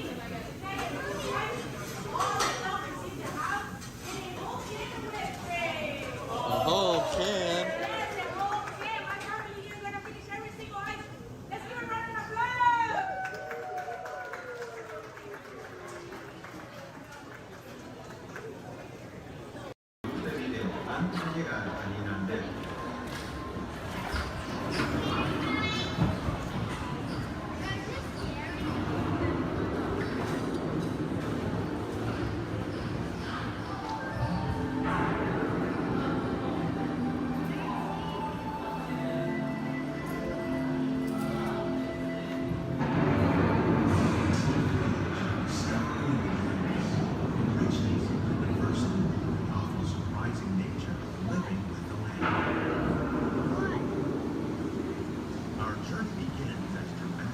sudden change in sleep by the wind. Ocean storm creates simple climate and destructive to us, but to nature, it's about the beginning of the cycle of life.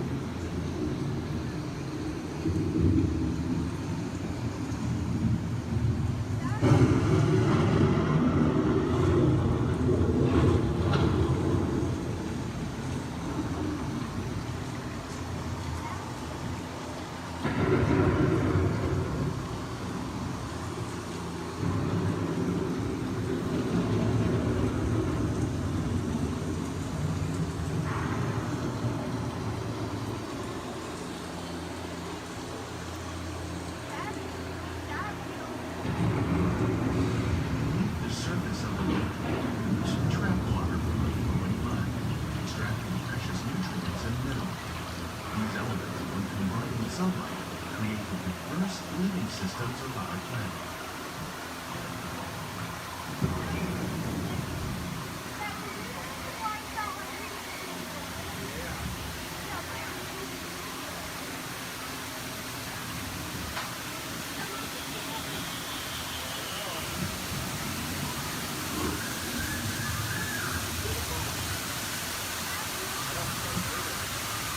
One of those lizard systems is the rainforest, home to the most amazing concentration of life on our planet.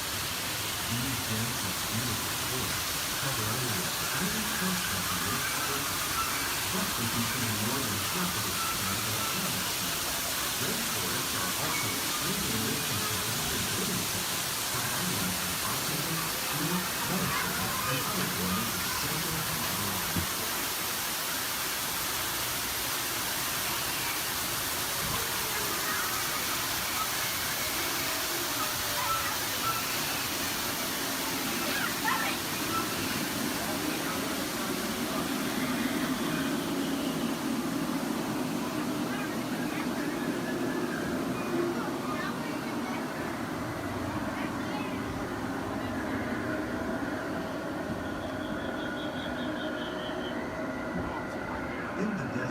Nature has created a very different, known as beautiful living system. And while this arid landscape may seem lifeless, it is very much alive. The plants and animals that have learned to survive in these harsh conditions make use of what little water they can find and avoid the scorching rays of the relentless sun.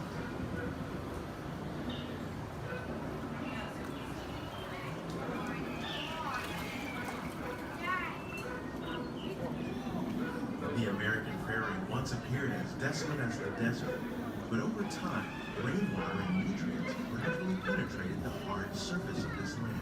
Even the hooves of the mud buffalo helped create the rich soil that one day become home to the American farm.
that thrive on salt water. Here at Epcot, we're learning to reduce the need for pesticides by using natural predators like ladybugs and wasps to control pests.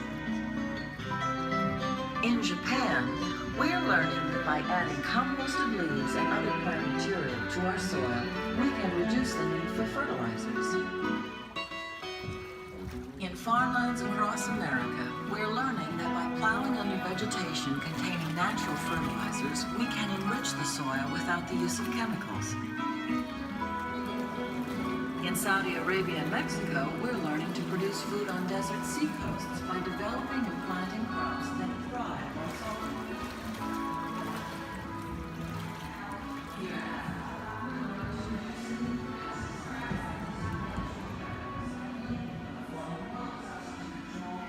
How will we meet tomorrow's growing needs for food production, yet still respect the needs of the land?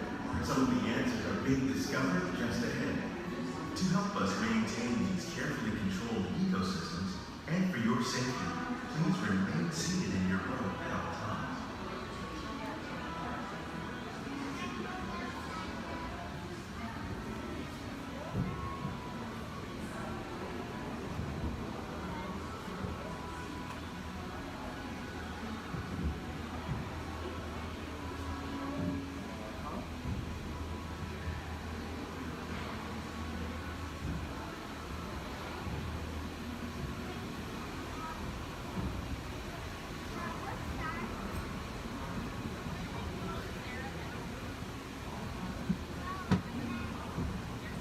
Welcome to our living laboratory, where scientists from Epcot and the U.S. Department of Agriculture are exploring innovative ways to produce bountiful harvests now and into the future.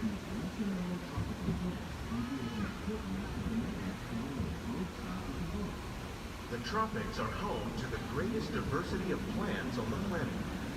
Many of these, like papaya, bananas, cacao, coffee, and rice, are well known around the world. These are just a few of the edible plants that have been an important source of nutrition for people living in the tropics. Many are rich in vitamins and minerals, while others are well adapted to growing in less than ideal conditions. Some, like the water lily, thrive in wet, swampy areas and waterways.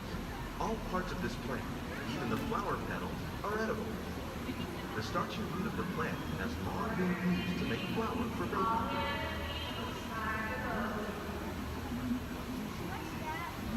One day, many of these lesser-known tropical plants may be as important as the bananas growing on both sides of the boat. More than 28 million tons of bananas are eaten annually, making it the most popular fruit in the world.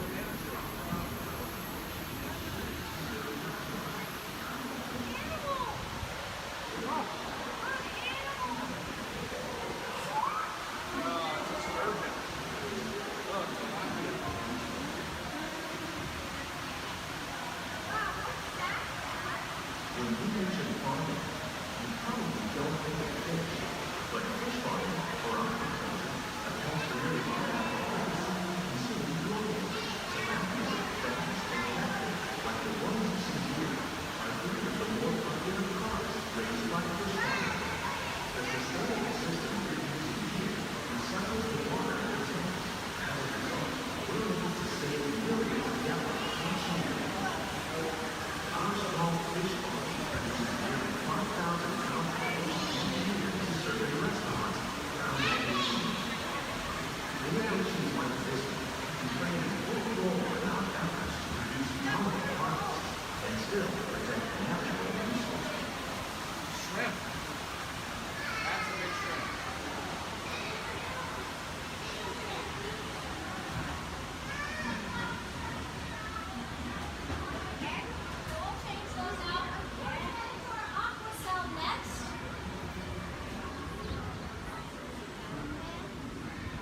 Little sunflowers.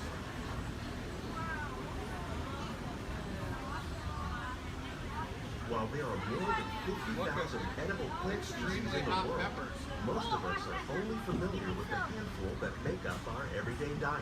The common grains growing here, wheat, maize, sorghum, and millet, plus rice, account for nearly 2/3 of our global food consumption. Learning how to increase yields of these staples is an important goal of research around the world. Blue agave. A monkey puzzle tree. Orange. These plants are definitely on their way up. Innovative growing techniques like these increase yields while more efficiently using resources like water, fertilizer, and pesticides. Another innovation at work here is our integrated pest management program. By populating our greenhouses with beneficial insects that prey on harmful pests like aphids and flies, we are significantly reducing our reliance on conventional pesticides. We're growing these crops using our nutrient film system. This technique precisely controls and recycles water and nutrients. With it, we can produce over 27,000 heads of lettuce a year in this one small area. Look at the cucumbers.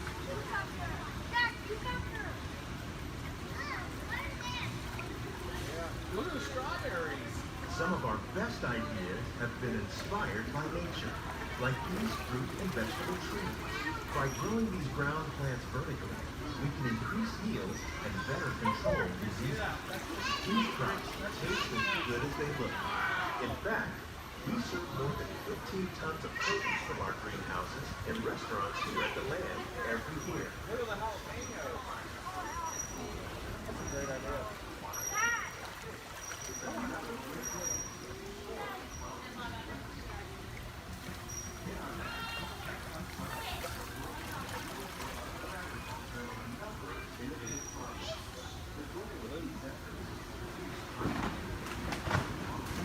The future of agriculture may include innovative ideas like this vertical growing system. Plants grown in this way use a fraction of the space required by traditional growing methods. That saves water and increases production.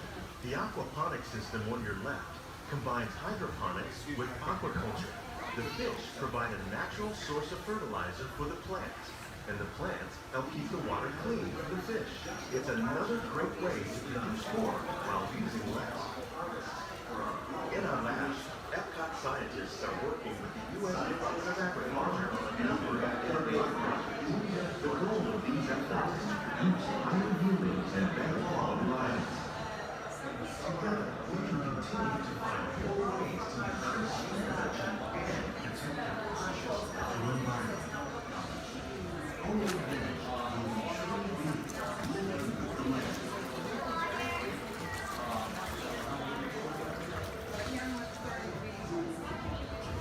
On behalf of Walt, these greenhouses represent just a fraction of the work being done worldwide to produce delicate harvests for our growing populations. Scientists, farmers, and even backyard gardeners are doing their part to improve the quantity and quality of foods that we all rely upon. Together, we can continue to find more ways to increase food production and protect our precious natural environment. Only then will we truly be living with the land.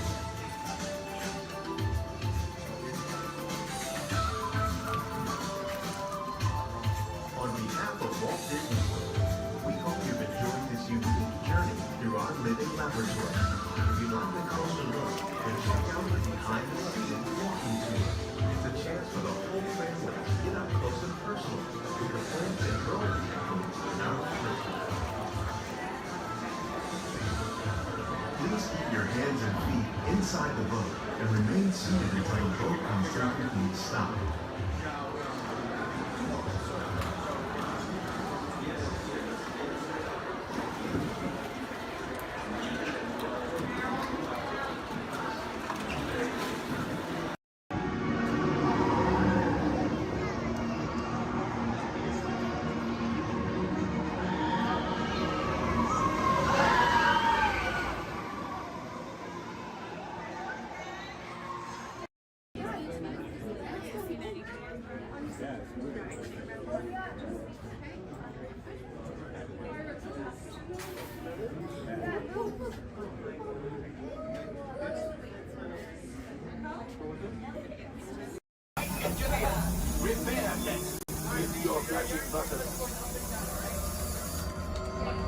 better be faster when we get into real trouble. Right, pilot? Push the flashing button to take off. Pilot on the left. Move your stick to fly right and left. Pilot on the right. Pull back on the stick to fly up.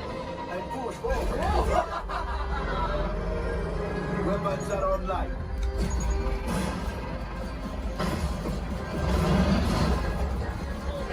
Left pilot.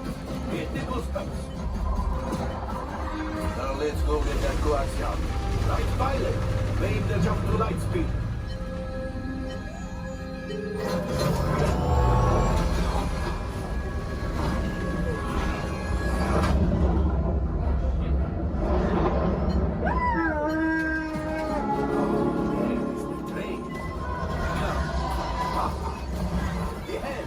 Yes, keep shooting. They've locked onto us. Take evasive action.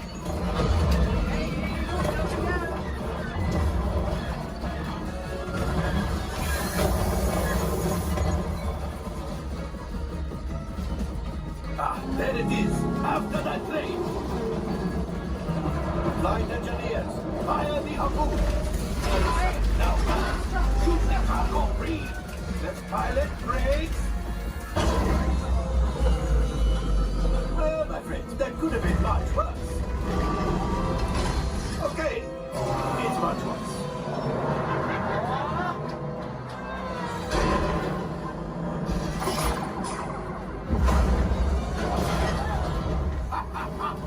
Yes, you got one. Excellent, my friends. The power of the ship. Well, I have Axiom. You see, just as I promised, my friend, now that the resistance has what they need, maybe they've been something from Otto. Pilots, line up behind the train so we can harpoon that last car. Now let's shoot the train. Yes, keep mashing those controls. The cargo is breaking. Keep shooting. Good job, my friend. Yes. We got the coaxium. I will grab it. You keep after the train.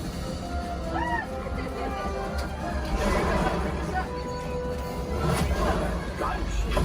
Oh, gunship. Things are getting too hot. We're trying to get out of here. Yes, a distraction. Fire the missiles at the train. Hurry.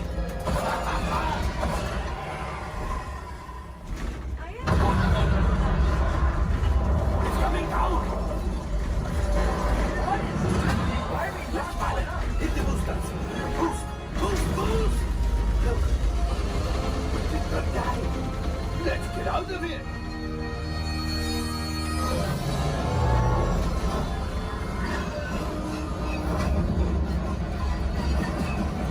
Your hyperdrive has failed. Pilots, evasive maneuvers. We've got company. True is right. If we leave them back, they may find the resistance. You did it. Watch out! Oh, that's going to be a lot.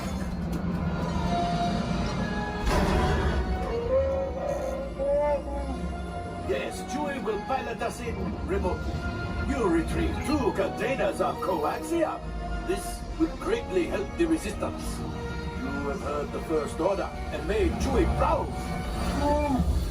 Now, after my modest profit, your cut minus what you owe me for damaging the Falcon is, hey, not bad.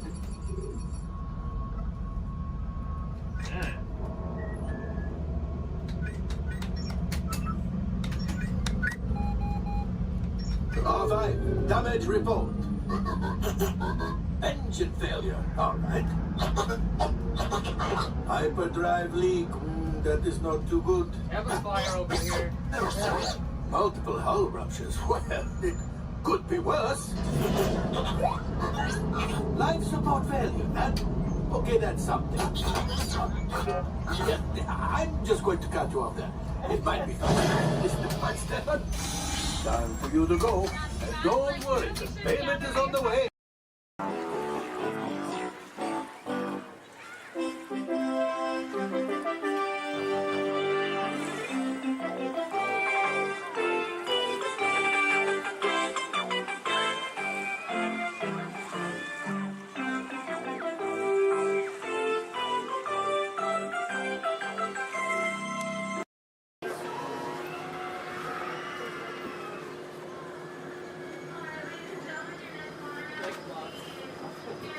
Hello, everyone. Welcome aboard the Disneyland monorail. We are now beginning a 2.5-mile journey to downtown Disney Station and back.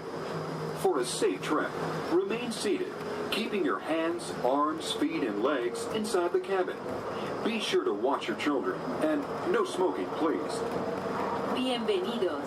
Para su seguridad, permanezca sentado y mantenga las manos, brazos, pies y piernas dentro del tren y cuide a los niños. Por favor, se ruega no fumar. You're riding aboard a Mark 7 monorail, the latest generation of Disneyland monorails. When Walt Disney introduced this attraction in 1959, it was the first daily operating monorail system in the Western Hemisphere. Just ahead is Disney's California Adventure, where you can live the ultimate California dream through attractions and live shows that are as diverse as the Golden State itself. The towering hotel is home to the Twilight Zone Tower of Terror, where you can literally take a thrilling drop into Hollywood history. The bear-shaped rock formation is part of the Grizzly Peak Recreation Area, a haven for outdoor adventures. Beyond it, you'll find the high-energy fun of Paradise Pier. Coming into view on the left are the villas at Disney's Grand Californian Hotel and Spa. It's the first Disney Vacation Club resort on the West Coast and shares the same arts and crafts style as the famous hotel which we are now entering.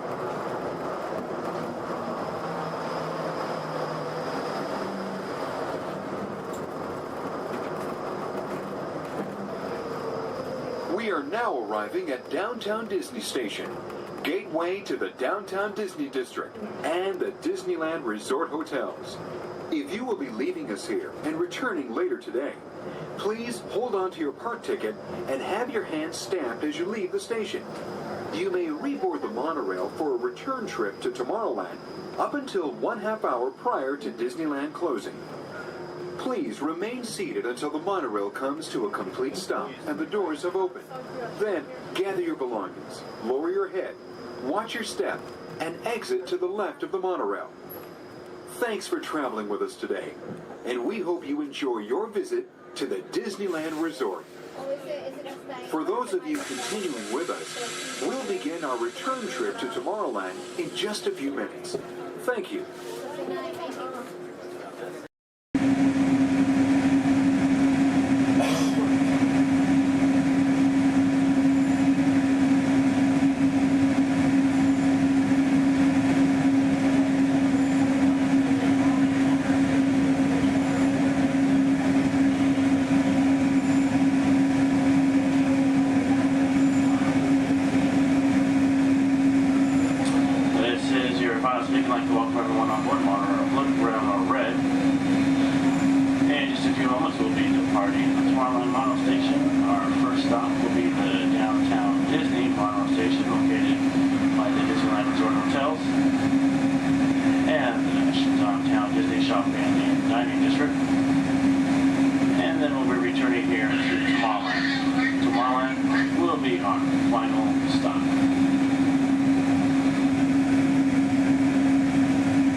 Safe trip. Remain seated, keeping your hands,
part of the Grizzly Peak Recreation Area, a haven for outdoor adventures. Beyond it, you'll find the high-energy fun of Paradise Pier. Coming into view on the left are the villas at Disney's Grand California Hotel and Spa. It's the first Disney Vacation Club resort on the West Coast and shares the same arts and crafts style as the famous hotel, which we are now entering.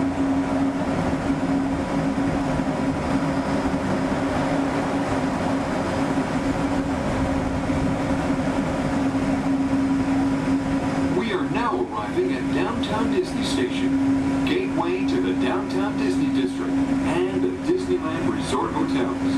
If you will be leaving us here and returning later today, please hold on to your park ticket and have your hand stamped as you leave the station. You may reboard the monorail for a return trip to Tomorrowland up until 1/2 hour prior to Disneyland closing. Please remain seated until the monorail comes to a complete stop and the doors have opened. Then, gather your belongings, lower your head, watch your step, and exit to the left of the monorail. Thanks for traveling with us today, and we hope you enjoy your visit to the Disneyland Resort. For those of you continuing with us, Time travel commencing in T-minus 10 seconds and counting. This is Seeker. Listen up. We've got to get in, grab the iguanodon, and get out before that asteroid hits. Let's roll!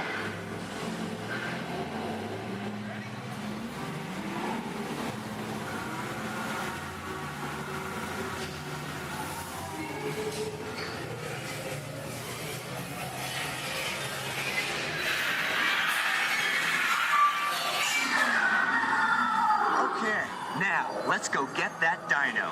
Computer, what are you tracking? Styracosaurus. Not our dino.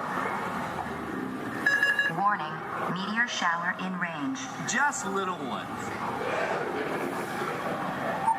Oleoramus. Hadrosaur. Raptor.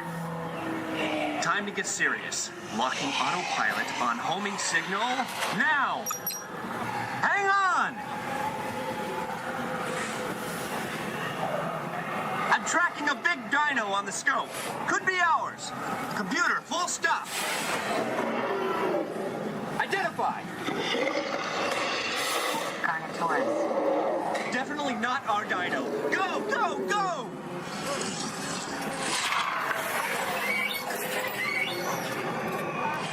Another big guy coming up. Computer, slow and identify. Sauropod. Still not our dino, but at least this one's a vegetarian. Whoops. Asteroid impact in 90 seconds. We better move it. Pterodactyl. Incoming! Asteroid impact in 60 seconds. We can't stop now. Keep going, keep going. Compsognathus. Computer, what's happening? Loss of traction. Four-wheel drive, move it. Warning, meteor strike. Evasive maneuver. Right, left, right, left. That was close. Computer, now what? Carnotaurus. That's it. Abort mission. Abort, abort. Iguanodon. Forget it. Get them out now. Asteroid impact. Brace yourself. This is it. They're not gonna make it. They're not gonna make it. Mission accomplished. You made it!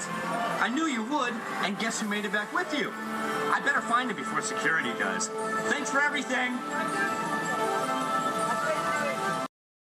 Welcome to Turtle Talk. My name's Andrew. Before we get started, there are a few things that I would like to go over with everyone. Now, here at Seabase, there is absolutely no eating, no drinking, no smoking or vaping, and no flash photography. Thanks, guys. Now, this piece of equipment here is known as a hydrophone. It allows us to hear sounds from beneath the sea, and it's also going to allow us to hear from our very special guest today. Does everybody know who our special guest is? Please shout it out. Crush is coming to talk to us to learn more about the human world, and we're going to get the chance to ask him a couple questions about the turtle world. So, little ones, you're thinking of questions that you may get to ask Crush, okay? Now, it does seem like Crush is off surfing at the moment. In order to call him out, we need to yell, "Hey, Crush!" on the count of 3, all right? 1, 2, 3. Hey, Crush! Well, righteous, dude! Well, awesome! Check it out, man! Hey, dude, look! Double barrel, 360, totally tubular. Whoa, look at the humans in the human tank! Hello, humans! Righteous, man! Oh, dude, speaking of most righteous, look at this, bro. Hatchlings, grommets, offspring, totally chillin' sub-level. Look at this, right next to you, you got a little dudette, blue shell, brown noggin, goggles, and extra ears. Yeah, right there on the coral. Hey, bud, what's your name down there, dudette? Bella. Hey, what's up, bud? Are you having a good day, man? Yeah. Awesome. Can you talk like a turtle? No. Oh, I got your back. It's really easy. Just say awesome. Awesome. Nailed it. Try this one. Say totally. Put them together. Say totally awesome. Totally awesome. Give it up for that dude. Hey, righteous! Good job, bud. Totally good. You talk like the turtle. Hey, I got a dude over here with a gray shell, curly noggin, and goggles too. Sweet. Hey, man, what's your name down there, bud? Gustavo. Hey, where are you from, Gustavo? Where are you from? New York. Whoa, dude. Who brought you here today? I went on my car. Oh, we'll find out together. Don't sweat it. Hey, dudes, is there like maybe a parental unit, a life guardian of the Gustavo? If anybody's with them, right? Okay, let's talk to that chick and see what's up. All right, awesome. Hey, dude, what's up, bud? What is your name? Karen. Hey, Karen, what's up? How many kids you got? My English is not good. I'm from Brazil. Oh, I don't speak English either. I talk turtle. Karen, does it freak you out? Gustavo has no clue you're here. Don't worry, Karen. They come back when they get hungry. Karen, did you feel it, bud? Did you feel it? We're sharing a moment. Look at you, Karen. Awesome. Dude, my son Squirt, he's like this. He goes, Dad, what's up with all the humans? And I go, dude, I do not know. Human dudes, I need human help. Can all of you help out and answer Squirt's questions? If you want to help, say, Chaw! Righteous! You so totally rock, dude! Oh, wait a minute. Sorry, dude, my bad. Check this out. When a turtle says, you so totally rock, everyone says, dude! Here we go. You so totally rock! Dude! You so totally rock! Dude! Now all of you totally talk turtle. So, on to Squirt's question. Numero uno. He goes, Dad, if humans go to a beach, what do they do? I said, bro, I do not know. Humans, do you go to the beach? Yes. Awesomeness. Okay, answer it for the Squirt dude. What does a human do at a beach? Shout it out. Swim. No way. Who likes to swim? Wave some fin if you love to swim, man. Oh, man, I got wavers. Look, even on the bench. What's up, wavers? Nice. Dude, want to see me swim? Say go crush. Go crush. Let's rock. Everyone yell. Rip it. Rip it. Roll it. Roll it. Punch it. Punch it. Rip it.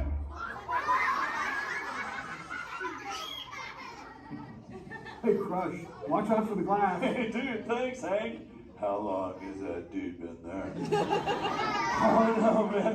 My bad, bro, my bad. Where are the manners? I've been asking the questions. Dudes, do any humans have a question about being a turtle? Raise a fin. Hi, if you have a question about turtles. Cool. Got a chick over here, aisle style, red shell, brown knock, hanging loose. Hello, bud. What's your name? Hey, bud. What's your question? What turtles eat? Oh, dude, we're chowing green seagrass and green sea kelp. Big dudes, you're sitting on green seagrass benches. But check it out, Harper. We only eat green stuff, and so it actually turned this green. So, like, I'm green, and my kids are green, and my parents are green. Oh, and my wife's green, and my favorite color ever, purple. He's pulling your fin. It's green. Hey, there's a purple chick over here with like a jellyfish lid. Let's talk at this one on this side. Hey, bud, what's your name down low? Hey, cool name, Scarlett. What's your question? My name's not Scarlett. Oh, wait, what's your name? It's Charlotte.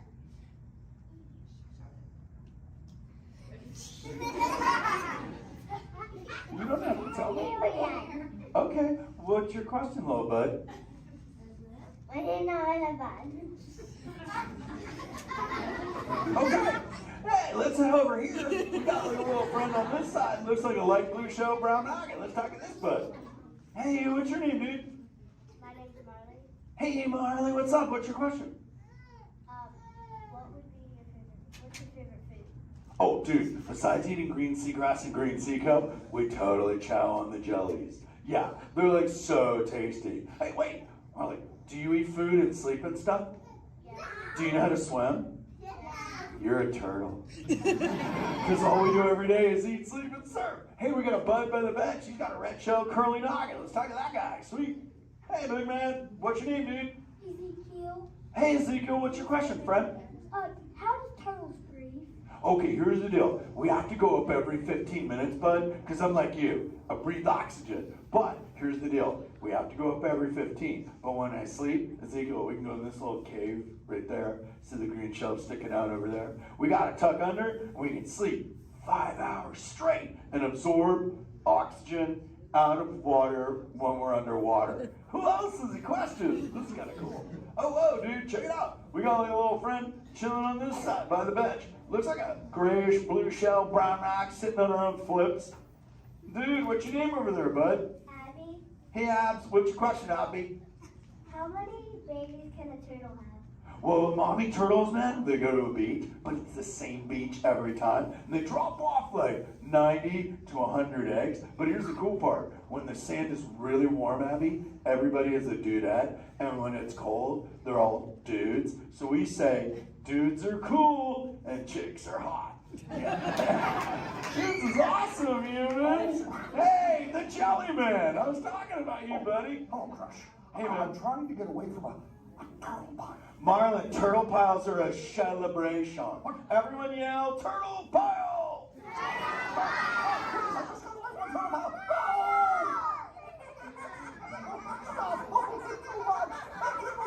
Oh, cool. Hey, boys, surf's up, dudes. Thanks a lot, Crush. For what? The turtle pile? Shout it out, humans! That dude has serious thrill issues. Humans, you rocked it! You so totally rock! Okay, like 4 kids remembered. The rest of you dudes pulled a hard dory.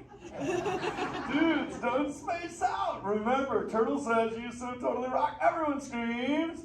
You so totally rock! There you go, you're back again.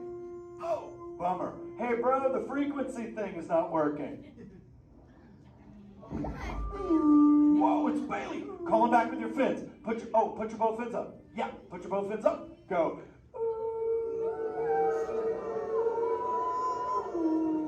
Crush! Hey! Bailey, look at my friends. They're humans. Oh my goodness. Funny looking humans, huh? Hey, dude, stop. That's not cool. Those are my friends. They can hear you. No, they can't. Watch this. Hi, humans. Oh, okay. Why didn't you tell me? Dude, I tried, man. You got stoked out. Wait. Ooh. Yeah, that thing. I'm getting something. Ooh. Wow. Some of you have 4 ears. Weird. I'm not judging. Humans. Later, Crush. Later, Bailey. Everyone say, later, Bailey, dude. Bailey's echolocation's awesome. We're going to do it. Everyone, both fins up. Go. Okay, sub-level. Really good. Back bench. Solid. Grandma, in the corner. This is where we put our fins up. Good job, Grandma. Good job. Fins up. Eyes closed. Go. How many fins am I holding up now? No, you gotta go. Yeah, you so totally rock. Squirt, Squirt, come here. Squirt, look at this. Squirt, I just taught humans your ultimate favorite. Sweet. Dude, go for it. They'll blast you. You so totally rock. Yeah!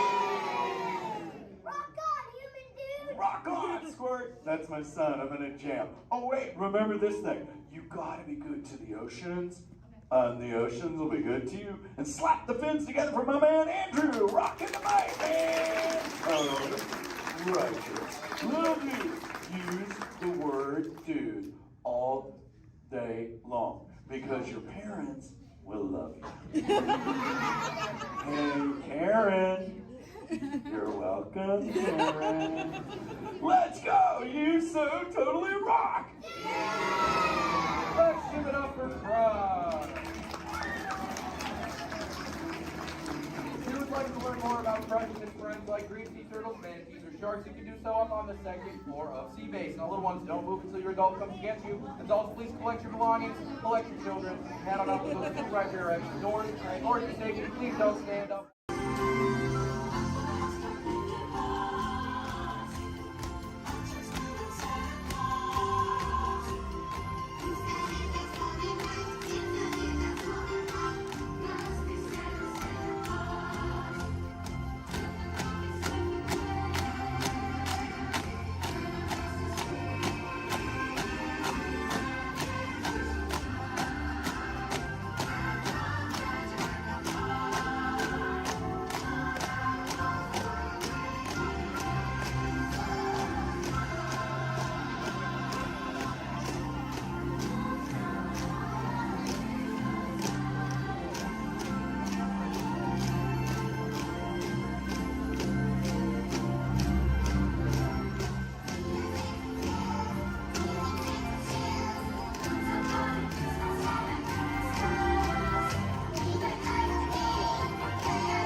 on your left. You're going to see another duck on your right there. We like to call those a fairy duck. I know, exciting, exciting. Now if you look a little further, you're going to see some skips up there in khaki. We like to call those a fairy dork. I know, it's great stuff, guys. It's great stuff. So right now, you know what we... Beginning a 2.5-mile journey to downtown Disney Station and back. For a safe trip, remain seated, keeping your hands, arms, feet, and legs inside the cabin. Be sure to watch your children, and no smoking, please. Bienvenidos. Para su seguridad, permanezca sentado y mantenga las manos, brazos, pies y piernas dentro del tren y cuide a los niños. Por favor, se ruega no fumar. You're riding aboard a Mark 7 monorail, the latest generation of Disneyland monorails. When Walt Disney introduced this attraction in 1939, it was the first daily operating monorail system in the Western Hemisphere.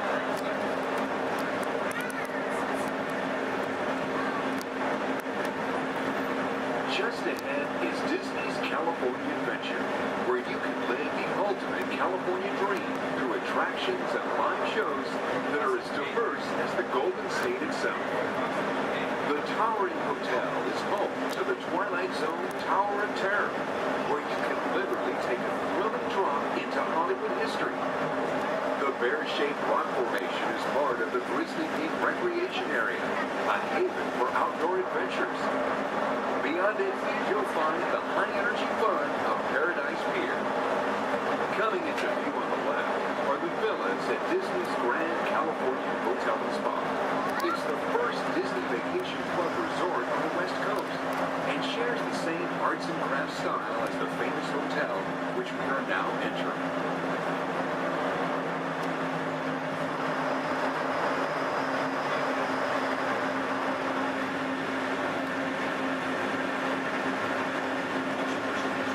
Now arriving at Downtown Disney Station, gateway to the Downtown Disney District and the Disneyland Resort Hotels. If you will be leaving us here and returning later today, please hold on to your park ticket and have your hand stamped as you leave the station. You may reboard the monorail for a return trip to Tomorrowland up until 1/2 hour prior to Disneyland closing. Please remain seated until the monorail comes to a complete stop and the doors have opened. Then, gather your belongings, lower your head, watch your step, and exit to the left of the monorail. Thanks for traveling with us today, and we hope you enjoy your visit to the Disneyland Resort. For those of you continuing with us, we'll begin our return trip to Tomorrowland in just a few minutes. Thank you.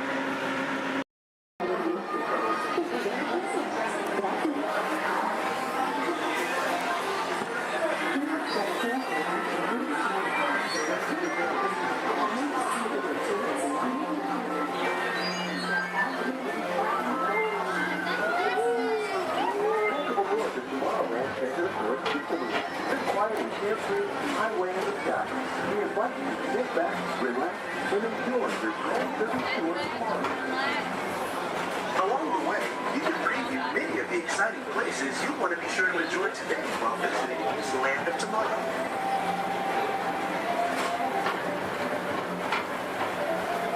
The People Mover is the perfect vehicle for people watching, so keep your eyes peeled. You never know who you might see.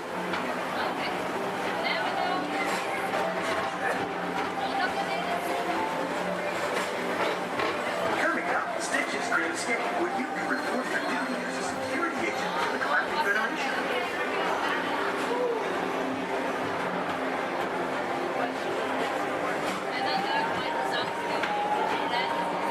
Emissions Decomix 366, the biggest little mischief maker in the galaxy, under control.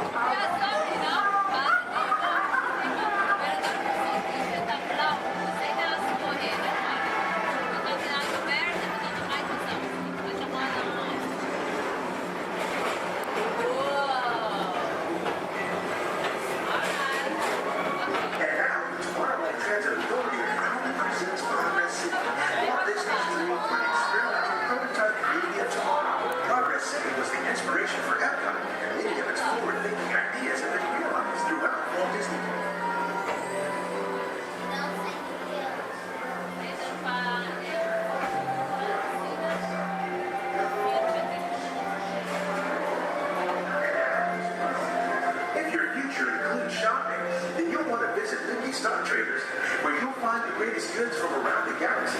That's right. It's out of this world. Come on.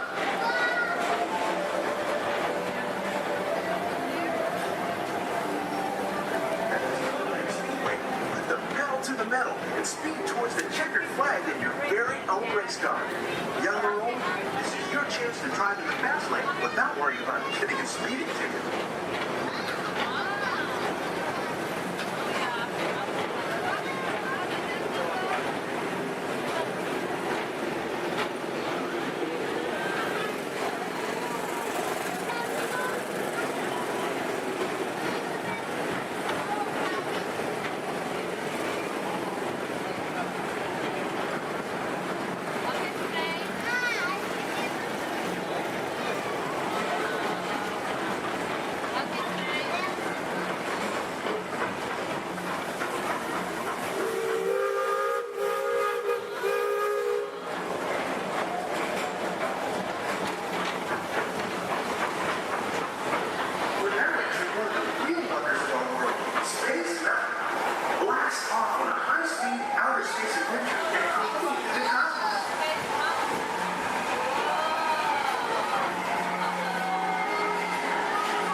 Paging Mr. Morrow, Mr. Tom Morrow. Please contact Mr. Johnson in the control tower to confirm your flight to the moon.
Mountain while you're here for an adventure that's out of this world.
Walt Disney's Carousel Progress.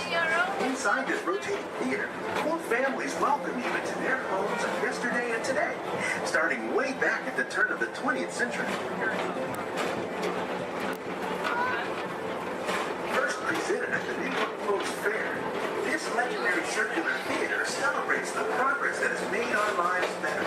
It's a perfect reminder that there's always a great, big, beautiful tomorrow shining at the end kind of every day.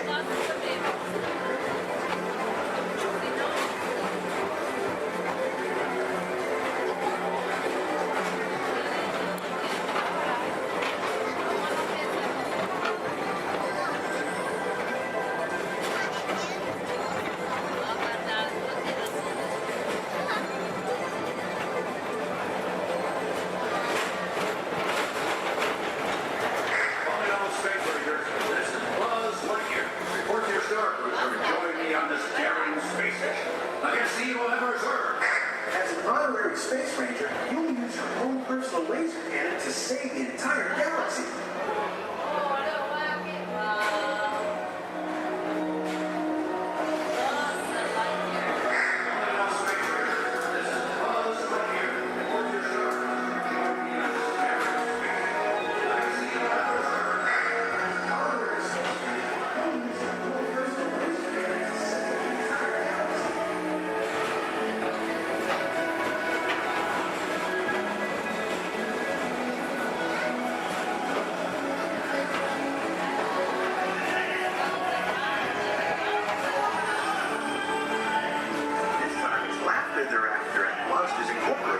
So drop in and join Mike Wazowski and all his pals at Monsters Incorporated platform. Share the fun.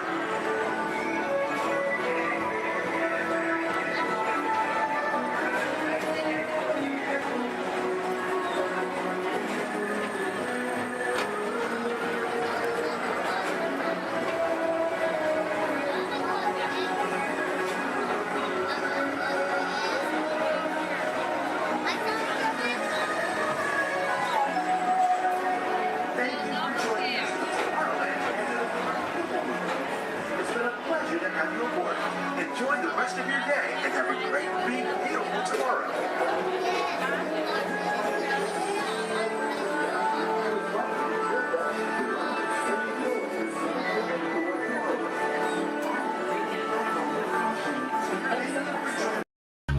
My name is Skipper Melanie. That's first name Skipper, last name Melanie. And for the next 5 days and 8 romantic nights, I'm going to be your skipper, your guide, your lion tamer, your dance instructor. And if you don't laugh at my jokes, your swimming instructor. Off to a long ride. We're going to start our journey here in the Amazon rainforest, where it rains 365 days a year. Or only 2 days if you have Amazon rainforest Prime. Yeah, that joke's all about the delivery. If you look on either side of the boat, you're going to see our beautiful margarine flies. And I know what you're thinking. I can't believe they're not butterflies. Yeah, me too. Me too. Right over here to the left, we have Inspiration Falls. Now, you know, a lot of people wonder why it's called that. And that's because the longer you stare at it, the more it inspires you to go. Yeah, that's our #1 joke here. Well, we're now turning down the Congo River, so we'll see how far this boat can go. Probably not very far with my driving. Has anyone ever seen The Jungle Book? Yeah. All 4 people. Wow. And if you haven't, don't worry. It's right there. Yeah, that's the 3D box set. Yeah, it's pretty great, I know. And up ahead, we have a great little boat rental place. Although I can't see anyone over there. Canoe. Cannot. Something must have scared them off. Might have been the giant snake over there. Does anyone know what kind of snake that is? It starts with a P. It's a good guess. It's actually plastic. Sorry, kid. Oh no. Looks like I have some uninvited house guests. But you know, it's not all bad. I could not get that Jeep started this morning. Yeah, looks like they got it to turn over. Yeah, probably called AAA. I should have thought of that. Yeah, or used a monkey wrench, I don't know. But we're now turning down the Nile River. It's the longest river in the world. It goes on for miles and miles and miles and miles and miles and miles and miles. And if you don't believe me, you're in disbelief. Right over there, we have an African bull elephant.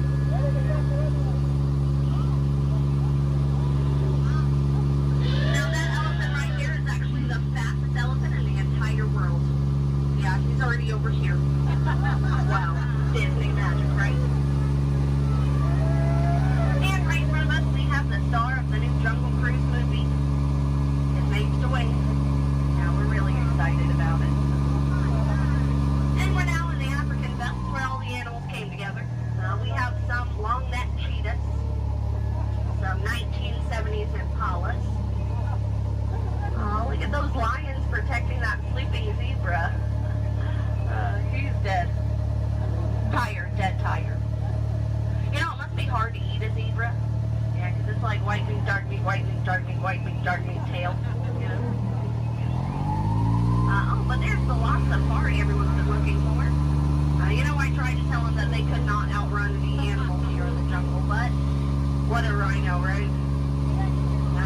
get the point in the end.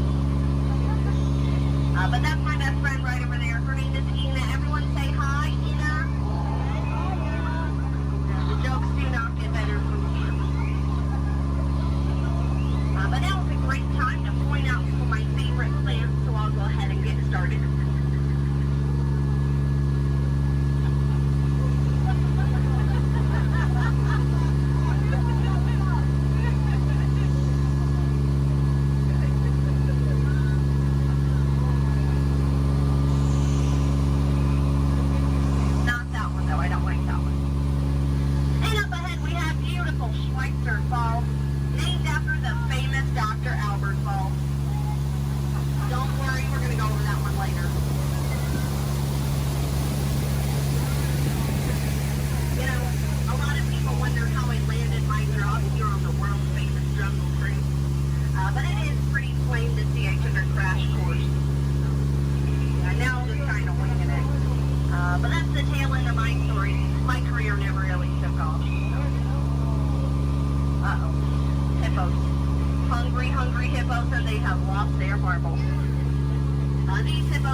there, Foxy. Well, that's fun. Alrighty, folks. Well, if you laughed today, thanks so much for laughing. And if you did not laugh today, thanks so much for leaving. It's been a pretty awkward 10 minutes for everybody. As we approach drop, try to keep your hands and arms inside the boat. You know, folks, we laugh together, we cry together, we very nearly die together, so it kind of makes us like a family. But just like any family, 10 minutes together is enough, so you know what they say, get out. Oh, sorry, that was rude. Let me try that one again. What I meant to say was, please, get out.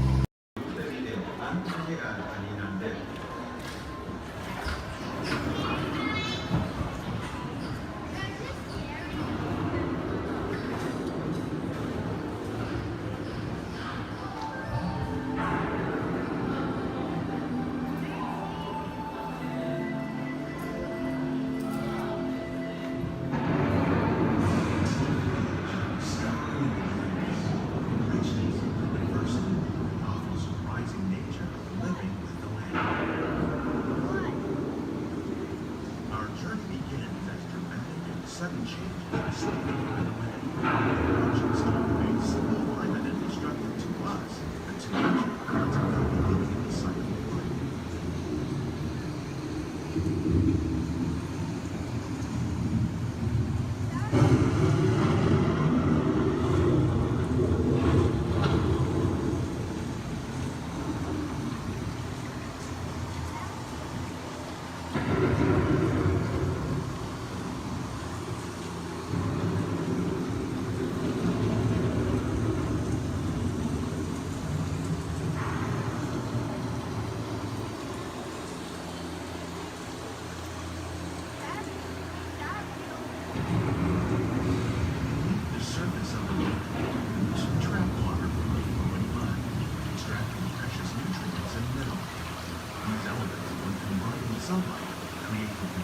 Living systems of our planet.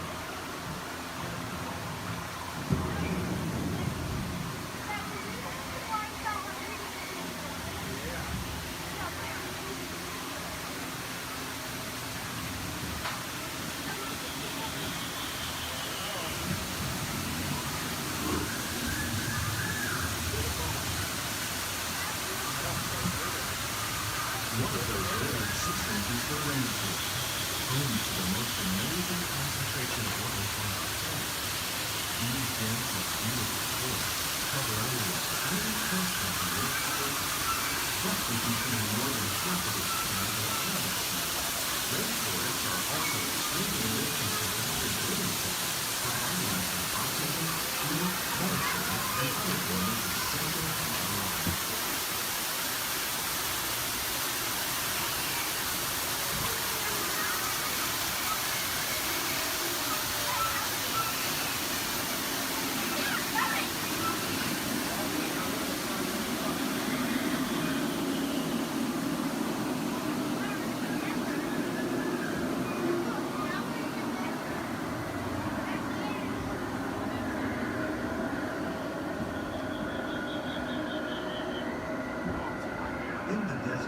Nature has created a very different, known as beautiful living system.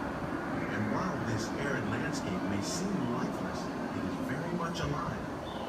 The plants and animals that have learned to survive in these harsh conditions make use of what little water they can find and avoid the scorching rays of the relentless sun.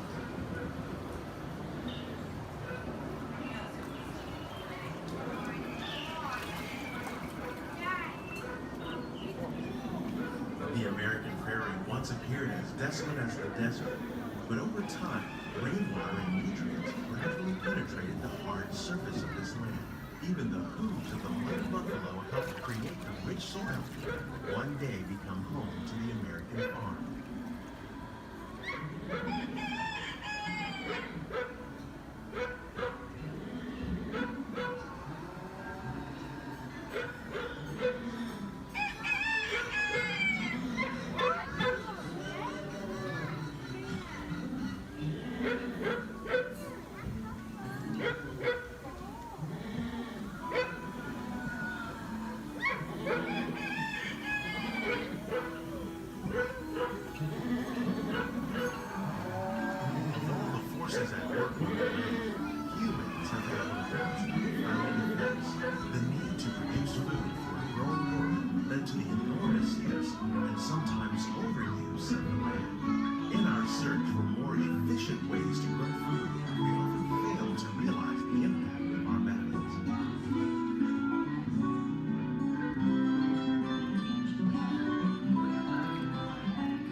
we're learning to live with the land, discovering better ways to grow food that will assure human and environmental well-being.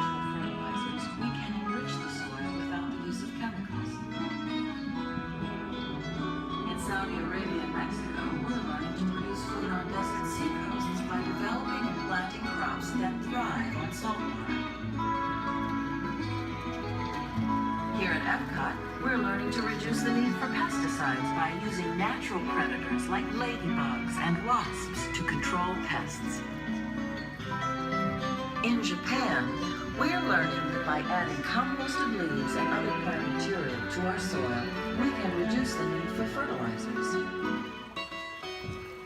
In farmlands across America, we're learning that by plowing under vegetation containing natural fertilizers, we can enrich the soil without the use of chemicals.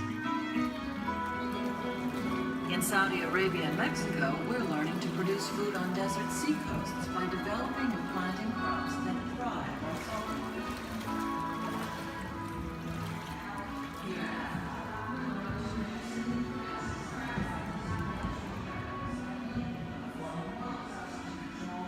How will we meet tomorrow's growing needs for food production, yet still respect the needs of the land? Some of the answers are being discovered just ahead. To help us maintain these carefully controlled ecosystems, and for your safety, please remain seated in your boat at all times.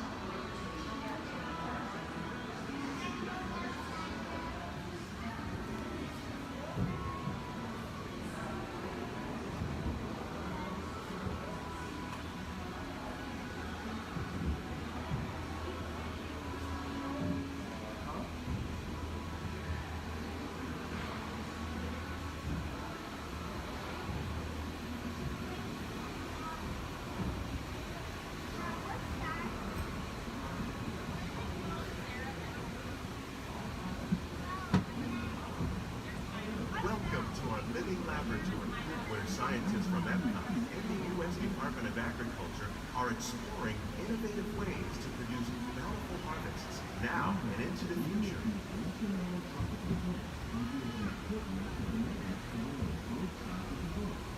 The tropics are home to the greatest diversity of plants on the planet. Many of these, like papaya, bananas, cacao, coffee, and rice, are well known around the world. These are just a few of the edible plants that have been an important source of nutrition for people living in the tropics.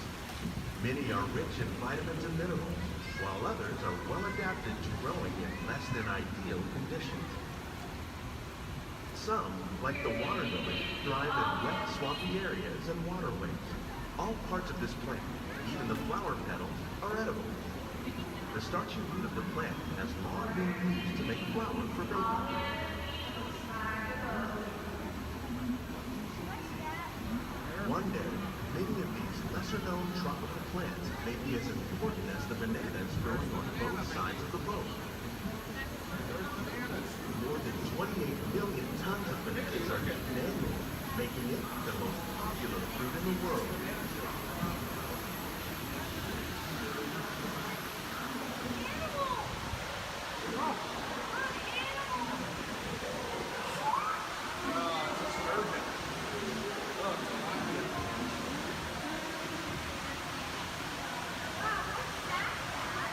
When we mention farming, you probably don't think of fish, but fish farming or aquaculture accounts for nearly half of all the food consumed globally.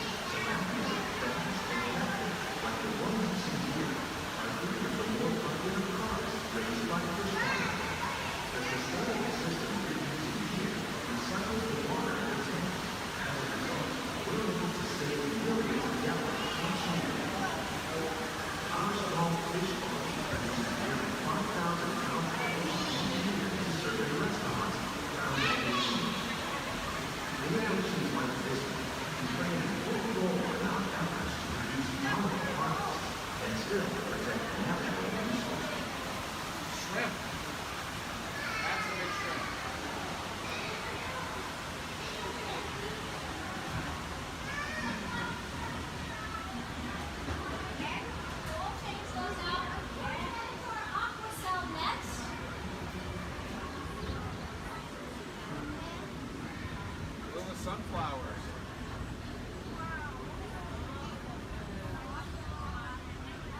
While there are more than 50,000 edible plant species in the world, most of us are only familiar with the handful that make up our everyday diet. The common grains growing here, wheat, maize, sorghum, and millet, plus rice, account for nearly 2/3 of our global food consumption. Learning how to increase yields of these staples is an important goal of research around the world. A blue agave. A monkey puzzle tree.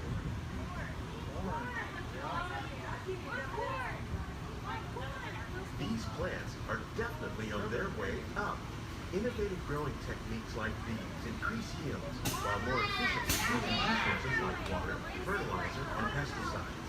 Another innovation at work here is our integrated pest management program. By populating our greenhouses with beneficial insects that prey on harmful pests, like aphids and flies, we are significantly reducing our reliance on conventional pesticides. We're growing these crops using our nutrient film system. This technique precisely controls and recycles water and nutrients. With it, we can produce over 27,000 heads of lettuce a year in this one small area. Look at the cucumbers.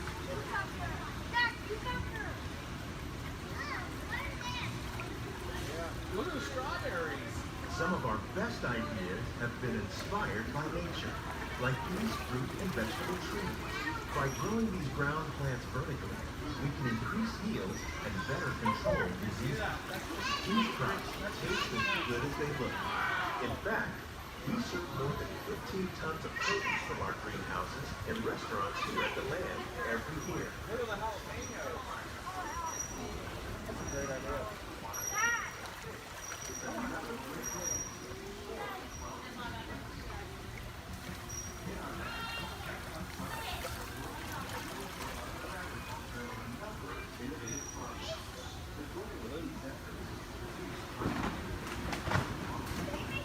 Of agriculture may include innovative ideas like this vertical growing system. Plants grown in this way use a fraction of the space required by traditional growing methods. That saves water and increases production. The aquaponics system on your left combines hydroponics with aquaculture.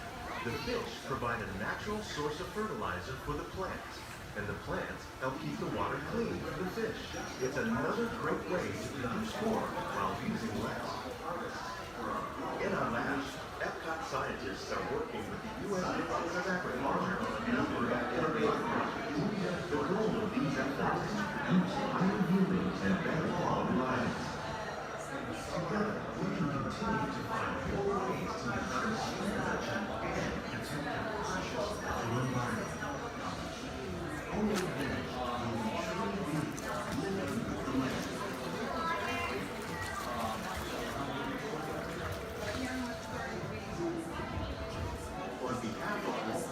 Greenhouses represent just a fraction of the work being done worldwide to produce bountiful harvests for our growing populations.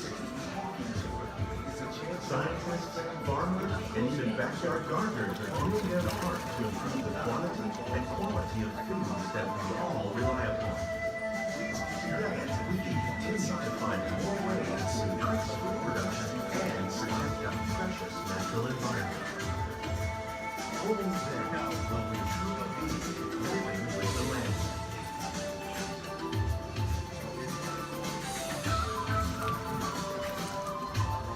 On behalf of Walt Disney World, we hope you've enjoyed this unique journey through our living laboratory. If you'd like a closer look, then check out the behind-the-scenes walking tour. It's a chance for the whole family to get up close and personal with the plants and growing techniques in our laboratory. Please keep your hands and feet inside the boat and remain seated until the boat comes safely to its stop.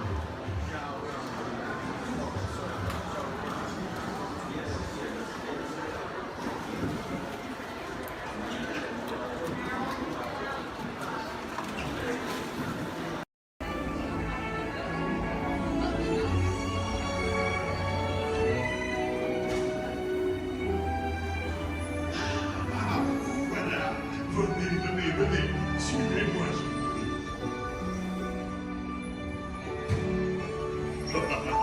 Chef Amy is waiting for you. This way. Qu'attendez-vous?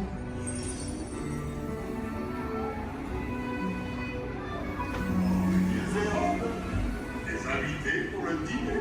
Yes, what's here? We're going by the cocoa van? No. A simple omelet? Too simple. What? Mais oui, that's it.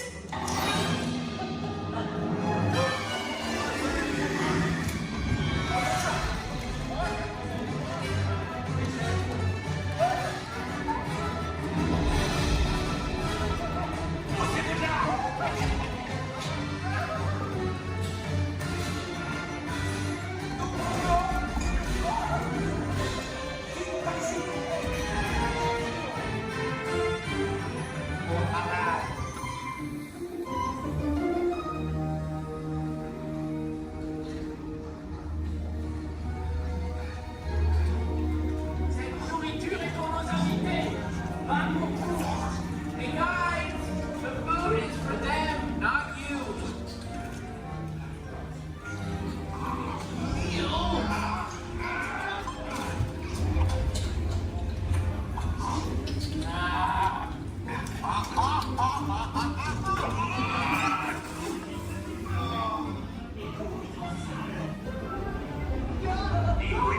What are you doing? Que menigocez-vous? Out of my way!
To the magical Friendship Fair!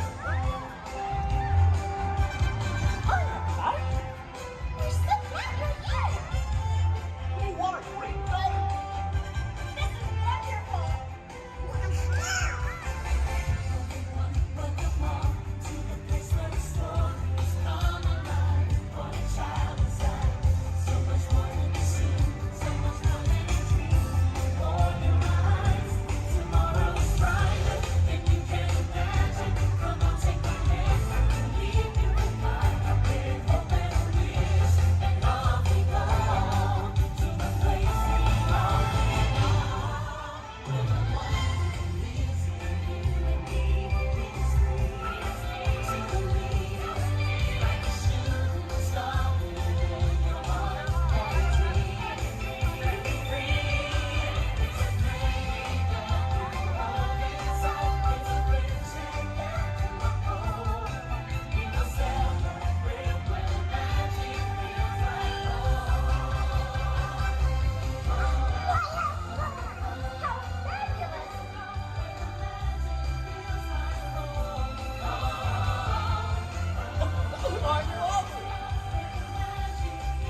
I said like no. I knew though. I'm like, oh, motion tracking, assigning individualized color profiles, web shooters calibrating. Woo!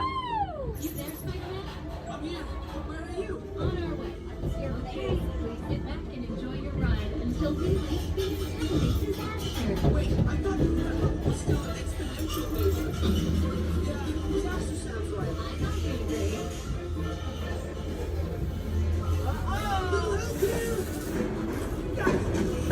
I'm glad to see you guys.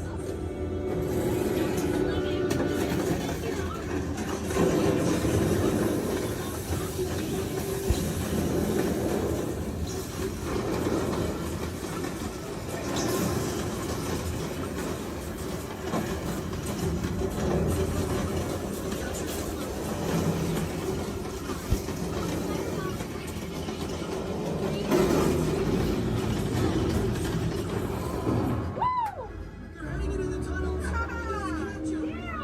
Nice. Elevating threat level to out of control. Should I call for more help now? No. We can handle it. It's just slow down. Actually, we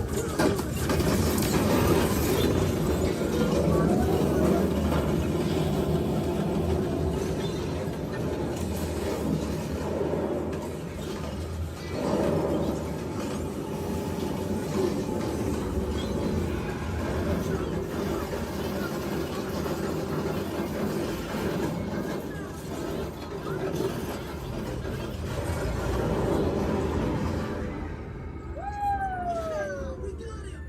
Right? We did. I'm detecting obstacles ahead. Right? Sorry.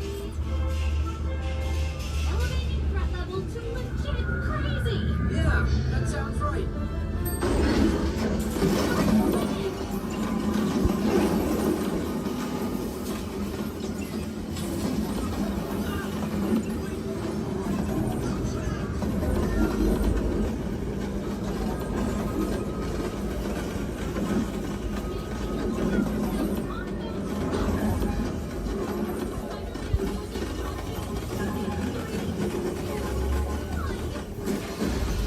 Whoa, that was close. Spider-Man, the threat level's at the worst Guys, I need your help. ever. Is that you? Yeah. But those chain reactions did. Wait, the green box exploded. If we intentionally hit those green box, maybe we'll trigger a chain reaction. I think you're right. That should stop it.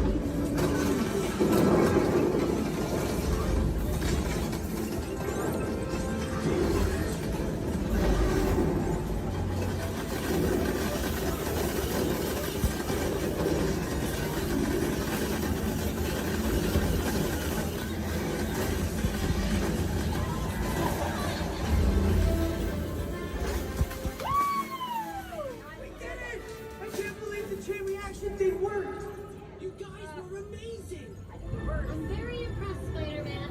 You really solved the problem. Well, we couldn't have done it without them. That was also your idea.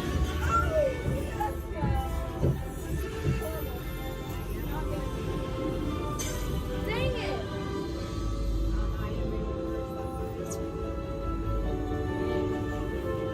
For your safety, please remain seated.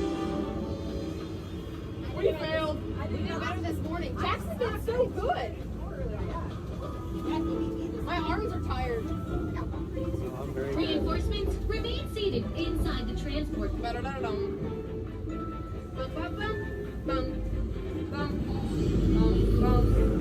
Hey, thanks for attending our open house presentation and preventing the destruction of the world as we know it.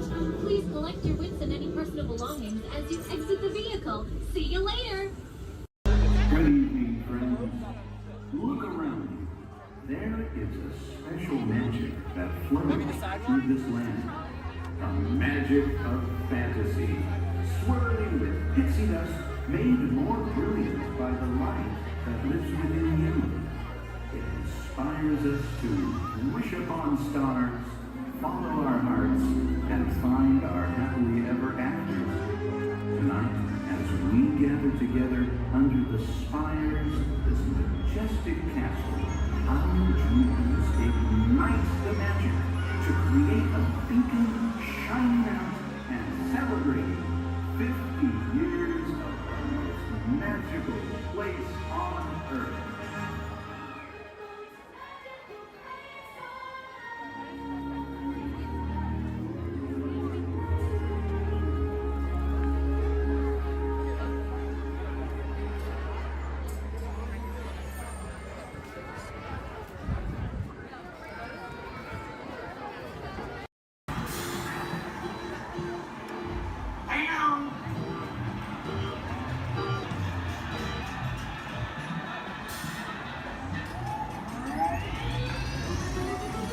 Here we go.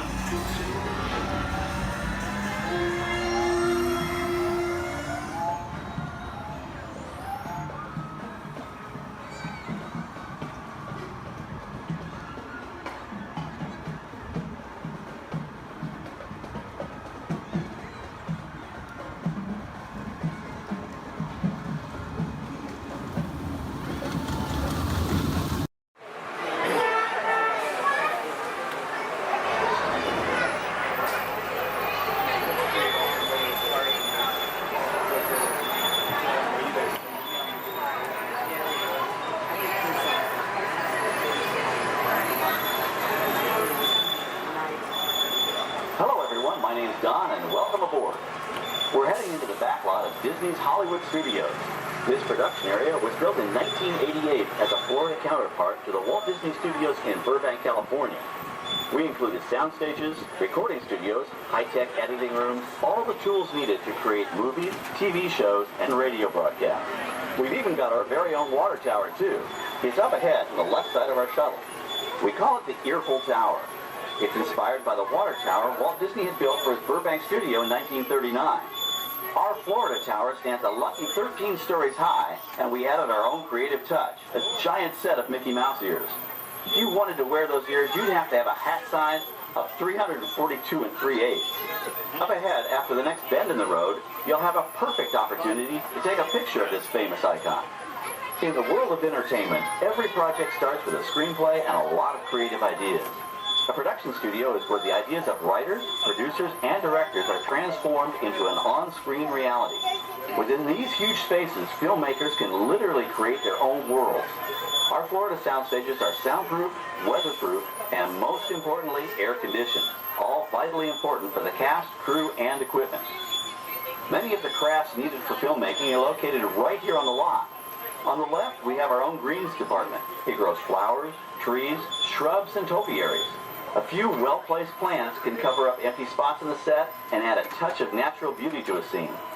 On the right are two of the aircraft from the 2001 blockbuster hit Pearl Harbor. These exact full-scale replicas of P-40 fighters were used in the special effect fight sequences. Of course, many of the planes we saw flying through the aerial battles or sitting on the ground weren't real at all. They were created entirely within a computer. Oh, keep your cameras focused to the right. We're coming up on that perfect angle of the Earful Tower I told you about. It's a true masterpiece.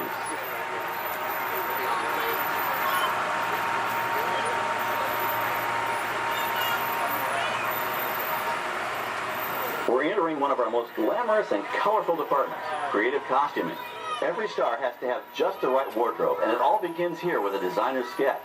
Our team of designers, seamstresses, and tailors can turn 1.5 million yards of fabric into over 25,000 costumes every year. Many of these costumes will become part of the shows and attractions of the Walt Disney World Resort. In fact, here in Florida, we have the largest working wardrobe department in the world. Why, Mickey Mouse alone has over 175 different outfits to choose from, while Minnie Mouse keeps more than 200 unique costumes in her wardrobe. On the left are costumes worn by the stars in recent studio productions. You'll probably recognize some of those costumes from the big screen. Every story needs a setting, and our design staff can create just about any place a script calls for, from an urban city street to a remote desert canyon. On the left is our scenic shop where large-scale sets and props are built.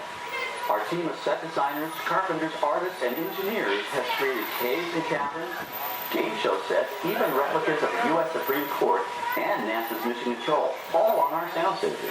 The shop also provides sets and props for our shows and parades here at Walt Disney World.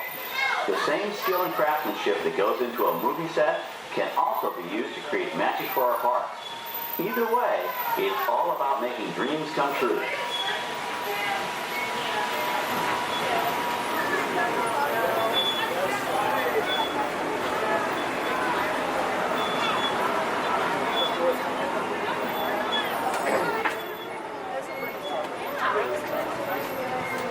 Now we're entering a zone we call the Boneyard. It's an outdoor storage area for oversized props and vehicles. Cars, trucks, boats, planes, we often save these props in case we need them for future productions.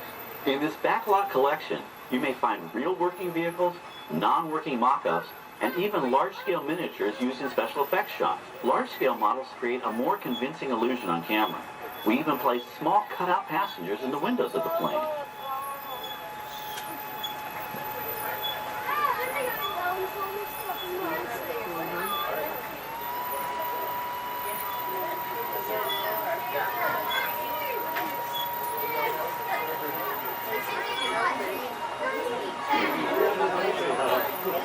We're now passing by the sets for our Lights, Motors, Action, Extreme Stunt Show. On the left, you may catch a glimpse of the Mediterranean fishing village that sets the stage for this thrilling attraction. We'll get a closer look at it soon, but for now, we're approaching one of the largest standing sets on our back lot. It's over on the right. It may not look like much from this angle, but it's pretty spectacular on the other side.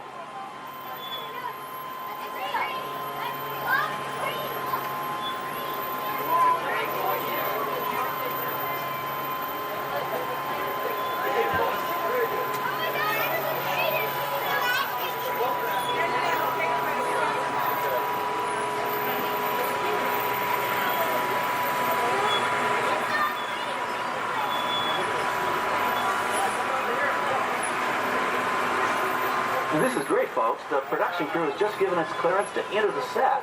Hello, Backlot Tour. I'm Amy, a production coordinator here at the studios. I can see your shuttle heading toward our canyon set. I've given your driver permission to come in and take a look around. I'm up here with our effects crew, and we're getting ready to shoot a test sequence. Oh, on the way in, you're going to be crossing a wooden bridge, and things may get a little bumpy, so please, hold on to your belongings, especially hats, cameras, and glasses, and keep an eye on any small children in your party. And of course, please remain seated at all times. Welcome to the set. As you can see, we brought the bare, dry deserts of Southern California to green, typically humid Central Florida. This set is based on real locations that our production designer took pictures of. Our set crew spent about 6 months building the canyon, but we've used it for a number of TV shows and specials over the years. For our upcoming production, the script called for a tanker truck. We found this one in our boneyard, but it was too big to drive into place. So we picked it up with a crane and set it down here. We're up on the overhead platforms, and I see our director has arrived. As soon as the rain effect is ready, we'll begin the sequence. This set and shower is really just a special effect.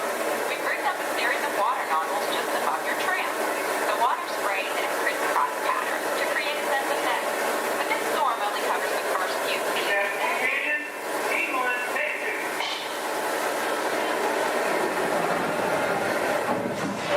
Okay, it's showtime. Everybody stay seated. Hang on to your belongings and watch your children.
for the next take. We shoot some of the water through air cannons for an extra dynamic effect. Those air cannons are powerful enough to shoot a basketball over the top of a skyscraper the size of the Empire State Building. To top it off, our shuttle was sitting on hydraulic shaker tables. They provided the shaking, rattling, and rolling sensations for the scene. The entire sequence can be reset in 3.5 minutes. That's just enough time to bring in the next shuttle. Well, I've got to get ready for our next take. Thank you all for being part of the action. Hey, I'm needed back on the set, so enjoy the rest of your tour. Okay, well, thanks, Amy, for giving us access to the set.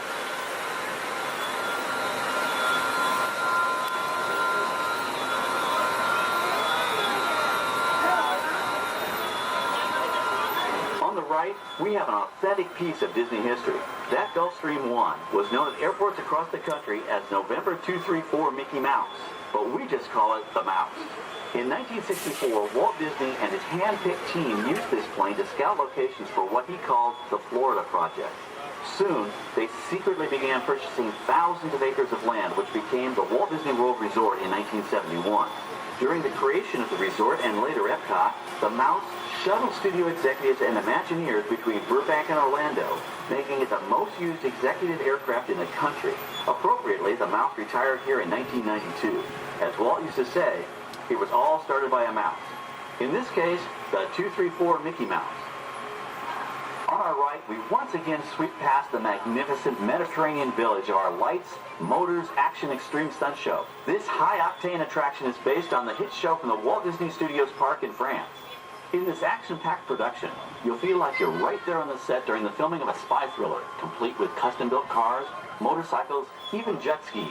You'll experience the split-second timing, coordinated driving, and fiery special effects that make action movies a real blast.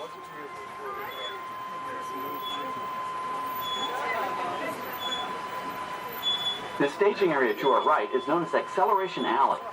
Here, the custom-built stunt show vehicles rev their engines up to 70 miles an hour before making their high-speed entrances onto the stage for our lights, motors, action extreme stunt show. Of course, these are professional stunt drivers. We hope you'll enjoy their daring driving skills, but please, don't try them yourself.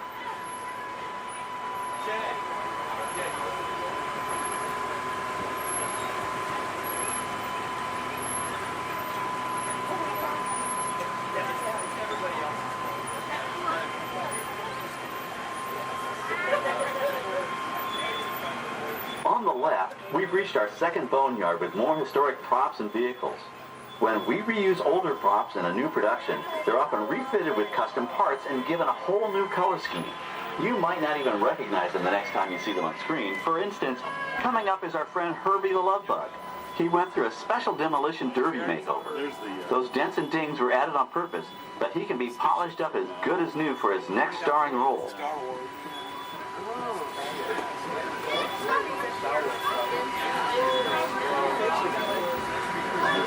On our right, we now have a very different view of the fishing village set. From this point of view, you can see that there is no inside to the buildings. They are just false fronts or facades. In the movie business, set builders only create what the camera has to see. It's an old movie trick dating all the way back to the silent era. To add to the sense of realism and avoid the cost of set building, many of today's television shows and movies film on location in cities and towns across the U.S. But out in the real world, you've got to contend with noise, traffic, crowds, and various visual elements that may or may not belong in your film. Here on the backlot, we can avoid these problems because we created our very own flexible urban environment. Our Streets of America facades can stand in for a small town or a giant metropolis. As we come around the last corner on our route, you'll see the skyline of New York City in the distance. It's really a series of painted flats, expertly designed to fool the eye and the camera. We can dress and decorate these streets to look like any city we want, from Chicago to San Francisco. Depending on the choice of vehicles, props, and costumes, we can even turn back the clock and set our story in a different time. And what's more, these sets are built with Florida weather in mind. They're made to withstand 100-mile-an-hour winds. You're welcome to visit our Streets of America anytime during your visit today and get an up-close look at the skills of our set designers and builders. We've just about reached the end of our tour. Our final stop is the American Film Institute Showcase, where you can see the actual costumes and movie props used in some of Hollywood's most famous films. There are some pretty amazing items in there, so feel free to take all the time you like. Please stay seated until our tram comes to a complete stop and check around you for any personal items that may have fallen during our trip. Well, as they say in Hollywood, that's a wrap. Thanks for joining our backlot tour, and we hope you'll come back to visit us again soon. Alright, we're going to stop up here in just a moment. I'll open these doors. And when I exit out through those blue automatic doors into the AFI Showcase tour.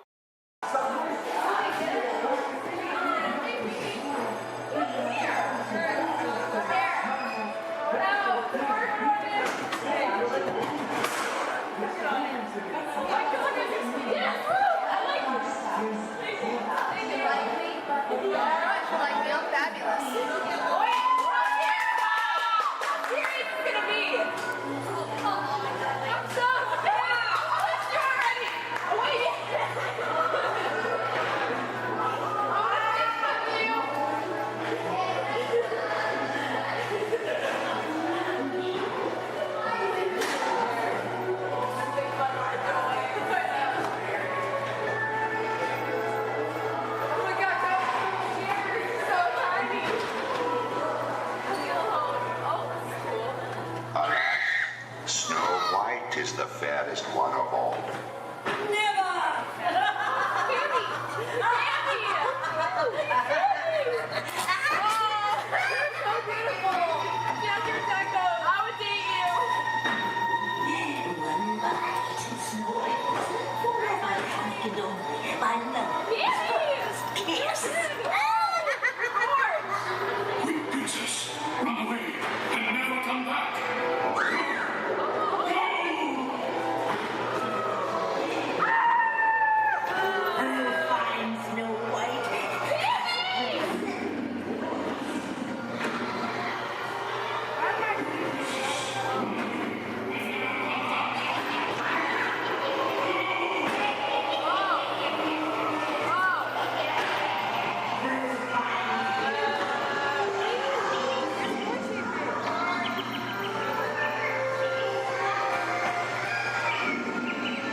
Through this land, a magic of fantasy, swirling with pixie dust, made more brilliant by the light that lives within you. It inspires us to wish upon stars, follow our hearts, and find our happily ever afters. Tonight, as we gather together under the spires of this majestic castle, our dreams ignite the magic to create a beacon shining out and celebrating 50 years of the most magical place on earth.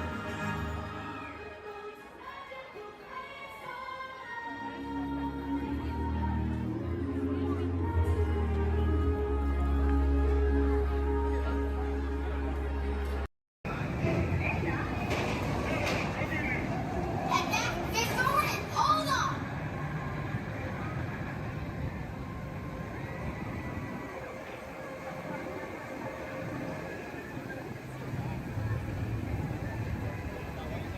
Five, four, three, two, one,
go!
Hi, and welcome to the universe of energy.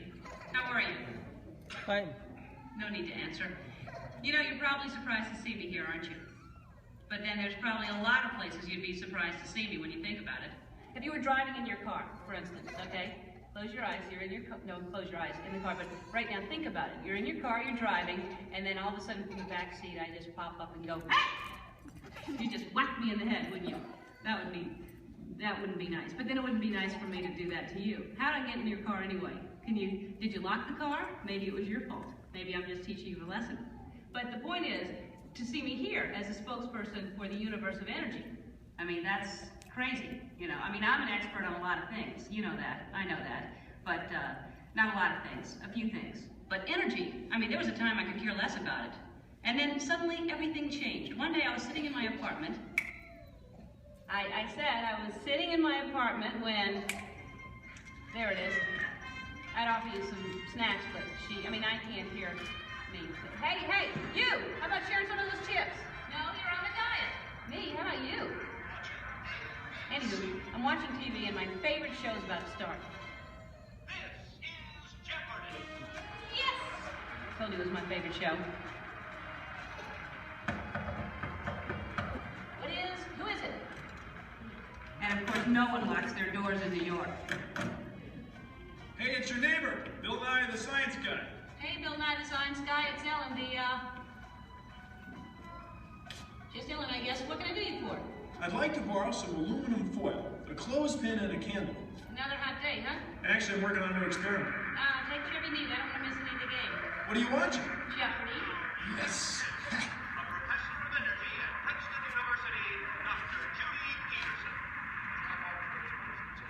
Oh my gosh. What? It's my old college roommate, Judy Peterson. She was such a smarty pants, know-it-all. I had the best nickname for her, though. What was that? Stupid Judy. Ellen, that makes no sense. She has a PhD. I know, but it made me feel better. So now I guess she's some hotshot, energetic professor. She's a professor of energy. Whatever. Who cares about stupid Judy and her stupid energy?